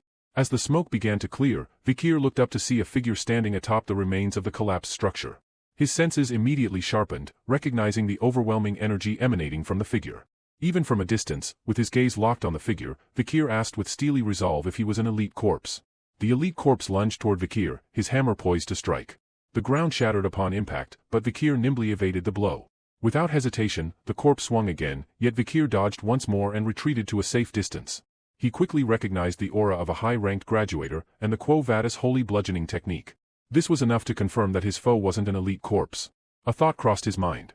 Has a demon infiltrated this holy nation? Corruption had festered in parts of their ranks for some time, so it wasn't out of the question. The enemy before him was likely a servant working under the 10 elite corpses. Vikir was confident that by eliminating this demon, he would finally be able to face the 10 elite corpses. Until now, all he had been doing was dealing with trash, but now it was his time to let loose. Without warning, the demon lunged at him, but Vikir intercepted the blow with a powerful kick, halting the weapon mid-strike. Seizing the moment, his fists blurred into action, delivering a rapid series of strikes that battered the demon within seconds. The force sent the demon flying backward, crashing through the structure behind it. He pursued the demon into the building. But the demon had already regained its posture. It began to launch another assault, but Vikir's speed outmatched it. With a swift strike to its arm, the demon's hammer clattered to the floor. Vikir wasted no time, spinning to its front and delivering a powerful blow to its chest, sending the demon crashing once more. The impact drove the demon into the wall, where a metal rod pierced its chest. As Vikir approached, he noticed the name of Ephibo engraved on the creature's torso. Vikir questioned it about its master, but the demon responded only with a guttural growl. He deduced that Ephibo's actions and speech were likely controlled by someone else. Realizing this, he calmly stated that there were other ways to extract information besides questioning. He would dissect its body into smaller pieces. Its intestines, bone structure, injuries, the freshness of blood in its veins, and the concentration of mana could reveal a lot of things. But before he could begin the interrogation, a terrified voice shattered the tension. Screaming for help, Vikir turned his attention outside, drawn to the desperate cries emanating from a collapsed pile of rubble. As he cleared the debris, he uncovered Lloyd, remembering him as a poison seller. The chaos had spared Lloyd, but survival came at a cost. Vikir made it clear, if Lloyd wanted to live, there was only one option. He had to reveal everything he knew. Lloyd hesitated, then nervously asked if he would let him go in exchange for information. Vikir replied that it would depend on the value of what he had to offer. As this exchange unfolded, neither of them noticed a mysterious figure observing from the shadows. In desperation, Lloyd shouted that he would tell everything, mentioning a safe hidden in the headmaster's room. But before he could finish, a strange symbol flashed across his eyes. At the same moment, Vikir sensed something was wrong and glanced back briefly. In doing so, he failed to notice the eerie, unnatural substance seeping from Lloyd's mouth. When he finally caught sight of it, it was already too late. A massive explosion erupted, engulfing the area in a fiery blast. The explosion was so intense that soldiers patrolling some distance away heard the deafening roar. It didn't take long for them to realize that something catastrophic had just occurred. The blast's magnitude was impossible to ignore. Dollars, who was present at the scene, urgently inquired about the situation and the number of casualties. A soldier informed her that they were still investigating. But the remnants of the explosion were troubling. Soon, the soldiers flooded the explosion site, trying to uncover the truth behind the chaos. Dollars moved through the debris, her mind racing with thoughts. The explosion felt abnormal. Its intensity and aftermath were unlike anything she had encountered before. Traces of a fight were imprinted on the orphanage, and she could not even imagine what kind of evil had been fought against here. Amidst her search, she spotted a half-burnt mask lying on the ground. Recognition hit her like a jolt, and she suddenly sank to the ground. A nearby soldier noticed her distress and asked if she was all right. Dollars took a moment to collect herself before replying that she was just a little anemic. The soldier, sensing her unease, urged her not to push herself, noting that there appeared to be no casualties. As she sat there, cold sweat dripped down her face. She had become flustered earlier, so she had hidden the mask. But now, as she looked at it, one name came to her mind. Night Bloodhound. The professor scrutinized Vikir with a sharp gaze, acknowledging that he had been wondering who had written this report. Only to realize it was him. According to Vikir's report, Venopians possess an undiscovered second venomous fang. The professor warned him sternly, emphasizing that any fabricated data would lead to a penalty for the entire Ice Corps. Vikir realized he might have made a mistake, as this discovery had yet to be verified. The professor then retrieved a surgical knife, prepared to test whether there truly was a second fang in the creature's abdominal exoskeleton. As the blade sliced through the exoskeleton, to everyone's astonishment, a venomous fang emerged, lunging directly toward the professor. The professor stumbled backward, collapsing in fear. Meanwhile, Vikir calmly held up a book that had intercepted the fang, shielding the professor from harm. In a composed tone, Vikir questioned if that was enough proof. The professor was shocked upon realizing that there truly was a second venomous fang. This discovery, made by a mere student, could shed light on a series of mysterious deaths that had puzzled many. Regaining his composure, he announced that each member of the ICE Corps would receive 1 point. He then instructed Vikir to visit his research lab after class to provide a full account of his findings. Vikir acknowledged the request with a quiet nod. Meanwhile, the whole class began murmuring among themselves. Their admiration is evident. They used to think only those good at sports were cool, but now it looked like being smart was also cool. Vikir was smart and also good at sports, as he had gone up against Tudor and Sancho. More importantly, his face, which was often hidden behind glasses and hair, was amazing. Meanwhile, Vikir's thoughts drifted to the explosion from the previous day. His arm had been blown off, his skin charred and damaged beyond recognition.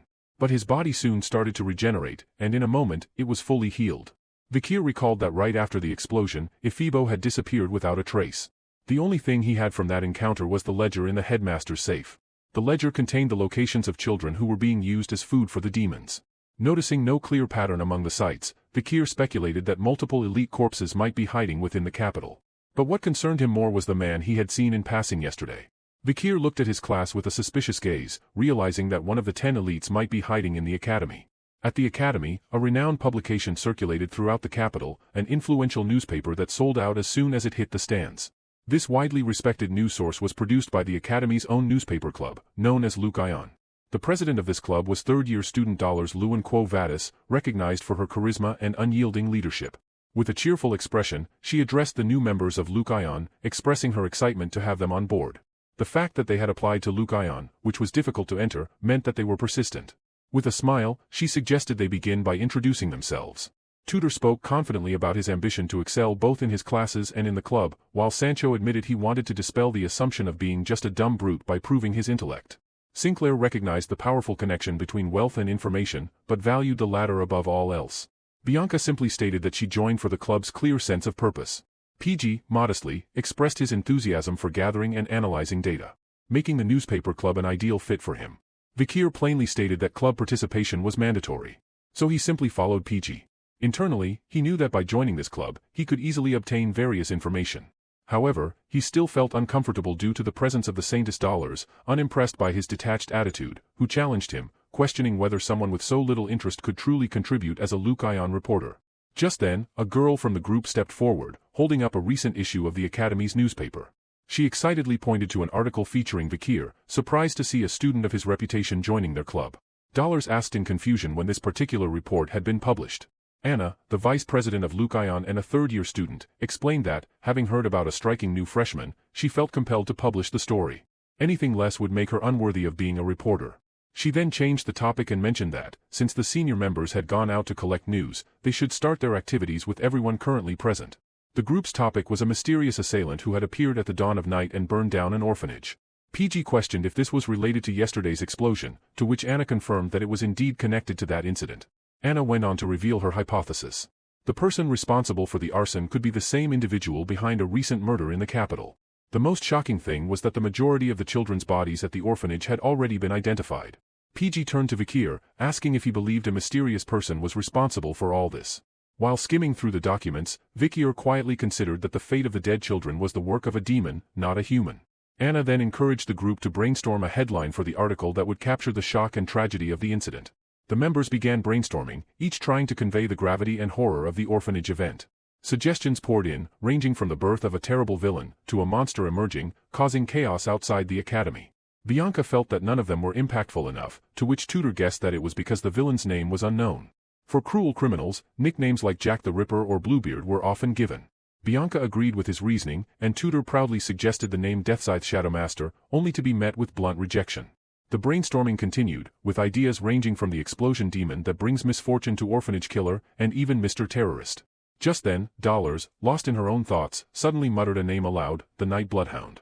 She recalled the mask she had picked up, which unmistakably belonged to the Night Bloodhound. She couldn't figure out why he was there. In her view, the Night Bloodhound had consistently shown kindness and dedication to the slum dwellers, tirelessly treating those afflicted by the Red Death. His devotion and love for the poor people were real.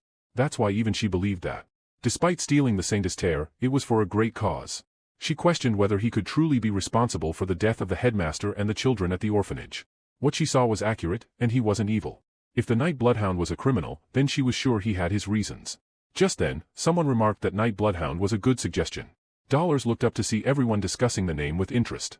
One member observed that it carried a barbaric tone, making it sound fierce and violent, while another noted its dark, ominous quality.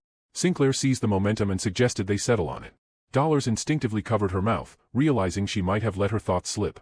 Anna quickly picked up on the moment and suggested a headline. Who is the Night Bloodhound spreading fear across the capital? Dollars shot back, emphasizing the importance of truth in Lukion's articles.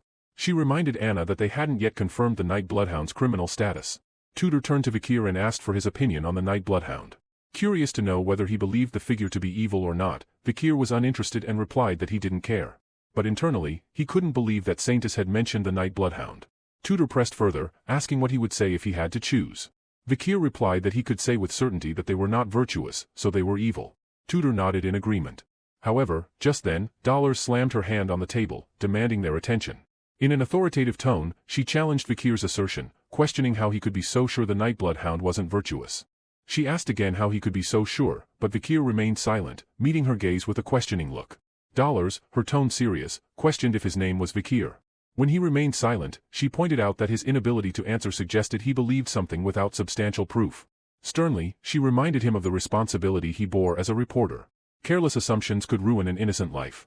Tudor mentioned that, according to the guards' testimonies, the Night Hound was the one who destroyed the building and killed the orphanage's headmaster. However, Dollar has asserted that the Imperial Guard's responses were speculative and lacked solid evidence. She emphasized that critical questions regarding the children's corpses found in the orphanage basement remained unanswered. With so many uncertainties, she argued it was premature to conclude that the Night Hound was responsible for their deaths. The room grew tense as the others looked at Dollars with newfound respect, surprised by her commitment to impartiality, particularly since the orphanage was under her family's management. Dollars insisted they needed to edit the article to ensure it was objective and unbiased. Anna pointed out that such an approach might leave them with nothing to report. But Dollars countered, stating it was better to withhold a definitive accusation against the Night Hound until they uncovered the full truth.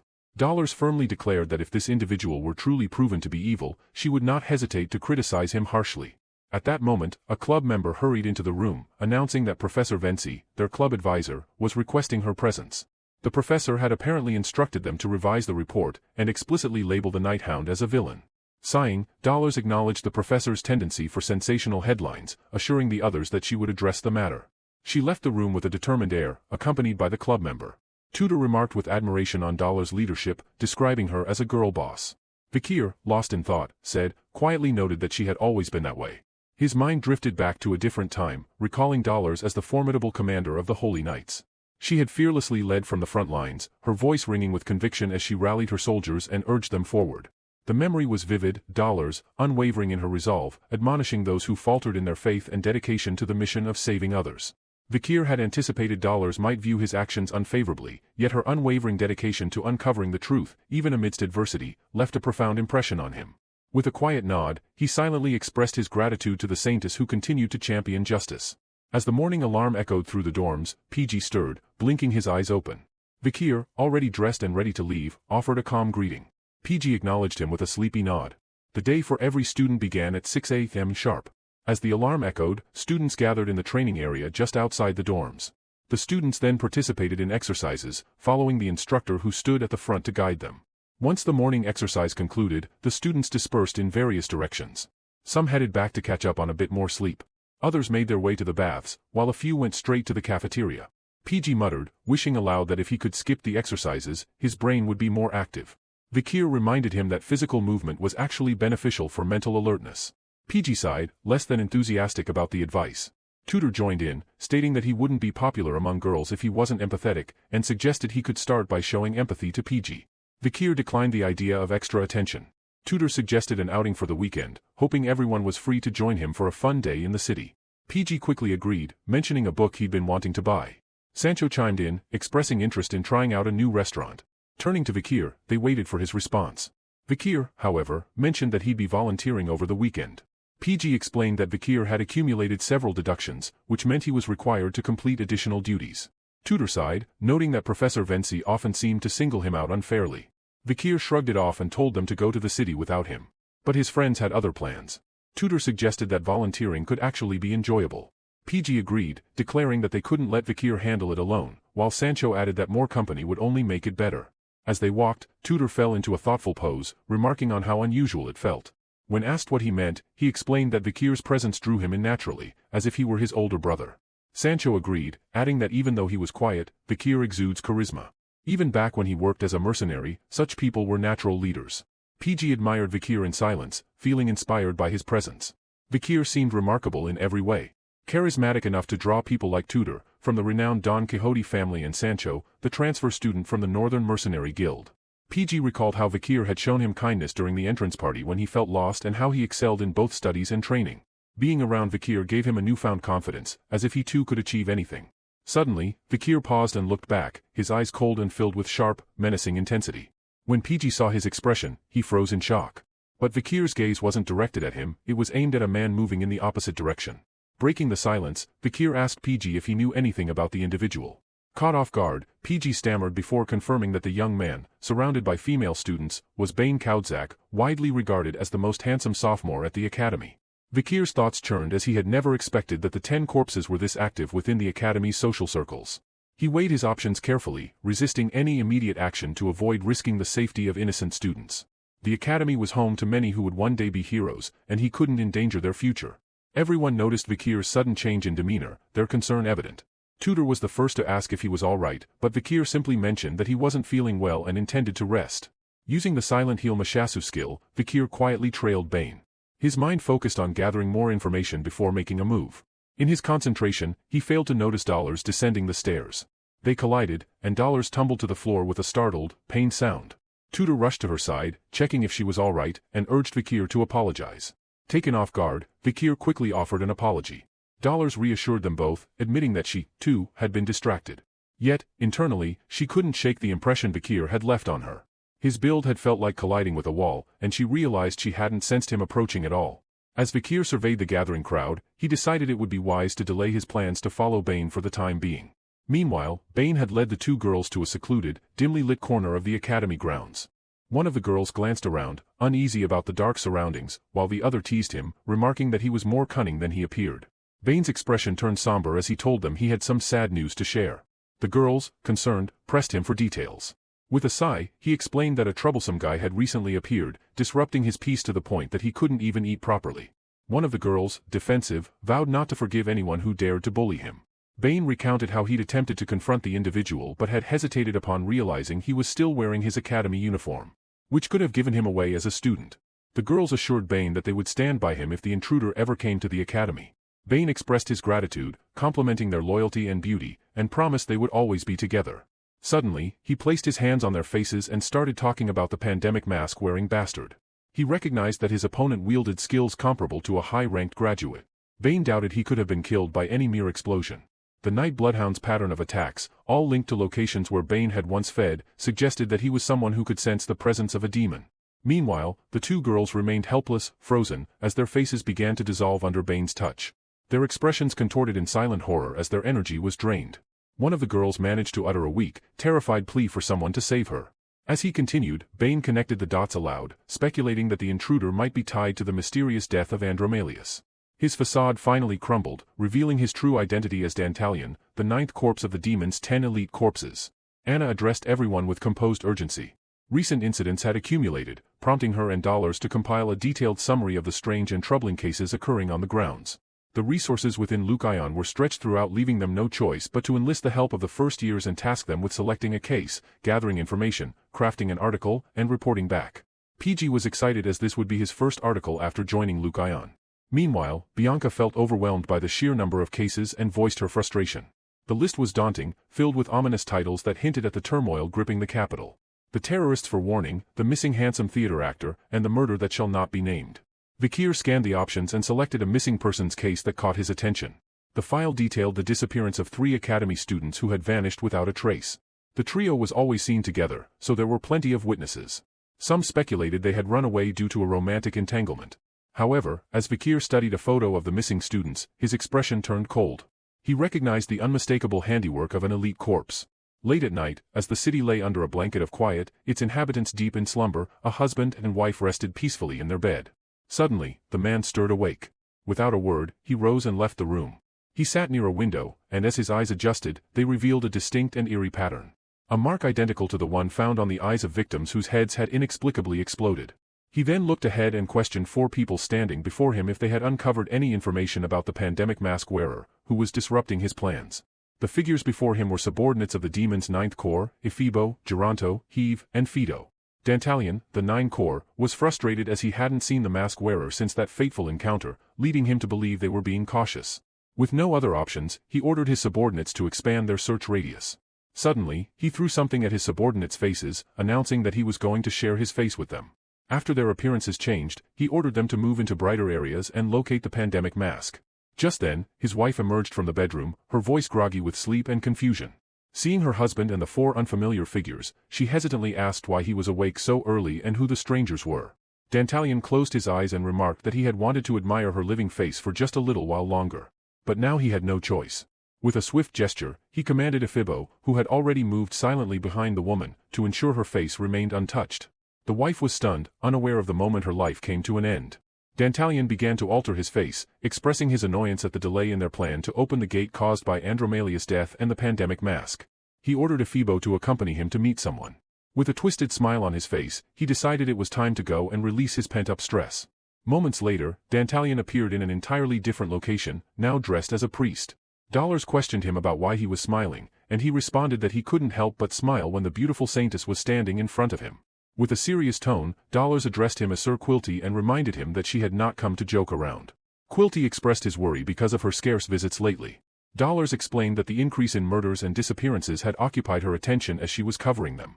Quilty acknowledged that the Academy Club activities were hectic, lamenting how brutal the world was becoming.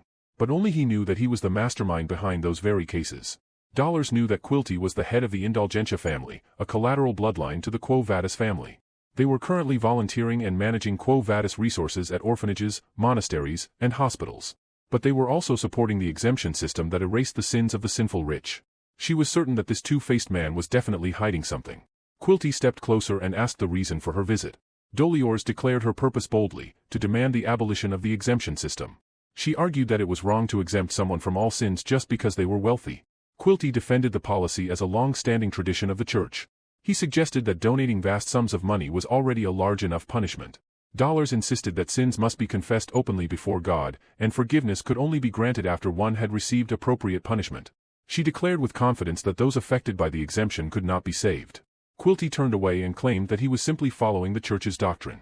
He suggested that it would be best for her to speak with her father, the cardinal. He urged her to leave, pointing out that academy students were scheduled to volunteer at the site shortly.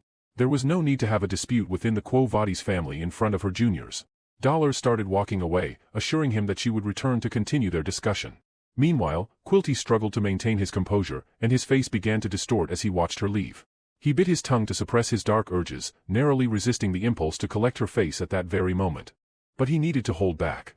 The saintess was the finest product he had discovered in this world.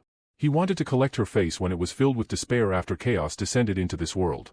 His ambition surged, his focus narrowing on the ultimate goal, to open the gate as soon as possible and let chaos descend upon this world. Vikir arrived outside an orphanage and wondered if this was the correct location. This was the orphanage that Cindy Wendy had found after analyzing Andromalius' ledgers. It was highly likely that it was linked to the 10 elite corpses. Further complicating matters was the fact that this was the property of the Quo Vadis family. If demons had infiltrated the Ironblood and Holy Divine families, then it stood to reason that they could also be lurking within other powerful bloodlines. After the explosion, the Night Bloodhound had garnered attention. So Vikir had planned to use volunteering as an excuse to slowly investigate the students. Vikir's thoughts were cut short by Tudor's voice, asking if this was the orphanage they were volunteering at. He added with a hint of amusement that Vikir was fortunate to have friends willing to join him. Vikir responded that he had never asked them to come with him, letting out a weary sigh. He thought to himself that things had become annoying now. The Academy's 10-day-long holiday has started. The Golden Holiday was created due to the school anniversary Easter of the Loon Church and the weekend. The students either visit the imperial capital together or visit their families and have a great time. However, not all students enjoy this holiday. As Vikir and his friends were walking down the hall, Tudor spoke up saying that Vikir should be grateful as all of his friends came back by refusing to take a break. Although this is not the complete truth as they also need to fill up their volunteering hours. Sancho chimed in saying that this is not a bad idea to get it over with now. PG was also okay as he likes volunteering. Vikir didn't really seem very excited about it and just thanked them. The hall they all were walking down is inside the Indulgentia orphanage. Vikir informs everyone that this place is on a different scale since it's the largest orphanage in the imperial capital. PG chimes in saying that the headmaster of this place is the founder of the Foundation for the Orphans and is also an external lecturer at the academy. Sancho inquires who that is? PG points out a painting mounted on the wall in front of him showing Quilty Lewin Indulgentia, the founder of the foundation. PG gives more information proving his known ability. Quilty is the head of the Indulgentia family, a family from the maternal side of the Quo Vadis family. He is popular and seems like he is quite influential within the Loon Church. Oh, speaking of the Loon Church, apparently it's well known that there is a conflict between him and Saintess Dollars due to differences in religious views. Internally, Vikir is determined to find out what kind of a person he is once he gets a chance to meet him personally. A sister of the orphanage lets the volunteers know that she would like them to be teachers for the children for the next 10 days. She also politely mentions that if they look after them well, they will never forget the kindness and requests them to treat the children with the heart of a parent. Tudor looks to his right and seems to have a doubt about why the girls, Bianca and Sinclair, were here. To which Bianca shouts back that she should be the one asking the same question as they both were here to volunteer as well. Tudor with a light sarcasm replies that a hero doesn't need a reason to do good deeds. Which makes her even more frustrated. On the other hand, Sinclair is filled with awe by looking at Vikir and thinking that this must be fate for them to meet like this. Without second thoughts ruining her courage, she comes towards him, stretching her hand to greet him, saying that it's a shame to be not able to talk till now, but with a hope to get along in these next days. Vikir reluctantly meets her stretched hand and wishes the same. With that simple touch, Sinclair was on the ninth cloud, and PG from beside Vikir wanted to give him a piece of advice. He saw Sinclair seek out the person in charge of assigning volunteers and make a request. He said she inquired where Vikir was going and asked to be assigned in the same place he was going. With a mischievous expression, he asks if Vikir understands what that means. The first ranker in the theory exam couldn't understand a girl's excitement when meeting him. He finally understood that she was only reaching out to him in the name of coincidence and plans on being wary of her starting from now. Vikir wonders if the headmaster is not in attendance because he met almost everyone except him. A sister announces that now's the time the children choose their teacher, and with that all of them start running in the direction of the volunteers. First we see that Tutor was attracting many of the children with his charm. Children who are more into sports and physical activities found Sancho to be their best teacher for the coming days. Bianca and Sinclair were also chosen by few students, but Vikir was completely let alone given his death stare towards children. All the students who wanted to meet Vikir ran off just by looking at him towards PG. Vikir starts to wonder what was wrong, as he remembers Pomeranian being his #1 fan. He didn't understand what made these kids fear him. From the corner of his eye he caught a girl running out of the doors and he went following her. She seemed to be really sad, leaning on one of the pillars. She didn't notice when and how Vikir got behind her, as he said that he too feels stuffy in places like that. That scared the hell out of her. Vikir continues saying that if he is not careful people think negatively of him. And then asks her why she left. She turns her head in hatred, and Vikir remembers Ian saying that when we talk to children we need to smile at them. Vikir bends, standing on his knees in front of the girl, and catches her name from the badge in her neck, Perry. He asks if that was her name. She widens her eyes and then takes off again, leaving Vikir to wonder if he looks that bad when he smiles. Someone approaches behind him and assures that she didn't run away because she hates him. It was Dolores. She comments that since she doesn't know him she thought he was a little gruff, but now understood that he is actually a kind person. Vikir acknowledges her presence and she continues saying that Perry's heart was hurt before, so she closed it. As a result she developed aphasia and lost her voice. With a curious look, Vikir asks her about Perry and what happened to her. She says that she doesn't know exact details, but Perry was born at the orphanage and in the past 13 years, she's met countless volunteers who have passed through here. At first everyone approached her in a friendly manner, but after one day, they stopped coming due to their busy schedules. Maybe she's tired of getting attached to someone in a short amount of time and grieving their disappearance for a long period of time?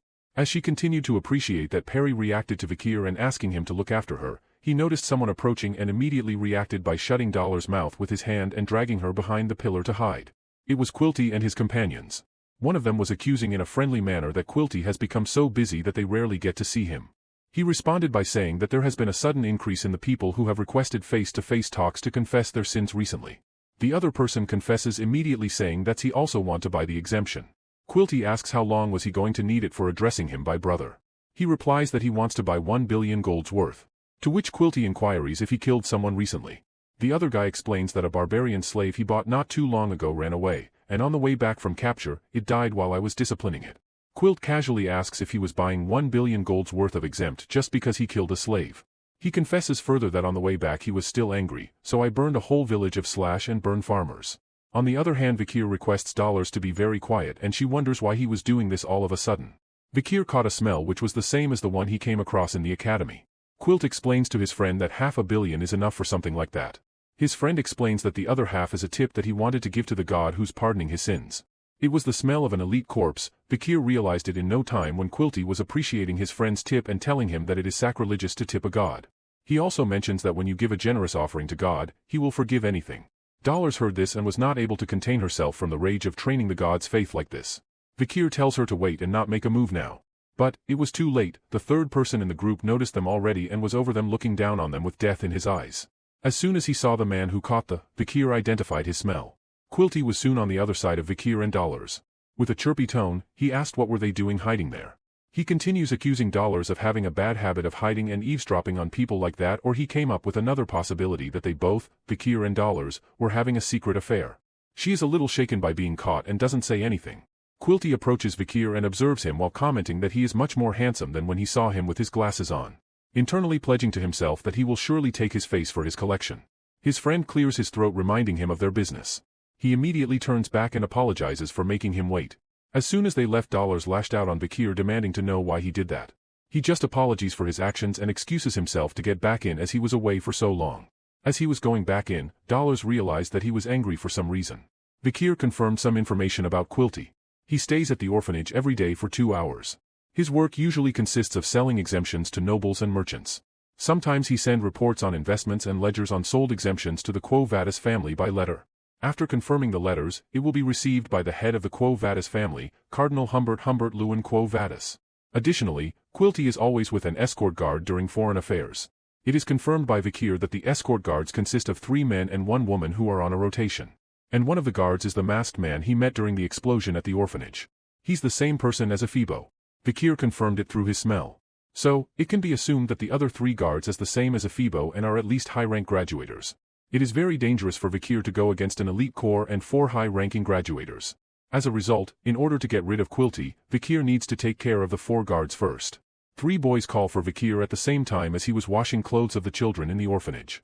They wonder out loud that Vikir is working too hard. Sancho feels embarrassed as he was taking it too easy and using his volunteering hours to get points. Tudor on the other hand took it too seriously that Vikir is working too hard for the children and he wanted to do the same and become a hero like Vikir. All 3 of them raise their hands and pledge to follow Vikir from here on out. Vikir suddenly turns towards them and wonders if he was too deep in thoughts to not even notice all 3 going hammock. Since it was too difficult to move during the day, he needed to wait till nightfall to carry out his mission. So Vikir thought it was best to give his all during the day at the orphanage. All the kids are cheerfully playing in the garden while Perry sat alone under a tree looking a bit sad. But it was not long enough that she sat alone, when Vikir came to sit beside her with a ball in his hands. He was casually playing with it in front of her to grab her attention. It was a ball with which Balak children used to play. As Vikir held it in his hand he remarked that the madam's egg is showing no sign of hatching and the grip on the egg is also not too bad, making it a good plaything. He kept it on him just in case, but didn't imagine it was going to be used like this. The ball soon piqued Perry's interest and she stood up and took the ball from his hands and went off playing with it. From behind him, Sinclair commented that she knew he was very kind although he was very gruff. Vikir turns towards the voice while Sinclair starts walking towards him, asking if she wanted something. To which she replies that she wanted to get closer to him. Although being an year younger she wished to talk casually with him. Vikir doesn't bother much about it and tells her to do what she wants. She starts calling him brother, Appa, and he replies that he is not comfortable with her calling him that. She giggles and promises to return with another nickname for him by the time they meet again. Perry was excitedly playing with the ball and suddenly it slipped and went bouncing ahead and fell into an estuary. Vikir and Sinclair were soon on her side and told her that they can't get it back. Perry looks apologetically, with tears in her eyes, at Vikir. He assures her that she doesn't have to worry about the ball and that it was okay.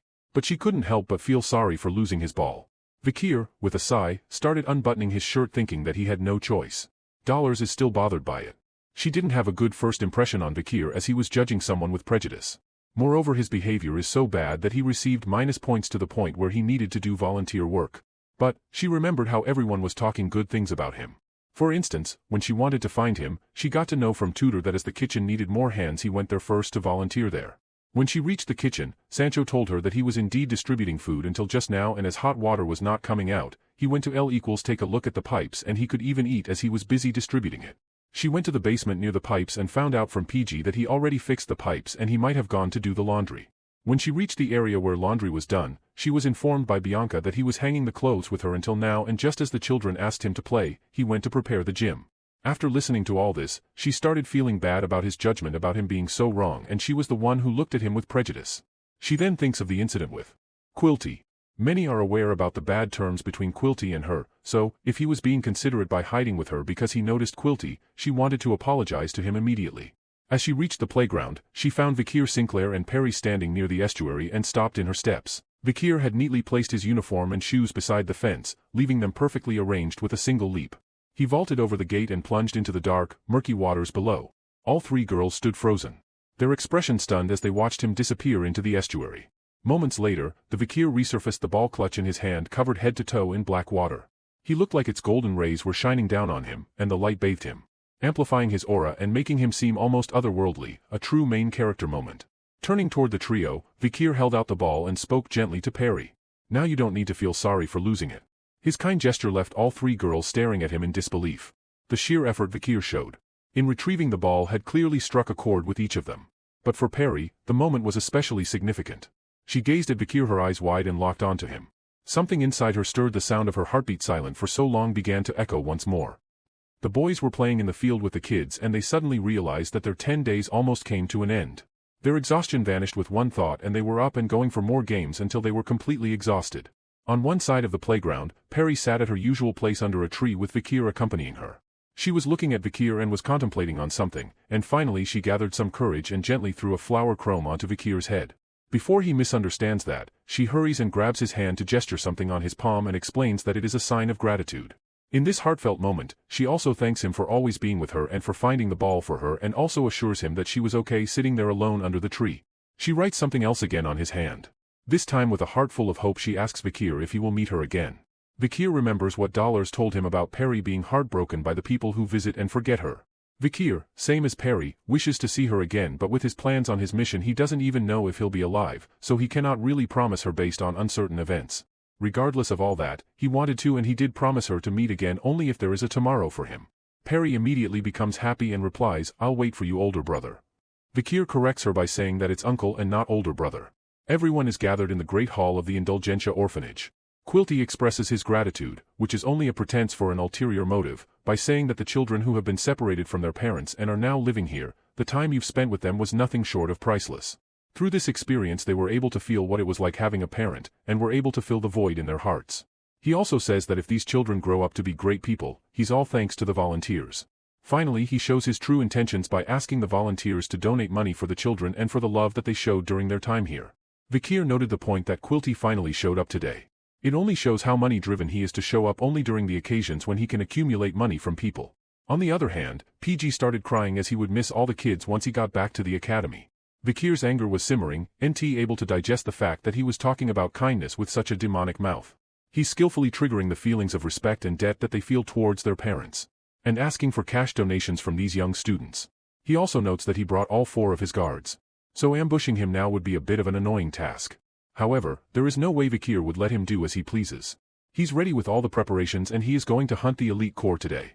Sinclair approaches him asking if he was not going to donate for the kids. Vikir replies that he doesn't have any money. She was a little shocked with that statement as he is a student of the academy, he must be brimming with gold. Of course he has no money to give it to this monster of a person. She doesn't give up and continues to say that we the people with money should help the kids like them.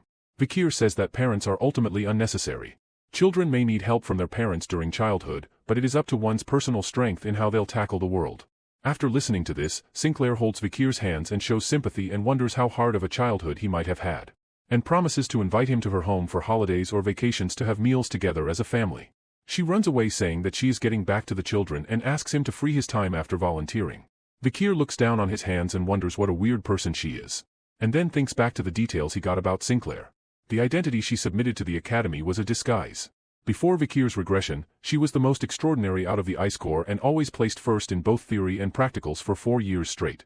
But then, she disappeared after her graduation and never showed up again. Interrupting his thoughts, Quilty announced from the top of the stairs that he is giving time for the children to say goodbye and thank the parents of the last 10 days. We see all the children and the volunteers crying, hugging and promising to meet again. It is really a special experience for every single one of them. Vikir's eyes were searching for someone in the crowd. He looked everywhere and couldn't find it. He then turned to Dollars and asked where Perry was. She replied that she didn't know and it felt strange as she saw her that morning. Vikir's eyes started to turn red with rage when he looked at Quilty as he sensed what might have happened to her. That night, when everyone was sleeping in their bunkers, Vikir went to visit Indulgentia Orphanage's children's dormitory, 4th building. Inside, as the 4 guards of Quilty go in 4 different ways, Vikir takes the opportunity to fall behind Ephibo. Even though Vikir was very careful to make any noise, Ephibo sensed something and turned behind him to check. There was no one, but as he turned ahead to continue his walk, Vikir was right in front of him wanting to ask a question. As Ephibo lifts his weapon to attack him, Vikir skillfully dodges it all the while asking his question about the whereabouts of children who were locked up for the purpose of being the demon's food supply. Within a fraction of a second, without giving Ephibo any chance to talk, Vikir ripped his head apart from his body saying that he is not sparing his time to play with him. The head in his hand started to dissipate and a mask-like thing remained in his hand while the actual head fell down. He recognized the cloth that Ephibo was wearing when he attacked him earlier. He looked down at the face and wondered if it was Peter's from the academy. But it was not his as there was a mole on his cheek and Peter doesn't have one. However, before he regressed, he remembered Peter telling him about his missing brother. He went missing after going into isolation training. He didn't disappear because of the isolation training, but because a demon went after him and turned him into an undead. This realization clicked something in his mind. And at the same time the other 2 male guards came to him with weapons in hands and Vikir looked at him and thought that they might be people he knew. Vikir immediately charged forward with Beelzebub on his hand. He slashed at them and striking one and the other escaping his attack. As they were fighting, on the end of that hall, Dollars was offering prayer to Lewin. Our Lewin who art in heaven, hallowed be thy name, thy kingdom come, thy will be done, on earth as it is in heaven. As she asked for forgiveness for her sins while trying to remove the image of Vikir retreating the ball from the estuary. Forgive us for our sins, as we forgive those who sin against us. Let us not into temptation, but deliver us from evil. As she prayed and tried to delete the picture of him shirtless from her mind, it only came back with double the force. Dollars becomes all flustered about it and doesn't want to think of it anymore and tries to convince herself that Vikir is just a good junior and she. Before she could continue with her failed attempts of forgetting him, she witnesses the commission in the corridor where Vikir and the other 2 guards of Kilty were fighting. She recognizes the pandemic mask and wonders what the night bloodhound was doing there. More importantly, why was he fighting with Quilty's guards? She shouts at him and Vikir is startled to hear the voice and turns to find her behind. This distraction was an advantage for the guards and they were successful in landing an attack on Vikir which sent him sliding towards Dollars. As the guards came forward without wasting even a minute, Dollars blocked their way saying that they can just talk it out no matter what the issue was. They did not hesitate to cut Dollars with their weapons as they told her to move away. Vikir, thankfully, recovered quickly from the attack and was now standing between the guards and Dollars, taking the impact of one attack with Beelzebub and the other on his arm.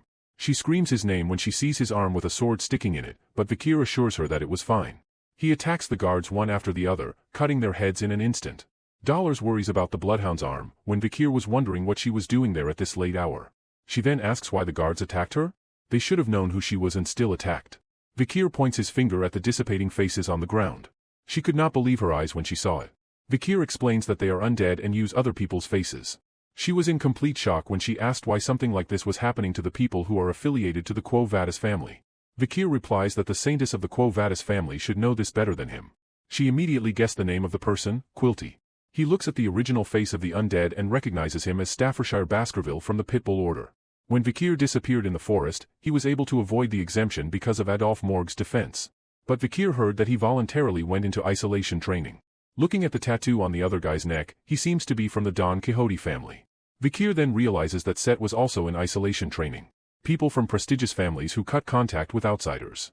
He remembers, the Morgue triplets also mentioning something about isolation training and that due to Adolphe Morgue's orders, he withdrew, and entered the Hall of Darkness, and is currently devoting himself to magic research. Vikir made some speculations about it and just then the whole hallway was filled with fire. Vikir tried his best to protect him and Dollars from it, but the fire was not meant to kill him. As he lifted his head up, he saw Camus Morgue who was pointing out that he got 0 out of 100 points, and wondered what his future wife was doing there.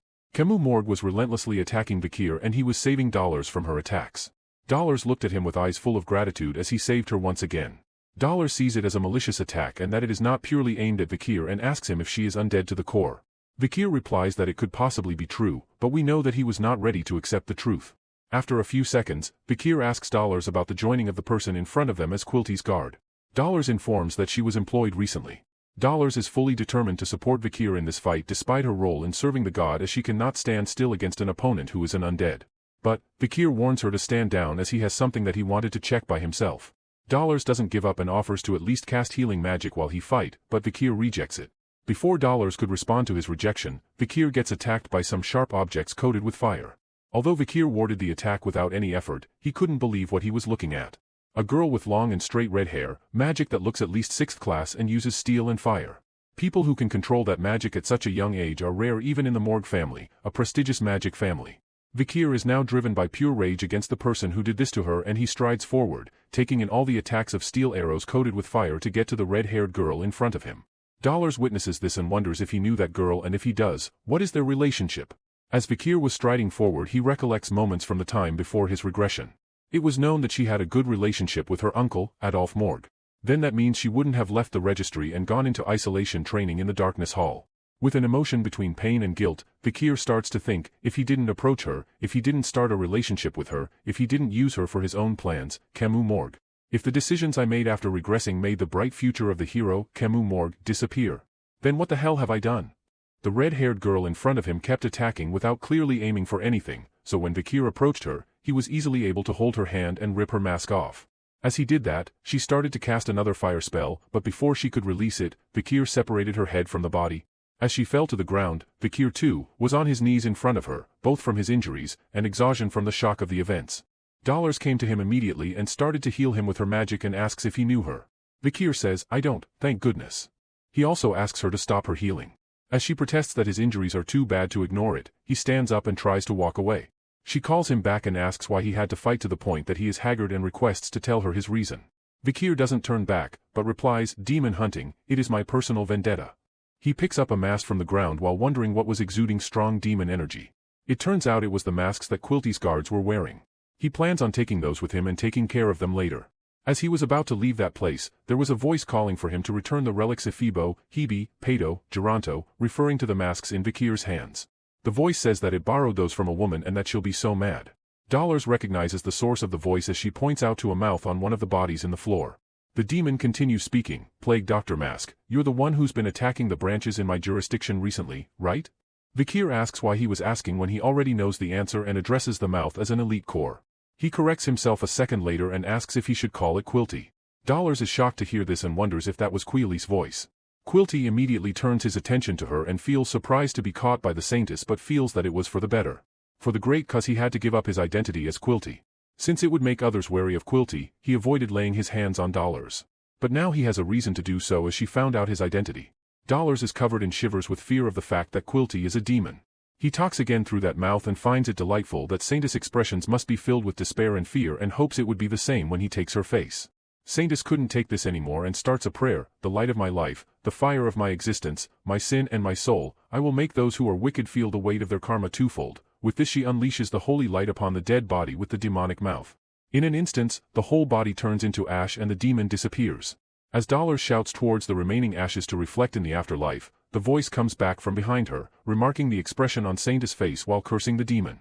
Before Vikir and Dollars could understand the situation, a green light hits Vikir from behind. Dollars, shocked at the turn of events, reaches out to Vikir and kneels beside him and demands the demon how dare he wear the skin of a saint and do such wicked things. As the demon approaches them, she shields Vikir with her in between them. Quilty looks at her heroic actions and sarcastically asks if she was going to fight him. With the shiver in her voice she says yes. The demon leans forward and innocently asks if she thinks an inexperienced and immature saint with a swordsman at the brink of death can go against him. He grabs Dollars' chin as tears well in her eyes from fear, and tells her that she is only trying to act strong but fear is dripping out of her expression. As he brings his tongue towards her face he tells her that she is not going to fool anyone with a face like that. His face was drooling as he looked at her face finally in his hands. Before he could reach her, the demon was attacked by Beelzebub which ran through his chin and cut through the top of his skull. After following him for a while, Vikir came to a realization that he is a coward and easily sacrifices his subordinates. A coward who doesn't fight by himself. Vikir already figures that the demon wouldn't show himself as long as Vikir is uninjured. So he pretended to be injured and lured the demon out of his shadows. Healing such injuries is nothing for Vikir with his powers. Looking straight into the demon's eyes, Vikir asks how was his acting by calling him an elite corpse. The demon's eyes turn from red to green and with a smile it tells Vikir to call him Dantalion. Dollar sees this and wonders how he is still alive when his head has been pierced. Dantalion then asks Vikir if he was the one who killed Andromalius. He acquired the face of a clergyman and he can't use it anymore and exits Quilty's body as it has been killed by Vikir's attack. Feigning innocence, Dantalion collects people's faces. By doing so the firm will have access to the body's whole life and memories. The one whom Vikir killed now is Quitly Luan Indulgentia. And it is only one of many faces that the demon has collected. Unless Vikir kills all of them, he cannot kill the demon. Vikir doesn't hesitate even for a minute before going into action, determined to kill as demon says. Just then an innocent-looking female approaches Vikir, begging to save her life. Vikir doesn't spare any second thought before plunging his sword into its body. After a few seconds, another person gets out of the body that was just killed and Vikir separates its head and body before the person's words affect him in any way. This time, a small boy emerges from the previous body, crying and wanting the bullying to stop. Vikir is able to see through all this acting as he was affected by it before and he's immune thanks to his friend Andromalius who put in the same act. The demon cuts his act and shoots something towards Vikir's hand and there is an eye and nerves creeping onto his body. Vikir immediately chops off his head too and another young boy emerges with several mouths on his body. With a smile the demon tells Vikir that he planted a face on him and that now he will be filled with that person's memories. The face which is planted on Vikir suffered from paranoia and schizophrenia, resulting in him killing his whole family. This will make the person's trauma and Vikir's memory will clash and his consciousness will begin to perish. But Vikir quickly cuts off his hand near his elbow and stops the face from taking over his body. Dollars is shivering more with what she saw but Vikir assures as his hand regenerates again. He might be fighting a demon, but that doesn't mean he is an average human. Looking at this the demon gets an understanding regarding the defeat of the Andromalius. A sword that emits demonic energy, the Beelzebub, and the aura of a graduator of the highest grade, the demon has come to a conclusion that Vikir is a difficult opponent to fight head-on. Hence he plans to play it unfair and tries to attack Dollars, who is standing behind Vikir. He dodges it skillfully and the demon understands Vikir's weakness immediately. Dollars tells Vikir to not worry about her and fight without hesitation. Vikir says he can't do that, lose the hero's pillar. Dollars is moved by this and is also scared by this fight. She wonders if the Night Hound is going to fight like this, alone, even in the future. She wanted to solidify her resolve, but she cannot stop shaking with fear. However, she feels it as her responsibility to save the Night Hound, but a face appears in front of her and calls her sister, and she immediately feels the demon's presence behind her. And Vikir, on the other hand, is being attacked continuously with multiple faces looking to consume him whole. The demon wonders, while attacking, if one person's memories are painful enough, what would 100 of them do to one human? Vikir doesn't back down and is determined to slice them all. But there are thousands of faces approaching him from different directions. Suddenly Vikir sees a familiar face and recognizes it as Perry's from his memories of the past few days. No matter how many demons he fought, he was not ready to accept the thought that Perry was killed by this demon and her face was being used to attack him. Vikir found himself in some dark tunnel. He looked up and saw there were many people sitting together with their heads down. He remembers about being swallowed by Dantalion's skill. Does that mean this place is inside his skill? He takes a look at all the people present there and wonders if these people were eaten by Dantalion. Vikir suddenly experienced the same disgusting feeling which he got when Dantalion's face was pieced together. The traumas of those people present there are now flooding into Vikir. Despite being haunted by all the negative thoughts and fears and traumas, Vikir bends down and places his hand on a small boy comfortingly. And then, it suddenly struck, if all the people Dantalion ate are here, then that child must be here too. Vikir is determined to find that child for some strong reason. Dollars is inside the demon's skill too. For a person like her, being in between people's trauma and absorbing it all is just beyond our understanding. The demon walks behind her and asks how his collection of souls is. He says he hand-picked every one of them as he doesn't like to collect ugly humans. Saintus recognizes few of these from the orphanage. In a state of devastation, Dollars asks how could the demon commit such a sin? Demon has no remorse as he replies that he doesn't have to justify eating food. He pulls out a certificate and declares that he doesn't have any sins as he has been exempted from it. A human ideal in which sins can be sold in exchange for money. Dantalion then says that if he had a sin, then that would be learning a lot from the humans. He then starts accusing the saint that she is no less than all the wicked humans. Deep down she is useless and a burden on everyone around despite being born with divinity. If it wasn't her, it wouldn't have been possible to trap Vikir inside his underworld. He thanks her for being Achilles' heel. As Dollars stays down and doesn't lift her head up in fear, Dantalion rejoices in seeing her speechless. His underworld engulfs the negativity of the dead and he can no longer wait to see Sanitet's face tainted with negativity. She finally speaks up and accepts all the accusations by the demon, even the exemption, even her shortcomings, and she also believes that all these things will accumulate and then turn the environment to despair. However, with all her heart, she also believes that humans possess the strength to believe that they can move toward a good path when in despair.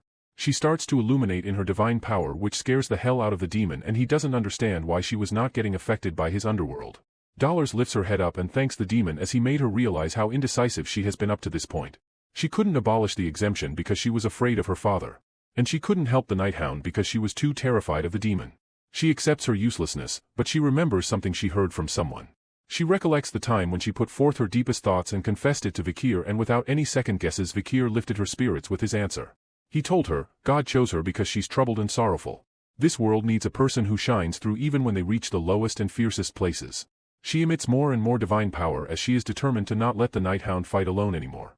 Her surroundings are blanketed with her power, making the demon go into panic as the souls are being refined by her power. A small kid stood up and reached out to her while she was casting her divine power. Slowly other kids stood up and got to her as their souls were being cleaned and being sent to the afterlife. Dollars couldn't control her tears as she kept apologizing for not being able to save them all. On the other hand, Vikir found the child he was looking for. He went and sat behind Perry and started telling her something. On the way here I was wondered why I wanted to see you again. I wanted to tell you something. From now on my remaining years will be spent on taking revenge on demons. I visited the orphanage in order to hunt that demon down. I didn't think about what was beyond that. And during that I met you. I realized it after I saw your smile. If there was one thing that would make this revenge meaningful, it was to create a world where I can laugh in the future with children like you. Thank you for creating meaning to my plan. I'm sorry I couldn't protect you. Perry responds, you really came to see me again. She turns around crying and complaining to Vikir that she was so scared, and Vikir immediately embraces her into a tight hug and promises to never forgive the man who made her cry. The divine power is unleashed all over the building and the demon wonders if the saintess was always this powerful, or has she awakened? As the demon couldn't believe that she could purify all the souls in the demon's underworld, the divine power has intensified Vikir's aura too. With that, Vikir thinks that he can do it. He can reach that level. He solidifies his aura. which only a sword's master can achieve.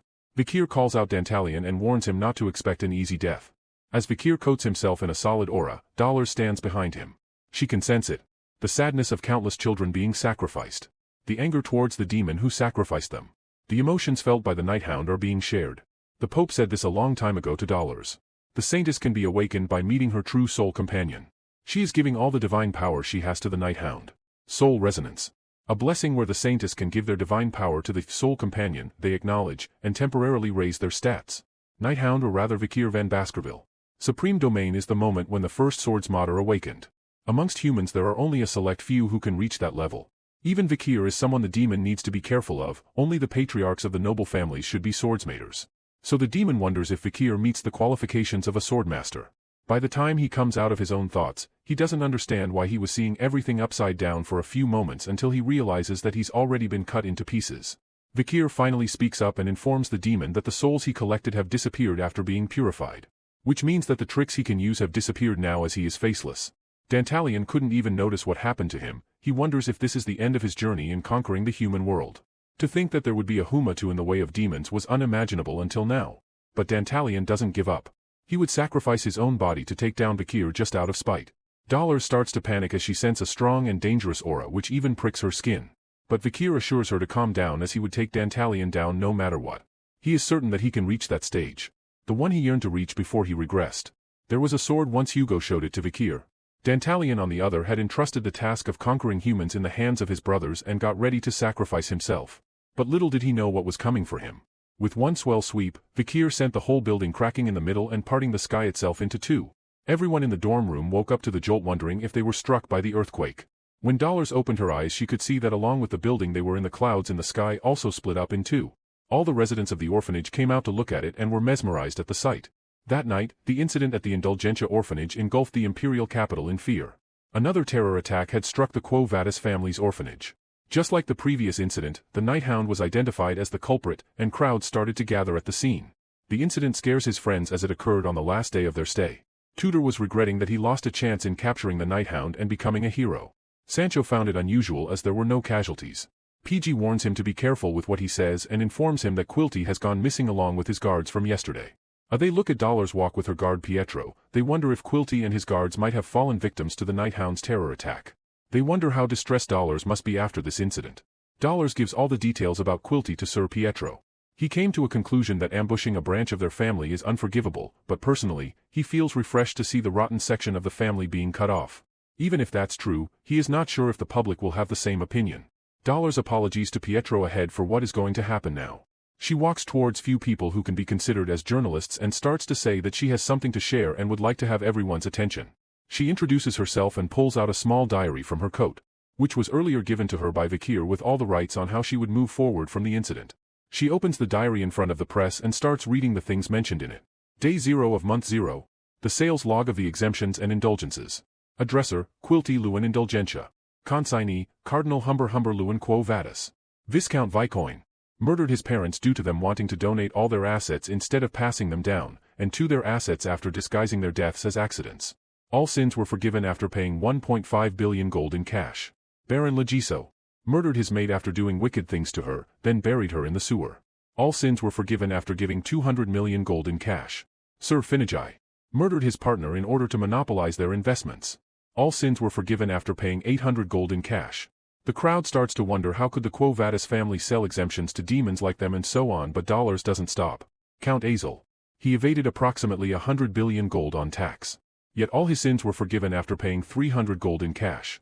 She doesn't want to stop herself even though she's scared of her father. Because she wanted to be someone who wouldn't be ashamed of. Then she announces her determination towards the betterment of her nation.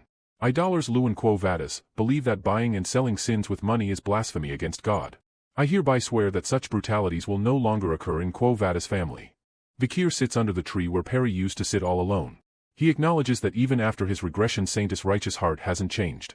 With this there are only 9 elite corpses left. And by looking back, he swears that by the end of this path, he will create a future where children like her can live and laugh. I hope that you can laugh peacefully there. With this Vikir gets up and walks away from the tree where he buried the remains of Perry and is dedicated to her. Dollars barges into Professor Banshee Morg's laboratory and questions why her article was not published even though she wrote just the truth. And why did the article that criticizes the Night Bloodhound get put on instead? Banshee from his seat, with a serious look, asks her if she was really asking that question because she doesn't know the answer. Her article was particularly aggressive against a certain organization. The Academy chooses to be politically neutral. There is a glimpse of Dollar's article titled, "Are Night Bloodhound Attacks Truly Warranted? The Darkness Behind the Holy Quo Vadis Household." She argues again that she has written only the truth. Before she could say anything, Banshee reminds her that how Humbert denied all the accusations. The leaders who are on the exemption list also claim that these are false. She again makes a point that these people were on the exemption list. That is true, but Banshee cannot help when the source of that list isn't verified. With a puzzled expression, she asks why he was supporting the Quo Vadis family and if anyone was pressuring him. After a heartbeat, Banshee decides that it was no use in lying to Dollars and tells her what exactly happened. "I've been asked to set the focus on the recent paper on highlighting the terrible actions of the Blood Night Hound. The headmaster is quite baffled by it as well." Dollars couldn't believe that Humbert was that powerful. Powerful enough to trouble the headmaster that much. Banshee tells her if it was only Cardinal he would have stopped it by himself. Dollars is completely in shock at that revelation, as the person who outranks the Cardinal could only be the Pope. She couldn't understand, even if others were to fall into darkness, he alone would remain pure. There are some who say his judgment has been clouded as a result of his age.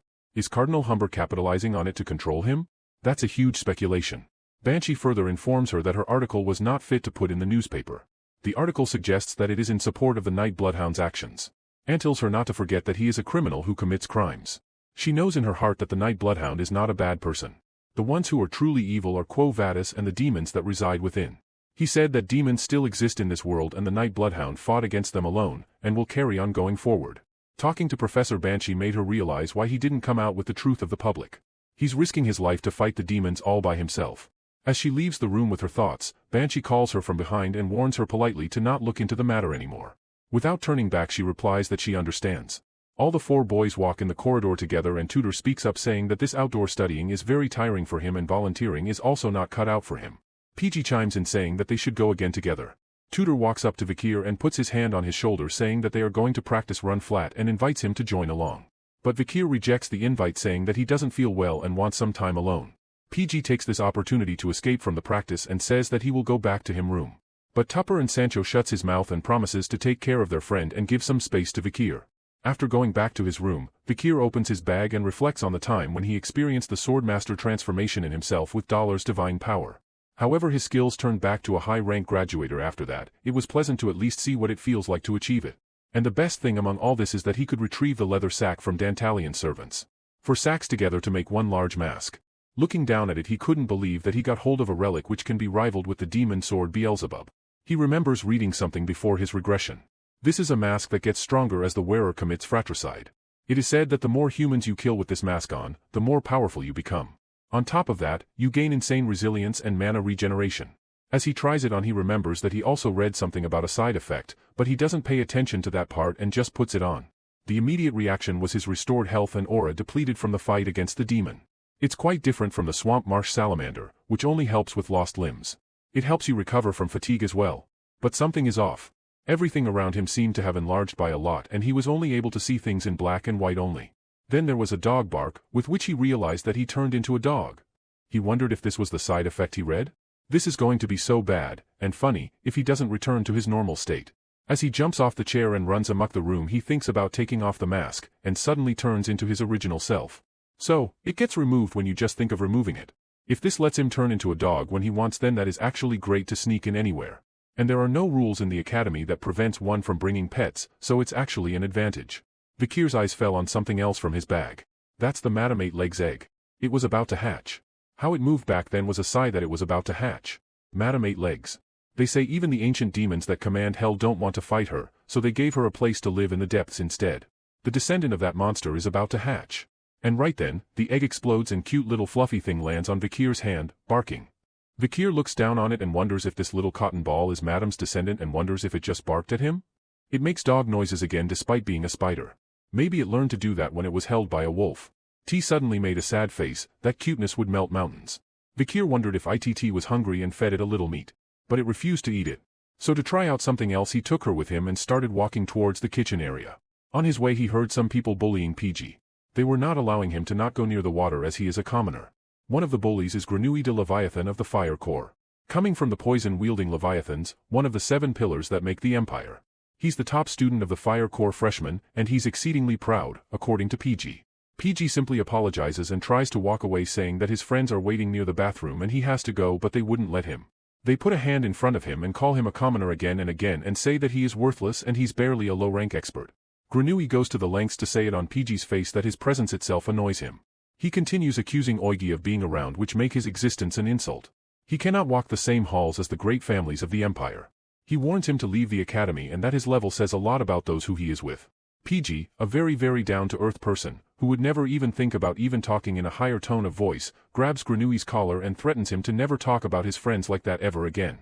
Granui grits his teeth and asks what would he do about it and pushes him away, telling his friends to get him and teach him a lesson for laying his hand on a member of the great family. As they attack him, PG closes his eyes, getting ready to take the hit, but it never comes. He slowly opens his eyes, to see that Tutor has stopped their attack and concerningly looks down on him and asks if he is okay. From behind the bully, Sancho grabs the other boy's head and remarked with anger in his eyes that they chose the wrong person if they wanted to fight. Vikir appears from behind PG, grabbing onto him reassuringly. Tutor tells him that they were wondering what took PG so long to get back, so they came looking for him. All three of PG's friends were ready to fight anyone who bullies him. Granui sneers at them, saying, "After seeing who you hang around with, I know what your standards are. I also know what you're worth by taking a look at your common friends." Then Tutor reminds him that inside the academy's walls, nobles and commoners are not to be differentiated. Granui teases him again, saying what he was going to do about it even if he talks like that. He anyway couldn't do anything during the Night Hound incident. Tutor looked a little guilty when he replied that he was sleeping. And suddenly Granui releases some green gas from his body with a malicious look on his face while saying the losers always have excuses. Granui likes to believe that if he was there he would have caught the Night Hound. As they try to mask themselves from the unknown gas, Tutor shouts at Granui if he was going to exhibit his skills inside the walls of the academy. Vikir from the back wonders if this scent is paralytic. Descendant of Madame Eight Legs rested on Vikir's shoulders and tried to sniff the air around it. Granui's friends are all wearing gas masks and he tells them that this is just something cute. A threat to simply show them the difference in their strength. As he yells at them to know their place as fools, the small fluffy ball on Vikir's shoulder sucks in all the gas with its tiny mouth. It's eating poison as food. Vikir immediately grabs it and tucks it inside his shirt. Tutor lifts his head and wonders for a few moments and then exclaims that they were afraid of nothing. Granui is completely taken aback at what just happened and looks towards Vikir, where he finds a few traces of the gas near him. To cover his failure, Granui said, "I just bestowed upon you generosity that was deeper than the abyss. Using poison on the ice core idiots, whose brains are made of muscles, is a waste." Tutor walks towards him, calling out on him for looking down on them, and challenges him to the team event in the upcoming midterms. The team with the lowest score will run around the academy naked. Granui accepts the challenge as he imagines seeing them loose and running amok, and finds it very pleasant. As they leave the halls, PG approaches Tutor and apologizes as he feels all this is his mistake. Tutor reassures him that this is good and he wants a chance to crush that guy's ego. PG's eyes well with tears and he confesses his low confidence of not going to be of any help as he is just a low-rank expert. Tutor smiles at him and encourages by saying that he is smart and his ability to observe is amazing. The midterm team requires a 4-man team, so Tutor decides the position of his friends on the game. He and Sancho will take the front and PG will be the spirit tower in the middle. And since Vikir specializes in bow, he'll take the vanguard. He's sure that they are going to get a high score if it's them. Everyone is overjoyed, but Vikir had some other plans. He says that he is already in some other team. This shocks his 3 friends and they look at him with a betrayed expression. PG eagerly asks if he cannot do anything about it. But he replies that promises are important. They all are terrified with the situation and ask Vikir to learn the room while speaking, as he can be so blunt at understanding emotions. Everyone is gathered in the arena.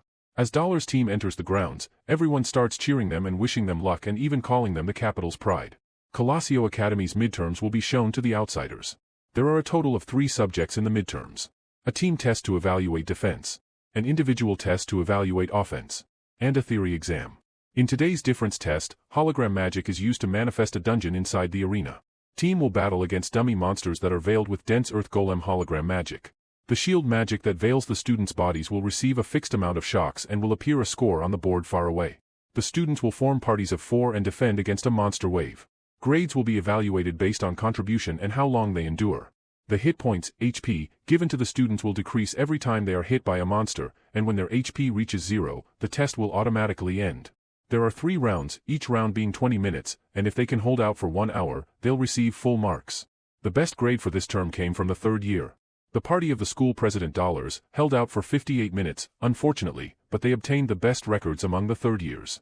PG in a frenzy with his analyzing ability states that, since the graduating 4th years are not participating in this exam, Miss Dollar's party set the best record for this midterm. Normally, the third years reach the third round, and the second years reach the second. So he concludes that if their first years hold out for 20 minutes, they'll be at the top. Tutor comments from behind him that they cannot be satisfied with just that. In order to crush Granui's ego, they need to at least get halfway through to the second round. Someone approaches them and assures them that there won't be a problem in achieving that goal since they'll be joining the team. That is Bianca. She tells the boys to tank well so the monsters don't rush at her and she'll get all the monsters for them. Tutor counters her saying that teamwork doesn't mean 1 princess and 3 slaves. He confesses that his naked body is on the like and requests her to delegate sincerely. She replies saying that she is not interested in seeing his naked body either and that her eyes will rot if that happens and warns him to do well. Sancho from the sideline chimes in saying that they both should fight equally in the arena. PG is worried that Tutor and Bianca don't see eye to eye and wonders why Vikir joined a different group. Vikir blankly says that he doesn't like to be the center of attention.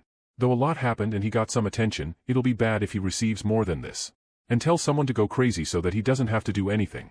In unison, 3 voices come up saying the same thing all together: "We will protect you with everything we have so you do not have to do anything, my liege." Yeah, that would be the Baskerville triplets. Again there is a unison voice saying, "My first mission for my liege. I need to do well." From afar Tutor, Sancho and PG look at these 4 and wonder if something was wrong with all of them. Granui looks at Vikir being in another team and comments that Tutor ditched his commoner friend and recruited Bianca from the Usher family. He did the obvious thing in order to win. And is too overconfident that still they cannot defeat his team as they also have an ace up their sleeves. At the same moment, the said person calls him Gregru and asks to stop smiling so wickedly. He furiously corrects his name to Granui. He tells Sinclair, their 4th member, to be thankful that they accepted a commoner like her. She replies that she's not included to do so but she will do her best as a team member for their grade. He calls him Guru again and that pisses him off. She doesn't care about his tantrums and looks away trying to find Vikir in among the participants. Anyway Granui turns ahead and is determined to take the first place. Their group number is 69. Vikir and the triplets are in group number 108. And Tutor's team is 109. With that the midterms of the first years have begun. The dome projection has been completed. Vikir doesn't remember playing any exam in his past life so he was not really sure of the rules in the game. He decides that they are supposed to be decent in the fight and that's about it. Hibaro notices that and starts explaining the rules to him. When they step foot into the arena, a virtual reality magic circle will activate, and the area will change into a dungeon. The exam starts when the monsters start charging at you. Although the exam is simple and you only need to hold out until your HP reaches 0, the poison that the monsters excrete is real, albeit diluted. Even if you're not physically hurt, you must be careful as your HP could decrease from the poison. Vikir asks if they are using real poison. To which Hibaro replies that he heard if something were to happen, the instructors would lift the magic wall and interfere. Vikir asks how they know so much? Middleborough answers by saying they practiced it in the drill hall when Vikir was away. Vikir smiles and tells them that he wants to leave it to them and asks them to go crazy so that he doesn't have to move an inch. With a feeling of proudness all 3 together promise to protect him like iron pillars. Tutor's team approached them and Tutor asked if Vikir prepared properly for this exam. With that as a distraction he walks up close to Vikir and whispers in his eyes if he was fine as it was unusual for him to join that team with the triplets. Vikir replies that they didn't force him and they really wanted him on their team. Tutor doesn't quite believe it completely so Vikir informs him that they discussed it with them several weeks ago when they said they needed information about monsters. Tutor still asks if he is not getting bullied or something. Vikir, without any expression replies that he's fine. The first year's Group 68 exam has ended. And there is an announcement, asking the Group 69 to proceed to the arena. With a wicked smile on his face, Granui heads forward with his team. As the holographic monsters approach them, Granui orders Sinclair to go with her attack, and she immediately releases her attack on the monsters, killing them all at once. Everyone cheers for her victory. Vikir observes her skills keenly. She really is the proxim accessit for a reason. Vikir wonders, if she's this skilled, why didn't she do anything during the fall when she became a famous mage in the future? And with that Group 69 exam came to an end and the results were not disappointing at all. Their record is 19 minutes, 55 seconds. The best record among the first years. This enrages Tutor and to fuel it up, Granui looks at him with a knowing smile of seeing him naked in the ground soon. All the 3 in the boys are enraged with his stupid smile and are determined to win. Soon there is an announcement that Group 108's exam is about to start. Vikir's team. The triplets are determined to take the first place as it is only suitable for their liege. As Vikir enters the exam with his bow and arrow, Bianca is a little taken aback and inquires if Vikir can use the bow and arrow. PG, with his information skills, informs her that he is recorded as the Ice Corps ace for the bow and arrow. Bianca is eager to see how he's going to do with his skill. The monsters start to approach the team and Vikir aims his arrow towards them.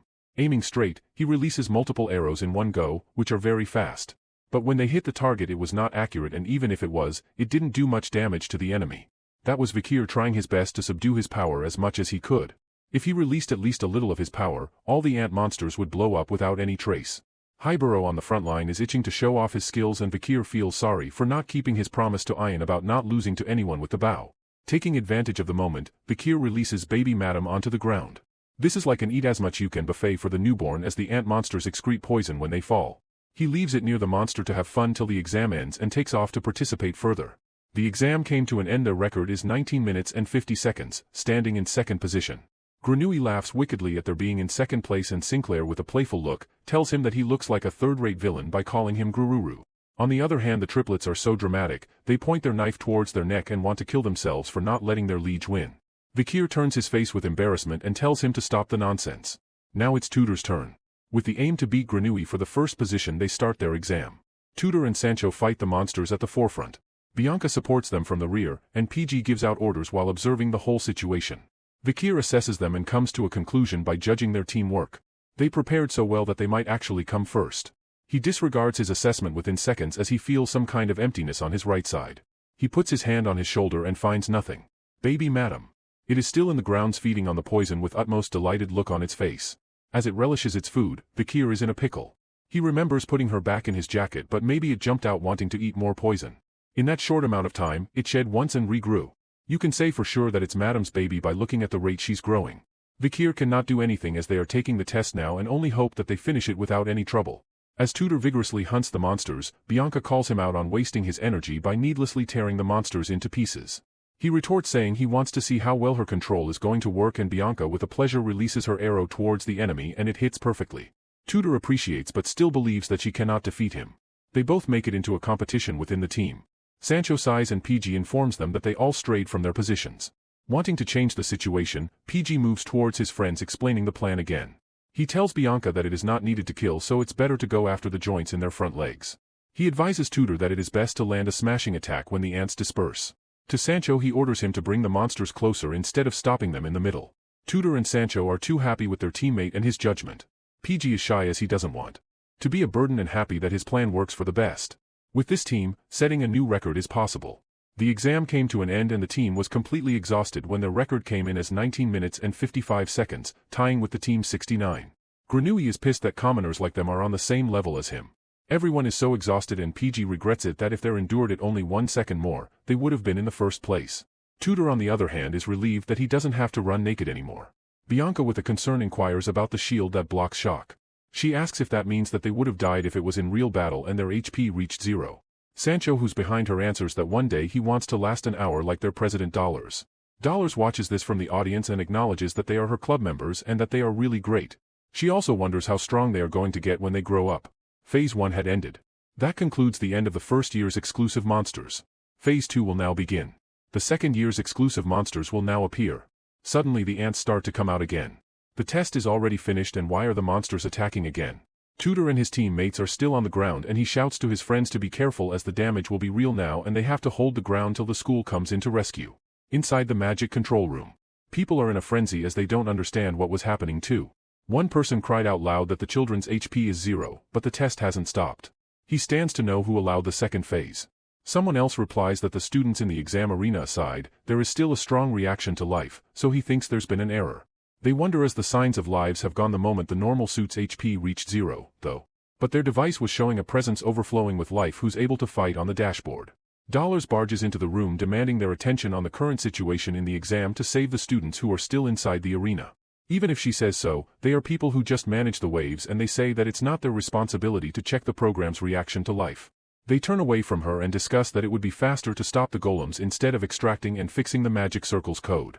The other person replies that the magic circle's codes, which are related to this, are linked to the magic stones. To stop it, we need permission from the higher-ups. As they argue among themselves, Dollars is terrified about her juniors whose life is at risk, and the elders are least bothered about it. Vikir secretly catches on to their conversation and comes to a conclusion that the system picked up life after the little madam ate poison and grew. He looks down at the dome and sees that the poison fog is spreading, and he is not sure if that's because of the error. If they don't hurry and save Tudor's team, then it's going to be too bad. Vikir observes that there are some in the dome which are created for air circulation. The hole is small, but it is doable with something else. Sinclair looks lost and wonders if someone set a higher record than them when something small jumps over her, making her fall to the ground. When she turns around to see what it was, a puppy holding pants in its mouth is running at a high speed. Inside the magic control room, Dollars lifts a sword and is about to destroy the magic stone placed in the center of the room. The officers try to stop her, explaining that the magic stones are ancient out-of-place artifacts that are very precious and expensive.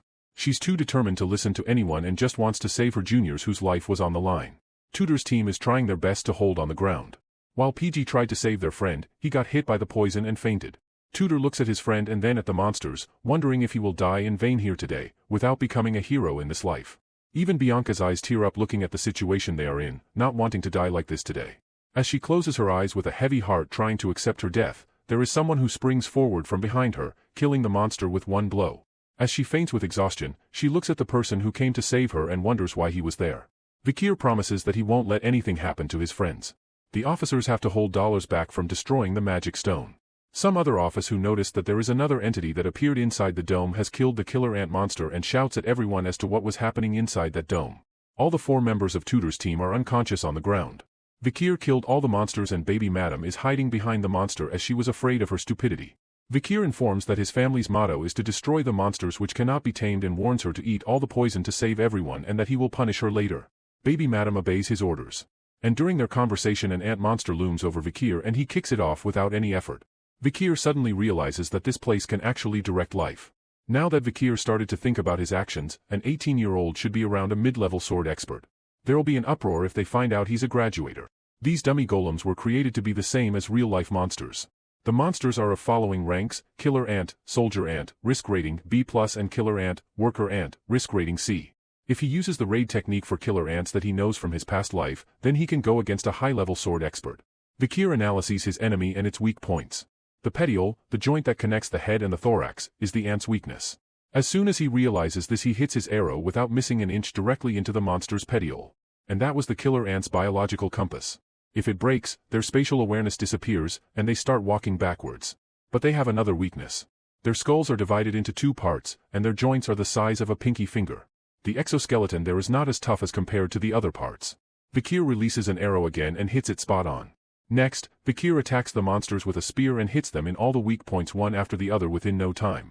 As he was done with all the existing monsters, the general with a risk rating, A comes out of its hide. As Vikir pulls out his sword, he smiles at his enemy. All the students in the podium are worried about their mates inside the dome. Everyone knew for a fact that these monsters are way riskier for their level and wonders what's actually happening inside and if all of them were okay. Back inside the magic control room, someone looks at the stats and cries out that the Ant General has been defeated and all the examinees are fine. Someone in the room stresses that the Ant General is a golem that the Academy students cannot defeat. It's a gimmick that's put in place, it's meant to be tough for the students to withstand for an hour. As they wonder what was going on in there, one of the officers is at the door holding a female in his arms. She is Professor Sadie, the one who has the key B. As people ask the officer where she was until now, he informs them that he found her because a bar owner called him to report her for vandalizing his place. As they all start cursing her for her stupidity, Dollars calls out that the important thing right now is to open the magic A-wall and not concentrate on where Sadie was. And soon the incident during the Academy's midterm came to an end after the magic wall was lifted. Emergency service took 42 minutes and 13 seconds. The guards reach the ground and find that all the monsters have been defeated and the students are unconscious on the ground. The thing that surprised everyone was seeing Vikir inside the field. Vikir was just pretending to be unconscious and knows that this is sloppy, but the best choice is to act like he fainted while fighting with the others. This is troublesome, but he is satisfied since he didn't lose the future heroes. A reposter take a picture of Vikir and the next thing he knows, he just became the sensational news with multiple articles about him floating around non-stop after the incident. Some of the interesting headlines are, to save his peer, a hero was born during Colossio Academy's midterms. The truth behind Vikir's heroic deeds, although he fainted. This is the outcome that was created by combining the power of my friends and I. The actions of a humble hero. He was flooded with compliments. Vikir, who became a hot topic for being handsome, got his mana rank re-evaluated as a high-level sword expert. The head of the Monster Research Center raises suspicions, saying it is impossible for a high-level sword expert to defeat an ant general. Vikir explained that he knew the killer ants possessed a vital point on their skull. Due to Vikir exposing the secret behind the killer ants, it was predicted that the mortality rate of the Imperial soldiers would decrease. As a result, the Crown Prince awarded Vikir a certificate. Who is Vikir? This year's hot star? Vikir was sitting on the rooftop alone and reflecting on the events as his plan of being a silent student went down the gutter and he became the hero already. Baby Madam on his shoulder was jumping with excitement and he told her that it is not a thing to be celebrated. But he was really glad that others were safe. As they were having a conversation, an owl approaches Vikir and scares the baby madam on his shoulders to death and it hides away inside his jacket. It was just a regular report from Cindy Wendy. He removes the message from its leg and the owl takes off. As he opened the paper, there was telegraphic information on the things that she gathered recently. 1. 10 elite corpses. Information acquired. Need time to analyze. 1 month. 2. Nighthound. Copycats have appeared. One is doing it out of glorification. The other's intentions are unknown. 3. The Baskerville family's Osiris. Away from the estate. Assumed to be heading to the imperial capital. 4. One of the academy's first-year students is hiding their royal bloodline. After going through the information, he wonders what information she acquired on the 10 elite corpses. And seeing how she asked him to wait for a whole month, Vikir understood that she is rather approaching it carefully. He recollects that he defeated an elite corpse easily only because he borrowed power from the Saintess. But for the next month he needs to upskill his skills diligently. He was worried about the Nighthound issues, but there are 2 copycats now. It will be bad for Vikir if they catch Palace's attention or their actions overlap. As he plans to look into the issue, he overturns all the information from Cindy Wendy and wonders who is that royal blood hiding their identity. As he burns the paper in his hands, he thinks that it wouldn't hurt to know who that is. Sinclair appears beside him exclaiming that she didn't think she would find Vikir there and blushes regarding it as fate. As Sinclair settles beside Vikir on the terrace, Vikir glances at her and recollects all the great things about her as being diligent and talented. He goes on to wonder why a person like her was there in these late hours? As if reading his thoughts, he lifts her head and looks at him, explaining her usual visits to the terrace to look at the Milky Way when she feels down. As they both sit beside each other, they both have completely contrasting thoughts. Sinclair wonders if she will find him here again when she comes back, and Vikir contemplates on changing the location where he meets Cindy Wendy. Ignoring her thoughts, she tries to cheerfully talk about something to make the mood lighter. She asks Vikir if he knew what everyone was talking about him these days. Vikir releases a sigh as he is not interested in that matter at all. Sinclair tries to lift up his mood by saying interest follows those who are incredible. She starts to list out the cool things that Vikir possesses and appreciates that by being an irregular, Vikir still maintained his high grades and 3 of his research papers turned the world upside down. Vikir scoffs it off and says that grades are insignificant and nothing to make a fuss about. Sinclair doesn't understand his words, as being a student grades are everything to them. Little does she know what is looming on the horizon to devour their world. Vikir suddenly is lost in his memory of utter chaos from his past life and his present future. She suddenly remarks that Vikir sounds like an old person when he talks and then goes on to continue her small talk. But Vikir completely ignores her by pretending to not hear anything she says. Vikir looks at her with doubt. He already knows from his past that she joined the academy as a commoner and then after graduation she is going to disappear without any trace. According to Cindy Wendy, there is a royal member in the academy right now, hiding their identity. He can't help but ponder on the thought that the royal member could be Sinclair. The following day, boys are all together chatting about the exams and how they were given more consideration towards sustaining injuries due to the accident during the defense exam, and complain to Vikir that how could he be so cruel to hide his skills from his own friends. As the boys have lit-hearted chat, a serious topic surfaces and makes Vikir alert about the happenings in the name of Bloodhound. There is a recent article that was published stating that a few kids from Varangian Drill Hall came to visit the imperial capital for a field trip where they were ambushed and hurt gravely by the Nighthound. Not only the students, but the sergeant accompanying them was also hurt in this process. While the 3 boys discuss their own opinion on the matter, Vikir is worried about his copycats. There are 2 of them now. One of them hasn't committed any crime recently, but the other crimes are gradually increasing. He doesn't really see this as a threat to him of any sort, but the only trouble it creates for him is that the safety precautions towards the Nighthound will be stricter and it will hinder his assassinations. With the determination of getting rid of the copycats after his exams, he enters his next exam arena. Unlike the defense exam, the attack exam is an individual test. It will proceed with a one-on-one match between a professor and a student, and points will be given whenever the student lands fatal blows and evades the attacks of the golem controlled by the professors. The motive behind this exam is for the students to go up against golems emulating the professor's movements and gain practical experience from fighting strong people. However, this exam's critical flaw is that one professor can only take care of 50 students. In other words, the standards of the students' exam evaluations will differ depending on the professor's specific fighting styles. As Tudor fights against Professor Venci, he is attacked with vines that are protruding from the ground around him, but when he tried to defend he realized that it was a fake attack and the punch from Venci is also a fake, and finally after fooling Tudor he lands a kick in Tudor's stomach and ends the fight. Professor Venci tells Tudor that the only goal in a fight is to win, and that doesn't stop even mages from using their hands or legs or even teeth from winning. After he gets back to his place in the stands, his points are evaluated and displayed. Based on all the categories, he received a total of 35 points. When Bianca saw this, she was furious that he received more points than her and accused that his test was a setup. Tudor returned her accusation by pointing out how she took all the individual points to herself during the defense exam. From behind them Granui laughs and points out that he won the bet between him and Tutor. But he got the same points as Tutor in both defense and attacking exams but scored more in theory. Tutor sulks as he cannot tolerate that Granui won over him. Bianca consoles him by saying that they're still lucky as they have Professor Venci as their opponent and the others got Professor Sadie as their opponent who according to their seniors is weird and unprofessional. She's the #1 professor that the students avoid. Tutor wondered how such a person is even a professor in the first place? Bianci explains that she's very skilled and when she's not working as a professor, she helps authorities in chasing criminals like the Night Hound. Tutor can't help but think that his other friends who are going to face are nothing less than amazingly talented students. The most important point that worries Bianca is a rumor saying that she completely destroys talented students as she envies talent especially from great families. As proof to her words, the students are shown stunned as another participant under Professor Sadie's foot has fainted already.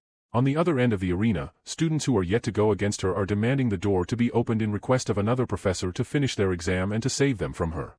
Professor Sadie is disappointed that the students this year are just cowards while having PG's head under her feet with blood around him. He gained 0 points. It's the same with Sinclair, she's unconscious on the ground with 0 points. Sancho with his great physique was also unsuccessful in gaining even a single point and is on the ground with his friends, unconscious.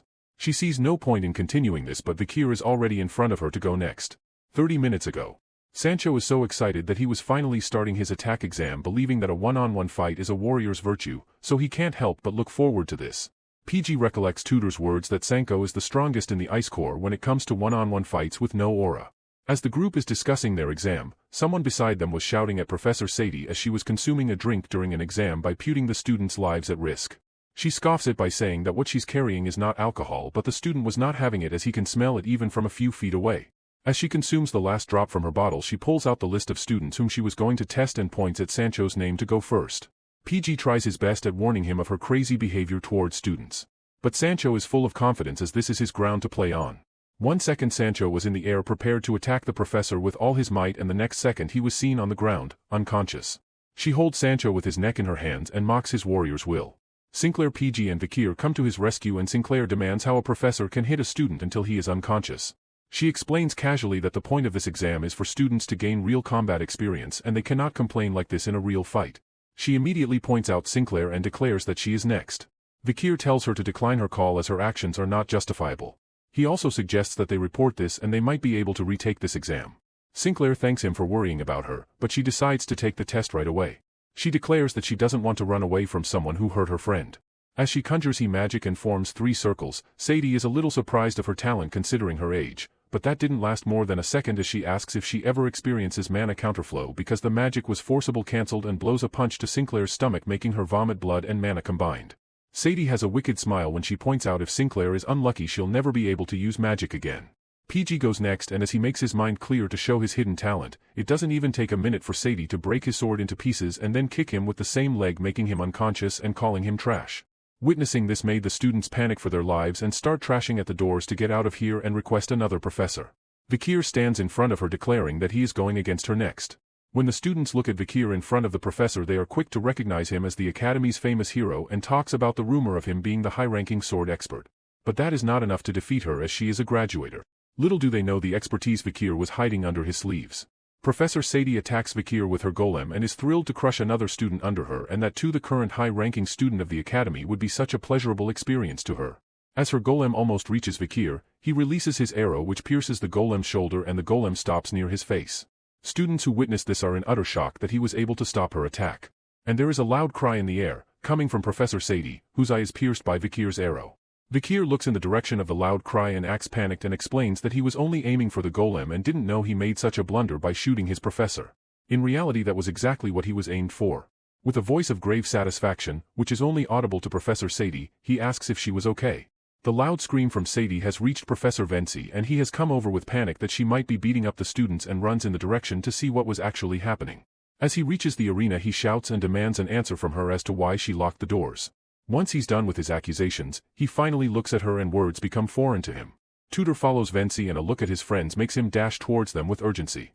Venci on the other hand stands where Sadie is wincing with pain and asks Vikir, who is standing beside her too, about what actually happened. Vikir explains that he was surprised by the sudden approaching of Professor Sadie's golem and he shot an arrow in defense, but the arrow bounced off the golem and hit Sadie's eye. Venci glances over Sadie and it's hard for him to accept that a student hurt Sadie. Everything has a first time. But he didn't think a day would come for him to witness a professor getting hurt by a student and that professor is Sadie? It's a complete shock or perhaps karma. Vikir's points have been totaled and that came up to only 11 as he landed only one attack. The Saintess was called to the grounds immediately to rescue Vikir's friends with her divine powers. Tutor inquires if his friends are going to be okay and she assures them that they are going to be fine as she was summoned to rescue them immediately without wasting any time. After treating the students, Dollars walks towards where Professor Sadie was sitting and asks to show her wounds. She smiles and rejects to take any help from Dollars, saying that she is not done with her punishments and warns Vikir of remembering his name for later consequences. With that, the midterms, which took forever, finally came to an end. The results are out, placing Vikir at 21st rank and PG the last ranker. All his other friends including the Baskerville triplets are placed in the top 8 ranks respectively. The students who were assigned to Professor Sadie for the attack exam and lost a large amount of points were able to retake the test thanks to the faculty, and Sinclair, whose points were restored, came first among the first years. But the attention of the students that was supposed to be focused on her was redirected to someone else. Vikir gained much more popularity among the students for being the only student who was able to land a blow on Professor Sadie. He also gained new names. I Slaughterer Vikir. Hero. Vikir is regretting his actions which he took by getting emotional after looking at his friends being attacked by a professor. As all the students were about to crowd up around him, the triplets came to his rescue and threatened them to walk off and not give attention to a commoner like him. This actually worked and they were able to free Vikir and at the same time without disclosing their relation to him. Vikir, as a way to escape the hovering eyes, enters the newspaper club and finds Dollars reading a news article with a frown on her face. When he greeted her, she was startled and wonders how was she not able to notice his presence when he entered the room. Vikir casually inquires if there is any new article on the Nighthound. She reads out the recent incidents, destroying the landmark of the imperial capital, the central clock tower, and damaging the royal memorial, and the blame is all on the Nighthound as usual. She looks worried as even though there was no physical evidence, they all point fingers at the Nighthound. Seeing Dollars, Vikir feels a little warmth at the idea that there is someone who believes in him. The clock tower is a building that symbolizes peace and order, and those who live in the imperial capital take a look at it at least once a day. Seeing as they destroyed a city's landmark, Vikir suspects that maybe they have a lot of grudges against the society. This person might not be following what the others are doing. According to Cindy Wendy's information yesterday, contact between her informants was cut off, which is suspicious. Vikir contemplates on investigating his copycats on his own and sets off to the imperial capital. Cindy Wendy's informants who disappeared are from Indulgentia Orphanage. Vikir has his doubts and wants to confirm if his doubts are valid or not. As he approached the suspected place he witnessed something shocking. He spotted zombies in the area. When he looked at them he was not really sure what they did when they were alive for them to become zombies, but his hunches say that some of them are Cindy Wendy's informants. With a determination to find out who is behind this he gets up from his hiding place and intended to use Anubis for his next battle and felt grateful to Ian who gave him such a weapon which is portable and easy to carry, and most of all, a powerful weapon. He aims his weapon and shoots the arrow towards the zombies and kills them instantly. With a surprise he realizes that this is completely different from the weapon he was supplied to during the midterm exams. It's a lie when people say that the masters aren't picky with tier weapon choice. As he hunts down the zombies, he has a whiff of scent of a demon. But compared to normal demons, the smell is very light. It's as if their uniquely terrible stench is being diluted by something. Vikir soon realized that the smell was coming from the Indulgentia Orphanage, and suspected that there was something going on over there. Certain of his doubts, he saw a woman in a half-skull mask performing a spell. She conjured a girl with red hair and whispered an apology for losing her again. Ser, the 8th corpse of the 10 elite corpses, curses Dantalion for stealing Rose, the red-haired girl, and promises to take her revenge. The rooftop where she was performing her spell was almost destroyed and divided into half. The demon is grateful for Ser's ability to find who she wants to find as she holds Rose in her hands with utmost affection. It's clear that she's not completely consumed the demon itself and has a contract with it. But she's not completely happy to find Rose as there is someone else dear to her whom she is not able to find. Caressing Rose's hair, she mumbles over a troubling truth. To fully control the power granted by the demon contract, she must pass completely through death's door. But she's only a half-blood? As she tries to walk away from that place with Rose and a resolve to control all of Ser's power, she was called out by someone to stop. She immediately turns to protect Rose and was come over with shock, that the person watching her was so skilled even she couldn't notice them approaching. Vikir, with Anubis on ready, commands her to answer his question. He warns her, if you move a finger, you die. If you say a word that's not an answer to my question, you die. She pauses, ready to listen to what he has to ask. You smell both a human and a demon. Which are you, was his first question. I'm both. She replies. By referring to Rose who was beside the half-demon and asks, that woman is Dantalion's underling, Geronto. She should be dead now. How come she's still alive? The half-demon replies that she's not Dantalion's underling, but Rose was stolen from her. By saying that it was his last question, Vikir asks if the name of the elite corpse she contracted with was Ser? What if I say yes, is her response with growing rage in her eyes. As soon as she says that, there is an arrow that was approaching her eye. She dodges it at the last second with immense precision. To escape Vikir and his killing intent, she casts a desperate spell, only to unintentionally raise the dead children as undead. Vikir freezes, momentarily stunned by the horror unfolding before him. But his composure returns swiftly. He knocks another arrow, loosing it toward the half-demon as the children's corpses rise around her, whispering apologies with every breath. The half-demon jumps off the roof with Rose in her arms. But Vikir is not going to let them slip away, and neither was he going to let her die a quick death. As she lands, she recognizes his bowmanship and asks right away what was his relation to the Balak tribe. Vikir tells her that he's a hunter of theirs. This ticks off the half-demon. She accuses that he must have been there on that night and immediately turns into a raging monster who is going to kill everyone on its path. She calls him a barbarian and casts a spell towards Vikir. With deadly accuracy, he sidesteps the strike, not a breath wasted.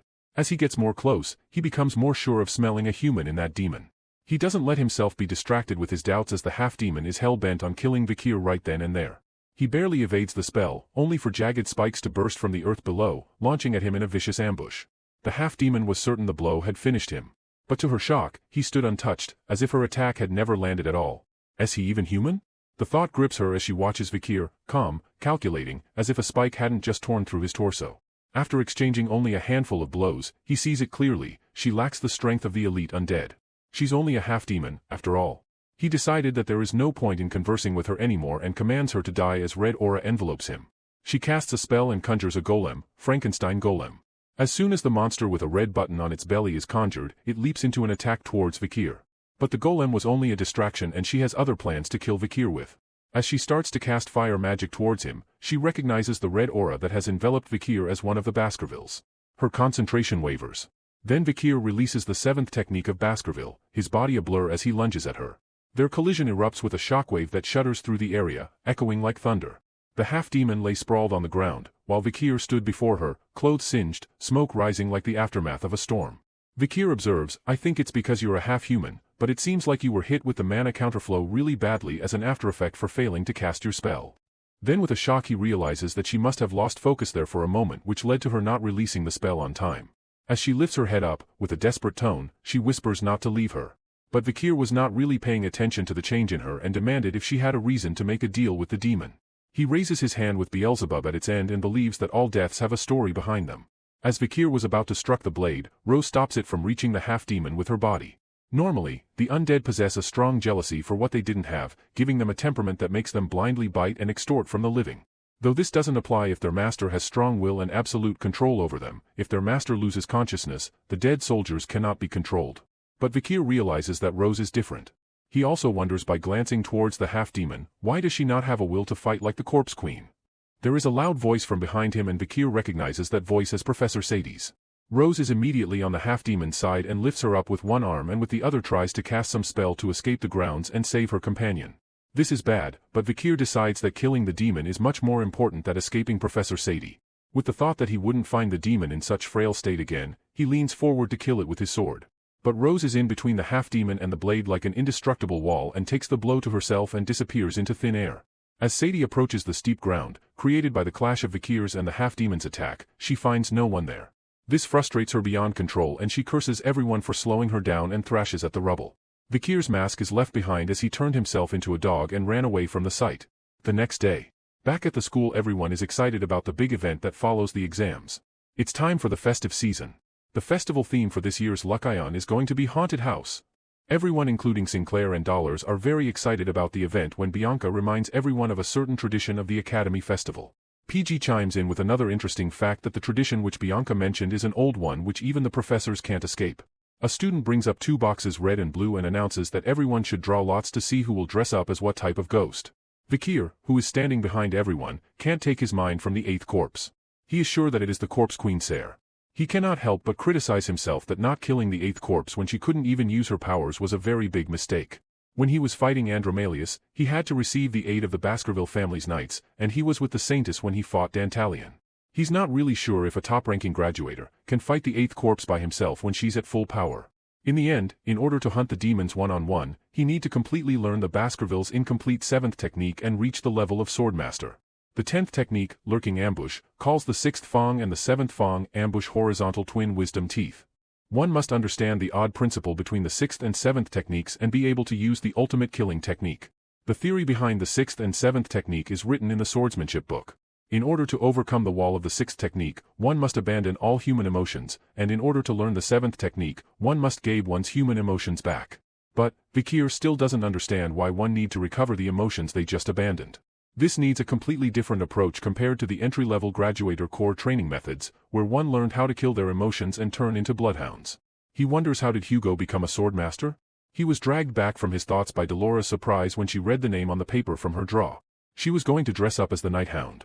The girl with the boxes apologizes to Dollars as her family was recently attacked by the Night Hound. Dollars disregards and is ready to do it. There was a hint of blush on her face when she accepted her role in the upcoming party. The girl with the boxes announces that it was Vikir's turn next. Vikir reaches into the box and remarks how everyone is excited about this event, and it reminds him of how young everyone is. As he pulls his hand out of the box and looks at his draw, his face is filled with shock and everyone wonders what he got. There was one thing Vikir completely forgot about in his past. The tradition during the Academy's festival. He wanders off with a thought. On the day of the festival, everyone in the Academy. Bustling noises filled the air. People crowded into a space lit like a carnival, alive with vibrant lights, tempting aromas, and the hum of celebration. A lively crowd had gathered near a spot that looked like a bar. At its center stood a woman with blonde hair and a skull cap, catching every eye. With just one look we can say that blonde hair belongs to Tudor. Cheers erupted around her as people shouted, asking if she'd share poems and drinks with them at Lucian's bar.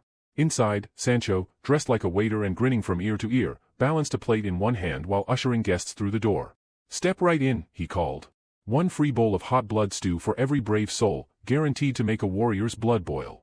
Among the crowd, Sinclair, dressed as a vampire, stood near the entrance, her crimson eyes gleaming as she beckoned people inside with a fang-toothed grin. Just outside the bar, a breathtakingly beautiful fairy, who is none other than RPG, is scattering flyers with a shy smile that made the nearby men flock to him like moths to a flame. As the crowd of love-struck admirers thickened, a groaning voice cut through the noise. A zombie, with bolts sticking out from both sides of his head and the classic stitched gash on his forehead, staggered forward. He shouldered them in warning and growled, "Hands to yourselves, or lose M." On the other side, as Dollars, dressed as the Night Hound, was serving the customers, a lady called her from behind. "Oh no. That's no lady, it's Professor Vinci dressed up as a woman." Anyway, the reason he called out Dollars was to criticize her on the costume she was wearing and how it will impact the society. Dollars, with a little hesitation but without doubt, replied that she likes that costume. He doesn't scrutinize her further and says he can only advise and it is up to her how she dresses up. Everyone is surprised to see the professor there, but PG informs that it is the Academy tradition. The professors should dress up and visit their class and club to increase their profits.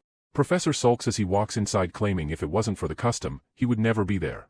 He has problem with the prices and the authenticity of the person who made it and also the way it was prepared. But, when he takes a bite with the expectation that the food is going to taste like trash, he is wonderstruck at how good it tasted. The exquisite smoky flavor and savory taste comes out from the meat when it's torn. The potatoes that come from the Morgue family's region releases a savory taste as they softly break apart. He stands up with a startle and demands to know who made that dish and asks if they recruited an external chef. Dollars tells him with her calm demeanor that they did not hire anyone and one of their members is cooking for them. She points out towards the cook and tells the professor that he knows the cook pretty well. The cook is dressed up as a witch with the classic pointed hat and was busy making exquisite food. It's the Academy's long tradition. Men wear women's clothing, and women wear men's clothing.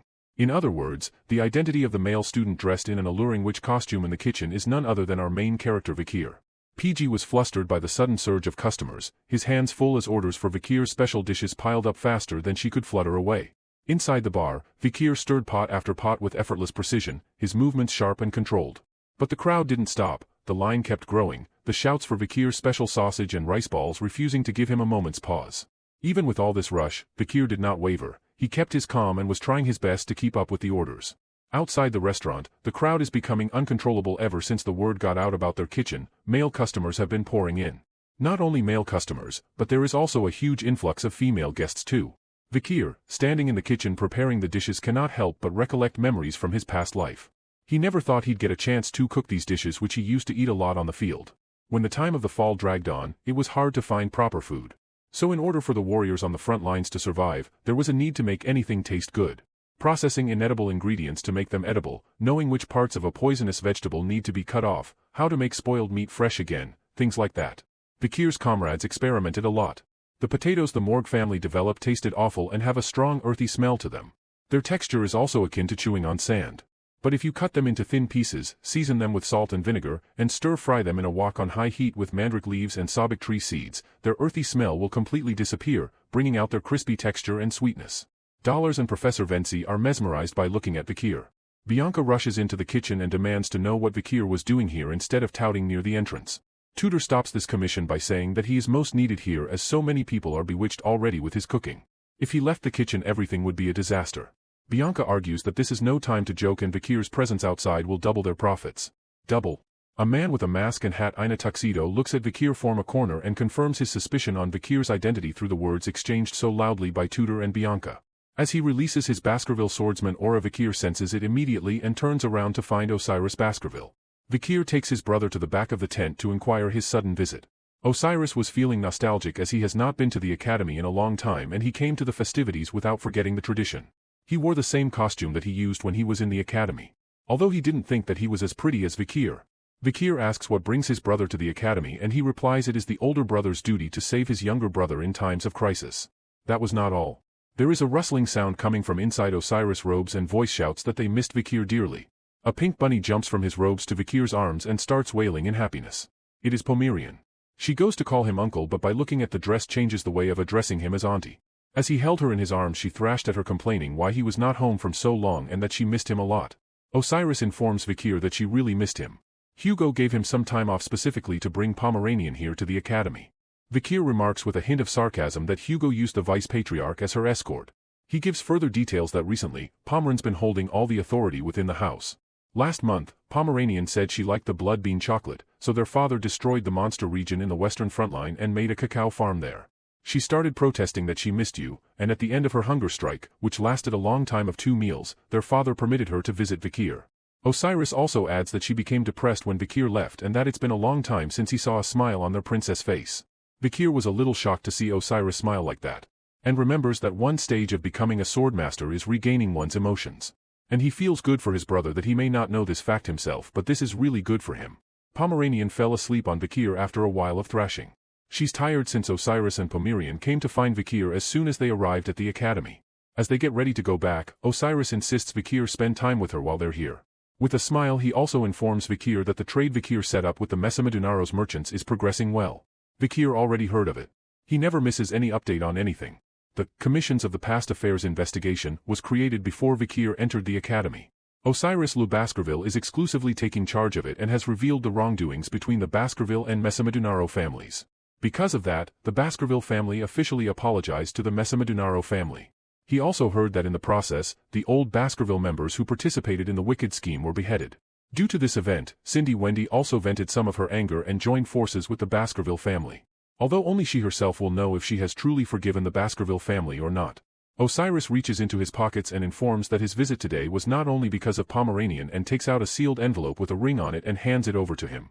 Vikir asks what this was. Osiris replies that ring was found near the place where the demon who stole Set's body died. I think the ring possesses a unique skill, so father told me to give it to you since you contributed the most. Vikir takes the ring into his hands and wonders if this will allow him to use the barrier that Andromalius used. Divine Immortal's Ring. That is the name of this ring which Vikir is currently holding. The list of reasons for Osiris' visit did not end. There was one more thing. The letter which he just gave him is written by their father with words he won't tell his son. Vikir's expression is a mix of surprise and confusion.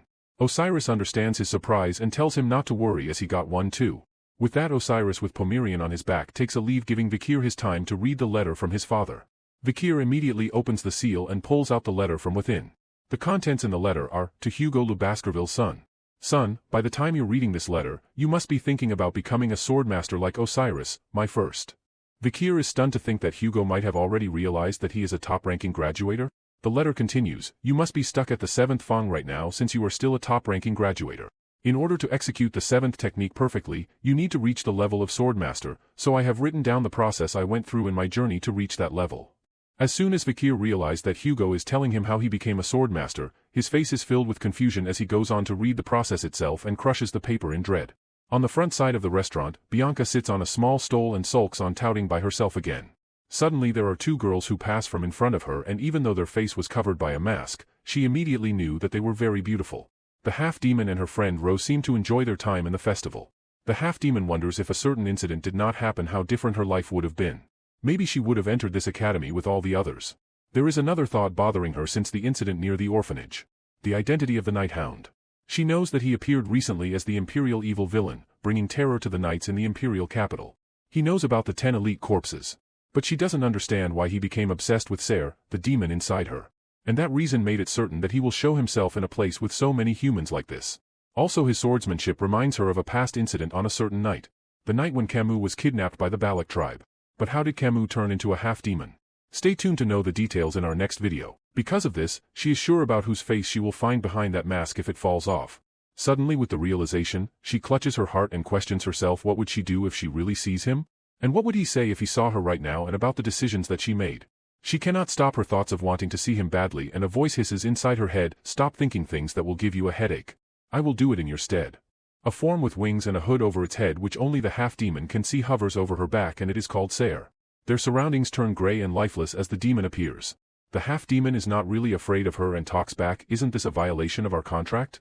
The contract that binds us states that in exchange for me borrowing your power, I will hand over my body to you when I die and lend you my body for an hour of your choosing. Stop what you're doing to the area and get lost. Also, stop thinking that you can manipulate me however you want. Ser reveals her true form with 2 horns on her forehead and 3 differently shaped eyes. She clutches Camus' shoulders and with a wicked smile and a voice laced with malice asks her, what can you do by yourself? The people you love are disappearing, and you can't do a thing about it. Ser reminds her of how she stabbed her beloved uncle in the heart with a dagger. The only thing she has done by herself is destroy those around her. She also reminds how only because of her powers, Camus was able to find her sister. It's because of her skill, which lets her see the person she wants to meet. Camus, still clutching her heart, has no effect of the demon's words on her as she failed to find the person who means the most to her. She tells the demon that the main reason she sought her power is to find his corpse. But in the end, even her powers couldn't find him. As though just the thought of that person has filled her heart with power, she turned back slowly, eyes glowing crimson, burning with unshakable resolve, don't get in my way now, I've finally found a clue that might let me see him again. The demon gets away from her and notes with annoyance that Camus' mind is still strong and not completely destroyed. Suddenly Ser warns Camus that she caught a demon smell and it reeks of a disgusting aura that is unique to a demon hunter. Camus is startled with this information and immediately runs towards the direction hoping to find the person she sacrificed everything for. Ser tries to stop her but she is too determined to listen to anyone and any better. As she reaches the tent which Ser was referring to and comes to a huffing halt, crackers are lighting up the sky in different colors above the tent when she sees a female dressed as a night hound. This was unbelievable. Dollars on the other hand was talking to a customer in a very polite tone about some misbehavior in their restaurant. This annoys Camus to an extent that she casts a spell which covers the whole area where the festivities are going on, and summons the undead. Everyone starts to panic at the sudden change in the festivities. 1 second everyone were enjoying their role in the celebrations and the next everyone was surrounded by the undead. Bianca, surrounded by the undead, remarks that black magic is heavily controlled by the Empire and is considered taboo. For a second we forgot that Dollars was a saintess and how powerful a saintess can be. She raises her hand, summoning her divine power and asks everyone to assist in keeping their customers safe as a true leader. She sends Anna, another student, to get a professor and in the meanwhile she assures Anna not to worry and she has the whole situation under her control as it is her speciality to fight the undead. Camus notices the divine power and is annoyed much more and cannot wait to meet the real Night Hound. Dollars, referring to him as Sir Night Hound, asks why Camus wants to meet him. She is confused at this reference and asks what kind of relationship Dollars have with the Night Hound. To which she pauses for a second and replies that they are soulmates. She becomes livid by her words and sends a group of undead towards her, promising she will rip her to shreds and turn into one of her undead soldiers. As Dollars releases her divine power, she was hindered by another power surging from beside her. It was Sinclair. She pointed her wooden staff towards the undead and blasted them all with blue magic. Dollars warns her to flee to safety but Sinclair assures her senior that she is okay and for some reason her gut feeling tells her that she has to fight today. Camus, along with the undead, also attacks with her fire magic. Dollars and Sinclair try to stop it with everything but it is just so hard to grasp the idea of how she possesses such a huge amount of mana to control both the undead and the fire magic. All 3 of them feel his presence as he surges towards Camus to stop her brutal attacks. As he reaches her to attack, her expression is elated to see him again and she exclaims that he came. With her guard down, the Night Hound took her by the neck and the force took them to the other end, smashing everything to rubble in their way. Everyone gathered near the attack which was in action just a few moments ago. Someone wonders out loud if it was the Night Hound just now. Someone else comments that he was so fast and between these people we see that Rose was eating something and staring right ahead without any emotions on her face. Some who are standing close to her even remarks that there is a peculiar smell, like a rotting corpse. Dollar stars in the direction where Vikir took the demon and wonders if he dragged her to another location so that the people here don't get harmed. She immediately starts praying for his well-being. Camus with an excitement greets Vikir as they are meeting again after a long time. Vikir doesn't care about her tone of familiarity and wanted to finish this off right away. Camus asks why he was in such a hurry and wanted to talk to him first. He warns her that she won't be able to see an opening like last time and points out behind her. Soldiers are marching towards them. She remarks that they should go somewhere else, but Vikir says there is no need for that and raises his hand with the ring left to him by Osiris, which belonged to the demon who possessed Set. The divine mortal's ring, which has the ability to create barriers. When he uses it, a blast of light emitted from the ring and they are surrounded by a place where swords are stuck in the ground and two figures of young Hugo and Osiris are looming above them. This space reflects the state of Set Baskerville, who was possessed by Andromalius. As Camus looks at the statue, she is more sure that the Night Hound is Vikir. She asks him to remove his mask as she wanted to check something. She pleads with him in her mind as she couldn't say these words out loud. Being bound by the contract, she can't take her mask off or reveal her identity. She cannot even say her name. Vikir, who didn't understand any of these as he is clouded by his vengeance towards demons, attacks her while she was vulnerable with hidden emotions. She asks him to wait, but no such words are reaching Vikir. Soon Camus realizes that she can't keep up with him and wonders how strong he became in these few years. Vikir manages to slash at her arms and desperate Camus, who doesn't want anything but to talk to him, reaches out to Serre to get more power to subdue him. Serre asks how much power she needs and Camus asks for half of her power, and in return Serre demands half a day's control over her body. Camus doesn't understand the gravity of this as her mind is occupied with Vikir. She gets her power. Along with the human undead, she also summons the golem undead, saying that if he doesn't take his mask off she has to take it off with force. But this is not nearly enough to subdue Vikir. He uses his sword technique and blows off all the golems in one slash. Camus gets frustrated that even this much power is not enough to take him down. She asks Serre for more power and in return she asks for 16 more powers with so much excitement at Camus' rage. Camus doesn't care about the consequences right now. She asks for more power and Serre keeps demanding more hours to herself. Serre is taking the advantage of Camus' rage in every way possible. More 20 hours.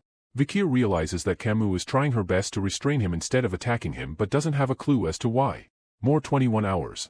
22 hours. With that she releases a snake created by a glowing cloud and restrains Vikir. She was at her limits at this point but Vikir released himself almost immediately. She looks at him and wonders why was he trying to kill her so badly, when he's injured all over. What the hell did he go through for him to despise demons so much? She tries to cast her last spell and summon the undead to create a wall in front of her. With desperation she collapses to the ground wanting him to recognize her. Vikir talks to her, wanting to ask a question, surprising her. The reason why you're trying to subdue me instead of actually hitting me, the reason why you want to take off my mask, the reason why your eyes behind your mask are so sad, is because you want to tell me something but you can't, right? Am I right? With these series of questions, Vikir comes to the wall and smashes it with one blow along with the mask that was covering her face, masking her identity. He recollects a memory from his past where he felt the same as now. If I return to your side, what would that mean? Through the hole in the wall he created, he takes a look at Camus and says it's been a while by reaching his hand towards her. It looks like he understood who was behind the wall and behind that mask when she raised a wall between them as a sign of her resignation. Which resonates with a certain memory from their shared past. About 3 years ago at the Morgue family's grand estate, 3 servants gathered in front of Camus' room and looked very concerned. One of them says that Camus has been crying and refusing to eat for the past several days. The other servant raises a doubt that she might be blaming herself for what happened that night in the forest. They think that it only makes sense that she is. While trying to save Camus from the barbarians, a lot of people were killed and injured. And the biggest reason for her grief is because of Vikir's death. The hurt she must be feeling must be so painful because the person she loved passed away. Miss Camus is so pitiful. Yeah, it's so sad. The young lady needs to bounce back quickly. These show the Sensman's concern towards her. As the servants started sobbing while discussing her pitiful state, Adolphe Morgue was behind them and cast a water spell and blocked their air supply. With an ice-cold voice he reprimands, "How dare you gossip about the person you serve out in the open? A servant's virtue is to be tight-lipped. But you're too absorbed in gossiping about your master while using your concern for her as an excuse." The 3 servants start to trash in the air and soon he releases his spell and they fall to the ground. He warns them, "If you run your mouth again, I will cut your tongues off." With that they scattered away while crying out their apologies. He approaches the room and while entering, he announces to Camus that it's her uncle. Her room is filled with darkness and gloom. She is under a blanket covering herself as the darkness of her room was not enough to resonate her pain. Adolphe sits on the corner of her bed and with a voice filled with concern he expresses his concern over her not eating anything from days. He also informs her that matriarch, Camus' mother, is very concerned and worried about her well-being. She says, "Do you mean I should eat, so I can live on by myself? No wonder she was blaming her lack of strength and getting kidnapped by the barbarians, which ultimately led to Vikir's death. She is blaming herself for Vikir's and Rose's deaths. Adolf's heart pains at the look of his niece. He hugs her and consoles her that she can't give up like this. The value of their lives have been added to yours, so now it's become even more valuable. It's the duty of the living to live and carry on the lives of the dead. Something about her uncle's words pricked her, and she asked her uncle, "I need to live in their place?" He replies, "Yes. Rose and Vikir would be very upset if they saw you like this." As if something possessed her, Camus jumped off the bed from Adolphe's grip and suddenly started to mumble some gibberish while noting down some measurements and calculations. She went on and on. "That's right, that was an option." Adolphe called her, but she was like in a trance and couldn't notice anything around her. If the person's thermodynamic function is the same, then it's possible. Magic is about calculating that value. Then if I change the order and formulas a little and assume that I can extract a different outcome. Adolphe tries to approach her, but she is lost in her madness. If I can approach the negative energy dimension, then bring the entropy of that dimension closer, and replace the positive energy dimension's portion and the rest by equivalent exchange, and then she loses her composure and claims that she doesn't have the energy to use her brain and demands her uncle for some food. Adolphe, Camus and her mother, matriarch of the Morgue family, Respigny Morgue, gathered at the dining area to have a meal together after many days. Camus was the first to start up a conversation. "I heard you were very worried because I wasn't eating, mother." Respigny agrees that it's been several days since the vice-matriarch, her daughter, has held a spoon, so of course she was worried. Camus was too eager and replied, "I will no longer worry you if you'd please listen to my request." Matriarch asks what Camus wants. "Please allow me to mobilize the Morgue family's military to search the forest," was her genuine request. Matriarch was confused and Adolphe was stunned and tried reminding her how dangerous the forest is. But the matriarch cuts him off and grants her wish if she promises to never skip her meals again. He tried to argue, but she didn't listen and was happy that her daughter has something she can do, meaning she's not going to give up easily. She has no choice but to let her give up on her own accord. Camus, as she takes a bite, asks her mother to promise. But before anyone could say anything, Camus throws up whatever she put in her mouth just now and Adolphe shouts that he knew this would happen. She can't eat the food because it's been too long since she's last eaten. He orders the servants to take the food away and prepare food suitable for the sick. But Camus stops them and determines to eat it all.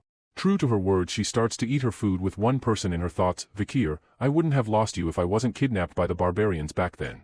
I wouldn't have lost you if I stopped you from fighting the huge spider by yourself. All of those are karma stemming from me. Death is something that was unfairly given to you. But I will restore that unfairness. So just wait." That day, news spread throughout the Morgue family that the vice-matriarch, who was engulfed in despair, had started to move again. However, people were not expecting her to move the way that she did. One day Camus visits the Morgue family's Hall of Darkness. On the end of the hallway, on a high chair sits the head sorcerer of the Morgue family, representative of the Hall of Darkness, Snake Morgue. He looks down at his guest and addresses her as vice-matriarch and asks what brings her here. Camus is impressed that he recognized her despite her cloak and disguise and replies, "I would like to defect from the Hall of Light and enter the Hall of Darkness." The Hall of Light is the visible symbol of the Morgue family, while the Hall of Darkness is its shadow, where research and experiments on black sorcery are conducted, far away from the people's eyes. Snake Morgue is taken aback a little and inquires if she knows what it means to join the Hall of Darkness. She replies that she is prepared to live her life hiding in the shadows and abandon her mother, her uncle, and her rights as the vice-matriarch. He asks another question, "I heard you have mobilized the military and are searching through the forest. Don't tell me you're planning to revive that boy named Vikir with black magic?" She proudly replies that she is planning to do that and that she is going to use the spell of perfect revival. He's a bit concerned about her mentioning such ancient black magic where one can completely revive the dead. She questions again if she's going to use foreign magic, which is strictly forbidden within the Morgue family and the Empire. He immediately declines her request to enter the Hall of Darkness and politely asks her to leave. Camus must have anticipated this. She was not surprised by his rejection and made up her mind to learn it by herself. She conjured a spirit and was controlling it with ease. Snake, who saw this happening in front of him, was dumbfounded. He couldn't believe that she taught herself black magic and he didn't even know if that was even a possibility. With this display of magic he can surely say that she has reached a new level of herself and wonders if this means she's also a once-in-a-century genius like her mother. He finally agrees to accept her into the Hall of Darkness and warns her that if she joins it, his word is absolute and asks if she is prepared for that. She kneels on one knee and replies that she has nothing to lose and already lost everything and a silent resolution to save her love. Deep inside the Morgue family's Hall of Darkness, there is a place that isn't monitored by the Empire or visible to the Morgue family. A space that the members of the Hall of Darkness know about. An underground space that spans over 600 floors. In the Dark Support Floor 666, Camus is learning to create undead soldiers with Snack's guidance. She's able to achieve this much when it hasn't been that long since she converted to black sorcery is simply astonishing to him. but he has mixed feelings of pride, jealousy, fear, affection and sadness towards her. He silently wonders what is he searching in her face which silently resembles her mother. Why did he allow this child to enter the Hall of Darkness? With that said, he knows that he is still lacking. Camus, on the other hand, is not satisfied about her current level of skills, as this won't help her in reviving a corpse. Snake asks if she's planning to complete revival, which is not just difficult to learn. The success rate is also extremely low. Let's say if she does revive him by some miracle. When that happens, there's a possibility that he will either go berserk or become corrupt afterward. She says that she doesn't need to worry about what happens after she's successful. The soul of the person she wants to revive is stronger than anyone else's. Only if she's able to succeed. Snake wonders again about what he sees in her. Adolphe in the light hall is outraged and demands the matriarch that they should be stopping Camus from the path she chose. Matriarch, facing the huge windows at the back, is too calm given the situation. She only replies that she's yet to make the decision. She told her daughter to choose carefully and gave her the authority to freely enter both halls. Adolphe shouts from behind her that Camus is spending more and more time with that man called Snake, and that brings no good to her. The matriarch tells him that he's not one to harm her.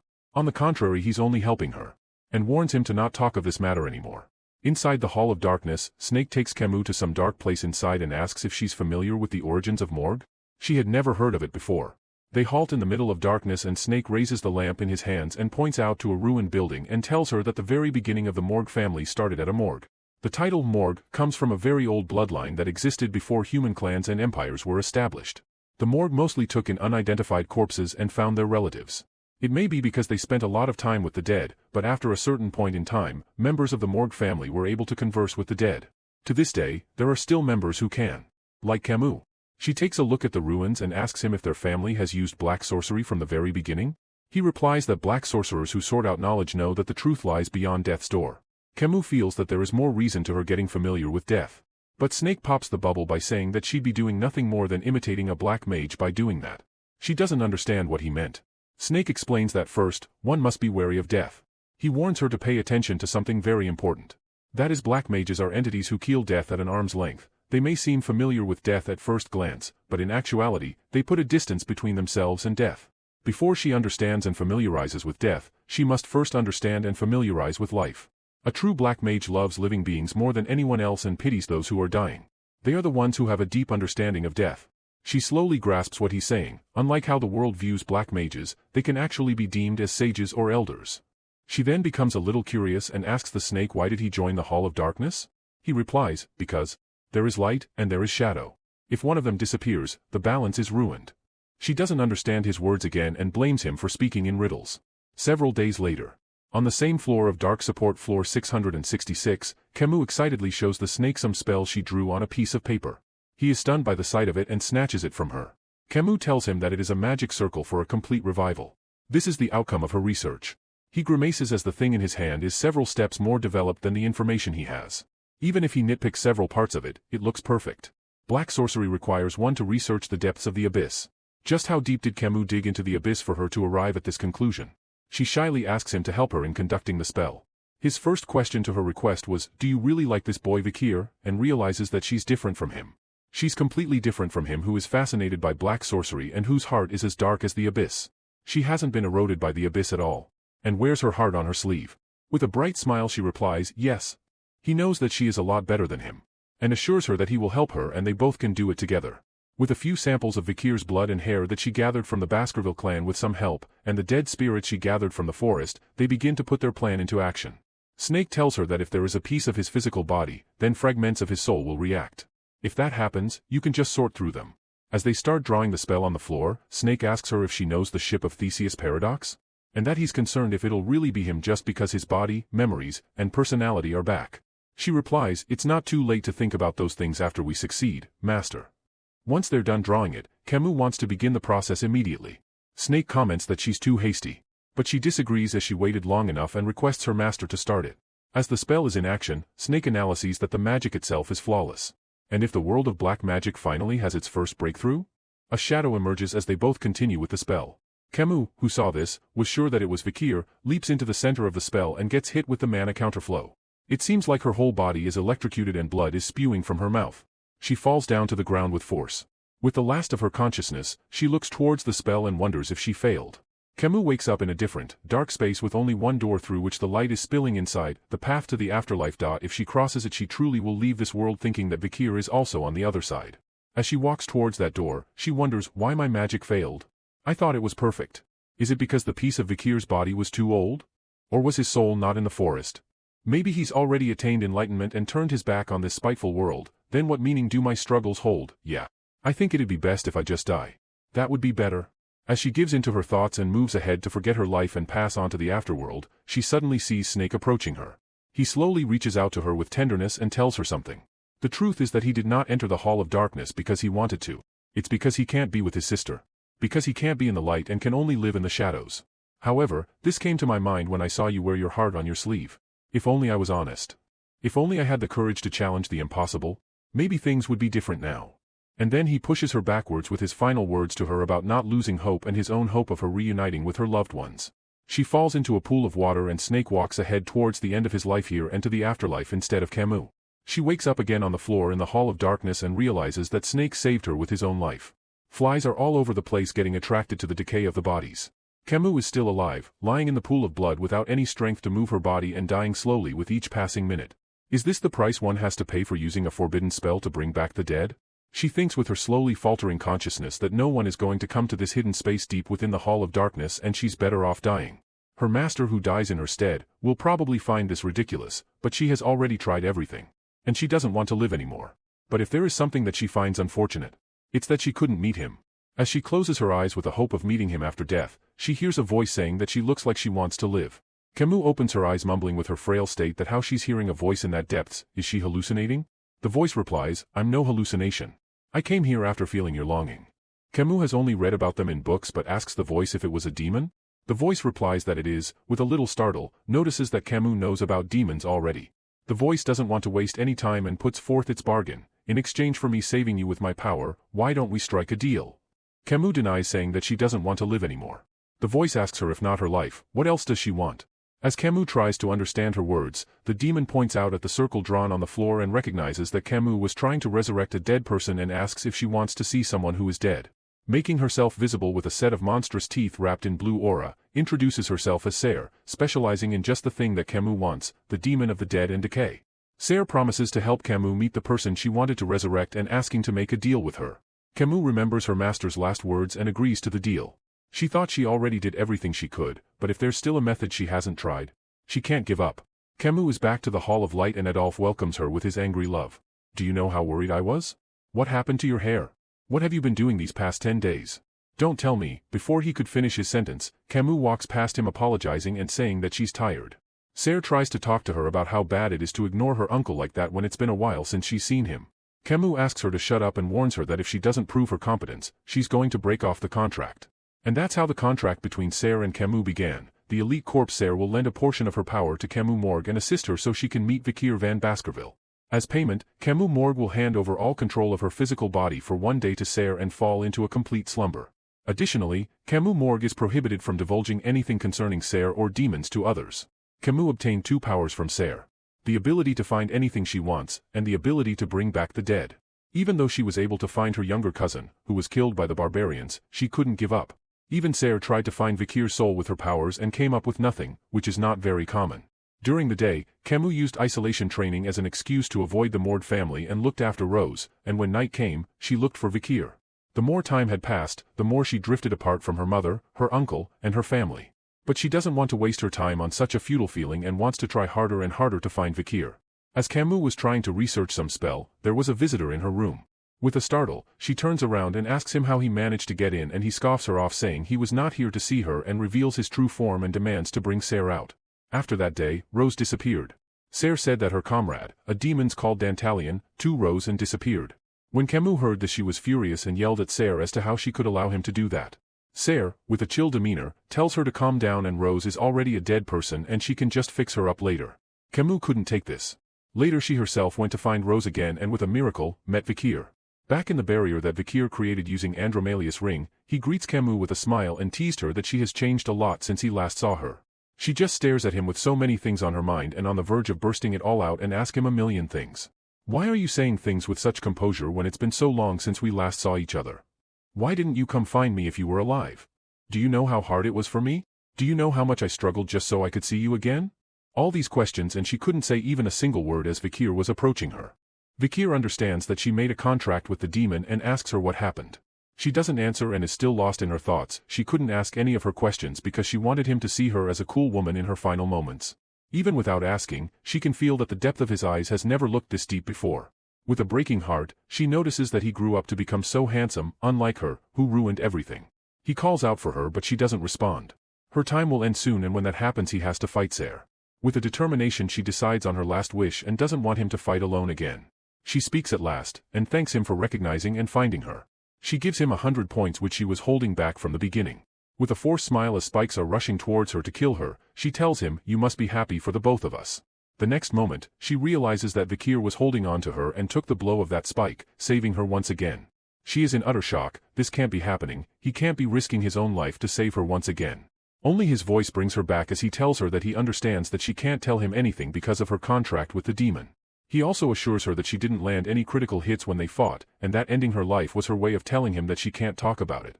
"Then don't worry about me and leave it to me. I will never lose to a demon." 8th Corpse Ser. The natural enemy of humans and being invulnerable and immortal. One of the 10 disasters. Vikir is still embracing her when the demon takes over Camus' body. She speaks up confirming her takeover, and greets Vikir saying that it is nice to meet him finally and that she heard a lot about him from her roommate. Vikir, still not letting go of her, asks what happened to Camus Morgue. As she answers that Camus is sleeping inside her and she has the right to take over the body for one day. Then, with a smile, she asks Vikir how long he is going to continue to hug her. Vikir thought she was completely distracted and planned to take her down while he kept hugging her. She is too clever for that. She understood his tricks and leaped backwards with the undead soldiers in her hand who were just about to annihilate her on Vikir's orders with Camus' help. She reduces the undead soldiers to dust even without moving her fingers, which proves her to be a true demon. She recognizes the place where they are, as Andromalius' exclusive trap. Finally putting the pieces together, she comes to a conclusion that he is the one who killed her comrade Andromalius and the boy whom Camus was relentlessly searching for. To think that her target is the same person with so many reasons, delights the demon even more to kill him. But she just can't understand one thing: how does a human know about the 10 elite corpses?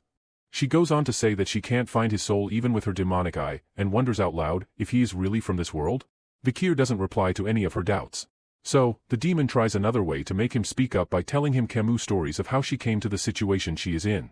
She told him, in order to see one man, she dabbled in the forbidden complete revival spell. That's the story of this pitiful girl. But of course, she failed, and that resulted in her being unable to move her body. In the destroyed room, she laid on the floor for several days. She already tried everything and didn't have the will to live anymore. Now here's the funny part. She called me a demon, her new hope. You know, after we formed our contract, it was really heartbreaking to hear her yearn for you.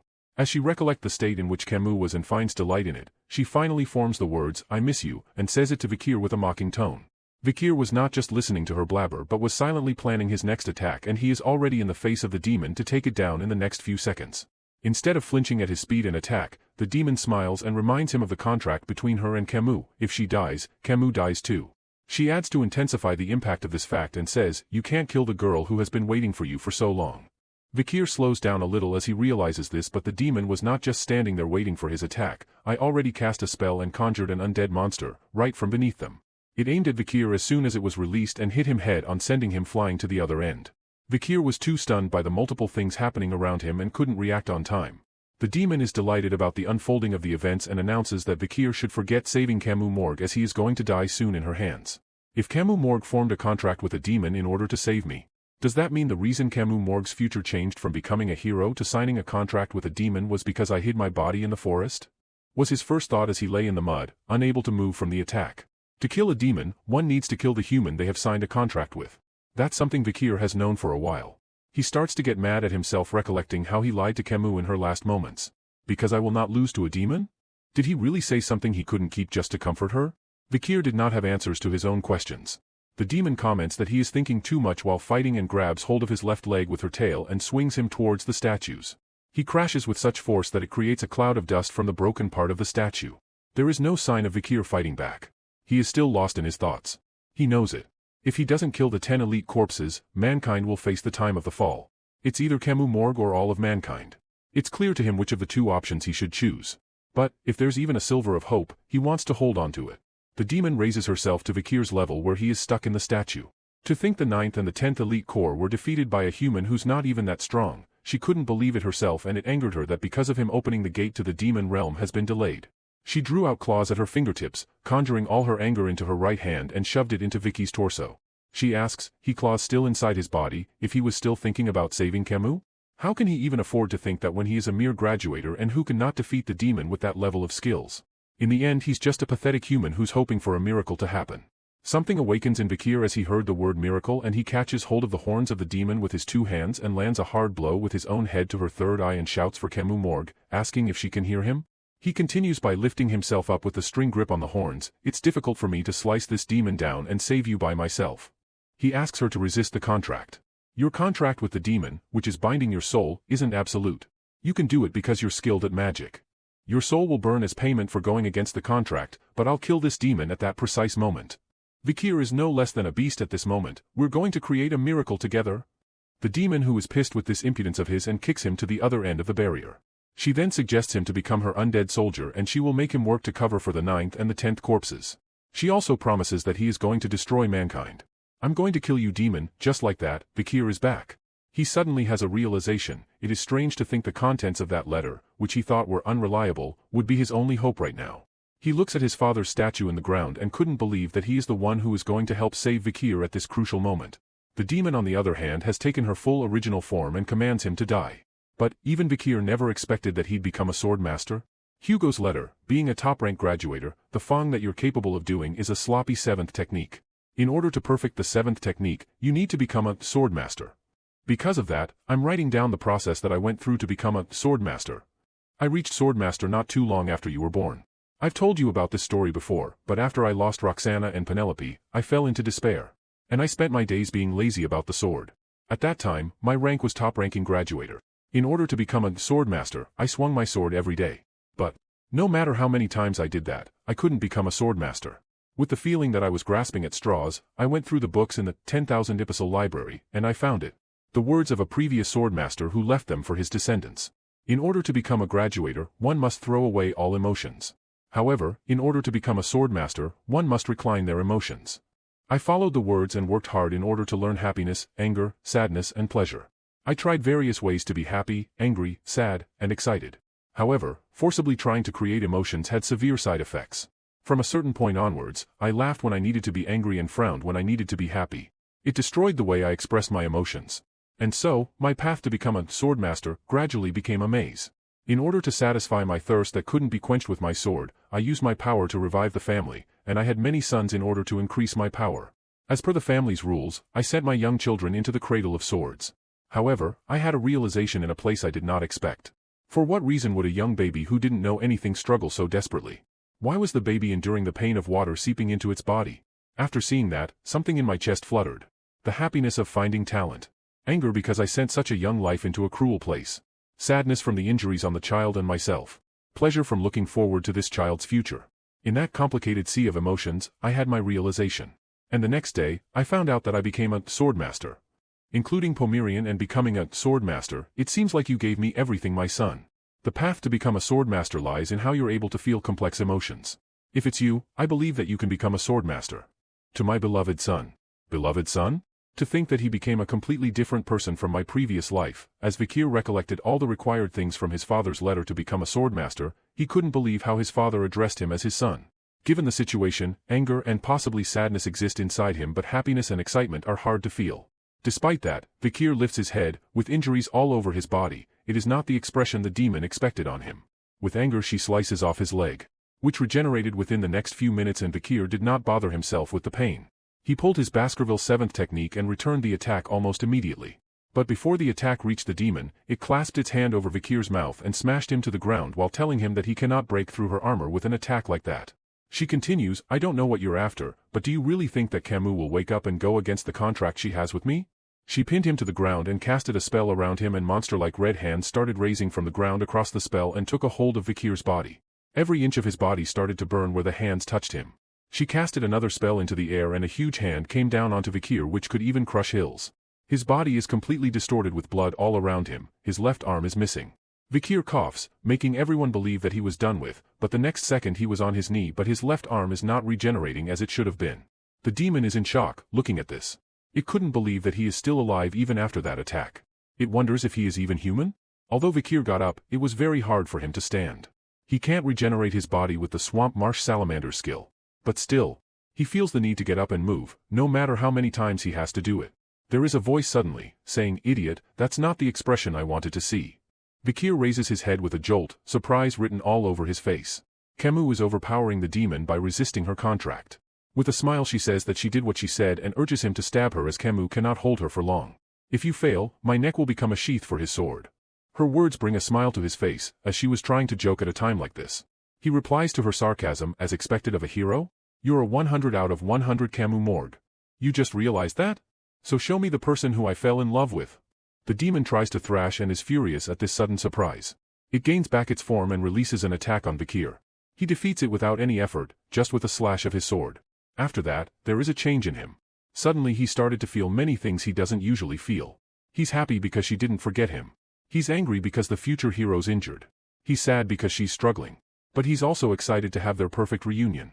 With his own emotions, he is even able to reach Camus' soul within the demon and stirring her to consciousness. With Baskerville's 7th technique, Vikir slashes through the demon's armor resulting in an explosion of light.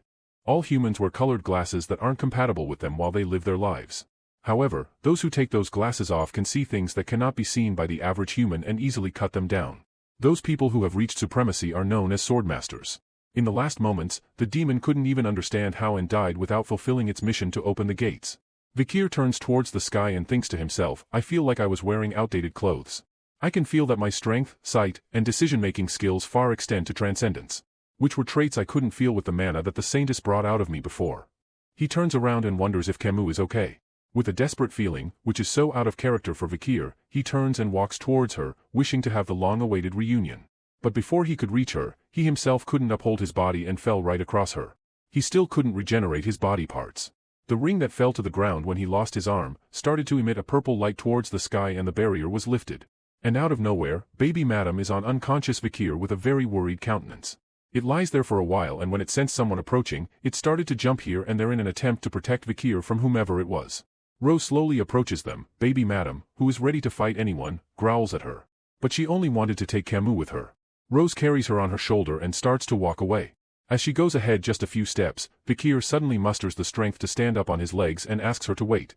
Then states his relief, "The fact that you're able to move means that Camus is safe. It's a shame we couldn't have our reunion. But it's both in our best interest to get away from this place as quickly as possible." Then he reaches out into his pockets and takes out something, asking Rose to give to Camus. He instructs her to relay a message to Camus when she wakes up. If she wants to see him, she needs to go there. Without any response, Rose walks away, leaving Vikir and baby Madam behind. Back in the festival, people start blaming the Night Hound for the destruction. Some of them are scared with just the thought of getting in between them and some are just determined on blaming the Night Hound for everything. Taking the distraction of the people to his advantage, Vikir slips among them with his previous costume. All of his friends were worried that they couldn't find him till then and are shocked to see him there as if he never left the spot. Dollars is a bit angry at his disappearance and asks where he disappeared during such critical times. Dollars and Sinclair corner him and try to give him a proper scolding for going on the defense alone. Behind them, the Baskerville triplets come to his rescue, demanding answers for their own questions as how can he risk his life alone and what would become of them if he keeps doing this. The whole matter drops as a silly joke and Vikir is saved from the wrath of his dear friends. Vikir looks towards the sky and wonders if she'll be okay and hopes to meet her soon. On the other hand, Rose stands outside a huge orb and Camus comes out of it looking drenched in water. She is back to herself. Our dear Camus Morgue. Her body is a wreck because Serre went berserk and broke their contract. Because of this, she couldn't greet him. She blames herself for thinking that he is dead in the first place. But, the fact that he tried his best not to get her hurt even though he was covered in injuries himself, makes her feel that Vikir might be treasuring her. This time, she fought with him and didn't leave by herself. Vikir and Camus accomplished this because they didn't give up. She looks to her left and asks what she thinks. Isn't Vikir a man who's worth putting my life on the line for, Serre? The demon, who almost killed Vikir, has now turned into a tiny cute doll-sized demon. She runs here and they're demanding how unfairly she's been treated. Camus wonders, I have complete control over my body. Did Vikir really sever my contract with you? But why didn't you die? Serre replies with absolute defiance, well, that's because you broke our 12-hour contract. Thanks to the penalty, I can live for a short. Camus casts a small spell and locks the small demon between the blocks of magic and warns that she can kill her right there with just a little magic. Serre cries and whimpers and begs Camus to not kill her and she'll do anything for that. Camus with malice in her eyes, asks Serre to give all her powers and authorities. They don't have a contract anymore and now they are master and slave. Serre obeys as she cannot do anything other than that except to be killed between blocks of magic. Camus releases her and Serre floats in the air with a big sigh of disappointment. But Camus then thanks her as she was able to meet Vikir thanks to the demon. Serre asks what Camus is going to do now and in reply she teases by suggesting to open the gates. The cute demon is no longer sighing and is elated with those words only to get disappointed again in a few seconds. Camus' first priority now is to recover and she needs to get back to the morgue estate. Since she knows that Vikir is alive and she needs to restore the things that she destroyed and lastly with a grave feeling she remembers her duty to announce and mourn her master's death. Thanks to him, Camus is reunited with her loved one. Camus plans on entering the academy and if she does, she's going to be his junior. The day they meet again is going to be one of the best ones in their both lives, especially for Camus as she's going to make him hers. And so, the eventful academy festival had come to a close. However, after the festival, the aftermath remained like embers. A group of students on their way to their class were discussing the previous night. One student asked if it was true that the Night Hound came to the academy during the festival. The other student replied that he came and attacked the academy. The other chimed in saying that the professors stopped him. They continued to discuss an additional villain who appeared with an unregistered black magic and that they fought each other. They were thankful that their professors were able to chase them away. The students who didn't know anything talked about what happened cheerily. If things had gone wrong, the Night Hound incident could have turned into a huge disaster, but they were able to blow it over as a mere topic of gossip.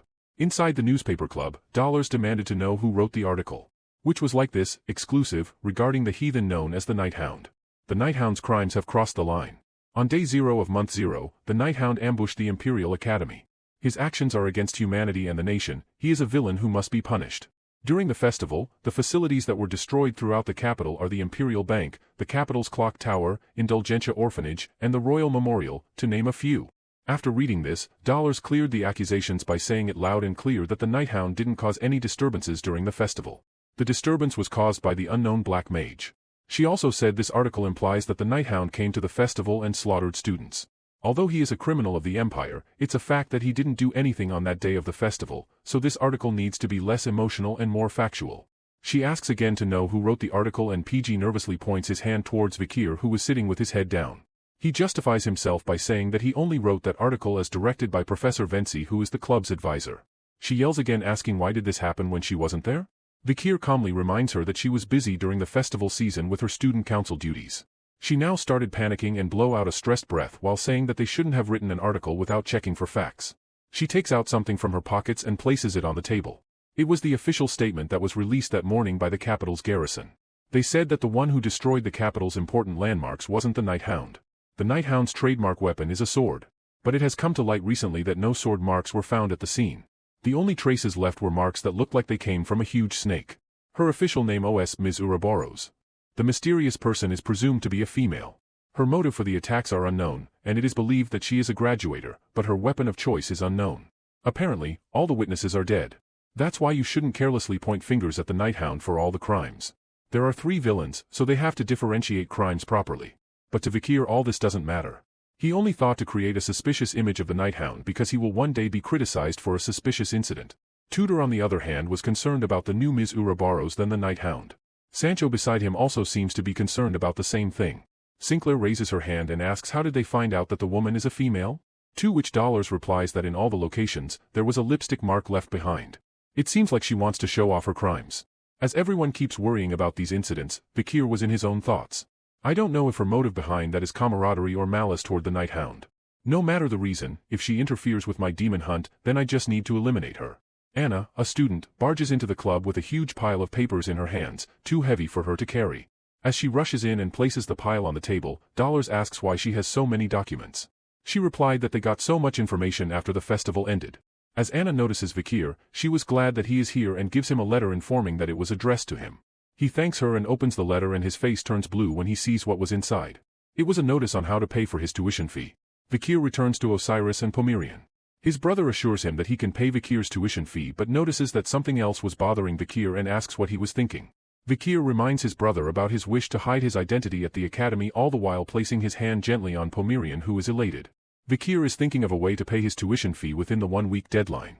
He doesn't want to follow what his peers recommended and he was not able to get a scholarship due to the deduction in his behavior points. Osiris on the other hand wondered why Vikir wanted to hide his skills so badly. Then he had a sudden realization, does he want to be a loser who hides his power? There was a time when I understood that cliché, I wanted to hide my power among the weak, and when trouble arose, I would appear at the perfect time. If that's what he wants, then Osiris suggested he do monster hunting as a part-time job. Acquire a guide from the Guide Guild and go on a monster hunt. That way, the chances of you going on the foals that you dream of will also increase. Vikir is not sure if this was his dream. Come to think of it, there is a guide that comes to his mind. During the time of the fall, there was a warrior who contributed a lot in the allied human forces. Most of the monster encyclopedias that he knew of were created by him, and in the future, a research subject called monster ecogeography came to be due to his research. However, he was a country bumpkin who wasn't affiliated with anyone. During a battle with the demons, he had no one to support him, leading to his early death. Vikir knows a lot about him. If he can win him over now while he's alive for the sake of the future. He thanks his brother, and Osiris is delighted to know that he was helpful. In the Guide Guild Sherpa, people started celebrating as their guild master is back. Someone asked how's the hunt today, and the guild master, Miniature Pincher aka Minipin, gives a response, as you can see, as he carries a humongous warthog. He leaves the Animan with his guild members and makes his way to his room to rest. Inside his room, he sat at a desk and looked at the accounting logs and is worried that he is in trouble again this month. This isn't enough to cover my food expenses and the guild members' wages. Because of the large mercenary guilds, he can't do whatever he wants. He worries, is it normal to be this distraught over having no backings? If he wasn't scammed when he was young while trying to chase his dream, he wouldn't be financially struggling right now. He curses himself, I'm an idiot, if there's still a chance, I want to chase my dream to join the Baskerville family. A man in a cloak asks the guild members if this place is Sherpa, where the man known as Minipin lives. A member responds in fury that the man looks very young and how dare he use their master's name casually. He replies that he is a client who's here to take commission. As the guild member tries to be smart and get into a situation, the stranger walks away as he finds him annoying. The guild members couldn't take this humiliation and tried to attack him from behind. When he approaches to smack the stranger from behind, he moves ahead too quickly, avoiding the attack. He orders everyone to catch the stranger, but none of them are successful. The stranger picks his pace and reaches Minipin's room and lands near his window and asks Minipin if this is the guildmaster's room, and judging by his build, Vikir assumes that he is in fact the Minipin he's searching for. Minipin rises from his chair at once at the look of this stranger and questions his identity. The stranger only replies that he's a client who's here to make a commission. Minipin is already too stunned with what he heard, and when the man presented his commission request, Minipin couldn't believe how fast he was. He looked at the letter in his hand, while telling the man that if he doesn't have an official request, and halts suddenly after reading it. The man says, the guide I want to employ is you, Minipin. When he doesn't respond, the man asks again, how about it? Do you want to work with me? But Minipin was far from hearing his words, as what he read in the letter almost took his soul out of his body, and immediately recognized the man in cloak as Vikir van Baskerville. Minipin and Vikir set out to hunt monsters immediately. Minipin keeps glancing back to Vikir and the letter in his hand, assuring that it's really him. He suddenly stands in front of Vikir and bows to him, saying that he is honored. Vikir tries to silence him as he doesn't want his identity to be disclosed. Minipin apologizes and tells him that he always wanted to join their family. After knowing this, Vikir realizes that if he wants to join the Baskerville clan now, then that means Minipin has dreamed of joining for a long time before he regressed. With a proud expression, Minipin says, I mean, it's the Iron-Blooded Sword clan, the clan that subjugates the monsters on the western border. He then asks if he joined the Baskerville clan, will he be able to learn the Baskerville's techniques, known as the Invincible Sword techniques? Earlier he heard that they give you a house and land, and he knew that the only way to make his wife happy was this. Of course he was scammed by brokers and it all became unobtainable. Vikir already knew that despite Minipin's looks, he is a graduator. His level is high enough for him to join any high-ranking mercenary guild. Vikir promises him to make his dream come true, though it depends on his actions. His face flares up with happiness and he is determined to do his best. As Minipin rides his horse cart, Vikir tells him, I have a top-secret mission, so I'm hiding my identity while attending the academy. Since it's also a secret within my family, I'm not receiving any support. That's why I came to find you, the most competent guide, in order to gather funds for my school fees. Minipin was totally blushing as he was complimented by the highly respected person within the Baskerville clan. To hide his identity, Vikir asks him to call him sir instead of his name, and Minipin is honored to do so. Vikir then comes to the main topic of hunting. Considering that I'm currently an academy student, what type of monster would be okay for me to catch a lot of? Minipig suggests that there is one type of monster that isn't too strong but can bring decent profit, would be gnolls. Gnolls. They are bizarre beasts that have the head of a hyena and the body of a dwarf, and they go in packs. They inhabit the highlands on the outskirts of the imperial capital. Although their individual risk level is C+, when they gather in groups, they become A-rank monsters. Minipin tells Vikir that gnolls are weak individually speaking, meaning a first-year academy student catching a lot of them won't raise suspicion. They are deemed as ecological disturbances by the imperial family, so there is a bounty for each one that's caught. On top of that, you can also sell their leather, bones and meat. Before this information Vikir didn't have any confidence in his competence, but now he doesn't have a doubt about it. As they reach the place where Gnoll's habitat can be found, Minipin suggests to Vikir that Gnolls have a habit of hoarding shiny things, so the most common hunting method is to throw glass beads to lure them before killing them. But Vikir says that method is only used when one is up against a small number of them, so he won't be using that method. As they walk into the deep forest, Minipin observes that there was a snake hanging from a tree branch behind them. Even before he could think of a way to kill it, its head was already separated from its body by Vikir, who wasn't even looking at it. Minipin is stunned to see that he was not even carrying a sword. Vikir asks him if his rum barrels he has on the carriage contain oil. He says yes. Vikir already has a plan to kill the whole pack of Gnolls with minimal fighting. Minipin is again amazed and a bit confused this time, as he couldn't grasp that Vikir was planning to subjugate the entire pack of Gnolls with drums of oil when even the Empire's subjugation squad gave up. They reached a nearby mountain with the barrels of oil carried by Minipin as if he was carrying grocery bags. He sets them down and wonders how Vikir is going to defeat that many Gnolls. The Gnolls might mob the nearby villages if he attacks them recklessly. But he believes that Vikir would never overlook something like that and was waiting to see how he works out his plan. There are 3 entrances to the Gnoll's lair in the mountain. Vikir suspects one entrance to be the low-level Gnoll's lair and kneels in front of the entrance with his hand on the ground, releasing his red aura. Swordmasters are known as superhumans for a reason. He became a swordmaster, he could feel the aura more clearly. In his current state, just with his aura passing through the ground, he was able to block the other 2 entrances on the mountain. Doing so led the Gnolls rush from the one entrance that was left open, where Minipin started throwing the barrels at them, which shattered with the impact and spread the oil covering most of the entrance. Vikir lit up a stick and simply set the entrance on fire.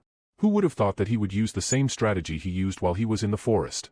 Even though it didn't work in the end, he's only up against the Gnolls this time, not the madam. The reason why fire is dangerous in an unknown space is because fire can spread, and the smoke that it creates is poisonous. Since he blocked the upper entrances, the smoke had nowhere to escape and caused that to sweep through the pack.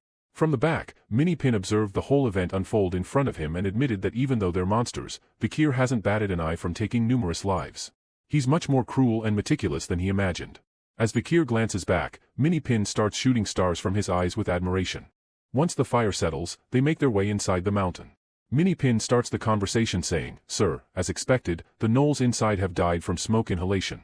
And I thought I've been in the hunting scene for a long time, but today I've learned something new again from you." Vikir tells him to forget the flattery and that some Gnolls might have survived, so he tells him not to drop his guard. Minipin bushes at how sweet Vikir is for worrying about him in this situation. He reminds Vikir of someone he met a while ago. General Chihuahua. As they keep walking, Minipin notices that there are some traces of man-made things and pokes it with his sword. A cave with mounts and mounts of gold was hidden inside. Looking at it, Vikir suspects that someone was using it as a safe. Minipin says that he is jumping to conclusions as the Gnolls like hoarding shiny things, so it's possible that they collected all this. Vikir tosses a coin towards him and says, "These gold coins can't be released by the bank because they don't have serial numbers. There's no way the Gnolls could get their hands on these." Minipin asks, but who could have the guts to store their money inside the lair of Gnolls? Vikir answers that one thing is for sure, whoever hid this here is strong enough to kill all these Gnolls and take their gold.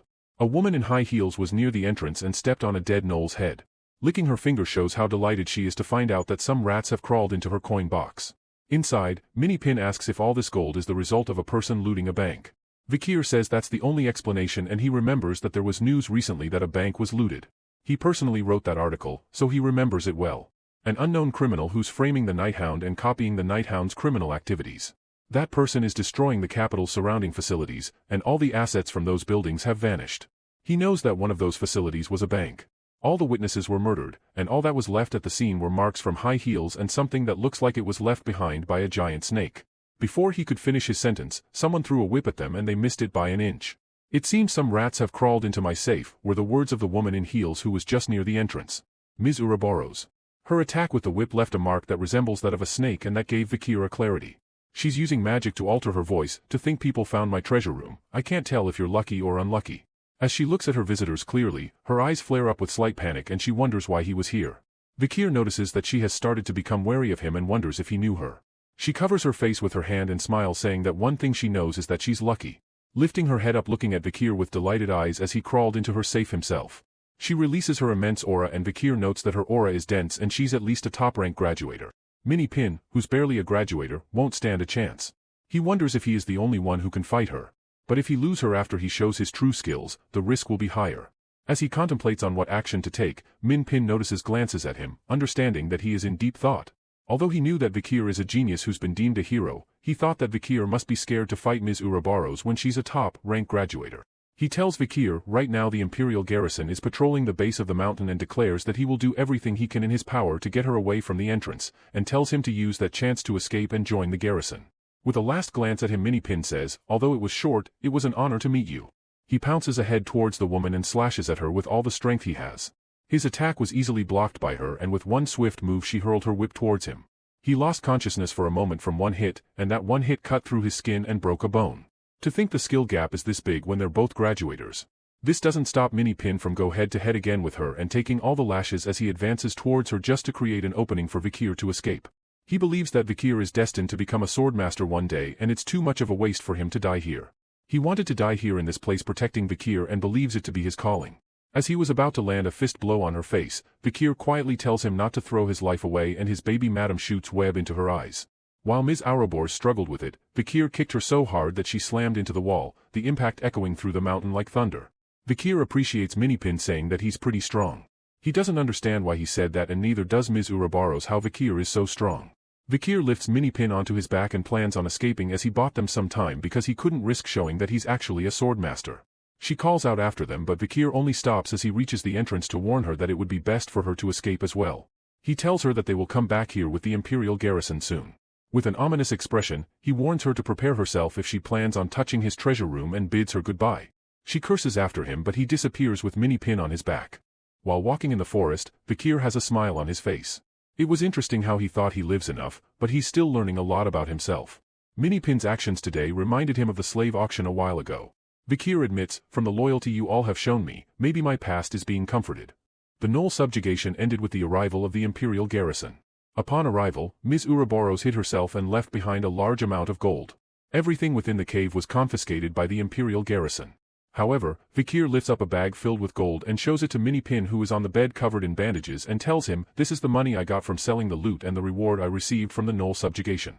We lost the leather because of the fire and smoke, but I still received quite a bit for the bones, teeth, and toenails."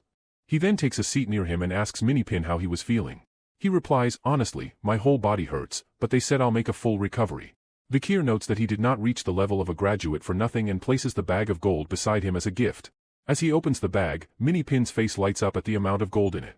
Vikir informs him that the amount is more than enough to cover his assistance in the subjugation and the hospital fees. It'll be difficult for him to work for a while in his current state. His expression suddenly turns gloomy as he asks if Vikir was heading back to the academy. He says he is. He looks down emptily and tells Vikir that although it was a short while, he enjoyed spending time with the Baskervilles' hero. Vikir simply asks if he is well versed in monster ecology. Minipin is excited again and says that in his youth he traveled around the continent and studied their habits and habitats. He says he can distinguish between subspecies, variants, weaker species, and stronger species. Vikir gets up from his chair and tells Minipin to wait for him and promises to ask for Minipin again. Back at the academy, Professor Vinci is in a bit of a foul mood as he feels like he's doing all the academy's work by himself when someone knocks on his door. When he tells them to come in, Dollars rushes inside with anger written all over her face with some documents in her hand. He sulkily says, "Are you here to nag me again, aren't you?" Dollars doesn't bother with that statement and says she's here to talk to him about her fellow students who are in need of scholarships. She presents the documents in her hand and says, "This is the petition written by the students who cannot attend the academy's next semester due to their financial situation."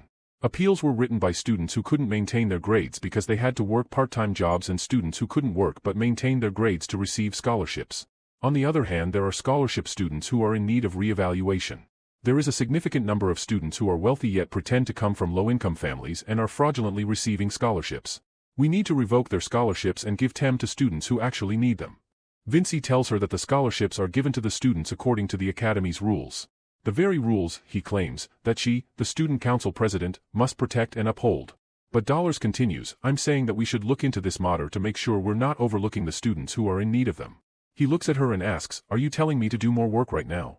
She doesn't bother with his questions. "As a student council president, I have a duty to be the voice of the students who are in distress." Vinci is also in no mood to entertain her and asks, "Then who's going to take responsibility for making me do twice the amount of work? Will you double my pay?" They keep arguing back and forth when Vikir enters his office. Vinci looks at him and asks, You enter the office of professors without knocking now? Were you not educated by your father properly?" Vikir looked back on his family education and came up with two phrases, "Respect the strong. Weakness is a sin," and replies with a no. Vinci holds head, giving up on even being angry at these students. He simply asks, "Okay, Vikir. Why are you here? Are you also here to appeal for the scholarship you couldn't obtain?" Vikir is confused about what he was asking and places a bag on his table and says that he was just here to pay his tuition fee. It was filled with gold coins. Vinci asks where he got that money. Vikir explains, "I went to subjugate a few gnolls, and while I was taking a break, the firewood I lit up just so happened to fall into the gnolls' lair, thereby killing them all." Vinci furiously gets up from his chair saying that his story absolutely makes no sense. Vikir replies that he can confirm with Mini Pin, the Sherpa guide he went with, and asks if that will be enough to cover his tuition fee for the next term. He looks at the gold and says that it is more than enough. It's enough to cover 4 years in one down payment, actually. Vikir tells him that the remaining money is also for tuition fee. Vinci looks at him and says, "There's too much money to use just for your tuition fees. Are you planning to buy out a whole lecture hall? That's for if you intend to become a professor." Vikir asks him to use the rest on the students who are unable to pay for their tuition fees.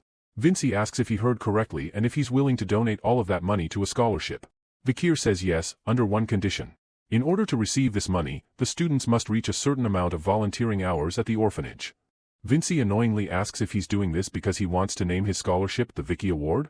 Vikir said that was not his intention and requests to write down the donor's name as anonymous. In addition, he also liked to name the scholarship something else. Perry. Anyone would have the same reaction as Dollars when she heard it. Vikir requests the award to be named as Perry. Back in the newspaper club, someone announces that a sponsor appeared and donated a huge sum of money. She tells them, if you volunteer at the orphanage, you'll receive a full scholarship. They all agree that there are no exceptions to nobles and commoner families and wonders who the anonymous sponsor who saved the students in need. Dollar sits with her head hanging down as she can't answer that question, questioning herself who the hell is Vikir? He came first in the theory part of the midterms and had high grades in the practicals. On top of that, he's also a diligent and flawless student who has no issues with his peers. Although his cold eyes, hidden behind his glasses, look cruel, she can't figure out what he's thinking.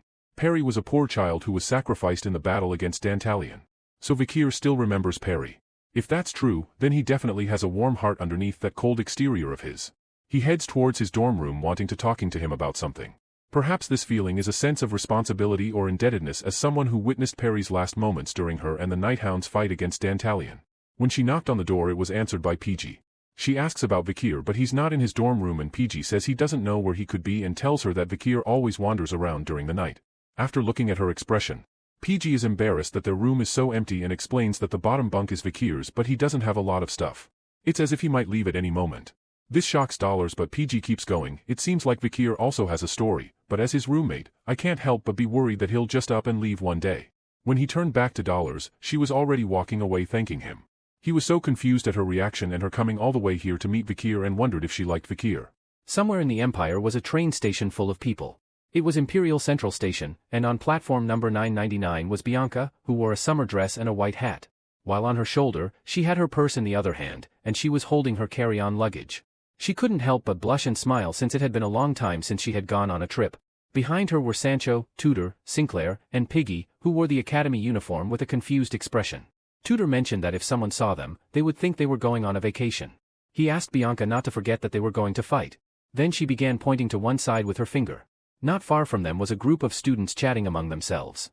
She made it clear that, anyway, in this Olympiad survival competition, their Colosio Academy was going to be first, so what's problem?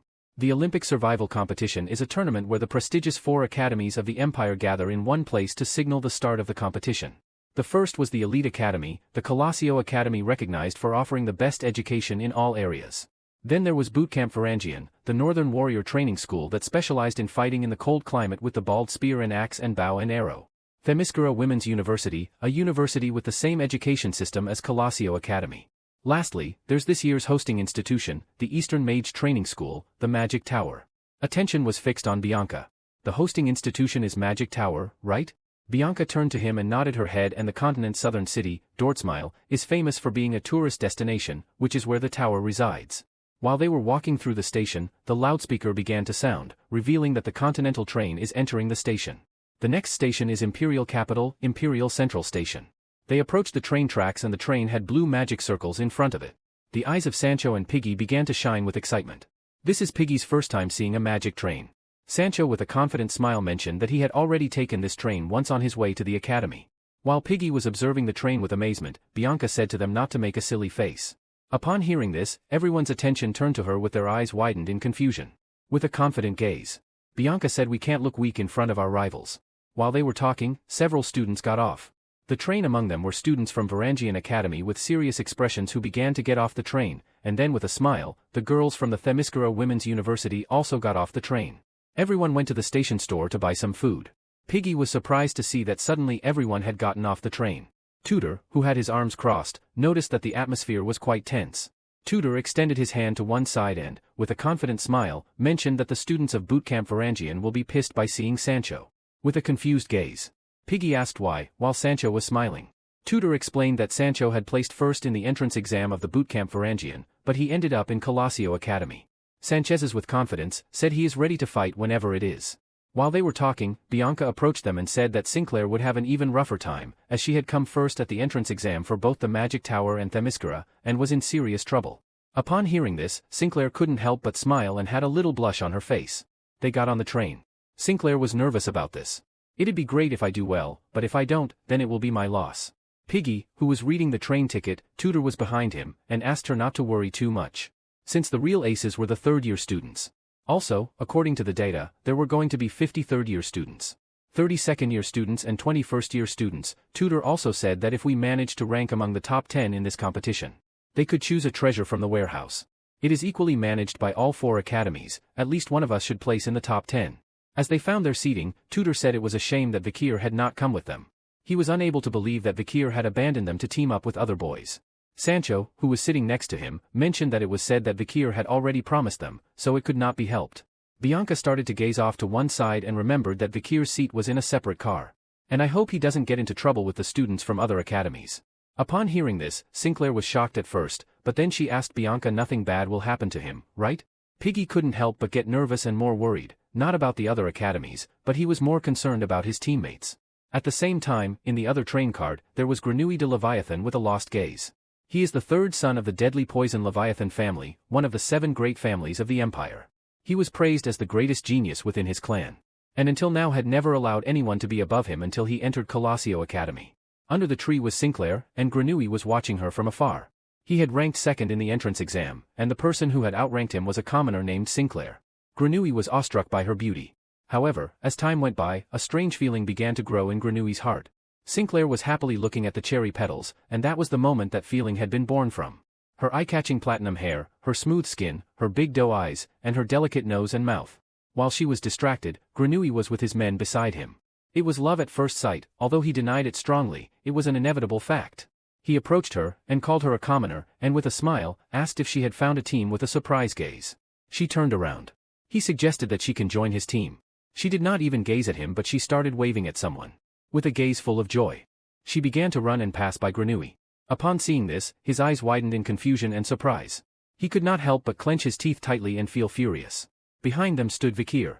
Sinclair, with a smile, began to talk with Vikir. Now back to the present in the train cart where Grenouille was with Vikir and the triplets. Then Grenouille began to stretch his feet and put his feet in Vikir's lap. Now I think it's time for Grenouille to pay for his actions. What do you guys think will happen next? Our MC's attention was fixed on him, and Grenouille couldn't help but wonder, does Sinclair seize in this lowly commoner? Is it because they are both commoners? Vikir started to gaze toward him. Grenouille knew that this time he had to crush Vikir completely, and for this reason, he had joined his team. He started to take out a bottle that he had under his clothes, and with a furious gaze, made it clear that he was going to be the leader of the team and asked if Vikir had any objection. Vikir said that he doesn't care as long as you're capable, and also questioned why he had rested his feet on his knees. The triplets' eyes were filled with rage. Grenouille said that he needed a footrest to stretch his legs and to rest them. He asked Vikir if he had a problem being the footrest of a noble. The triplets clenched their teeth tightly and their eyes widened with fury. Grenouille asked if Vikir wanted to fight, and asked him if he experienced the pain of being poisoned. Grenouille opened the cap of the bottle to take a sip, and started his poison spell, pointing it at Vikir with a furious gaze. Vikir began to gaze toward the ground in silence and sank into his thoughts. Then he stood up and said he was going to the bathroom, and at the same time, Grenouille fell. Vikir turned his back, and Grenouille's eyes filled with rage, and he asked him what he was doing. Closing the door, he gestured to be silent. The triplets prepared to give Grenouille a beating. Grenouille called Vikir a lunatic. The triplets grabbed Grenouille's head, and he couldn't understand what was happening. His eyes widened in fear and confusion. Poor Grenouille began to scream. Vikir started walking in the hall of the train cart. He apologized, but knew he couldn't forgive him if he could get in his way. Vikir began to think that in this Olympic survival competition, he had to achieve good results. without fail, to gain the right to take one of the artifact from the treasure room, so that he can destroy that artifact. Vikir's eyes began to shine with determination. The demon is in an inanimate form. The 7th elite corpse, Decoravia. The 7th elite corpse Decoravia was in the form of a star with a shining eye in the middle. Before Vikir's regression, Decoravia was one of the few elite corpses that weren't discovered. Vikir returned in time. It existed as an artifact inside the treasure room used by the Academy, and later on, it was awakened by the demons, becoming a great source of power for them. Vikir clenched his fists with a serious thought that he is lucky to have found the opportunity to cut off the source of trouble in the near future. His eyes filled with determination. He decided to enter the top 10, access the treasure room, and destroy Decoravia. Vikir opened the door and began to walk inside, and Granui was silent. His face was pale, and he was drooling. Vikir glanced over the Baskerville triplets, and they turned towards Vikir and gave him a thumbs up on how well they had completed the job. It was daytime and the train was passing over a bridge. Several hours later, the train stopped. The students got off the train and, with smiles, began chatting with their friends. Vikir and the Baskerville triplets also got off the train. While our MC is thinking in silence. It was already evening, and they were in the beautiful city of Dortsmile, which was located in the southeast of the empire. In the middle of the city, there is a magic tower. Its structure is narrow and tall, and the magic tower is wrapped in a spatial magic that not even modern wizards could interpret. Vikir was thinking that it is similar to Andromelus's immortal barrier. The ring has the ability to create a barrier. Several men holding flags of the empire. A green-haired man extended his hand and addressed all the school representatives, saying that it had been a long time. Dollars is the representative of the Colosseum Academy. Jurassico, a man who wore a wolf skin on his head, and his eyes are filled with excitement. Representative of the bootcamp Varangians. An orange-haired woman is a Lovegood representative of Themyscira Women's University. Yes, guys, it is really her name, Lovegood Melini. Dollars asked them if they were all well. Lovegood turned toward her with a smile and said that they looked the same as last time. Jurassico mentioned that it had been a little less than a year. The green-haired man said that it is precisely 11 months, 3 days, 11 hours, 43 minutes, and 12 seconds. Damn, this guy is really a different breed. Jurassico called him Smarty Pants. Anyway, I see your name is still as funny as ever. Green-haired guy mentioned that his name was hard to understand for a brain full of muscles.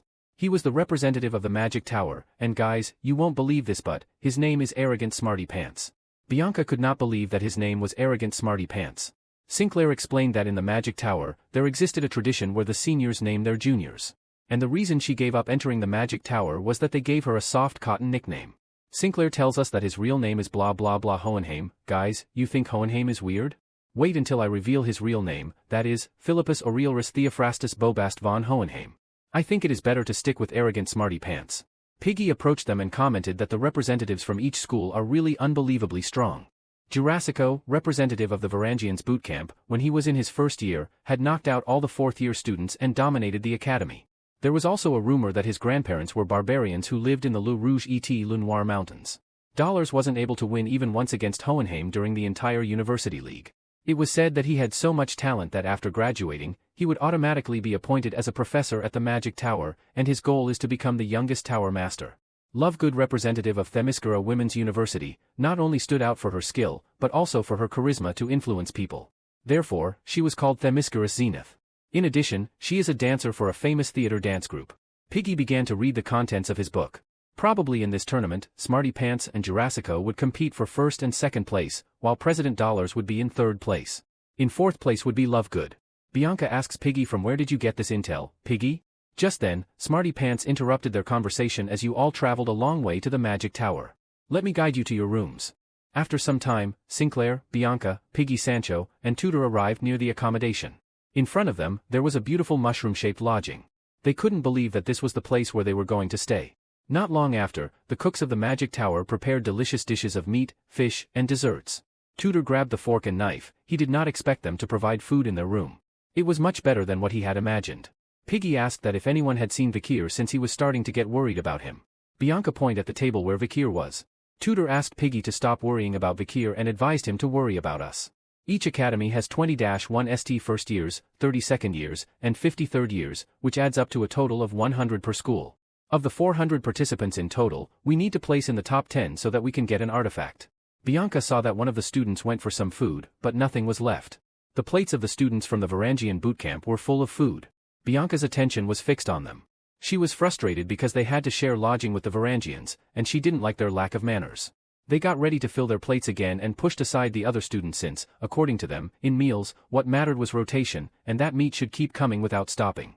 They claimed that the key was in the first 5 minutes because if you let those pass, you wouldn't eat much, and for them, quantity mattered more than quality. The girl shot off to one side, but just before she could fall to the ground, Sancho appeared and grabbed her by the shoulder with a grateful gaze. She thanked him. While the students from the Varangian boot camp were distracted, Sancho called their attention and mentioned that if they ate everything, there would be nothing left for others to eat. Upon hearing his voice, they turned around with a serious gaze. Sancho mentioned that they were cutting the line, and they are being rude. Upon hearing this, Tutor and Piggy were in shock. The man with the ponytail said that buffets don't have lines, and we are already pissed about sharing the dorm with the students from Colosio Academy. Sancho has no fear in the face at all, he began to show a calm expression. Sancho just wanted to let this go cause if he gets angry, he might lose muscle mass cause of it.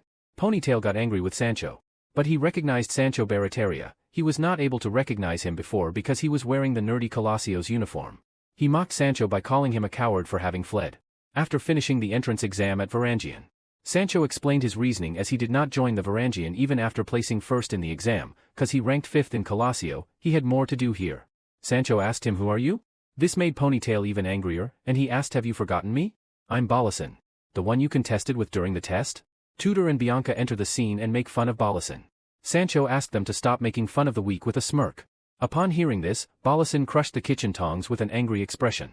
"I'm Balasan. Varangian top first-year student and hereby I request a duel against Colosio." He began to point at Sancho and asked him to call his strongest warrior, Sancho, and the others remained silent with a curious gaze. They began to think in silence. Not far from them was Vikir sitting and eating. Everyone's attention was fixed on him. They began to observe our boy in silence.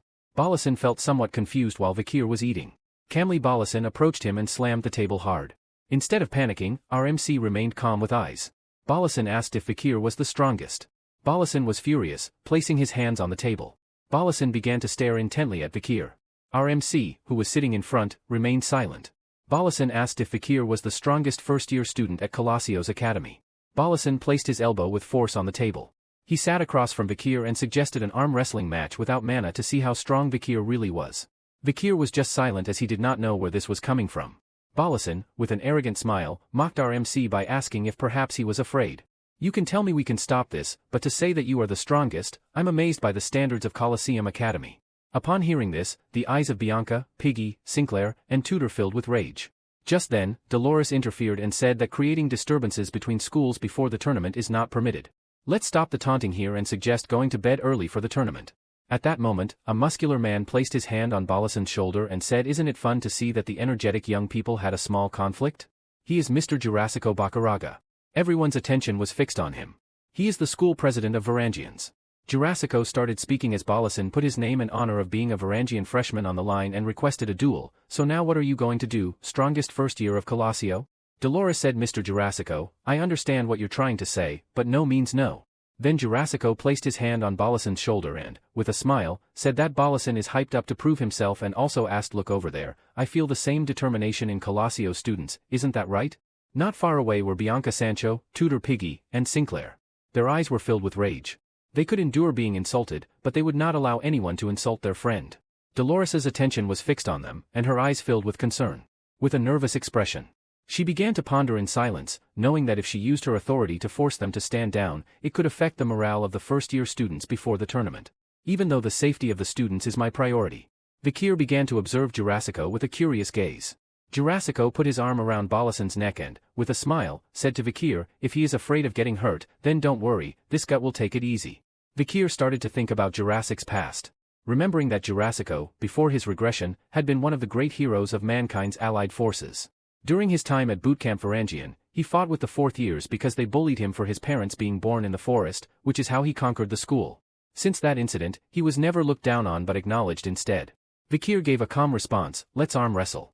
Upon hearing this, Jurassico couldn't help but laugh. He was so excited that he started choking Balasan, and Balasan began screaming for help. Dolores asked if Vikir was sure about this. Our MC stood up and began to ponder, although he was going to draw some attention. If he focused on trivial things, he would lose the big picture. Then Vikir pointed his finger at Jurassico with his finger, and said that he wanted to have an arm wrestling match with Jurassico instead of Balasan. Upon hearing this, their eyes filled with confusion and surprise. No one knew what was happening. The jaws of all the students, including Dolores, dropped in surprise. They couldn't believe that Vikir wanted to have an arm wrestling match with Jurassico. Balasan's eyes filled with rage.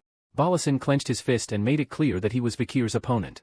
Just then, Jurassico stepped in and, with an excited smile, spread across his face. Seeing this, Balasan felt confused. Vikir began to show a determined expression, and noticing this, Jurassico realized that he wasn't joking with eyes shining with excitement. Jurassico rested his elbow on the table, and while his body was releasing an immense amount of mana with a smile, he decided to accept having an arm wrestle with Vikir. Our MC also rested his elbow on the table and grabbed Jurassico's hand, both prepared for an arm wrestle. Dolores stood next to the table. She said that the rules were simple. The result of the arm wrestle would be decided by a clear victory or a forfeit. If any risk of injury arises, the match will end immediately. Both grabbed each other's hands tightly, and Dolores asked them to get ready. At that moment, our MC began to apply some force, and upon noticing this, Jurassico's eyes filled with surprise. He didn't believe Vikir was this strong. An excited smile appeared on our MC's face. Dolores gave the signal for the duel to begin, and both started applying force not long after. But Jurassico began to gain the advantage, but our MC focused since he wasn't going to lose this arm wrestling match. All the students felt excited and began cheering. One of Balasan's friends felt confused. He thought that Vikir would lose as soon as they started, but he wondered how, with that tiny body, he could withstand Jurassico's strength. The other man's eyes filled with surprise. He assumed that Jurassico was not using all his strength because he didn't want to embarrass Vikir. Piggy felt worried for Vikir Sinclair. Eyes filled with worry and surprise. She didn't know what was happening. Tudor's eyes widened in. Surprised, he had felt that Vikir was strong, but to think that he was this strong, he never expected it. Tudor mentioned that if Jurassico is being serious, then Vikir still has a chance to win. The arm wrestling match was intense. Jurassico clenched his teeth tightly and decided not to lose against our MC. Dolores began to watch attentively. Jurassico's hand started trembling, and he clenched his teeth tightly. He couldn't believe that Vikir was unbelievably strong. His eyes widened in confusion. He had been thinking of ending this arm wrestling properly by controlling his strength, but at the moment, when he had taken his hand, he changed his mind. He's putting weight on his triceps and shoulders, and the position of his hand is made to maximize his forearm strength. Although I have a bigger physique in terms of technique, he's on a totally different level. Even if setting aside his technique, it was like trying to forcefully pull an enormous rocky mountain. He mentioned that the way Vikir using his power seemed to him like that of a veteran who had been through everything. You seem to have as much dignity as my father. How is that possible? And who the hell are you? Vikir began to speak in the language of Jurassico, revealing that he was a hunter. Upon hearing this, Jurassico's eyes filled with fear. With an intent of domination, Vikir continued to speak, "I'm a Balak hunter," and slammed his hand down so hard that smoke began to emerge. Dolores put her hands over her face. She didn't know what was happening. Everyone was in total confusion. As the dust settled, the broken table could be seen, and Vikir lying on the ground in Jurassico standing. No one knew who had won with a confused gaze. Jurassico began to look at his hand just before he could admit defeat. Vikir, who was sitting on the ground, admitted that he had lost. Everyone started cheering for Vikir for having fought well and for having endured so long against someone as strong as Jurassico. Jurassico clenched his fist tightly, knowing that Vikir had let him win. He began to walk toward our MC. Vikir's attention focused on him, and his eyes began to shine. They both shook hands and started speaking in the language of the tribe. Jurassico admitted that Vikir was the pride of the forest. Don't ever forget that. Jurassico grabbed Vikir's arm and raised it in the air with a smile. Jurassico mentioned that Vikir had incredible strength for holding out against me. Sanchez's eyes began to shine with joy, and he said that was a manly match. Tudor found Jurassico cool like a true man. Piggy is now really excited for tomorrow's match. Despite all this, the night before the competition came to an end peacefully. Finally, the official day of the University League has come. Inside the tower, there was the management office of the Magic Tower. The master of the Magic Tower. The white-bearded whale began stroking his beard and mentioned that it was an honor for him to have this year's competition being held at our Magic Tower. In front of him, headmaster of Themyscira, Hippolyte. Chief of Varangian, Vashilians, and lastly Deputy Principal of Colossio Academy, Venci Morgue. They were all seated around a hologram. White-bearded whale thanked everyone for having made their way to the Magic Tower and expressed his gratitude. Hippolyte began to point at the hologram and mentioned that the spare eye of the Magic Tower was amazing as always. Vashilians mentioned that we can see every student with this. White-bearded whale said it was true. You could see what the 400 students were doing. In the hologram, red dots could be seen. This year's survival competition map is Le Rouge et Le Noir Mountain. Everyone began to watch closely, and somewhere was Vikir. And behind him, monsters were staring at him. White-bearded whale asked, "Aren't you all curious as well?" On that bright day beneath the blazing sun, the Magic Tower stood tall, and with it began the Olympiad survival competition. The interiors of the Magic Tower contains numerous spaces that transcend its height and width. Map of this year's Olympiad survival competition: Le Rouge et Le Noir Mountain. Sancho and the others grabbed their weapons and began to run through the jungle. Their eyes are filled with determination, and each one had the assigned health points. They were aware that students from each school were summoned at random locations by teams, and the most important rule of the tournament was to survive by adapting to the relentless environment of the mountainous jungle without letting their assigned each HP shield reach zero. At that moment, a monster stomped on the ground with force, noticing this piggy's attention fixed on it, and his eyes filled with fear. And surprise, a giant monster with fury appeared in front of them and began to roar. Sancho and the others stopped running and their attention was fixed on the monster. The monster clenched its fists and lunged at them. It landed on top of them and struck with all its strength, breaking the ground into pieces. Sinclair's eyes began to shine with seriousness and using her powers. She summoned a powerful shield around them to protect from the monster's attack. Sancho, who was standing in front, grabbed his axe. He was the tank. Sinclair was the healer. Piggy was the strategist. Tudor was the DPS, and Bianca was the archer. Another rule is that participants can flee from monsters, or hunting them to earn points. Piggy turned to Tudor and said that they would distract the beast until the next attack. He also told Sancho that once his shield goes down, he should take care of escorting Sinclair and Bianca. Then Piggy turned to Bianca and Sinclair and asked them that while he and Tudor distracted the beast, they should aim at its vital points. The monster became enraged, clenched its fist, and began charging toward them, ready to attack again. Seeing this, Piggy and the others started running toward it and decided to set off. They were willing to defeat this beast with a furious gaze. The beast attacked with all its strength, but Tudor jumped and dodged the attack, making its fist hit the rocks with a worried expression. Piggy crouched down and also dodged the attack at the last second. The monster got even angrier and started hitting with all its strength. And while it was distracted, Sinclair applied a buff to Bianca, and Bianca began aiming at the monster with her bow ready to shoot. Tudor asked if Bianca was ready. She responded with an yes. Purple color glow surrounded Bianca. She concentrate all her power on the tip of the arrow and then she shoot the arrow. The arrow was so powerful that it pierced through the chest part of the monster's body and fell to the ground. Piggy turned around and his eyes widened in surprise. Tudor was wondering if Bianca had shot late on purpose. Bianca just said, "I just saved you, right? Maybe I should have taken my time with it." Someone shouted to run. As she opened her eyes, she felt somewhat confused. The eyes of Sancho and Sinclair filled with fear. They asked Tudor and Piggy to run away. Tudor and Piggy turned around and with confusion. The blast of fire exploded, creating a great explosion in the area. The person who had summoned that blast of fire is Smarty Pants, an arrogant expression he called the students from Colosio Academy insects. For him, it made no sense that they were above the magic tower in the rank. Currently, he had 83 HP points. The reality was that praying could add points too. Grenouille was walking through the jungle. He had 77 HP points. His stamina is already depleting just from walking around the forest. And he wondered, does this hellish jungle like this existed in the real world? He also questioned where the hell the others from his group had gone. Grenouille started thinking about that. Did they had ventured so recklessly deep into forest and got eliminated and teleported to lobby?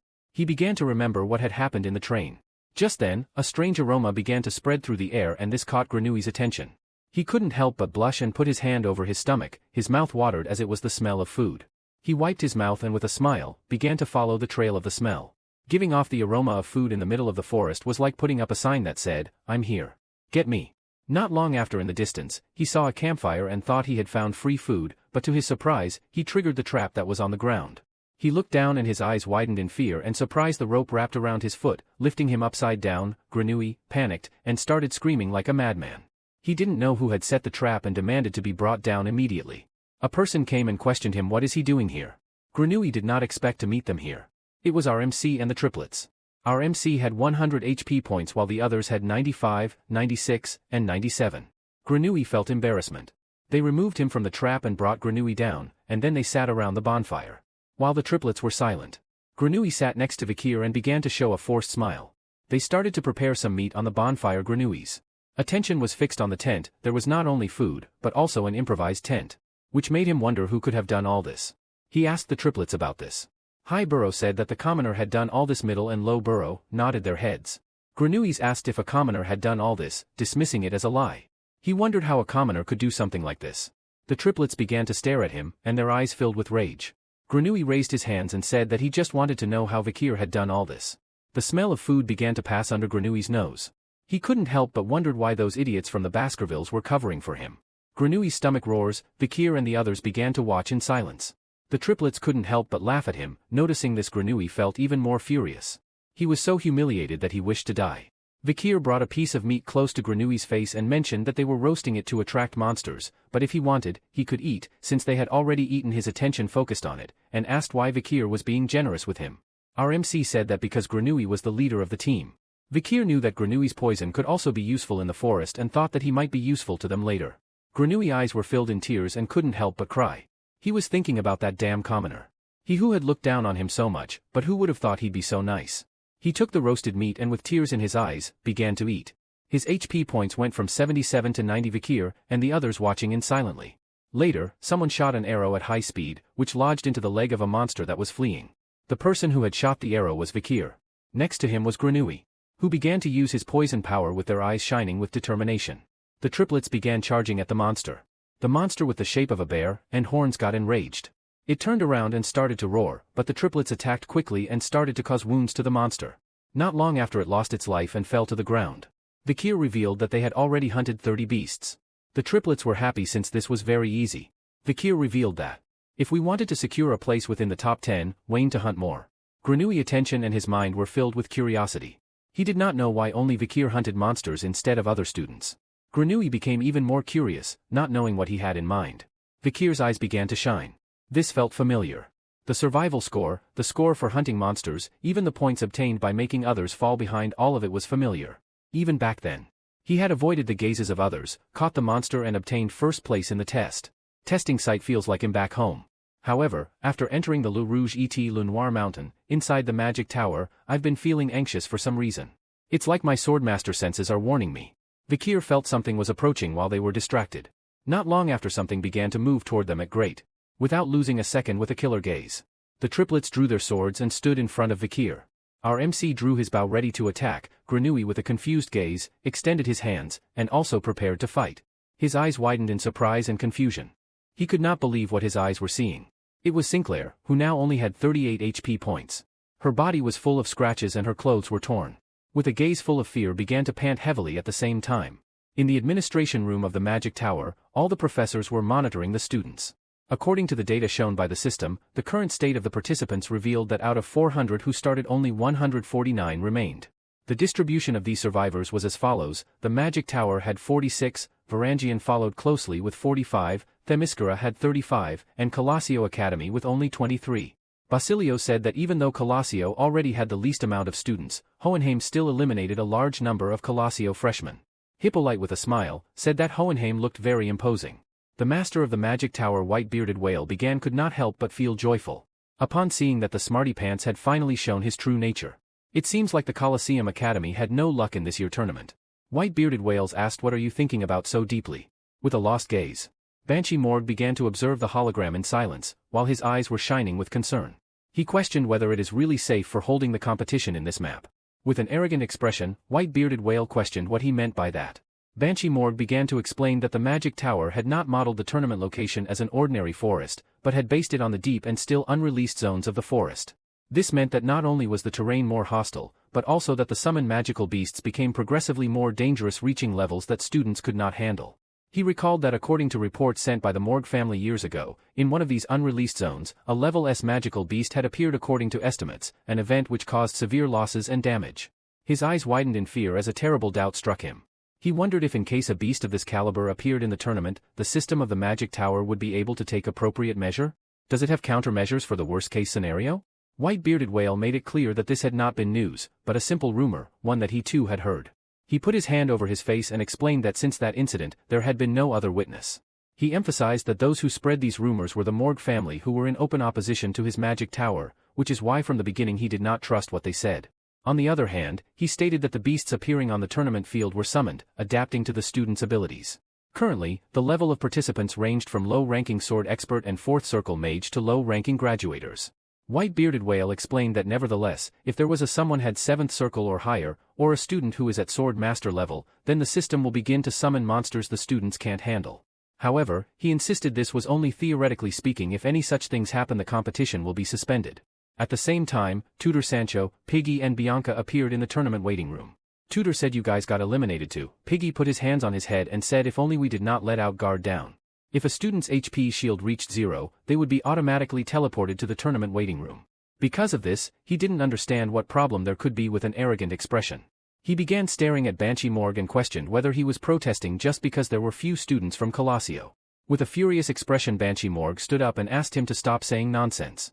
White-bearded whale made it clear that this was a place where the best mages of the empire gathered. He mentioned that it was a waste of time to worry about fantasies that wouldn't even come to happen.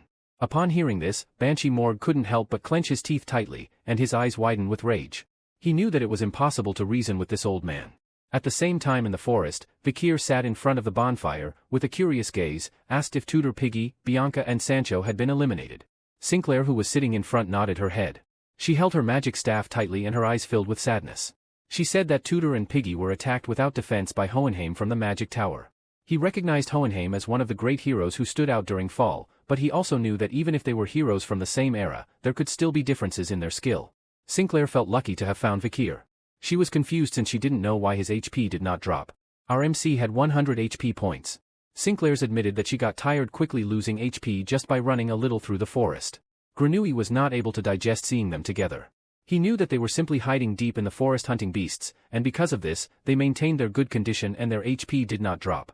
Vikir felt something. He turned around and grabbed several arrows. Our MC began to aim at Granui with the bow. Upon seeing this, Granui panicked and said he hadn't said anything, he is just thinking. Sinclair's attention focused on him. A monster with tentacles was about to attack Granui. Without wasting any more time, Vikir decided to shoot the arrow. Granui ducked down, closed his eyes, put his hands over his head, and started screaming like a madman. The arrow shot out and hit the monster's tentacles. Someone who was holding a magic staff was somewhat surprised to see Vikir's instinct. Even though they had used silence magic to eliminate the sound of approaches, Vikir had still noticed. Sinclair and the others drew their weapons. Granui stood up and began to run toward them. The student who had launched the attack was Lovegood. She said that the chicks from the Colosio believed that by hiding in a place like this, she wouldn't find them. How arrogant. Next to her was a girl carrying a shield with 70 HP points and an archer with 81 points. She had 85 HP points. Lovegood recognizes Sinclair. Upon hearing this, the archer asked her friend if she really knew Sinclair. She revealed that she was the famous traitor, who despite having passed first place in Themyscirus entrance exam, had ended up going to Colosio Academy. The archer suggested to her friend not to say this in front of the president. Upon hearing this, her eyes filled with fear and worry. Lovegood could not help but feel furious and ask Sinclair how dare she had rejected the Themyscirus, the best female academy of the empire, only to end up choosing to go to Colosio Academy. Her eyes began to shine with arrogance when she questioned if Sinclair had gone to Colosio Academy, a mixed academy, for such a trivial reason as romance to top off her mockery. She even said that Colosio doesn't even have any handsome boys. At that moment, her eyes filled with love and she could not help but turn red like a tomato. Her attention was fixed on Vikir. She was astonished as she could not understand how in one single face, nerdy, cute, sexy, and handsome at the same time. With a drooling from her mouth she admitted that he was totally her type. The archer and her friend felt somewhat confused upon seeing this. Just then someone placed a hand on Vikir's face. It was Sinclair. She clenched her fist tightly, and while her eyes were shining with rage, she asked Lovegood to stop looking at Vikir, ma'am. Upon hearing this, Lovegood eyes began to shine with malice and a murderous aura started to emerge from her body. Noticing this, her friends panicked knowing that this was not good. She gripped her magic staff tightly and mana began to emerge from her body. She could not believe what Sinclair just called her ma'am. She activated her powers and not long after tentacles began to emerge from the ground, Lovegood eyes began to shine with fury. She started screaming, swearing to kill Sinclair, and the tentacles she had summoned shot out toward her somewhere else in the forest. Several explosions occurred. They had been caused by Hohenheim, who currently had 83 HP points. With an arrogant smile, he asked his opponents to stop running and surrender at once, since there was nothing a healer could do alone without any combatant. He was facing Dolores, who clenched her teeth tightly and with an expression full of determination, trying to hold the barrier intact. The flames of Hohenheim fell behind her, and when she turned around, her eyes widened in surprise and fear upon seeing that she was surrounded. Hohenheim began to walk toward her and made it clear that she no longer had anywhere to run. His eyes began to shine with malice and with a smile. He assured that if she fell, her academy would no longer have any chance with this. The survival competition would be a victory for the magic tower. Dolores began to pant heavily, but decided not to give up. She knew she couldn't fall here. At that moment, someone wielding a sword emerged and prepared to attack. The attention of Dolores and Hohenheim focused on them, leaving them somewhat confused. It was Jurassico. He asked Hohenheim not to be so confident. Jurassico swung the sword forcefully and attacked. Luckily, Hohenheim reacted in time and by summoning a barrier, blocked the attack. He couldn't help but grit his teeth, realizing that Jurassico was a graduator. But here, his eyes began to shine with joy, with a smile. He noticed that Hohenheim had reached class 4, knowing that he couldn't fall behind, he attacked again. Using all his strength, and his sword struck against Hohenheim's barrier. At the same time, the tentacles that Lovegood had summoned began to advance rapidly toward Vikir. Just then with their eyes shining, the triplets cut the tentacles into pieces. Vikir prepared to shoot the bow, realizing that this magic was similar to what the 3 flowers of Morgue used. However, this was a combination of 3 different spells. He understood that it required an extremely high level of concentration, and even so, his opponent managed to use it with admirable skill. His eyes widened in fear as he began to feel a strange mana. With a gaze full of fear, Vikir turned around. This ominous energy. The ground began to shake, and not long after it started to crack, Hohenheim was confused. Without knowing what was happening, Jurassico began to gaze toward the ground and mentioned that he had never heard there could be earthquakes in the deep forests. At that moment, something emerged from the ground. Everyone's attention fixed on it, leaving them in shock. Their eyes widened with fear and surprise. They didn't know what was happening. Attention of Vikir and Sinclair also fixed on it. They were somewhat confused. A giant spider emerged from the ground. Vikir's was so shocked by this. A spider opened its mouth and began to roar. She was Madam of 8 Legs. If you like this recap, make sure to like, subscribe, and stay tuned for more awesome manhwa stories.